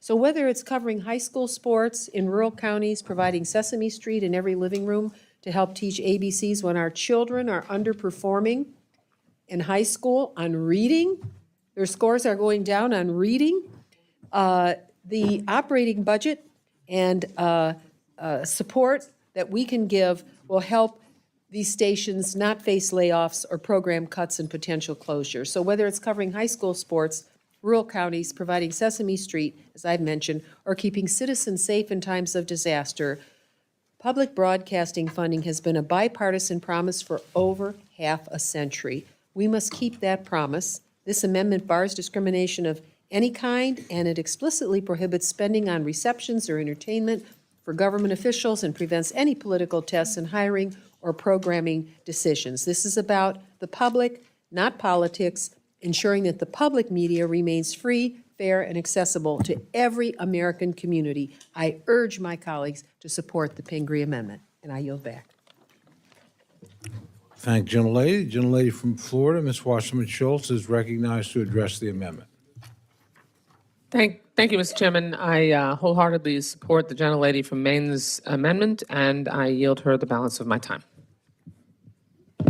Thank you to the gentlelady for yielding. I'm back. I just had a brilliant thought that I knew I needed to share with all of you, and I really appreciate Mr. Amadei, who I know has been a strong supporter of this, sort of laying out this issue of if we have political differences against PBS, was it worth throwing everything out there? And the idea that some people don't like the coverage. I just wanted to remind you of what actually happens on National Public Radio and PBS. Now, I know many of you probably are like me. You go home and you need to unwind a little bit, so you log into some streaming service. Maybe you pay for Hulu or Netflix or TCM or Prime or Paramount or Apple or Disney. All these dumbass services that cost you $5 or $10 or $15 a month. And before you know it, you look on your Apple thing and you've paid, hundreds of dollars a month because you're streaming on all these things. And then you go on them and you can't even figure out what to watch because you've already watched all the good shows. Or they're just dumb shows or they're repeats of the things they used to do. But I want you to remember what you get from PBS. When you log into PBS, absolutely free for you, free for your children, free for your neighbors, free for everybody. Think about these things that you've been watching. Just go to it right now. You're just on your phone anyway. Go look at what the programming is. Masterpiece Theater. Who doesn't love all those classics on Masterpiece Theaters? The crime dramas, the history dramas, Call the Midwife. What about Walk with Dinosaurs? How about the Antiques Roadshow? Now, who doesn't love watching Antiques Roadshow? Yeah. This year they came to Maine. You can see them. You got this idea, I got one of those in my attic. I should do that too. Austin City Limits. Come on, Texas. There we go.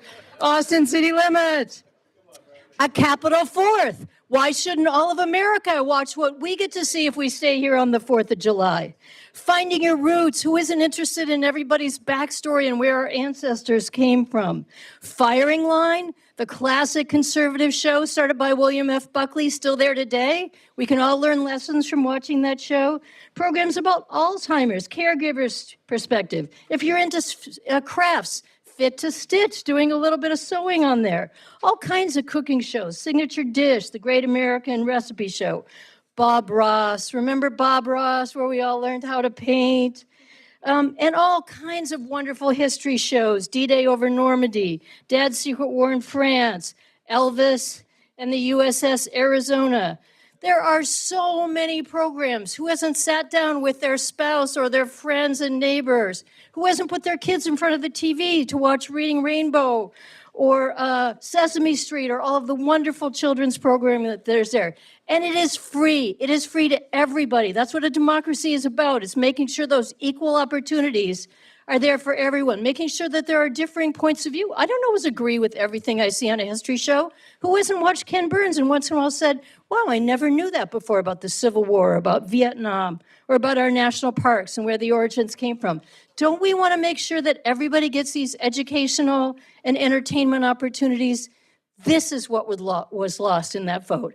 You might have a difference of an opinion on somebody's show or some news coverage, but really, we are giving up incredible programming because we decided we just wanted everybody in America to have to buy Hulu and Apple and spend all that money that most people don't have and watch it go down the drain. So just one more reason for you to be reminded of what a bad vote that was. But the good news about Congress is you always get that second chance. So I just urge you to stick with this amendment and say, great, I got an opportunity to do the right thing tonight, and I yield back.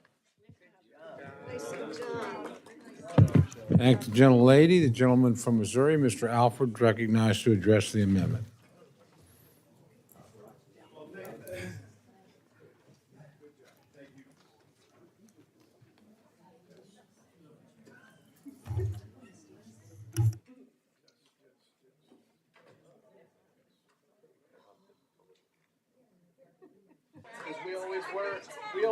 Hey, I appreciate that. Thank you, Chair, for that recognition.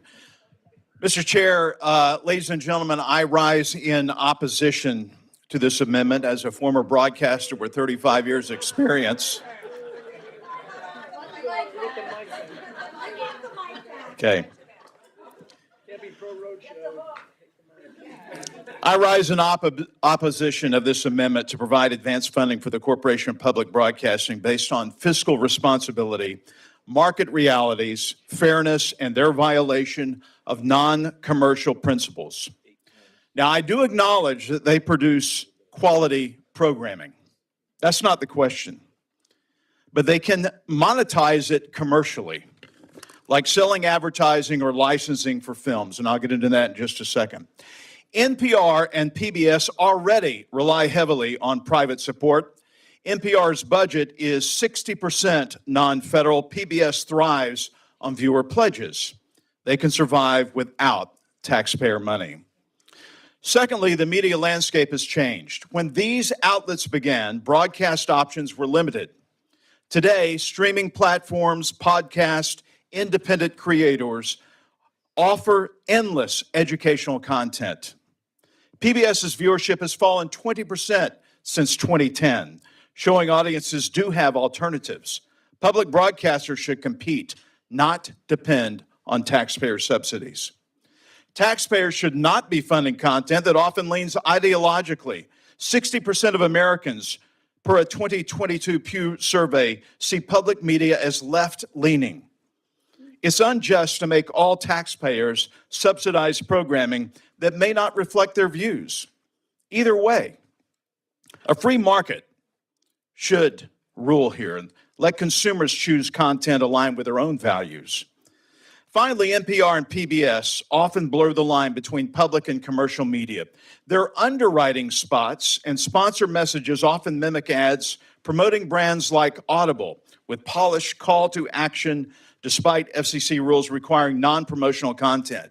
This undermines their non-commercial status and claims taxpayer funding. There are quality programs on PBS, but they can sell those programs outright. How many of you watched Downton Abbey that ended in 2015? I did. I love Downton Abbey. Guess how much money they have made once they went commercial? It was a PBS masterpiece hit. It ended up in the theaters earning more than $287 million in revenue, and they have another movie coming out this fall, which will earn even more millions. You mentioned Bob Ross. I love watching him create those little happy clouds. Guess what? He has his own channel now. He's no longer with us, but his family owns the rights to that, and they are making a lot of money with his own channel. Quality sales. In conclusion, cutting funding for NPR, PBS, and the Corporation for Public Broadcasting aligns with fiscal prudence, market realities, and fairness. It's time for Big Bird to fly out of the nest, Bert and Ernie to move out of their parents' basement, and for public broadcasters to grow up and compete in the open marketplace. I urge a no vote on this amendment, and with that, I yield back. Are there other members wishing to address? This has been some of the best entertainment today, so. But if there are no further debate, the gentlelady is recognized for 1 minute to close. Thank you, Mr. Chair, and thank you, everyone, for the rigorous debate here. I just want to emphasize one last time, and I appreciate the thoughts of the gentleman who just spoke, but the idea that you're a fan of Masterpiece Theater and Downton Abbey, all good, all very good, and a good Bob Ross plug, although you should watch the documentary. I'm not sure his family got all the money. But anyway, I just want to be reminded, though, yes, we could monetize everything here, but it's just like, should we have public education? Why not have public education and entertainment for adults? Because as I said earlier, you can monetize everything, but then you got to pay every time you want to watch something on a streaming service. And that doesn't make this an opportunity for everybody in America. Maybe they have to pick and choose how much programming they can really watch, how much entertainment they could provide for their families. And what if we don't have children's programming? They got to pay for everything, every cable service. And if you looked at your cable bill lately, that's not cheap either. So let's support this. Let's support this opportunity for all Americans. And I hope you will all vote yes on my amendment. I yield back. Thank the gentlelady. The question is now on the amendment offered by the gentlelady from Maine. All those in favor say aye. Aye. All those opposed say no. No. The opinion of the chair, the noes have it. Roll call has been requested. Sufficient support has been demonstrated. The clerk will call the roll. Mr. Adderholt. Mr. Adderholt, no. Mr. Aguilar.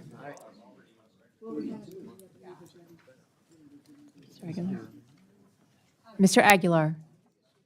I'm sorry, I didn't hear you. Mr. Alford.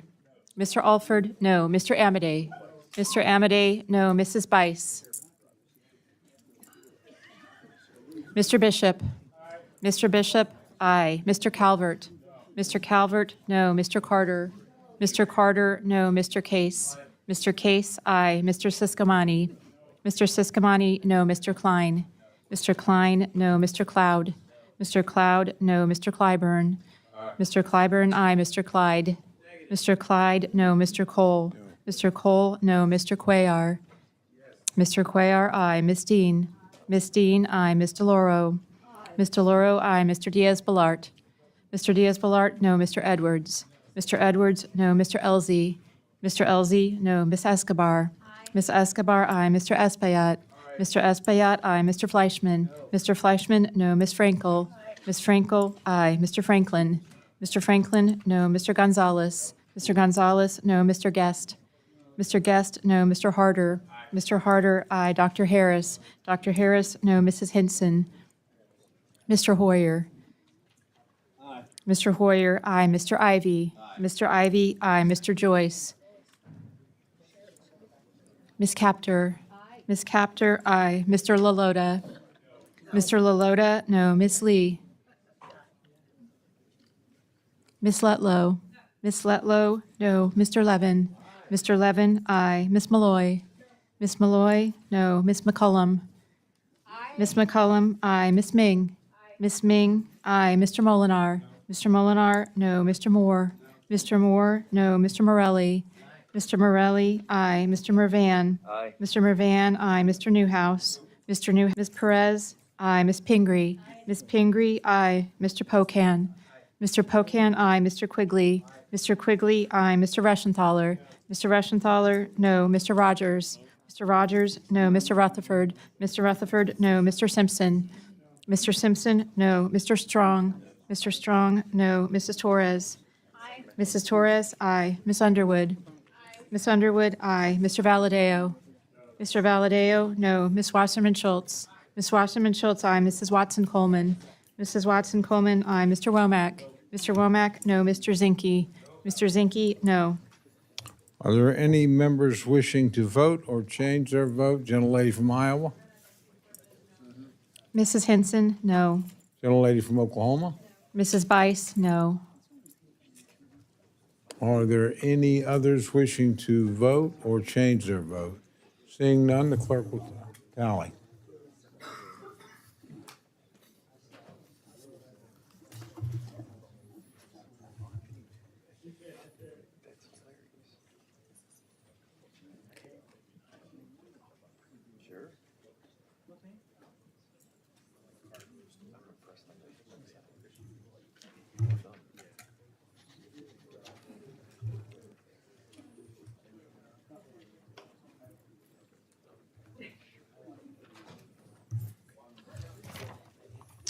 On this vote, the ayes are 27, the noes are 34. The amendment is not adopted. Just to remind everybody, the gentlelady from Florida had to leave for a minute. She's back now, so we're returning to our original rotation. So the gentlelady from Florida, Ms. Wasserman Schultz, is recognized for an amendment. Thank you, Mr. Chairman, and I thank you and my colleagues for your indulgence, and I ask unanimous consent. I have an amendment at the desk, and I ask unanimous consent that it be considered as read. Without objection, the reading of the amendment is dispensed with. The gentlelady is recognized for remarks on her amendment. Thank you, Mr. Chairman. This bill inexplicably eliminates funding for the CDC's Office on Smoking and Health, the only federal office devoted entirely to reducing tobacco use.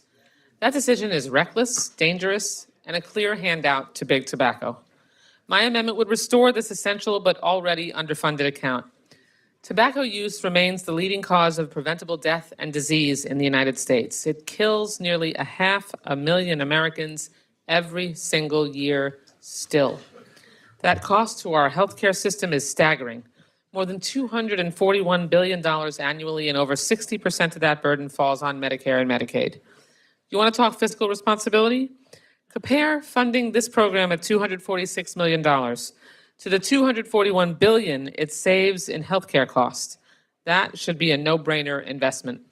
In my home state of Florida, more than 30% of cancer deaths are caused by smoking. These aren't just statistics. They are families in my community and in your community and across America who are losing loved ones to an entirely preventable disease. Yet the majority proposes eliminating the very cost-saving programs designed to prevent these tragedies. Without the Office on Smoking and Health, states would lose federal support for prevention and cessation programs, including quit lines that are proven to double or triple a smoker's chances of quitting. The impact would be immediate and devastating. States would lose more than $15 million annually in quit line funding. 5 states and 2 territories, including Tennessee, Virginia, and West Virginia, rely on CDC for at least 75% of their quit line budgets.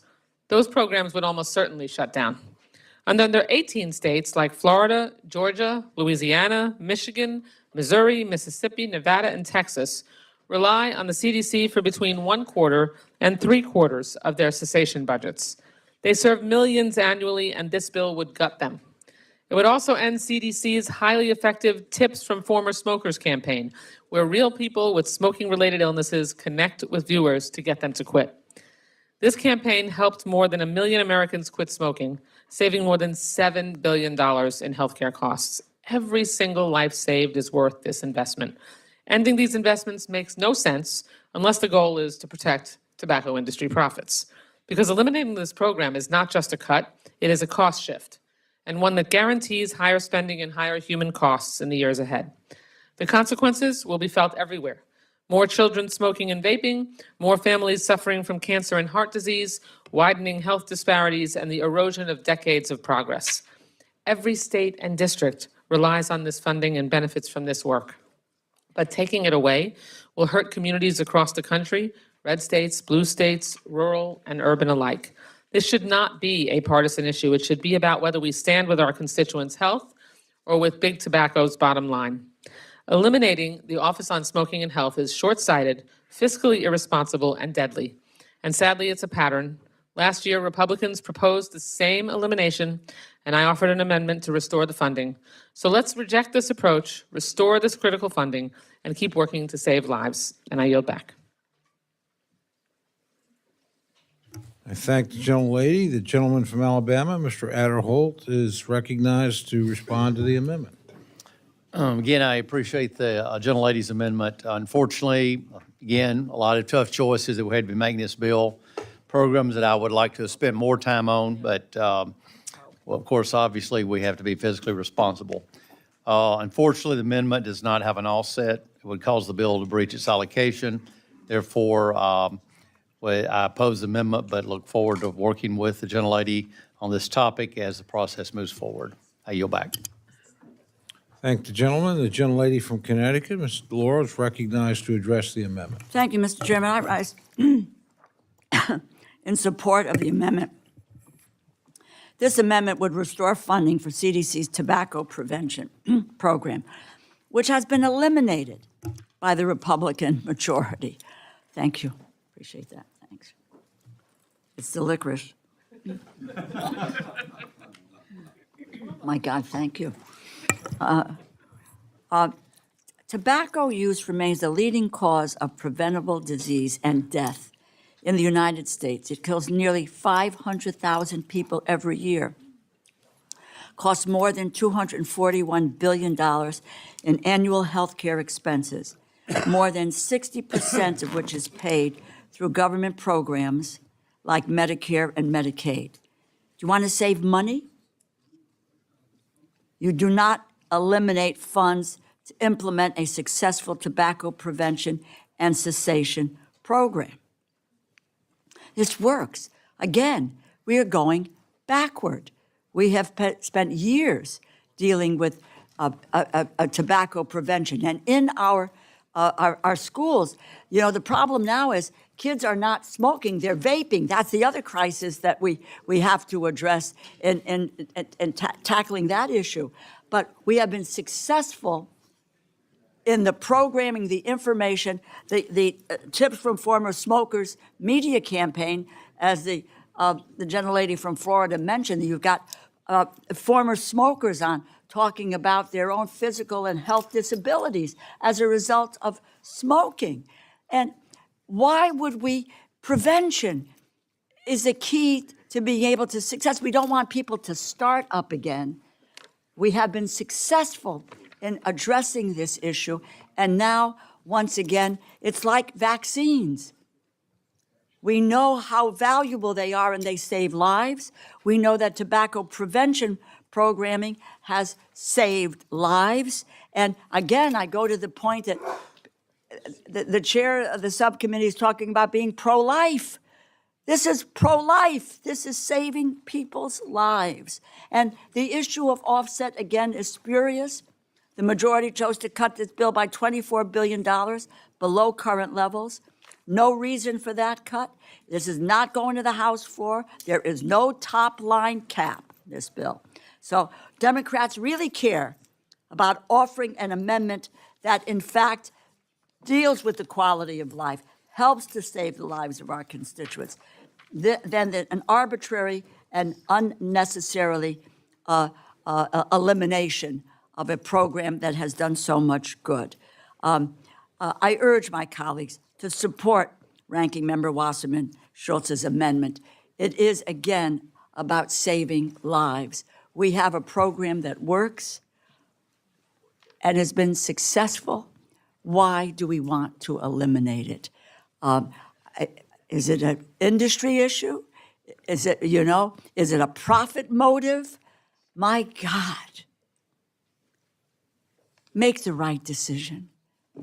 Vote for life and saving lives and preventing people to take up smoking that really has such a detrimental effect on their health. And we know it, it's been seen, and we just not walk away from, again, life-saving program. Support the amendment.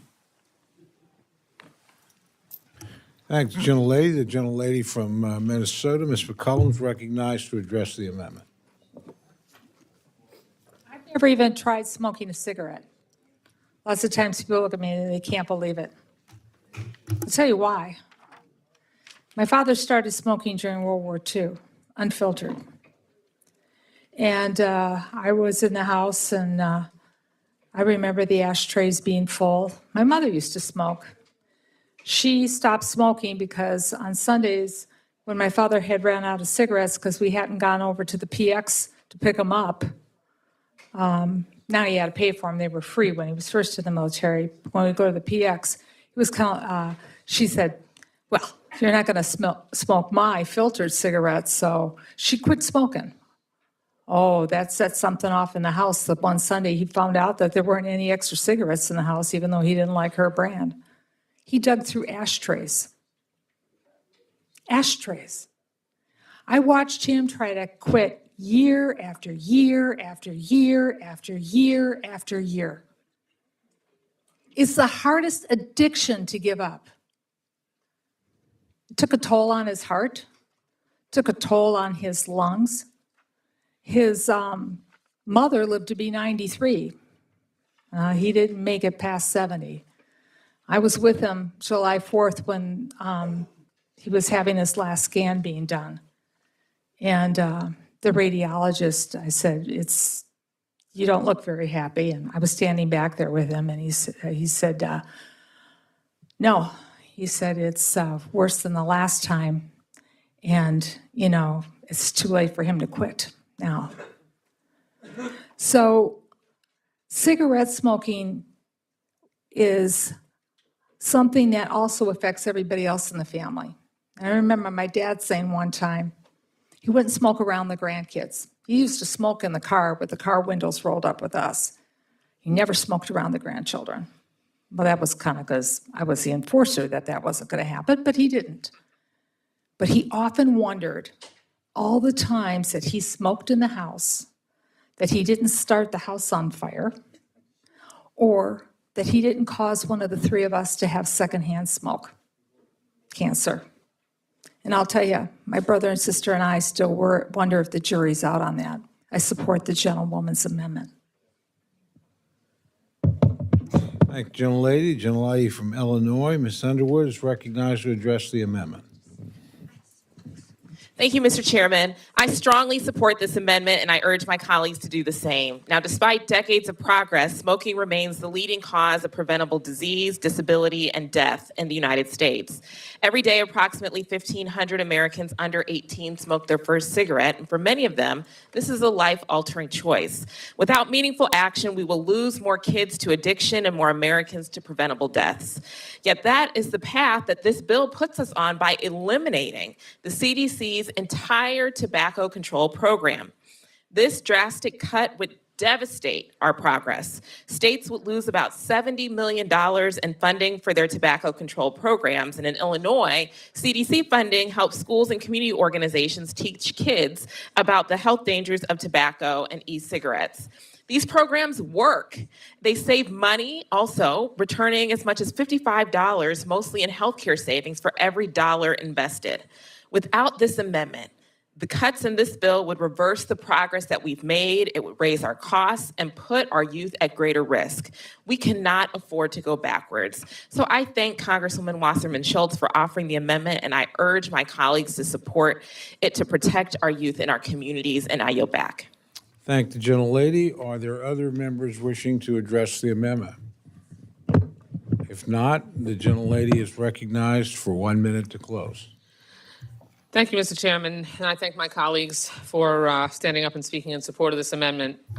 This is a deeply personal issue for me. I lost my mom and both of my grandmothers to lung cancer caused by smoking. Watching someone die from lung cancer is the most horrific thing. Any of you who have been through that experience know what I mean.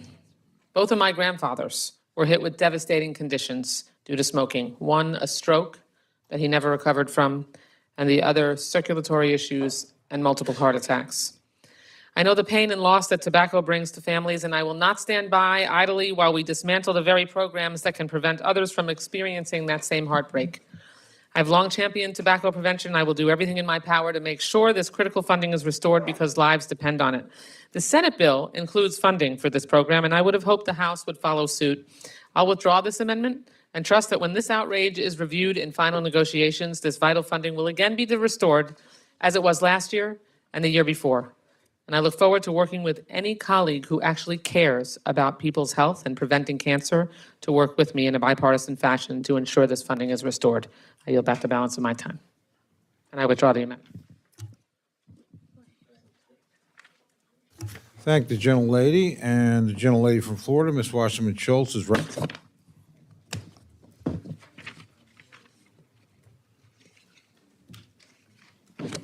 Thank you, Mr. Chairman. I have an amendment at the desk, and I ask unanimous consent that it be considered as read. Without objection, the reading of the amendment is dispensed with, and the gentlelady is recognized for remarks on her amendment. Thank you, Mr. Chairman. I rise to offer an amendment to protect our kids from rising anti-Semitism and hate crimes on campus. My amendment would restore the $49 million that Republicans cut from the Department of Education's Office for Civil Rights by clawing back money from the RFK Jr. raw milk account. OCR, yeah, you can't make it up. OCR is the federal watchdog looking out for the civil rights of students, faculty, and staff at our nation's educational institutions. It upholds protections against discrimination on the basis of race, sex, disability, religion, and heritage. And with anti-Semitism at K-12 schools and on college campuses surging year over year, especially since October 7th, it has faced immense resource constraints.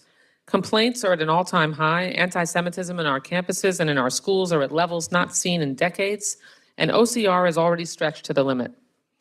Cutting their budget when students need them most is reckless and dangerous. It is especially galling for Republicans to neglect serious threats, only to turn around and waste $100 million on anti-science conspiracy theories. The Trump administration has already devastated the Civil Rights Division at the Department of Justice and severely cut the Office of Civil Rights and Civil Liberties at DHS. Tomorrow we'll mark up the CJS bill, where Republicans plan to gut the U.S. Commission on Civil Rights, which is actively working on a special report requested by Congress on campus anti-Semitism. And given the president's assault on due process, militarization of American cities, and attempts to revoke citizenship from native-born Americans, I'm not sure there are any civil rights that this administration is in favor of sustaining. We hear constant rhetoric from Republicans about fighting anti-Semitism. I wish they were genuine, especially when they can weaponize it against international students or immigrants. But when it comes to actually funding the Office for Civil Rights, whose express responsibility it is to carry out that mission, they slam the brakes. They say they want universities to take stronger action against anti-Semitism, but they're firing the very lawyers who investigate violations when they're not complying. They say they want to stand with Jewish students, but then they strip away the resources those students rely on to fight to protect them when their rights are violated. And there's a troubling pattern here. Republicans underfunded nonprofit security grants after freezing reimbursements for months, despite synagogues and other houses of worship pleading for protection. They have attempted to zero out hate crime and domestic terror prevention programs as anti-Semitic attacks and mass shootings hit record highs. And when Jewish students and faculty cry out for action on campus, Republicans respond with unlawful tactics that hold little merit in the courts. The hypocrisy is glaring. The majority is willing to hurt kids by funneling money into a fund that weakens vaccines and public health measures that keep schools safe. And at the same time, they're leaving kids defenseless against anti-Semitism, harassment, and discrimination by gutting the very office that enforces their civil rights. That means children are endangered on both ends, from anti-vaccine pseudoscience to growing threats of hate and harassment on campus. President Biden assembled and implemented a whole-of-government approach to fighting anti-Semitism. Republicans are satisfied to force the Office of Civil Rights lawyers to use garden hoses when they need a hook and ladder. The truth is, some things cost money, but we need to prioritize urgent threats that put kids at risk. And because of my amendment offset is an anti-vaccine and conspiracy slush fund, we can curb highly questionable health schemes and use it to protect students whose safety is endangered and whose civil rights are undeniably under threat. I urge my colleagues to support this amendment, and I yield back. Thank the gentlelady. Gentleman from Alabama, Mr. Adderholt, the chairman of the subcommittee, is recognized to address the amendment. Yes, sir. Thank you, Mr. Chairman. This bill's funding for the Office of Civil Rights does meet OMB's budget request. Back in May, the Secretary of Education told our subcommittee that the budget reflects a leaner, more focused Office of Civil Rights. She made it clear that even with a smaller budget, that the Office of Civil Rights was laser focused on enforcing our civil rights laws and processing complaints. This amendment would also reduce the Make America Healthy Again account by $49 million and would undercut the department's innovative efforts to address health challenges in rural areas. Therefore, I would ask that the committee oppose the amendment, and I yield back. Thank the gentleman. The gentlelady from Connecticut, Ms. Delore, is recognized to address the amendment. Chairman, I rise in strong support of the amendment. Mike. I rise in strong support of the amendment, Mr. Chairman. The Department of Education's Office for Civil Rights, OCR, enforces federal civil rights laws to ensure that educational institutions receiving federal funding do not discriminate based on race, color, national origin, sex, disability, or age. This amendment will protect OCR's ability to carry out this vital mission by restoring funding to its fiscal year 2025 enacted level. With overburdened staff and new complaints filed every year, OCR has thousands of pending investigations, including some that date back nearly 2 decades. You cannot do more with less, despite what the Secretary of Education says. OCR needs sufficient funding and staff to ensure that students and families are supported in academic environments and that the department will not tolerate discrimination of any kind. Whether we are talking about children with disabilities accessing rigorous coursework in elementary and secondary schools, or young women feeling safe from sexual harassment and assault on college campuses, all children and students in schools and colleges deserve access to justice and a quality education. Accordingly, we must equip OCR with the resources and the staff to make this principle a reality. I urge my colleagues to support this amendment. I thank the gentlelady, and the other gentlelady from Florida, Ms. Frankel, is recognized to address the amendment. Thank you so much, Mr. Chair. I rise in strong support of Ms. Wasserman-Schultz's amendment to restore full funding, also known as OCR, which is our federal watchdog that ensures equal access to education for every student, from kindergarten to graduate school, regardless of race, shared ancestry, disability, sexual orientation, sex, or disability. OCR helps schools prevent and respond to hate crimes, which have more than doubled in recent years. And this is especially true of anti-Semitism, which since October 7th, it has surged on college campuses. And according to the FBI, nearly 70% of religiously, or I should say, shared ancestry motivated hate crimes in the United States target Jews, even though Jews only make up 2% of the population. It has, it's an avalanche. It's become an avalanche of harassment. Just listen to this. Since October 7th, according to the Anti-Defamation League, in 2023, there were 732 incidences of religious, of attacks against Jews on college campuses. In 2024, according to Hillel International, there were 2,334 incidents. Just some examples. Cornell University, students received online death threats saying they should be slaughtered.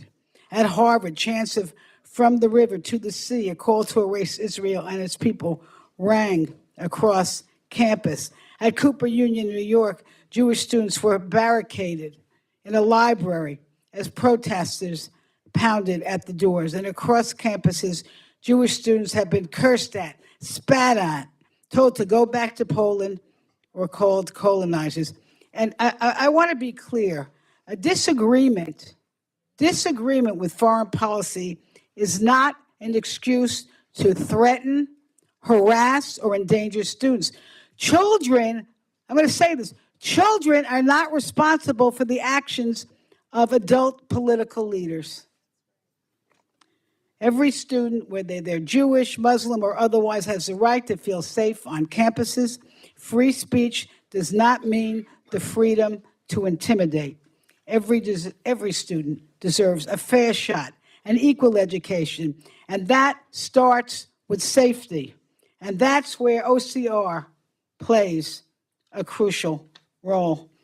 Because OCR doesn't just investigate discrimination after it happens, it works proactively to prevent discrimination and harassment before it causes harm through compliance review, technical assistance, and guidance. OCR helps schools identify problems early, whether it's anti-Semitism, racism, bullying, LGBTQ and youth, sexual harassment, or barriers that are faced by students with disabilities. OCR holds schools accountable, not based upon politics or ideology, but based upon federal civil rights. And it helps schools create environments where all students can thrive. And yet, I don't understand this, because I certainly believe that the colleagues on both sides of the aisle oppose anti-Semitism and bigotry and discrimination against any student on campus. And yet this budget cuts OCR's funding by $49 million, or 35% reduction, at a moment when hate and harassment are rising on university campuses. And so it makes no sense. Why are we cutting the office charged with fighting discrimination? It makes no sense. I said it again. Instead of defunding OCR, we should be investing more in it. And if we're serious about protecting students and supporting quality education, then we must fully fund the Office for Civil Rights. I urge my colleagues to support this very, very good amendment, and I yield back. Thank the gentlelady. Are there other members wishing to address the amendment? Seeing none, the gentlelady, Ms. Wasserman Schultz, is recognized for 1 minute to close. Thank you, Mr. Chairman. Here's what doing more with less means and what it looks like when it comes to fighting anti-Semitism. In 2024, ADL's audit of anti-Semitic incidents recorded 1,694 anti-Semitic incidents on college campuses, an increase of 84% from 2023. Anti-Semitic incidents on campus comprised almost 20% of all incidents in 2024, a larger proportion than in any previous audit. There were 860 anti-Semitic incidents in K through 12 schools in 2024 alone. In FY24, OCR received the highest volume of complaints in its history, 22,687 complaints, which represents an 18% increase over the previous record high in FY23 of 19,201. By the way, in March of 2025, around half of OCR's staff were terminated and 7 out of its 12 offices were closed. Now some investigators have caseloads that exceed 300 cases, when the typical number prior to March was 40 to 60, when they were already overwhelmed. If you care about anti-Semitism and fighting it and protecting kids on campuses and in schools, you'll vote for my amendment.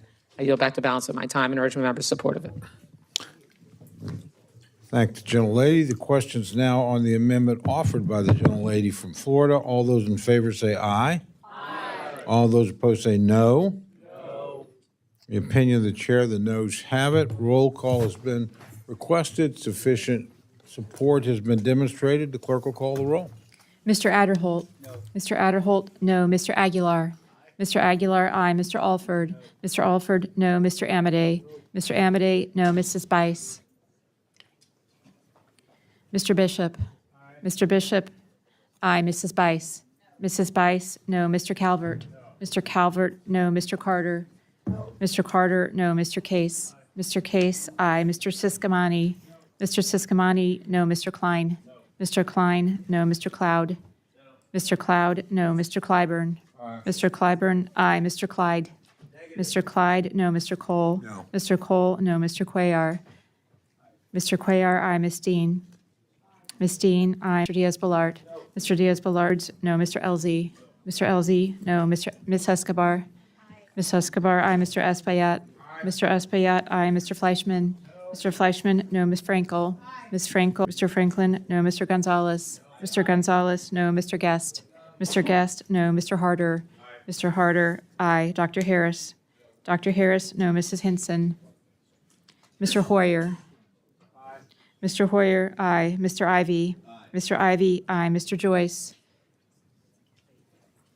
Ms. Capter. Ms. Capter, aye. Mr. Lalota. Mr. Lalota, no. Ms. Lee. Ms. Letlow. Ms. Letlow, no. Mr. Levin. Mr. Levin, aye. Ms. Malloy. Ms. Malloy, no. Mr. McCullum. Aye. Ms. McCullum, aye. Ms. Ming. Ms. Ming, aye. Mr. Molinar. Mr. Molinar, no. Mr. Moore. Mr. Moore, no. Ms. Morelli. Mr. Morelli, aye. Mr. Mervan. Mr. Mervan, aye. Mr. Newhouse. Mr. Newhouse, no. Ms. Perez. Ms. Perez, aye. Ms. Pingree. Ms. Pingree, aye. Mr. Pocan. Mr. Pocan, aye. Mr. Quigley. Mr. Quigley, aye. Mr. Reschenthaler. Mr. Reschenthaler, no. Mr. Rogers. Mr. Rogers, no. Mr. Rutherford. Mr. Rutherford, no. Mr. Simpson. Mr. Simpson, no. Mr. Strong. Mr. Strong, no. Ms. Torres, aye. Ms. Underwood. Ms. Wasserman Schultz. Ms. Wasserman Schultz, aye. Mrs. Watson Coleman. Mrs. Watson Coleman, aye. Mr. Womack. Mr. Womack, no. Mr. Zinke. Mr. Zinke, no. Are there any members wishing to vote or change their vote? Gentleman from Ohio. Gentleman is not recorded. Mr. Joyce, no. Are there any other members wishing to vote or change their vote? Seeing none, the clerk will tally.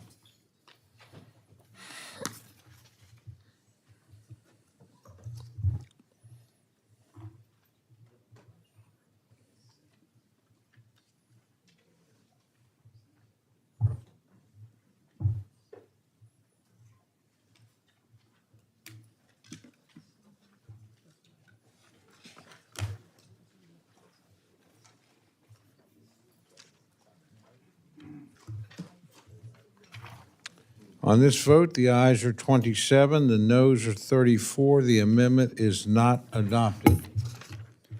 The gentlelady from Florida, Ms. Wasserman Schultz, is recognized for an amendment. 3 times a charm, Mr. Chairman. I have an amendment to the desk, and I ask unanimous consent that it be considered as read. Without objection, the reading of the amendment is dispensed with. The gentlelady is recognized for remarks on her amendment. Thank you, Mr. Chairman. I rise today to offer an amendment that would restore level funding for the Promise Neighborhood Grant Program, which has helped communities across the country provide comprehensive services to improve outcomes for children. This bill eliminates all funding for a program proven to raise childhood literacy and high school graduation rates, reduce chronic absenteeism, and increase the dream of college for so many. Promise Neighborhoods builds sustainable networks of social services in underserved communities. Grantees unite schools and nonprofits to support children throughout their entire lives with built-in accountability measures to monitor its success. When Republicans claim this program doesn't deliver solid educational outcomes, they're clearly ignoring the data. In my own district, the Broward College Promise Neighborhood saw a 20% increase in kindergarten literacy and nearly a 10% rise in core subject proficiency. Working with 13 community organizations, Broward College now serves almost 90,000 children in Broward County and partners with Florida Atlantic University to improve lives. They do it with housing assistance, crime prevention programs, technology access, and mini libraries. These wraparound services are a proven backbone for student success. That's why Promise Neighborhoods remains such a unique and effective model. Tragically, while the Department of Education received over 970 applications for Promise funding, it's only been able to establish 46 nationwide. It's insulting that Republicans would slash this data-backed program while they funnel money into RFK Jr.'s slush fund to promote his dangerous anti-science policies. Even more shocking, there are Republicans on this committee, who represent districts that benefit from this program, yet they work to cut it. Chairman Adderholt, just last year, your community received funding under this program for the Walker County Promise Neighborhood to create a cradle-to-career pipeline for the city of Jasper and Walker County, Alabama students. And in the last 2 years, 8 out of the 10 new Promise Neighborhood grantees were in Republican districts, from Representative Rogers' district in Letcher, Kentucky, to Representative Guest's district in Ridgeland, Mississippi. I truly cannot comprehend how members of this committee would put these proven community programs in their districts at risk of losing continued funding. It delivers results in your own backyard. Even Republican senators can see its value, maintaining level funding for it in their committee's labor HHS bill. There is always talk about the need to raise literacy rates and improve education. But when it comes to programs that actually improve education and raise literacy rates, you opt to fund conspiracy theories instead. I urge my colleagues to reject the anti-education wave sweeping across America and vote yes to fully fund the Promised Neighborhoods program, a proven results-oriented program in our backyards. I yield back the balance of my time. Thank the gentlelady. The gentleman from Alabama, Chairman Adderholt, is recognized to address the amendment. I thank the gentlelady for her amendment, and unfortunately, the offset that funds the Promised Neighborhoods program is cutting $91 million for the funding in Make America Healthy Again activities. It's difficult to support an effort to undermine the innovative programs at the Department of Health and Human Services that aim to advance chronic disease prevention and other critical activities in rural America. And therefore, I oppose the amendment. Thank the gentleman. Gentlelady from Connecticut, Mr. Delors, is recognized to address the amendment.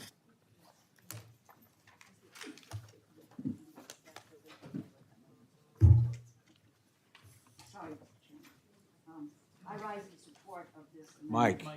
Mike. Is he here too? Mike. Okay, I rise in support of the amendment. I just would make one point.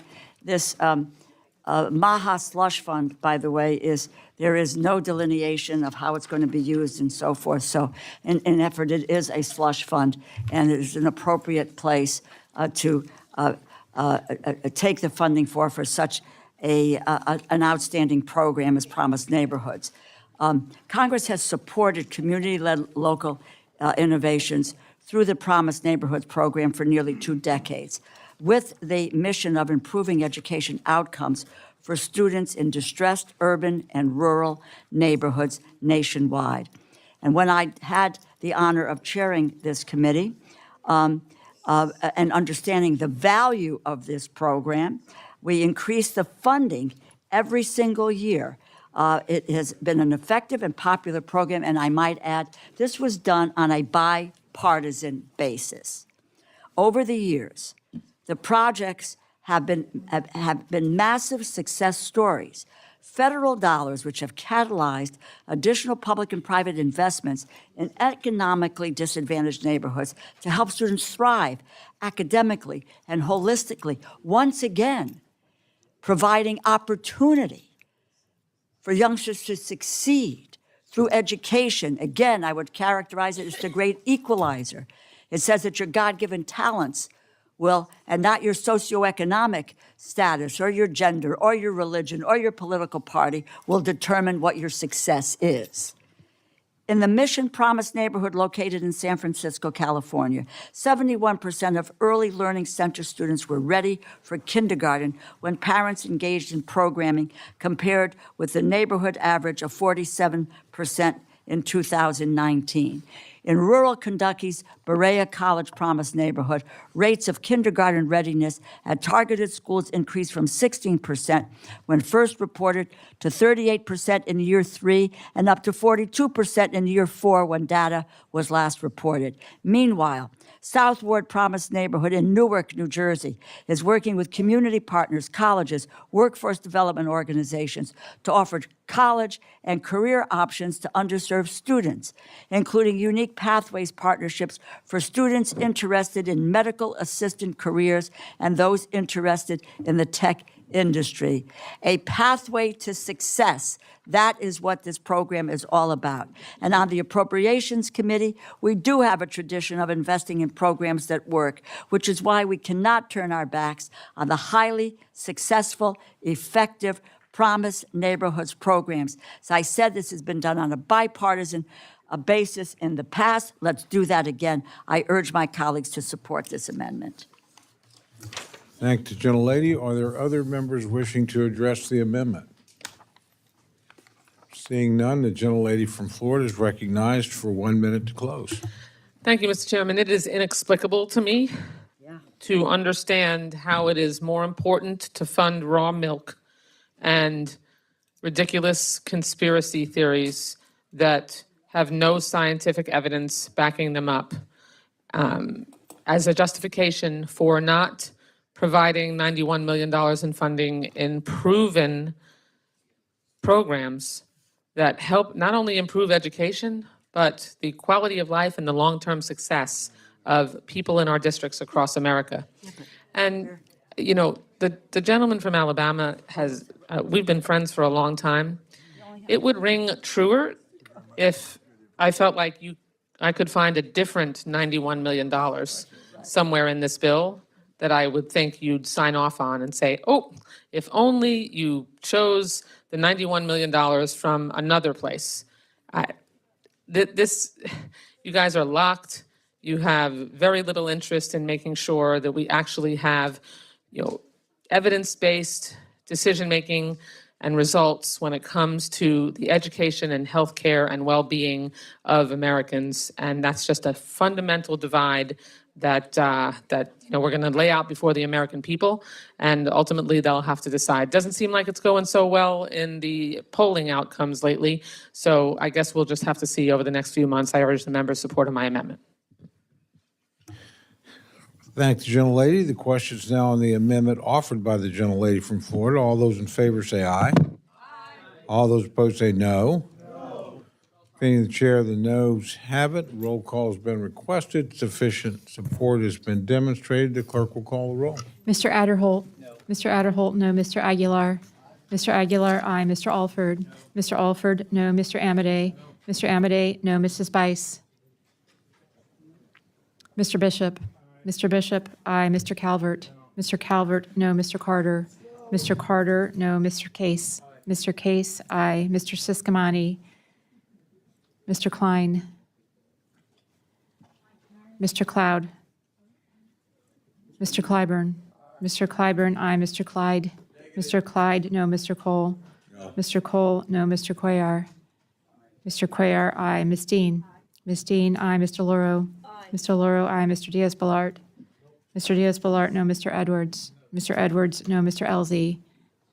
Mr. Elzey, no. Ms. Escobar? Ms. Escobar, aye. Mr. Espaillat? Mr. Espaillat, aye. Mr. Fleischman? Mr. Fleischman, no. Ms. Frankel? Ms. Frankel, aye. Mr. Franklin? Mr. Franklin, no. Mr. Gonzalez? Mr. Guest, no. Mr. Harder? Mr. Harder, aye. Dr. Harris? Mrs. Henson? Mr. Hoyer? Mr. Hoyer, aye. Mr. Ivy? Mr. Ivy, aye. Mr. Joyce?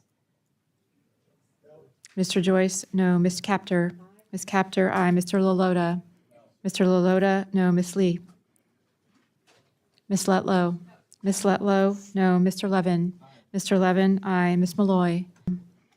Ms. McCollum, aye. Ms. Ming? Ms. Ming, aye. Mr. Molinar? Mr. Molinar, no. Mr. Moore? Mr. Moore, no. Mr. Morelli? Mr. Morelli, aye. Mr. Mervan? Mr. Mervan, aye. Mr. Newhouse? Mr. Newhouse, no. Ms. Perez? Ms. Perez, aye. Ms. Pingree? Ms. Pingree, Pocan, aye. Mr. Quigley? Mr. Quigley, aye. Mr. Reschenthaler? Mr. Reschenthaler, no. Mr. Rogers? Mr. Rogers, no. Mr. Rutherford? Mr. Rutherford, no. Mr. Simpson? Mr. Simpson, no. Mr. Strong?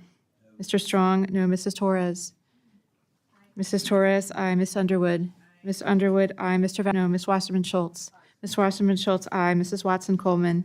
Mrs. Watson Coleman, aye. Mr. Womack? Mr. Womack, no. Mr. Zinke?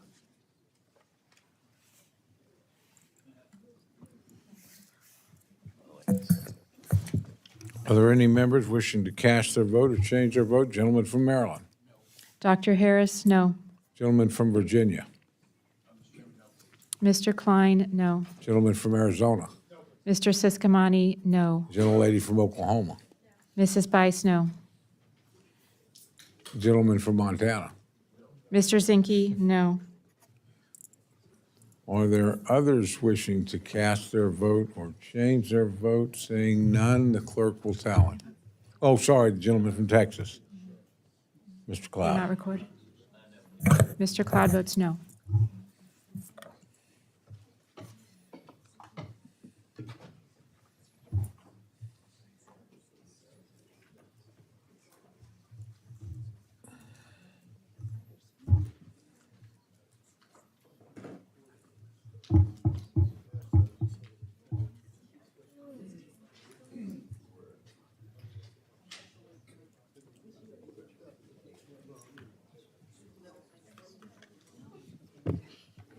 I assume Clyde voted. Okay.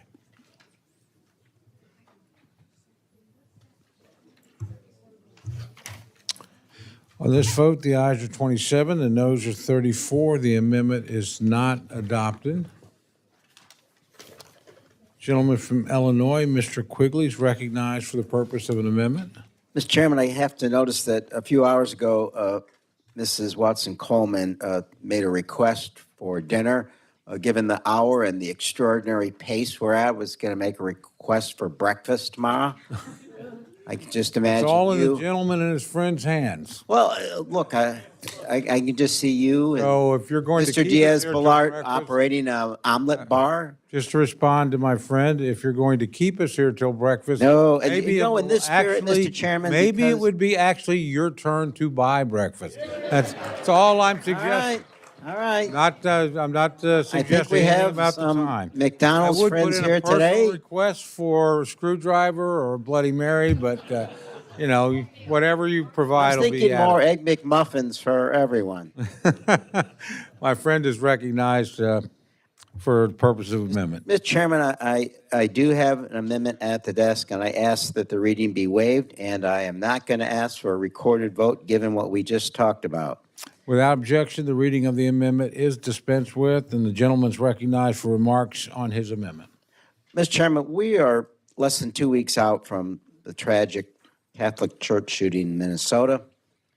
Now this committee is trying to ban, quote, any research relating to gunshot injury or mortality prevention that treats crimes committed with a firearm as a public health epidemic and prevent the CDC from studying firearm-related policies. You have to understand that can come across as confusing.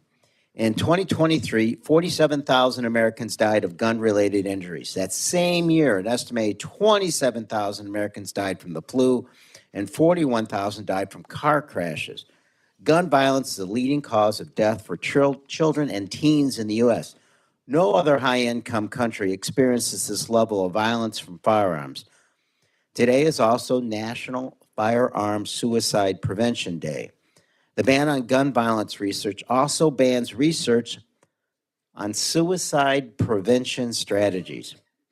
More than half of all firearm deaths in this country are due to suicide. For veterans, at 70%. We have to treat gun violence with the same urgency that we do these other leading causes of death. It shouldn't be called political to talk about this as a crisis or an epidemic. And it shouldn't be bipartisan to want to have evidence-based solution. This amendment would reinstate funding for gun violence prevention research at the CDC and NIH at $35 and $25 million respectively. And look, I live in Chicago. We recognize there is a violent crime crisis there. This research is one aspect of actually solving it. If we want to prevent gun violence in all its forms, we should be using research and data to know and implement the strategies that work best. A few examples: improving police's ability to respond quickly to an active shooter, researching community mental health and the crisis text line after the Uvalde shooting, studying how the Army can improve safe storage of firearms to reduce the risk of veteran suicide. These types of programs can have a real direct impact on preventing gun violence. So again, cutting this research funding is ill-advised and will only hurt our communities. I urge my colleagues to vote yes. Thank you. I thank the gentleman, and the gentleman from Alabama, Mr. Adderholt, is recognized to address the amendment. Yes, sir. I think, first of all, I think we need to. Mike. First of all, we need to recognize the funding is not necessary for this because rather than provide a fair and balanced understanding of the benefits of Americans exercising their Second Amendment rights, the CDC and the NIH never have supported research into crime through self-defense with a firearm. This gap in the data further feeds the false narrative that firearms presents a public health threat. So this amendment is also not offset. It would cause the bill to breach its allocation, and therefore I oppose. I yield back. Thank you, gentlemen. Gentlelady from Connecticut, Ms. Delores, recognized to address the amendment. I rise in strong support of the amendment. Gun injuries are now the leading cause of death for children and teens ages 1 through 17, surpassing car crashes for the first time in 2 decades. Is this not a public health crisis? I find that statistic extremely unsettling, and I would hope that we can all agree that gun injuries should not be the #1 killer of kids. The reality is that gun violence is preventable. Gun violence is preventable. The bill before us eliminates firearm mortality and morbidity prevention research at the National Institutes of Health and the Center for Disease Control and Prevention. This is absurd. Collecting timely data, addressing the gaps in knowledge around this issue, identifying effective prevention strategies are needed to keep individuals, families, schools, and communities safe from firearm injury and death, and to enhance safe firearm practices. The National Institutes of Health has funded research in New York that allows emergency room healthcare providers to ask about firearms in the home and if they are stored safely, an issue I care about deeply. CDC supports a diverse portfolio of research projects to advance our understanding of the characteristics, risks, and protective factors of firearm violence, suicide, and unintentional injury, and the effectiveness of interventions to prevent firearm-related injuries and death. Many funded research projects focus specifically on youth or will have implications for youth, while others are relevant for specific populations at elevated risk for firearm violence and suicide. Suicide by firearms is the leading cause of deaths for veterans. Those who have been victims of violence, that this is, what we're doing with this research is relevant for these specific populations. In addition, the CDC funds 12 states to collect near real-time data from emergency departments to identify patterns, respond to surges in gun violence, and determine where to direct intervention efforts. The underlying bill already includes the Dickey Amendment, which prohibits funding from being used in, quote, in whole or in part to advocate or to promote gun control. So this is not abridging anyone's Second Amendment rights. When we looked into the reasons for car crashes and the killing of individuals between that, and we did the research, we found that seatbelts would be a prevention. And today, seatbelts are required, and it has prevented people from dying. It's the same thing with research on what could be prevented with gun violence. And I'll mention this one again, which is the safe storage. And I'm the author of Ethan's Law. Ethan Song, a 15-year-old, was at his friend's house, and they were playing with unsecured weapons. And this 15-year-old was killed because of unstored weapons. Today, the storage issue is a very important one, and this research has proved that we can store the weapons, not abridge anyone's Second Amendment rights, and save lives. I have fought to provide funding for firearm injury and mortality research. I am the author of this legislation, and I have fought every single year since 2020 to provide the funding for the CDC and to be able to continue that fight to ensure the funding is included in this bill, the funding for CDC and the NIH. We should be united in finding ways to save lives and end gun violence. We should not be playing partisan games with this critical research. I urge my colleagues to support the amendment, and I will just say I am going to fight like hell to make sure that we have the funding that we can deal with gun violence prevention. No one is taking anyone's guns away. We are trying to look at the ways in which we can prevent youngsters, veterans, etc., from being victims of gun violence. I yield back. I urge my colleagues to support this amendment. Thank you, gentlelady. Gentlelady from Minnesota, Ms. McCollum, is recognized to address the amendment. This bill, as I said earlier, represents some of the most important domestic spending programs that keep our families healthy and safe and thriving. And I believe that this presents an opportunity for us to work together to create a better future. As my colleague, Mr. Quigley, pointed out, less than 2 weeks ago in Minnesota, 2 children were killed, 21 others were wounded while attending a first day of week class at Annunciation Catholic School.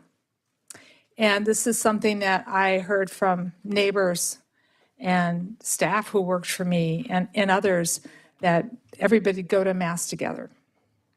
And they were shot in church while they were praying.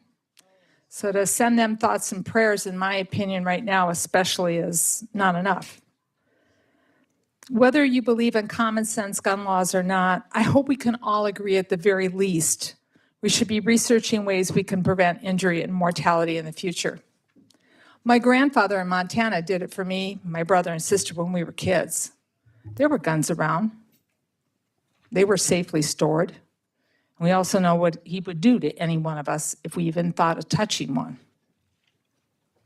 So I'm not afraid to be around guns. Minnesota's a very big hunting society state. But, you know, common sense gun laws. I had a student who, the night before he killed himself, came in and saw me and said, "We're square on the homework." And he was not the best homework person, and I thought it was kind of odd, but I knew I was done with my subbing job, and I said, "Yeah, we're good." And he said goodbye to me. And the next morning, when I came in, the principal met me, and we had an empty desk. And I sat in that classroom at my desk and thought, what the hell do I do? We moved all the desks around. All those kids walked in there.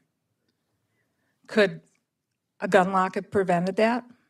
Could safe storage prevented that?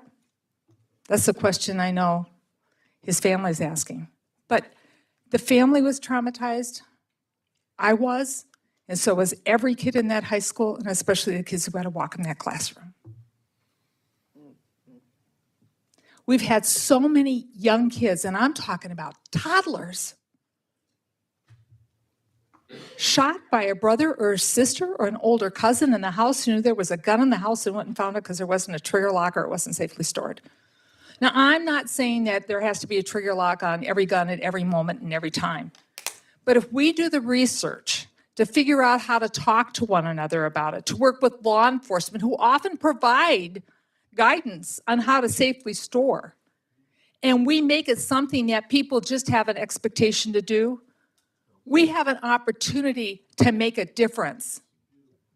But we have the opportunity before us today to try to figure out what is the right path forward with research. And the Dickey law was mentioned.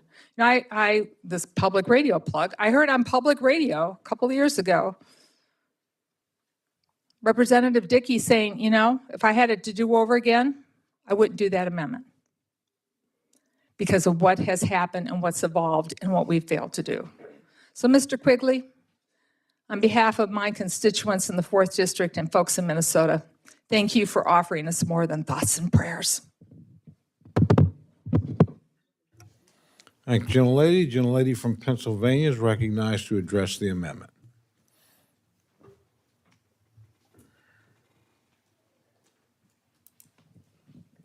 Thank you, Mr. Chairman. I too rise and thank Mr. Quigley for this amendment, and I rise in support of it to restore funding for firearm injury and mortality prevention research. That's all it is. It's keep researching so we can save lives and reduce the number of gun injuries and death. It's worth repeating because it's a stunning, shameful statistic. The leading cause of death for children and teens in this country is gun violence. The estimates are that every 3 hours, one child is killed by a gun. Every 3 hours. So in the time we will have been here today, 4 kids in this country will have died by a gun. I wanted to share a reflection from a man with connections to both Pennsylvania, Villanova, right near me, and Illinois, Pope Leo. A few weeks after the Minnesota horrific shooting in church, at Mass, first day of school, little kids and their parents and seniors, 2 killed, 21 or 20 or 21 injured. Pope Leo said this in St. Peter's Square, quote, "Our prayers for the victims of the tragic shooting during a school mass in America, in the American state of Minnesota, we hold in our prayers the countless children killed and injured every day around the world. Let us plead God to stop the pandemic of arms, large and small, which infects our world," end quote. I rise today in support of this amendment and plead with my colleagues on the other side of the aisle. This is not a threat to one's right to own a gun legally. It's a plea to stop the epidemic, the pandemic of gun violence in this country. This amendment doesn't touch gun laws, regulations, or the Second Amendment. It's simply about researching how we can prevent these mortalities and protect our children and ourselves. Why wouldn't we fund this? What are we afraid of learning and understanding? Why can't we, at a bare minimum, study how to better protect our children, our veterans, and others from gun violence? Again, firearm injuries have become the leading cause of death of children in this country. That is shameful. And it's something we can do something about. And in fact, I would say we are called to do something about that. It's a public health crisis. What's more, this isn't just about mass shootings like we so horrifically witnessed in Minnesota and so many other places, Uvalde, Sandy Hook, Parkland, the list goes on and on. When you look at gun deaths in this country across all ages, more than half are by suicide, 58%. I know that many of us have been personally impacted by this uniquely American epidemic. And I thank you for sharing that very sad story of your student. It touches every single one of us. And when we turn a blind eye, we're ignoring that. There's a clear public health nexus here. We must continue investments in the CDC, NIH, to prevent gun violence. And we must continue investment in our nation's mental health resources. I spoke earlier about SAMHSA. We absolutely cannot be cutting funding to SAMHSA. So now is a time for thoughts and prayers, but I agree completely that it is a time for action. If not when, if not now, when? When is enough enough? When are enough dead children in this country by guns enough for you all? So I ask everybody to think long and hard about this. This is about research and prevention. I support it. I thank you, Mr. Quigley, for bringing this amendment forward, and I yield back. Thank you, gentlelady. Are there others wishing to address the amendment? Gentleman from Maryland, Mr. Ivey. Thank you, Mr. Chairman. I rise in support of the amendment. This is something I've been trying to figure out for about 30 years now. And I think we see repeated versions of this every time we have one of these mass shootings. So the Minnesota one, I think, is the most recent example, but it followed the same kind of pattern. So the shooting takes place, and after things settle down and they figure out how many people have been killed and how many people have been injured, the next piece of this is the media usually, and people like us asking, what is the background of this shooter? Tell me about what this guy did. And a lot of times what happens is there's an exploration or a search for something in his background that should have been detected. The easy ones are when they had past prior criminal records.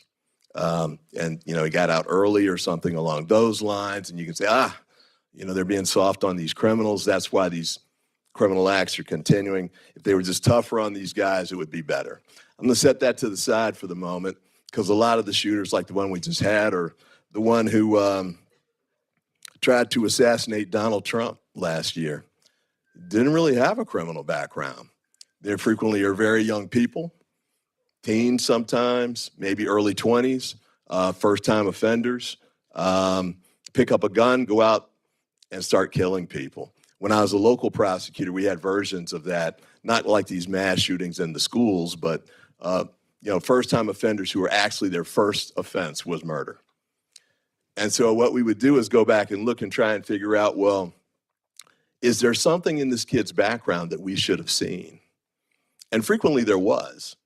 There were things that happened in school, misconduct, mass truancy, you know, parental abuse, all sorts of things like that, where if we'd found them earlier, and actually I heard a Republican senator saying this about the Minnesota shooter, red flags, he called them. But the problem is we don't have an apparatus in place, a structure in place to try and identify this in advance of the shooting. Post hoc doesn't help. Figuring out in advance is what we need to do. And this is the type of research that could help us to do that. So I understand, you know, there's a lot of concern about Second Amendment rights and self-defense, and I respect that. I think we have to be able, though, to respect Second Amendment rights and also protect second graders from this kind of mass slaughter that's going on now. And so the research piece, to me, seems to be the only way to get out of this issue. Either we're going to try and do something where we can figure out how to get this figured out in advance, or this is just going to continue on the track it's going. Because I don't see the political will, frankly, for the type of gun control measures we'd need to try and address it at that level. We can't even get Republican support to ban ghost guns. And their only purpose for those is for criminals to evade prosecution and detection. So if we can't even get that, this seems to me to be one way that we at least can take a chance, get focused, move forward on trying to figure out how we can get ahead of these and slow down these killings. I saw one of my grandkids brought it to me. It was in the newspaper, or she found it online. They were advertising bulletproof backpacks. And so I went on and I searched the website that she pulled up for me. It had bulletproof bulletin boards. You know, had all these things in the classrooms. Remember the little portable units where you hang your coats up on the back? They could move around. They sell bulletproof versions of that too. That's the solution to gun violence in our schools right now? Or is that really where it is? I know we talked about training teachers and one-armed teachers. One of my sons had been a teacher for a while, and the last thing he wanted to do was have in his hands a gun in a situation where he wasn't trained to make a split-second life and death decision in the event of a school attack. And I think most teachers don't want to do that. They want to teach physics or whatever it was they, called them to the profession. Most of them were not called to be teachers because they were really good at handling firearms. So I know he's going to withdraw the amendment, but this is a major problem. This isn't the only venue or the only moment where we can address this. We really need to find a way to do it. We have to find a way to do it because kids keep dying. We keep going through that whole cycle of violence routine. Nothing changes except more kids die. Let's see if we can get ahead of this. Let's do the research.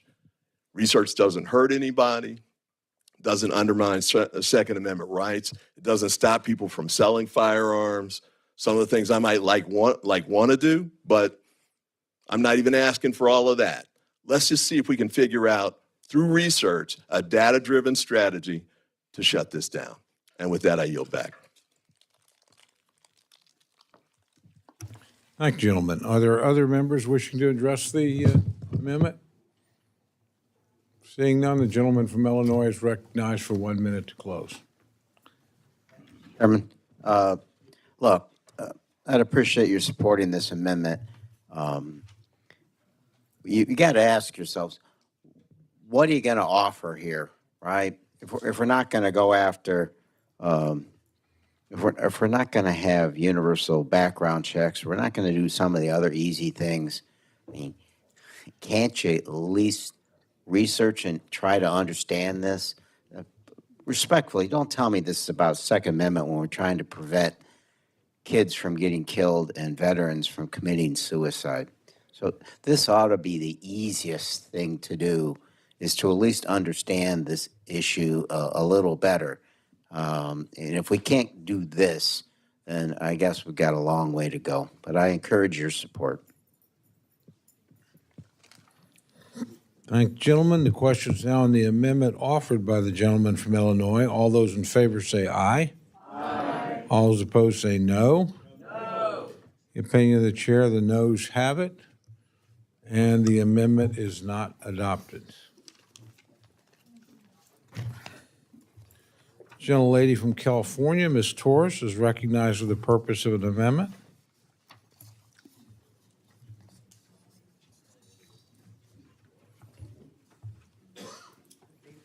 Mr. Chairman, I have an amendment and ask that the reading be dispensed with. Without objection, the reading of the amendment is dispensed with, and the gentlelady is recognized for remarks on her amendment. Thank you, Chairman. My amendment would restore level funding for the Preschool Development Grant 025 program to $315 million, equal to the fiscal year 2025 funding level. The Preschool Development Grant Program is the only federal funding solely dedicated to supporting states and territories to strengthen and expand early care and education for children under 5 years old. Many states don't have the money or resources to support important activities like collecting data, doing research, improving infrastructure, and other initiatives that help ensure their child care and early learning programs run effectively. And that's where preschool development grants come in, which help states understand where their needs are, allow for efficient use of resources, and ensure that our youngest learners have access to high quality and safe learning environments. This is a bipartisan competitive grant program that has been around for more than a decade, with 54 out of 56 eligible states and territories having participated, red and blue states alike. And yet, this bill eliminates this program entirely. This isn't just a federal handout to states. States have to match up to 30%. States participate because the program is a force multiplier. For example, California has received $50 million from the program, which has allowed the state to develop a roadmap that has helped fund 129,000 additional childcare subsidies, doubled investments in preschool, and triple investments in transitional kindergarten. Helped our communities develop, improve, and expand opportunities for early childhood educators and tackle the shortages all of our states are facing. It's not just California. States like Alabama, Texas, and Florida have also received nearly $50 million since the program began to help improve their early childhood systems. We can and should restore funding for preschool development grants and help our kids. I urge my colleagues to support this amendment, and I yield back. Thank you, gentlelady. The gentleman from Alabama, Mr. Adderholt, is recognized to address the amendment. Thank you, Mr. Chairman. This bill makes actually a funding, a priority for early childhood through Head Start, Head Start, Child Care and Development Block Grants, and the Temporary Assistance for Needy Families Program, which will total billions in assistance for American families. The gentlelady's amendment would fund a capacity building program that is both duplicative of other federal programs and it does not directly benefit families. I would therefore oppose the amendment, but obviously, as always, look forward to working with the gentlelady on this topic as we move forward through this process. I yield back. Thank you, gentlemen. Gentlelady from Connecticut, Mr. Lohr, is recognized to address the amendment. Mr. Chairman, I rise in support of this amendment. Preschool development grants can play an essential role in making sure child care programs are as effective and efficient as possible. Almost all 50 states received initial grants to develop strategic plans to improve their state's early child care and education systems. More than half of those states applied for and received renewal grants to build classroom capacity, to increase family engagement, to strengthen their child care workforce, and to provide classroom services. Preschool development grants allow states to collect their own data. They coordinate with their own agencies, nonprofits, and private systems to develop models that work best for them. They allow states to start initiatives to make their child care and early learning programs operate more effectively, to improve the quality and the safety that will benefit children socially, emotionally, and academically. My home state has received a preschool development grant, as has Chairman Coles and Chairman Adderholtz. Louisiana has received $45 million to expand the Early Childhood Guides program to serve families in 18 parishes. Texas has received $50 million to support the Child Development Associate Credential Attainment, expand the Registered Apprenticeship Program, and to offer professional development scholarships. Those are just a few examples. And yet, the House Republican bill eliminates this program, leaves states on their own. This is about states being able to deal with these issues and not a federal imprimatur. We leave states on their own. We leave children and middle-class families once again behind. I support this amendment to restore funding to help states and families across the country access quality early childhood education. We know what early childhood education does, what impact it has on the future success of our children.